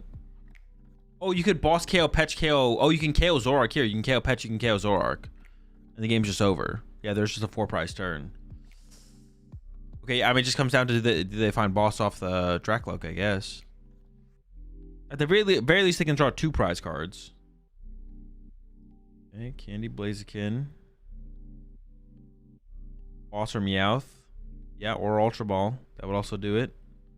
Here we go.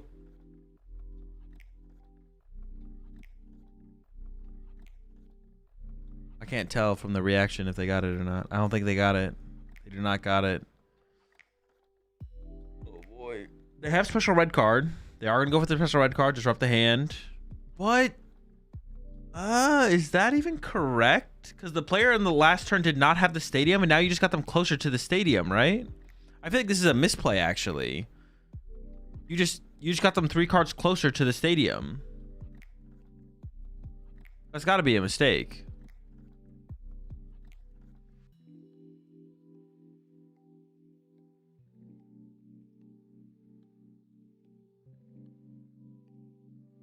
They appreciate the 45 months there. Maple. Nah, Paul Chicken's not getting the dub. It's okay. It'll lose in the finals. It'll lose in the finals. Still gets to the finals, so it's still pretty good.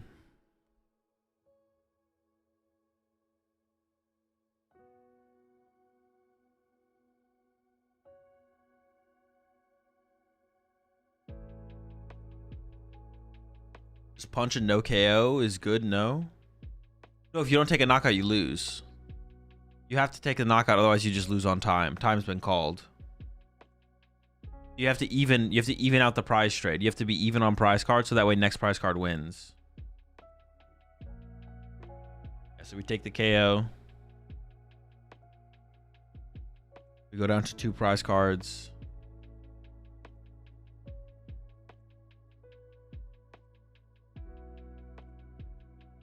I guess you didn't want to attack.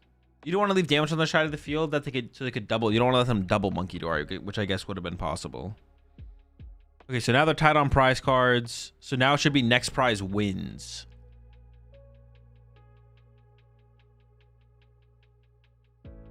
I believe it is. Next prize card wins.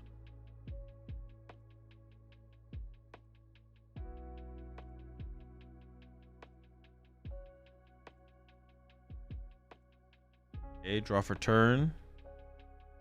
There's Reshiram. Okay, sure. Wait, didn't... No, but they didn't attack yet. Okay, there's outright they win. Okay. Reshiram does just win the game there. All right. Zorak does get the dub. I'm interested to see the Zorak versus Poltnor finals though, to be honest. I think this is a more interesting matchup for sure. Definitely the more interesting matchup.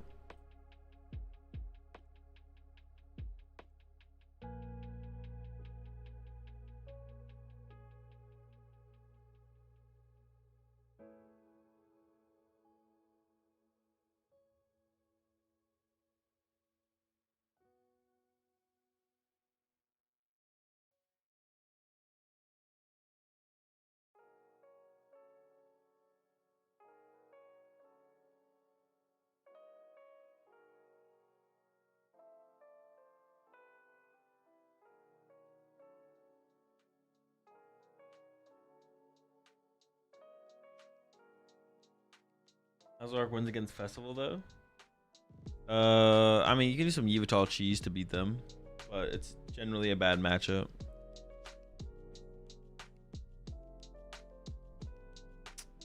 It is not Hydrapple, no. It is Poltnor versus Zorak in the finals. It's a little bit past my bedtime, but it's okay. Not that much longer. Just one more match to go. Just the finals at this point. We're close to the end.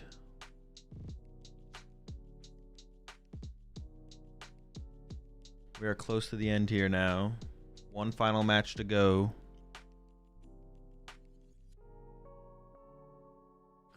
I feel like Reshi is the reason you have the red card there. The likelihood of Zoro having Pokepad or Ultra Ball is too high. Oh, that is fair. I didn't really think about that as a situation until we saw it at the end there. That is a good point. Yeah. Play around that. That makes sense. Yeah. Definitely makes sense.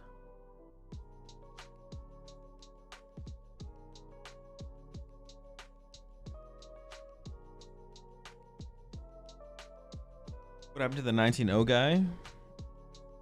He's in finals. He's waiting for...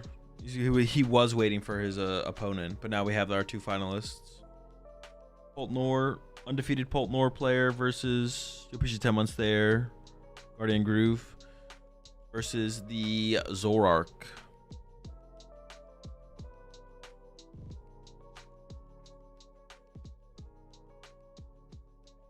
This actually might be my longest stream ever. We're going on 16 hours. I think it is probably, right? Have I streamed for 16 hours before? I don't think I've streamed for 16 hours before. Do I actually need to reset the VOD? Probably not. 8 hours in. Might as well do 24.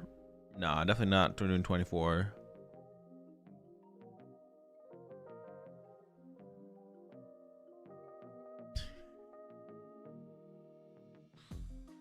Nah, we're not doing 24. We're not doing 24. 16 and a half is enough. Maybe 17. We might get close to 17 here. I don't know. I don't know how long it's going to take them to get into the finals. We'll see. Might take them a little while to get into the finals. They're going to milk it.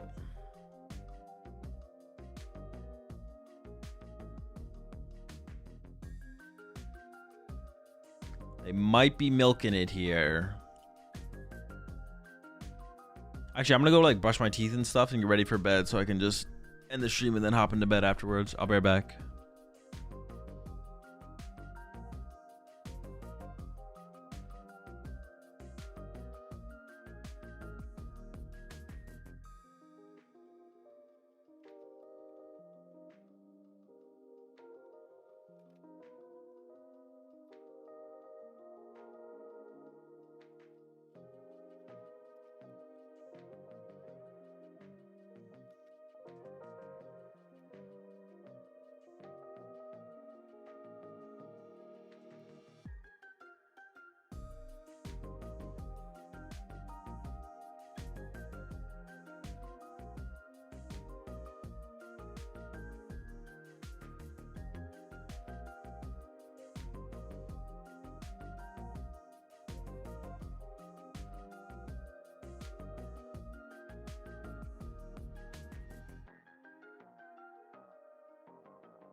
right, absolutely perfect timing.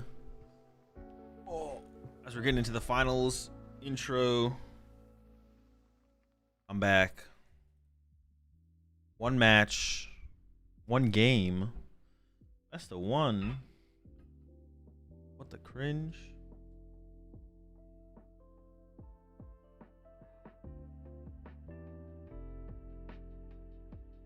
Walkouts. Them sheets about to hit so good. Yeah, but I'm not even gonna get that much sleep. I'm gonna get like less than 6 hours of sleep. I gotta get up at 10 for LA day 2. But that's fine. It's tight.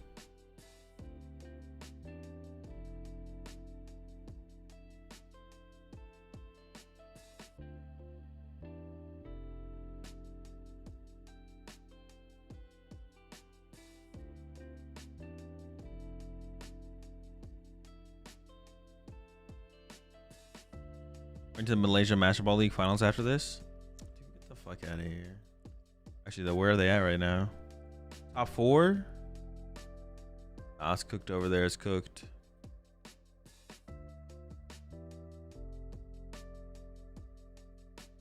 Malaysia gets the short. They drew the short stick. No Malaysia. I mean, we've barely kept up with that tournament so far, so fine. It'll be alright.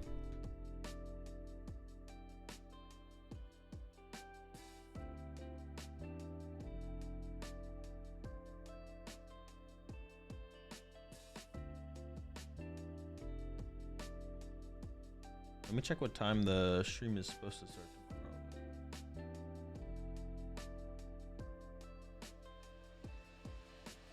Oh, it's supposed to start at 9:15. That's less sleep. So I guess I'm getting up at like 8:45. What if I got up at 9? I'll probably get up at 9 and make it work. Yeah.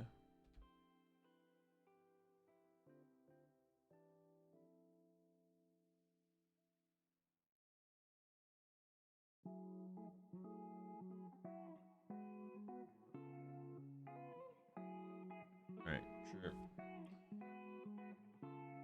I'll go 8:45. Dude, well, last time I checked it, it said 10:15 or 10:45. It said 10:45. It's switching up on me. What does Pokemon.com/broadcast say? Pokemon.com/broadcast says 10:45, but the YouTube scheduled stream says 9:15.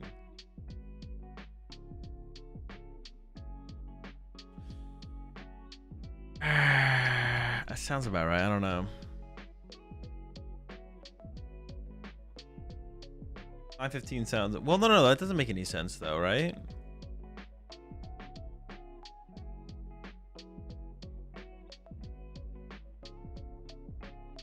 Because they don't stream the first 2 rounds of day 2, right? Unless they're changing that.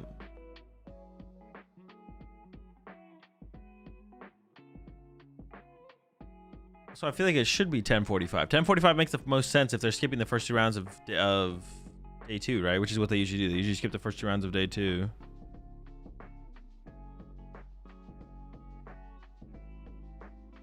What's the difference to get up at 10? Now I'll wake up at 8:45 and I'll check the stream. Well, whatever. It's the same difference. Same difference.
playing yet.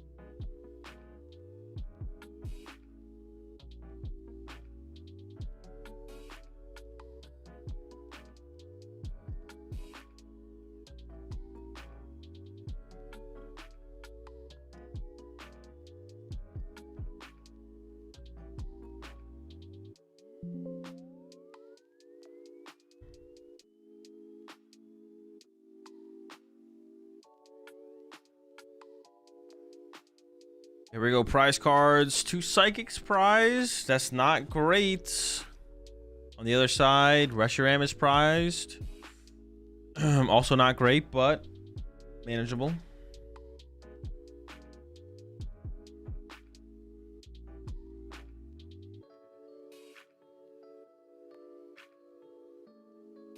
Reshiram can be strong in this matchup. All right, here we go. Finals. Your prediction up. All right, predictions up. Chat, who do you got? On the right, we got Zoroark. A-Spec is the unfair stamp. They play the Reshiram. They do not play Darmanitan. On the left, Dragapult. Dusknoir. That's it. It's just Dragapult, Dusknoir. Nothing crazy.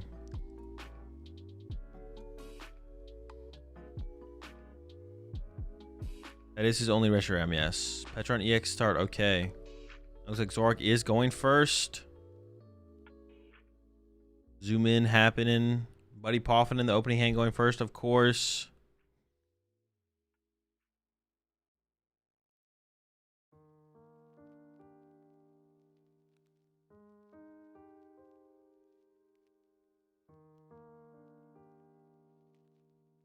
Double Zorua on the way.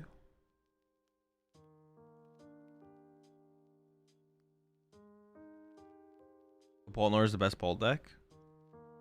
Well, yeah, I went the furthest in the tournament, so it has to be.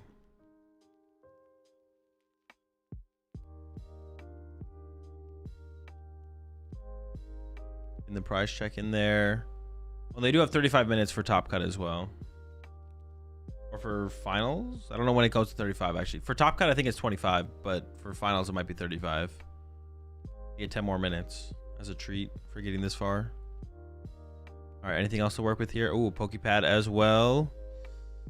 I assume third Zorua will be on the way then. It is still best of 1, yeah. Oh, actually went for the Monkey Dory here. Interesting.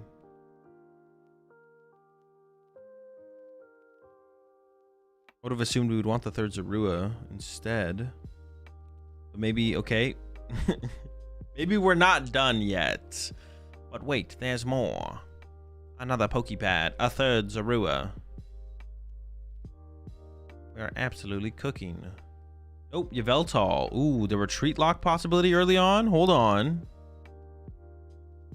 That last bench space has to be left open for a Zekrom. So they're content with... They're content with just 2 Zoruas in this matchup. Interesting.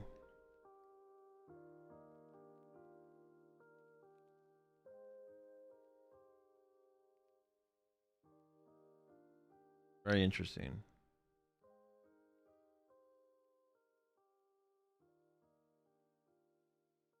Yveltal hits the bench. Chooses to keep the Monkey Dory around. Okay, and then pass. Okay. Oh. Saved by the Lily. The hand was dead. It instantly played it, but then was like, wait, hold on. Let me make sure there's nothing else I want to play here. Hey, dead hand saved by the Lily top deck. And we have a game here. Who knows what it would have been without that top deck there.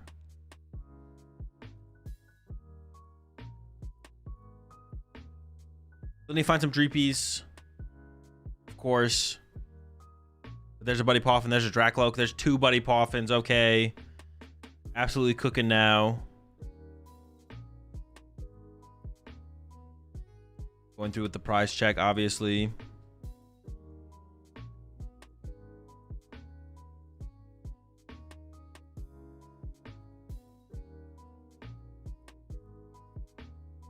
was about to be terrible, but now it's terribly good.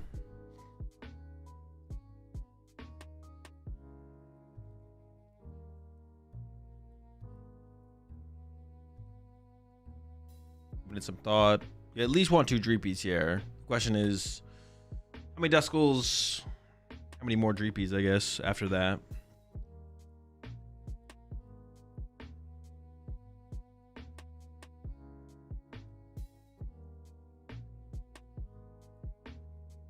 And then, if we can, do we possibly ever get Badoo involved here as well, I guess, is a question. But I would assume not.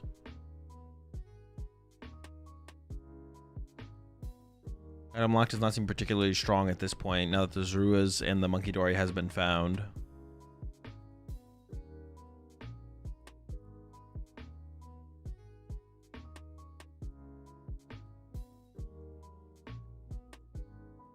I mean, at least 1 Dreepy, it looks like.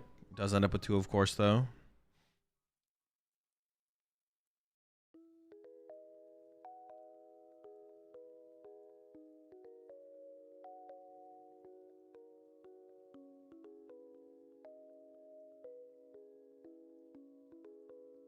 Buddy Pop for number 2. What do we go for?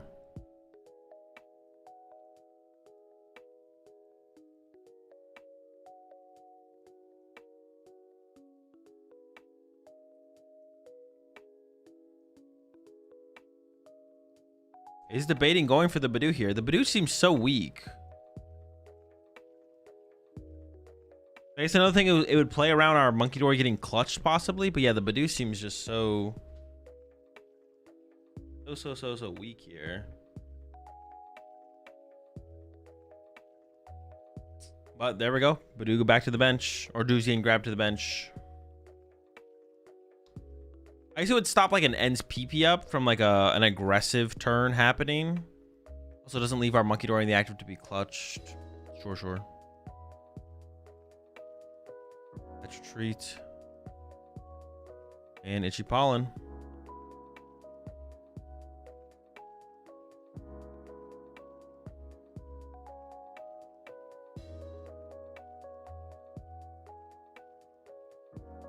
Draw for turn. We're not dead drawing, are we?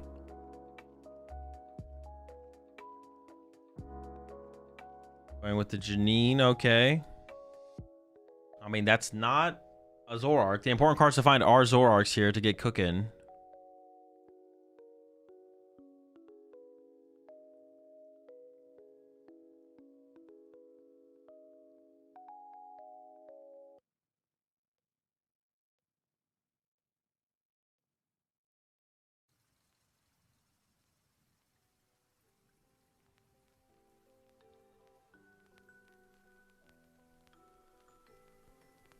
Rua gets 1, Yveltal gets 1. We could clutch the Badoo if we really wanted to here. It would poison our Yveltal, of course, but the rest of the hand must be pretty weak, though.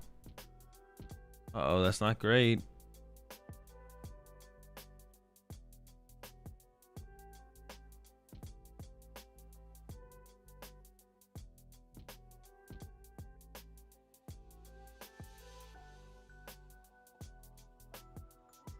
Just pass?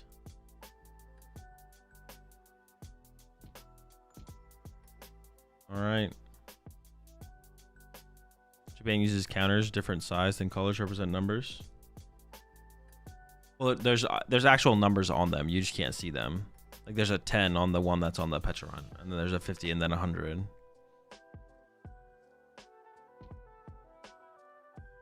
You just can't make them out from here. Our Dracloak number 1 into a Lily. Goes with the Crispin here.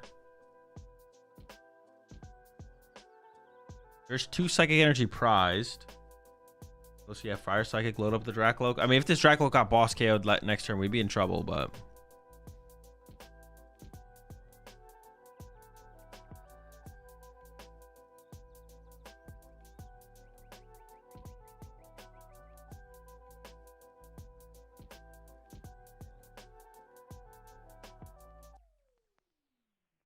Dracloak set up, ready to go. Pollen. All right, well, I feel like now this is a turn where we have to clutch, right? We've got to clutch the Badoo this turn, I feel like. Top deck. Multiple Dark Energy in the hand.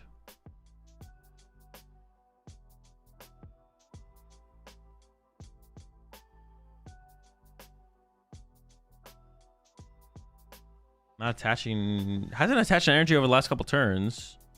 Maybe felt like it just wasn't necessary. I feel like benching Monkey Dory with the Dark Energy here would be good. Attach to Zorua seems pretty good. Yeah, okay.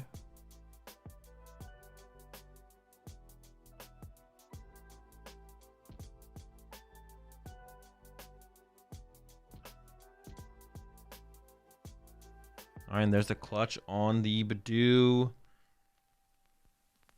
Unfair stamp top deck there. He's debating the Ultra Ball to go get another Dracloak here and commits for it. Gives up, what, Cat and Lily? Dracloak number 2.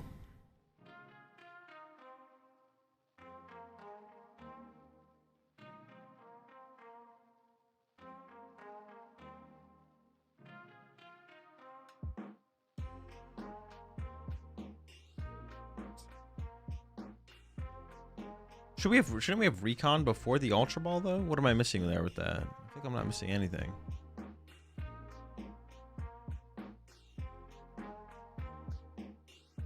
Dragon Ball. Okay, we're just cycling for the Lily. Okay, that seems fine. Makes sense. I feel like we still should have Recon first, though, right? We should Recon, then Ultra Ball, and then Lily. Or Evolve, then Lily.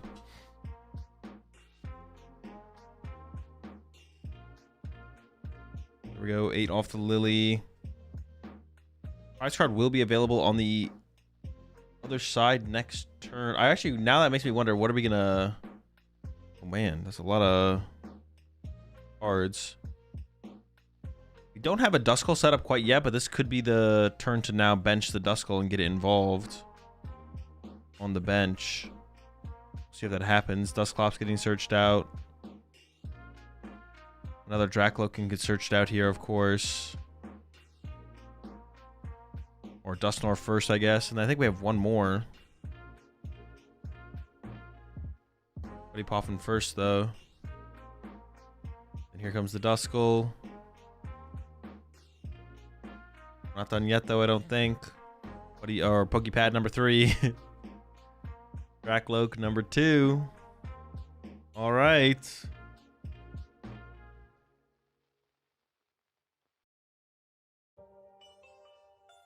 Now the question becomes, well, we'll see what happens on the turn, I guess. On the other side. Dracloak 1.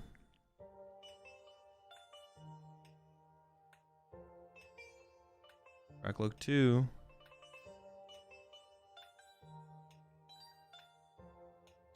Because I assume the Monkey Dory will knock out the Badoo here. What do you push up then? Is my question. I feel like pushing up the Dragon Ball seems mostly safe.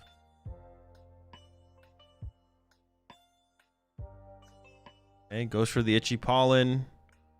Now over to the other side. 22 minutes left. That'd be Duskull or Pult. Oh, I guess you could promote Duskull, yeah. Another bad top deck. But we do have a prize card to be drawn. I'm not sure what's prized.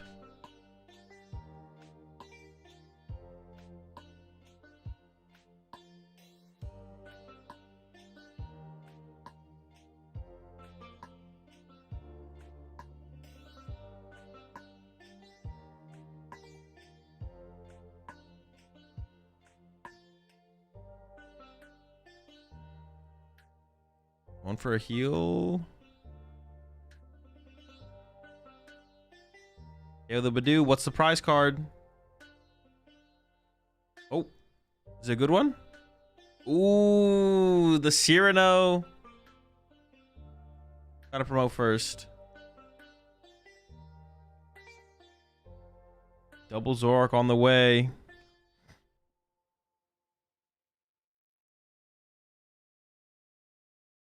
We could get a punch in this turn on the Dragon Ball if we really wanted to. Okay, we're into this game now. Things were looking pretty iffy. We're definitely in it now. On the Zoroark side.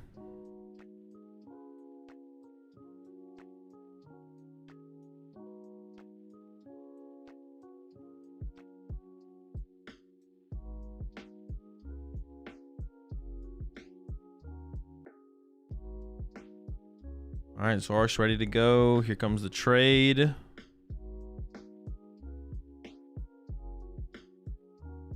Trade number 1.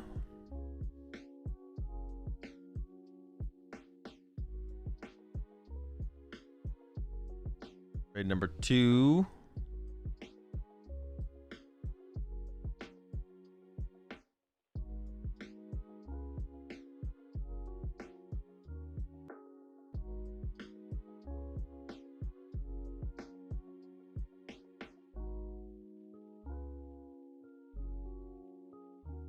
We punch the Dragapult this turn is my question. We need Reshiram or Zekrom. Reshiram is prize, I guess, so it would have to be the Zekrom. I was thinking about splitting the energy on the bench. That's not a good sign for the punch. Okay. Now what do we do on the other side here? Do we KO the Yveltal plus the Monkey Dory? Getting the Dusclops involved. KO Petron. Do we start to try and pester one of these Zoroarks? Unfair Stamp is potentially coming. Out on the Dragapult side on this next turn. There's the pass, no clutch. Doesn't want to leave damage on the other side of the field for Monkey Dory to take advantage of. Okay. Yeah, I'm actually very curious to see what the choice of play is here, depending on the options available. There's a rare candy found, so Dusknoir could be... you could attack with Dusknoir, or you could set up Dusknoir this turn. Jamming Tower plus the special red card available. Fez in hand, Unfair Stamp in hand, so we could Unfair Stamp this turn.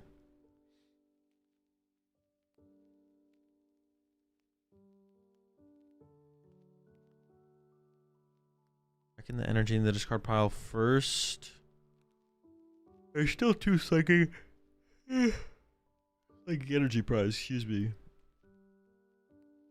Don't have those. Ninjas on stream? No, no Greninja on stream.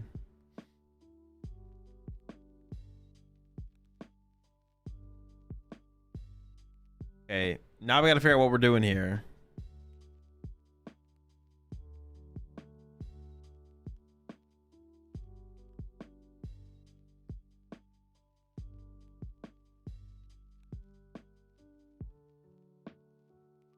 There's like so many as if we have access to boss. I mean, we have Fez. We could draw with Fez. We could Unfair Stamp. I think we have Candy Dusknoir in hand.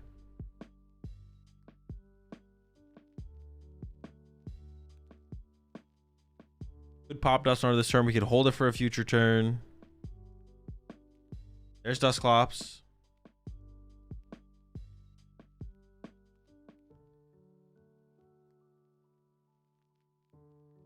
Oh. Might pop it here.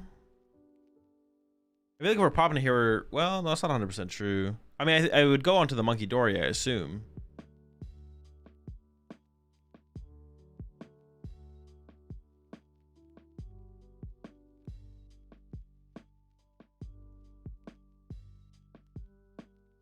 Giving us some thought still. Pop Dusclops. Onto the Monkey Dory. Okay. Finally making our move. I actually also want to KO Petron for the same reason of just like not leaving damage in play. Night Stretcher for the Duskull back. Jamming Tower. Yeah, I feel like the Unfair Stamp is getting played this turn. Oh, and then just go for the KO. Okay. Swing. Draw 2. I thought we were going to see a little bit more there, but that's fine. The first 2 prize cards. Still 4 prize cards to be drawn. 4 prize cards on the Zoroark side as well.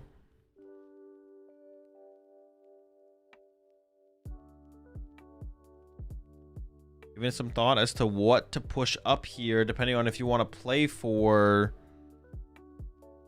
Mochi Knockout, possibly. Boss KO Duskull seems good.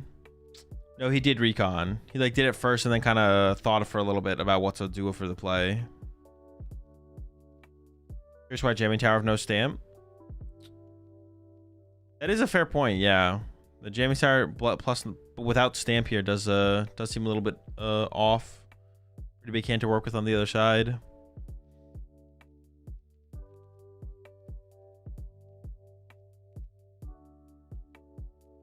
Guess maybe the reason to KO Yveltal there is you just don't want to deal with it on the next turn, like Yveltal trapping your Monkey Dory or something. But I feel like almost boss KOing Petch plus Monkey Dory was just better. I don't know. All right, the Zorks are getting loaded up here. I have to imagine boss KO Duskull is definitely like something we're thinking about going for.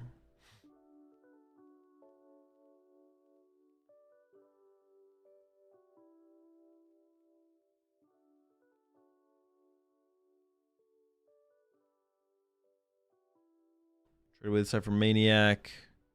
Got Zekrom to work with. We don't quite have a one-hit KO option here. Trade number 2.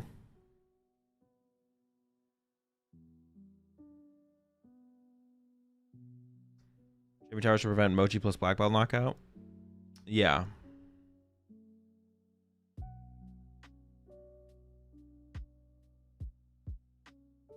Wonder if he didn't use Stamp because he has Candy Nor in hand for next turn.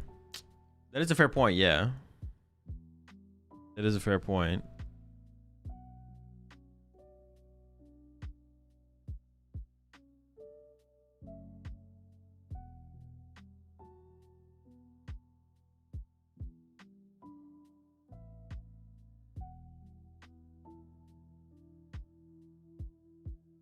What are we going with here?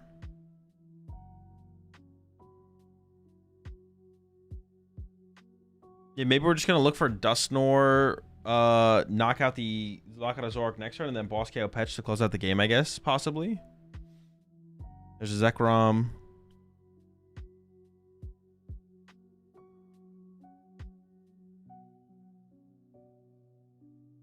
Another ends PP up, so both Zoroarks fully loaded. He wanted Cat. Oh, is he gonna Ultra Ball for the Cat? Oh, he was going to try and take the knockout on the active this turn. Oh, that's rough. Monkey Dory recovered. Dark to Monkey Dory. Oh, we still have the boss. Okay, we still have boss KO Duskull here.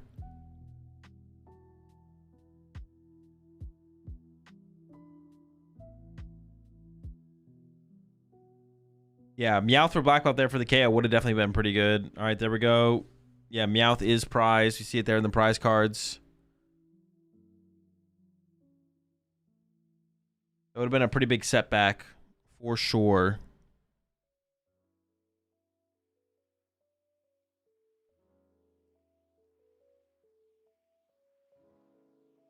Backloak 1.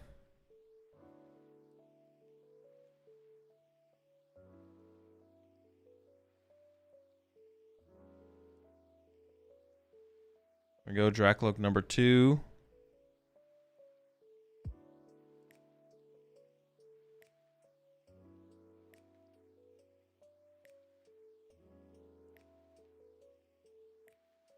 No Duskull to work with anymore, obviously. We got 4 prize cards to come up with. I mean, the Petch is sitting there for 2, but how do we get the other 2 prize cards? Seems tough, but is eyeing up the boss here. I mean, a lot of it has to involve our opponent whiffing the one-hit KOs or whiffing boss KO off the bench, right?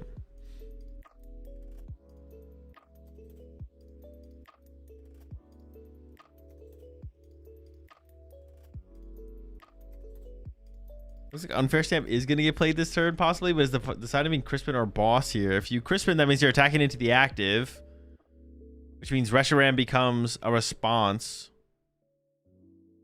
It's not great, but maybe it's okay.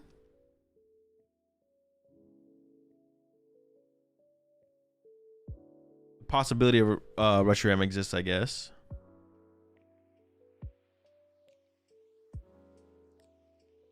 Attach to Monkey Dory. Boss's orders on the Pecharunt. And then Unfair Stamp, I think. Another Duskull gets put down as well. Oh, maybe no Unfair Stamp. Are we just going to attack once again?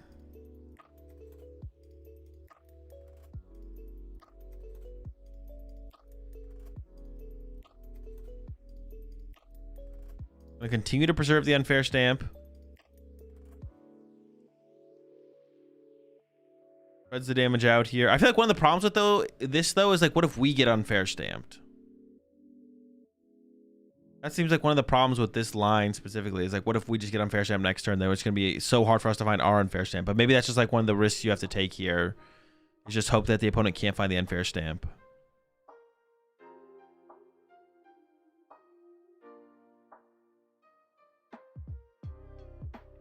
All right, Zork gets pushed up. You're hoping for no boss. Hoping for no one-hit KO. Yeah, you don't want your... Yeah, there's already a boss in the hand, though. Boss is already going to happen here. That Duskull's going to go down almost 100% of the time here. Trade. Oh, the hand is all good, though. He's with the Watchtower. That is our bump for the Jamming Tower, but we still have... Actually, I don't even know if they play Ends Castle. I'm kind of assuming they play Ends Castle. Get away the Tool Scrapper. Definitely don't need that in this matchup.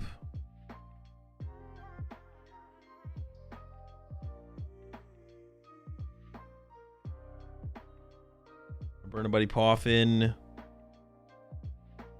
And like I said, we got the boss, so we can boss around this thing here.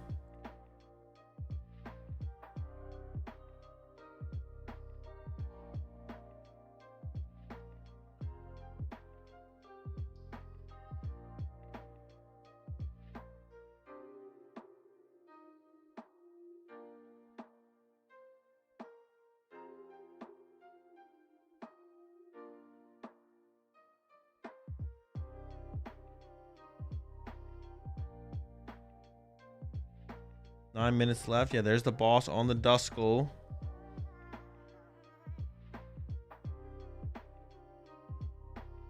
Knockout with the Shred. I wonder if we could just go boss to try and win this game. Like just boss KO Monkey Dory or Zekrom into boss KO Monkey Dory or Zekrom on the Dragapult side at this point. Could that just be the line we take? It's just Gus. Gus unfair stamp it. Gus unfair stamp next turn into Gus the turn afterwards. I don't know how many boss we have left at this point, though. How many times have we bossed once, right? So we should have at least 2 boss. Well, some lists only play 2 boss, actually, though.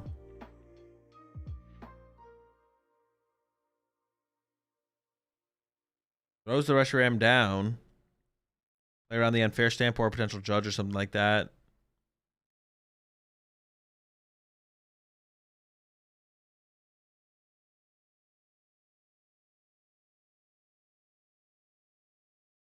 Once you're at 2, you risk losing to Patch Black Belt Training. No, because no one plays E-Switch in Zork anymore, so it's not really a concern. There we go, 170 for the KO. 2 prize cards left on each side here. Dragapult back to the active. I feel like that's got to be the line to take here, is that boss line. Boss this turn. Starting with an Ultra Ball. Gotta find the bosses after that.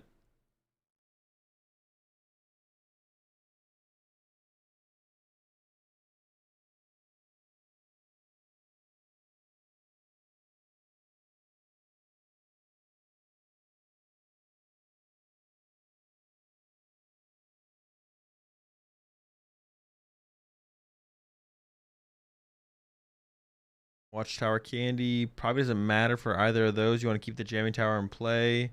Night Stretcher Ultra Ball. Goes for the Night Stretcher. You could bench another Duskull this turn.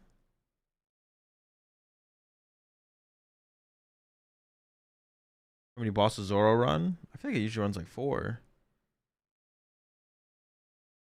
Duskull back to the bench. Okay. Oh, debating not doing it.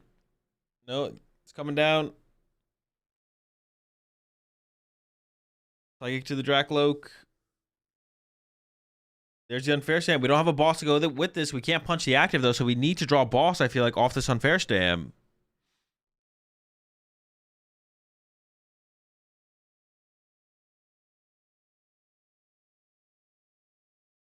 You can lose a double Monkey Dory now? No, because you just boss the Monkey Dory and KO that. Or you KO the Zekrom. No, you have to. I guess you have to boss KO the Monkey Dory then to not lose a double Monkey Dory.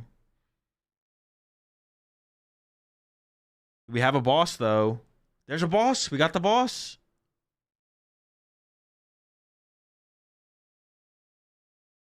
Ultra Ball, anyway, the energy feels a little weird to me, to be honest. What if like our Dracula gets boss trapped or something?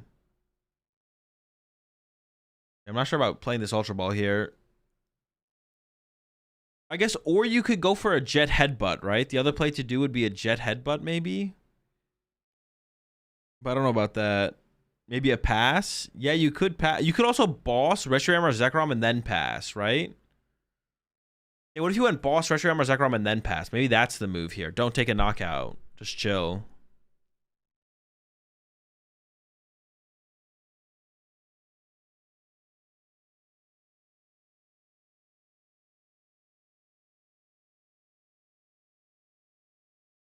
Or maybe it's just gonna pass.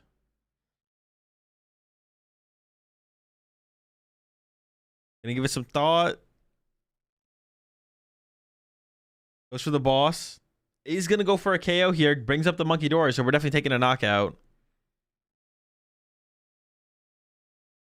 Plays the Ultra Ball, thins up the deck. I assume he's gonna grab the Dusknoir here. Or Dracula for next turn. Sure, that also works. Does give up a Dark Energy, though? So it would be possible to, like, boss a Dracula and maybe trap it now. There's gotta be, like, at least one energy left in the deck. Knockout just loads up a bunch on the Zekrom. One-hit KO is possible. Double Monkey Dory plus KO is not possible. So it has to be the big one-hit KO here. We need a Monkey Dory and a Black Belt. Or Mochi and a Monkey Dory and a Stadium Bump. But we got a couple different routes to take here.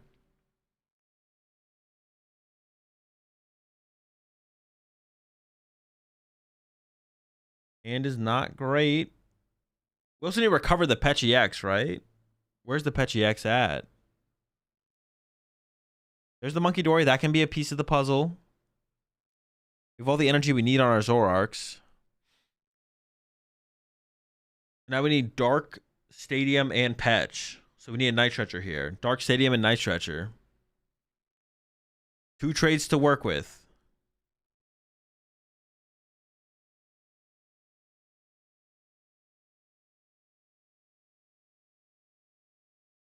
Trade number 1.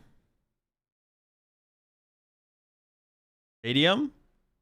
Mochi. Don't need a second Mochi, though, so we can trade away the Mochi. And if you whiff, this is the problem with getting rid of that Dark Energy. If you whiff, you could just boss the Dracula and hope it gets stuck for a turn until you find it next turn. I don't know why he's stressing this Mochi so much. The second Mochi just doesn't matter, right? Dark Lily. Got Monkey Dory. We got Dark. We can play the Stadium, and then we can play Lily. If we Lily into Night Stretcher, we win.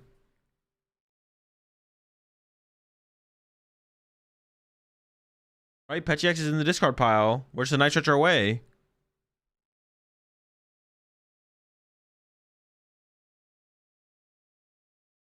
Just spread 20 to prevent Dory?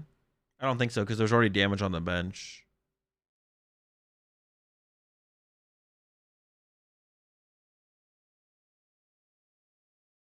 Monkey Dory, Dark.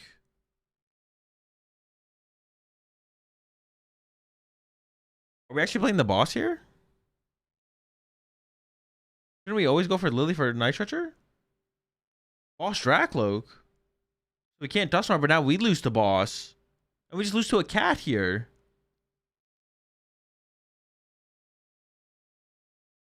There's the knockout. But is there a boss left? What was it? What is the last prize card? Is the last prize card boss? No, it's not. How many boss does he play? Does he only play 2 boss? He's already played 2 boss. He seemed kind of defeated after that. After they chose to do that. Maybe they only plays 2 boss in the Pult Nor. I think well, has he played 3 boss? Maybe no, he's only played 2, I think.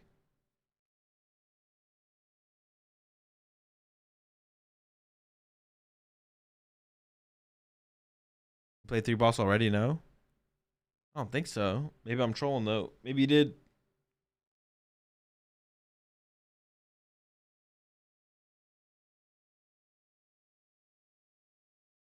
I'm not sure what's happening here. Oh, he's asking about sudden death. I think he's gonna candy Nor for sudden death. He's asking about sudden death. Oh my gosh. He doesn't see another win condition, so he's like, all right, what happens if I pop Dusknoir? Holy smokes. And then they go to a sudden death game where first person to draw a prize card wins.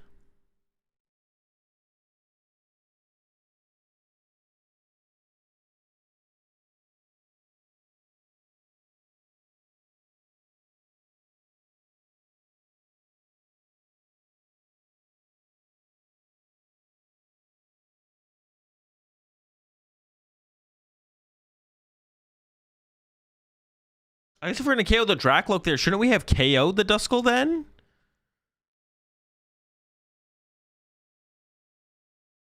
It feels like we should have KO'd the Duskull then to take away this possibility, right? If we're gonna, like, the boss KO on the Dracloak just seems like it was a mistake. Doing a quick check of resources. What's left? Is there another option? I don't think there is, unless you, well, if you don't have access to a boss this turn, I don't think there is another option. Yeah.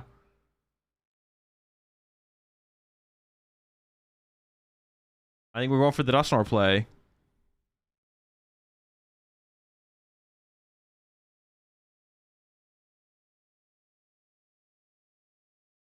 No options left. Has to go for the sudden death route. Candy Dusknoir. Well, hang on. He's still playing it out. Hold up. Maybe he's going to make sure there's nothing he missed. Play it out one step further. Play the Lily. Draw the 6. See the 6. And if the 6 they don't speak to him. Just pop the Dusknoir. Go next.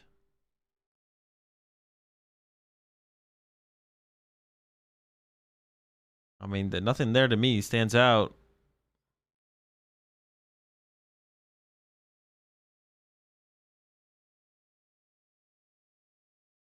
Time is called.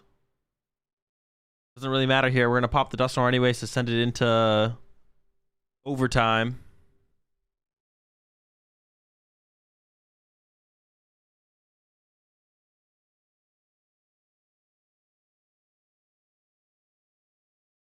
It's not going to pass, right? What is the win condition if you pass? Well, now I'm curious to know what he's thinking about here, to be honest. It almost looked like he was about to pass.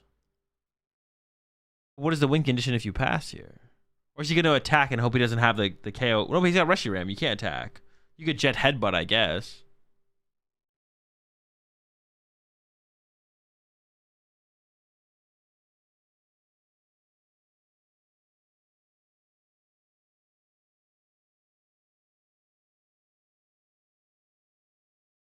He passed?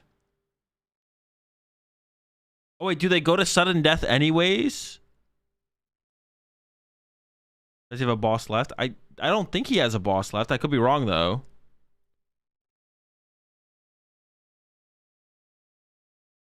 Maybe by him passing, they go to a sudden death game anyways. I'm actually not sure what the rules are. They're tied on prize cards.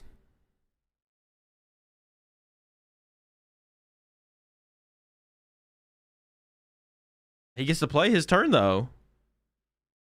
His last boss is prize card. It is, but he can KO the active. The active is KOable here.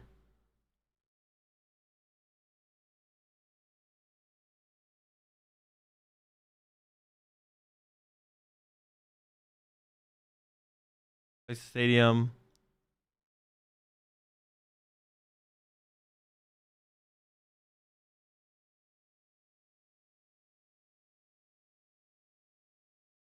I still don't know what he's hoping for here, though. Maybe he does have a boss left. Maybe he does have a boss left, and he's just going to wait to try and find it next turn. Maybe he does have boss left. Yeah, Meowth for Black Belt is game here.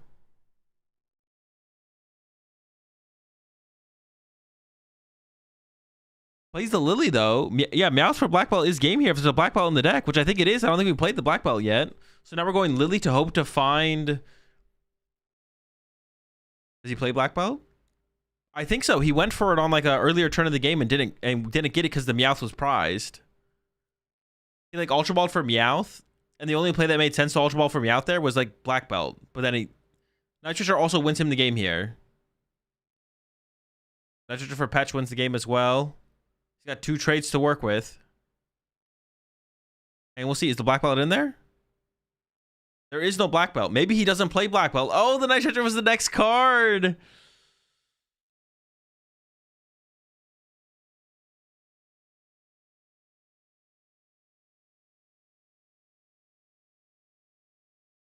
Why did he Dusknoir? He must have a boss left. If he didn't Dusknoir, he must have boss left. There must be a boss remaining in the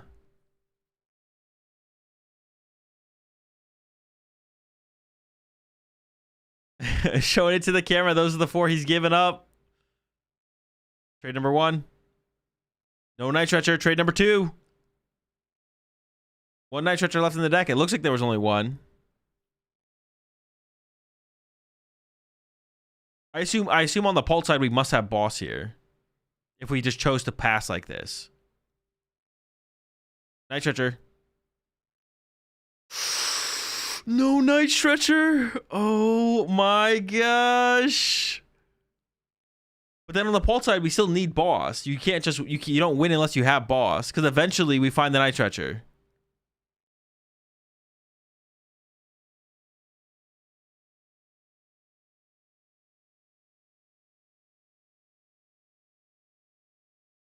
He's gonna pass? So we just pass, right?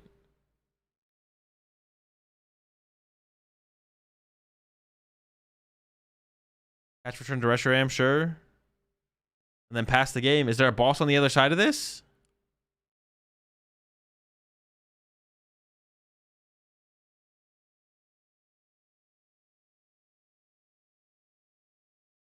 There's only 4 cards left in deck. That means you're guaranteed boss if it's remaining. Back look number 2. And there's the boss. Oh my gosh, he did have the boss. He just couldn't find it. Holy smokes, dude. What an insane finals. 2 Champions League dubs as well. That was crazy. That was a good one. All right, chat. I need to go get some sleep. I'm headed out of here. Crazy tournament, crazy finals. Very, very cool. I'm off to bed. I'll see y'all in like 4 to 5 hours for LA day 2.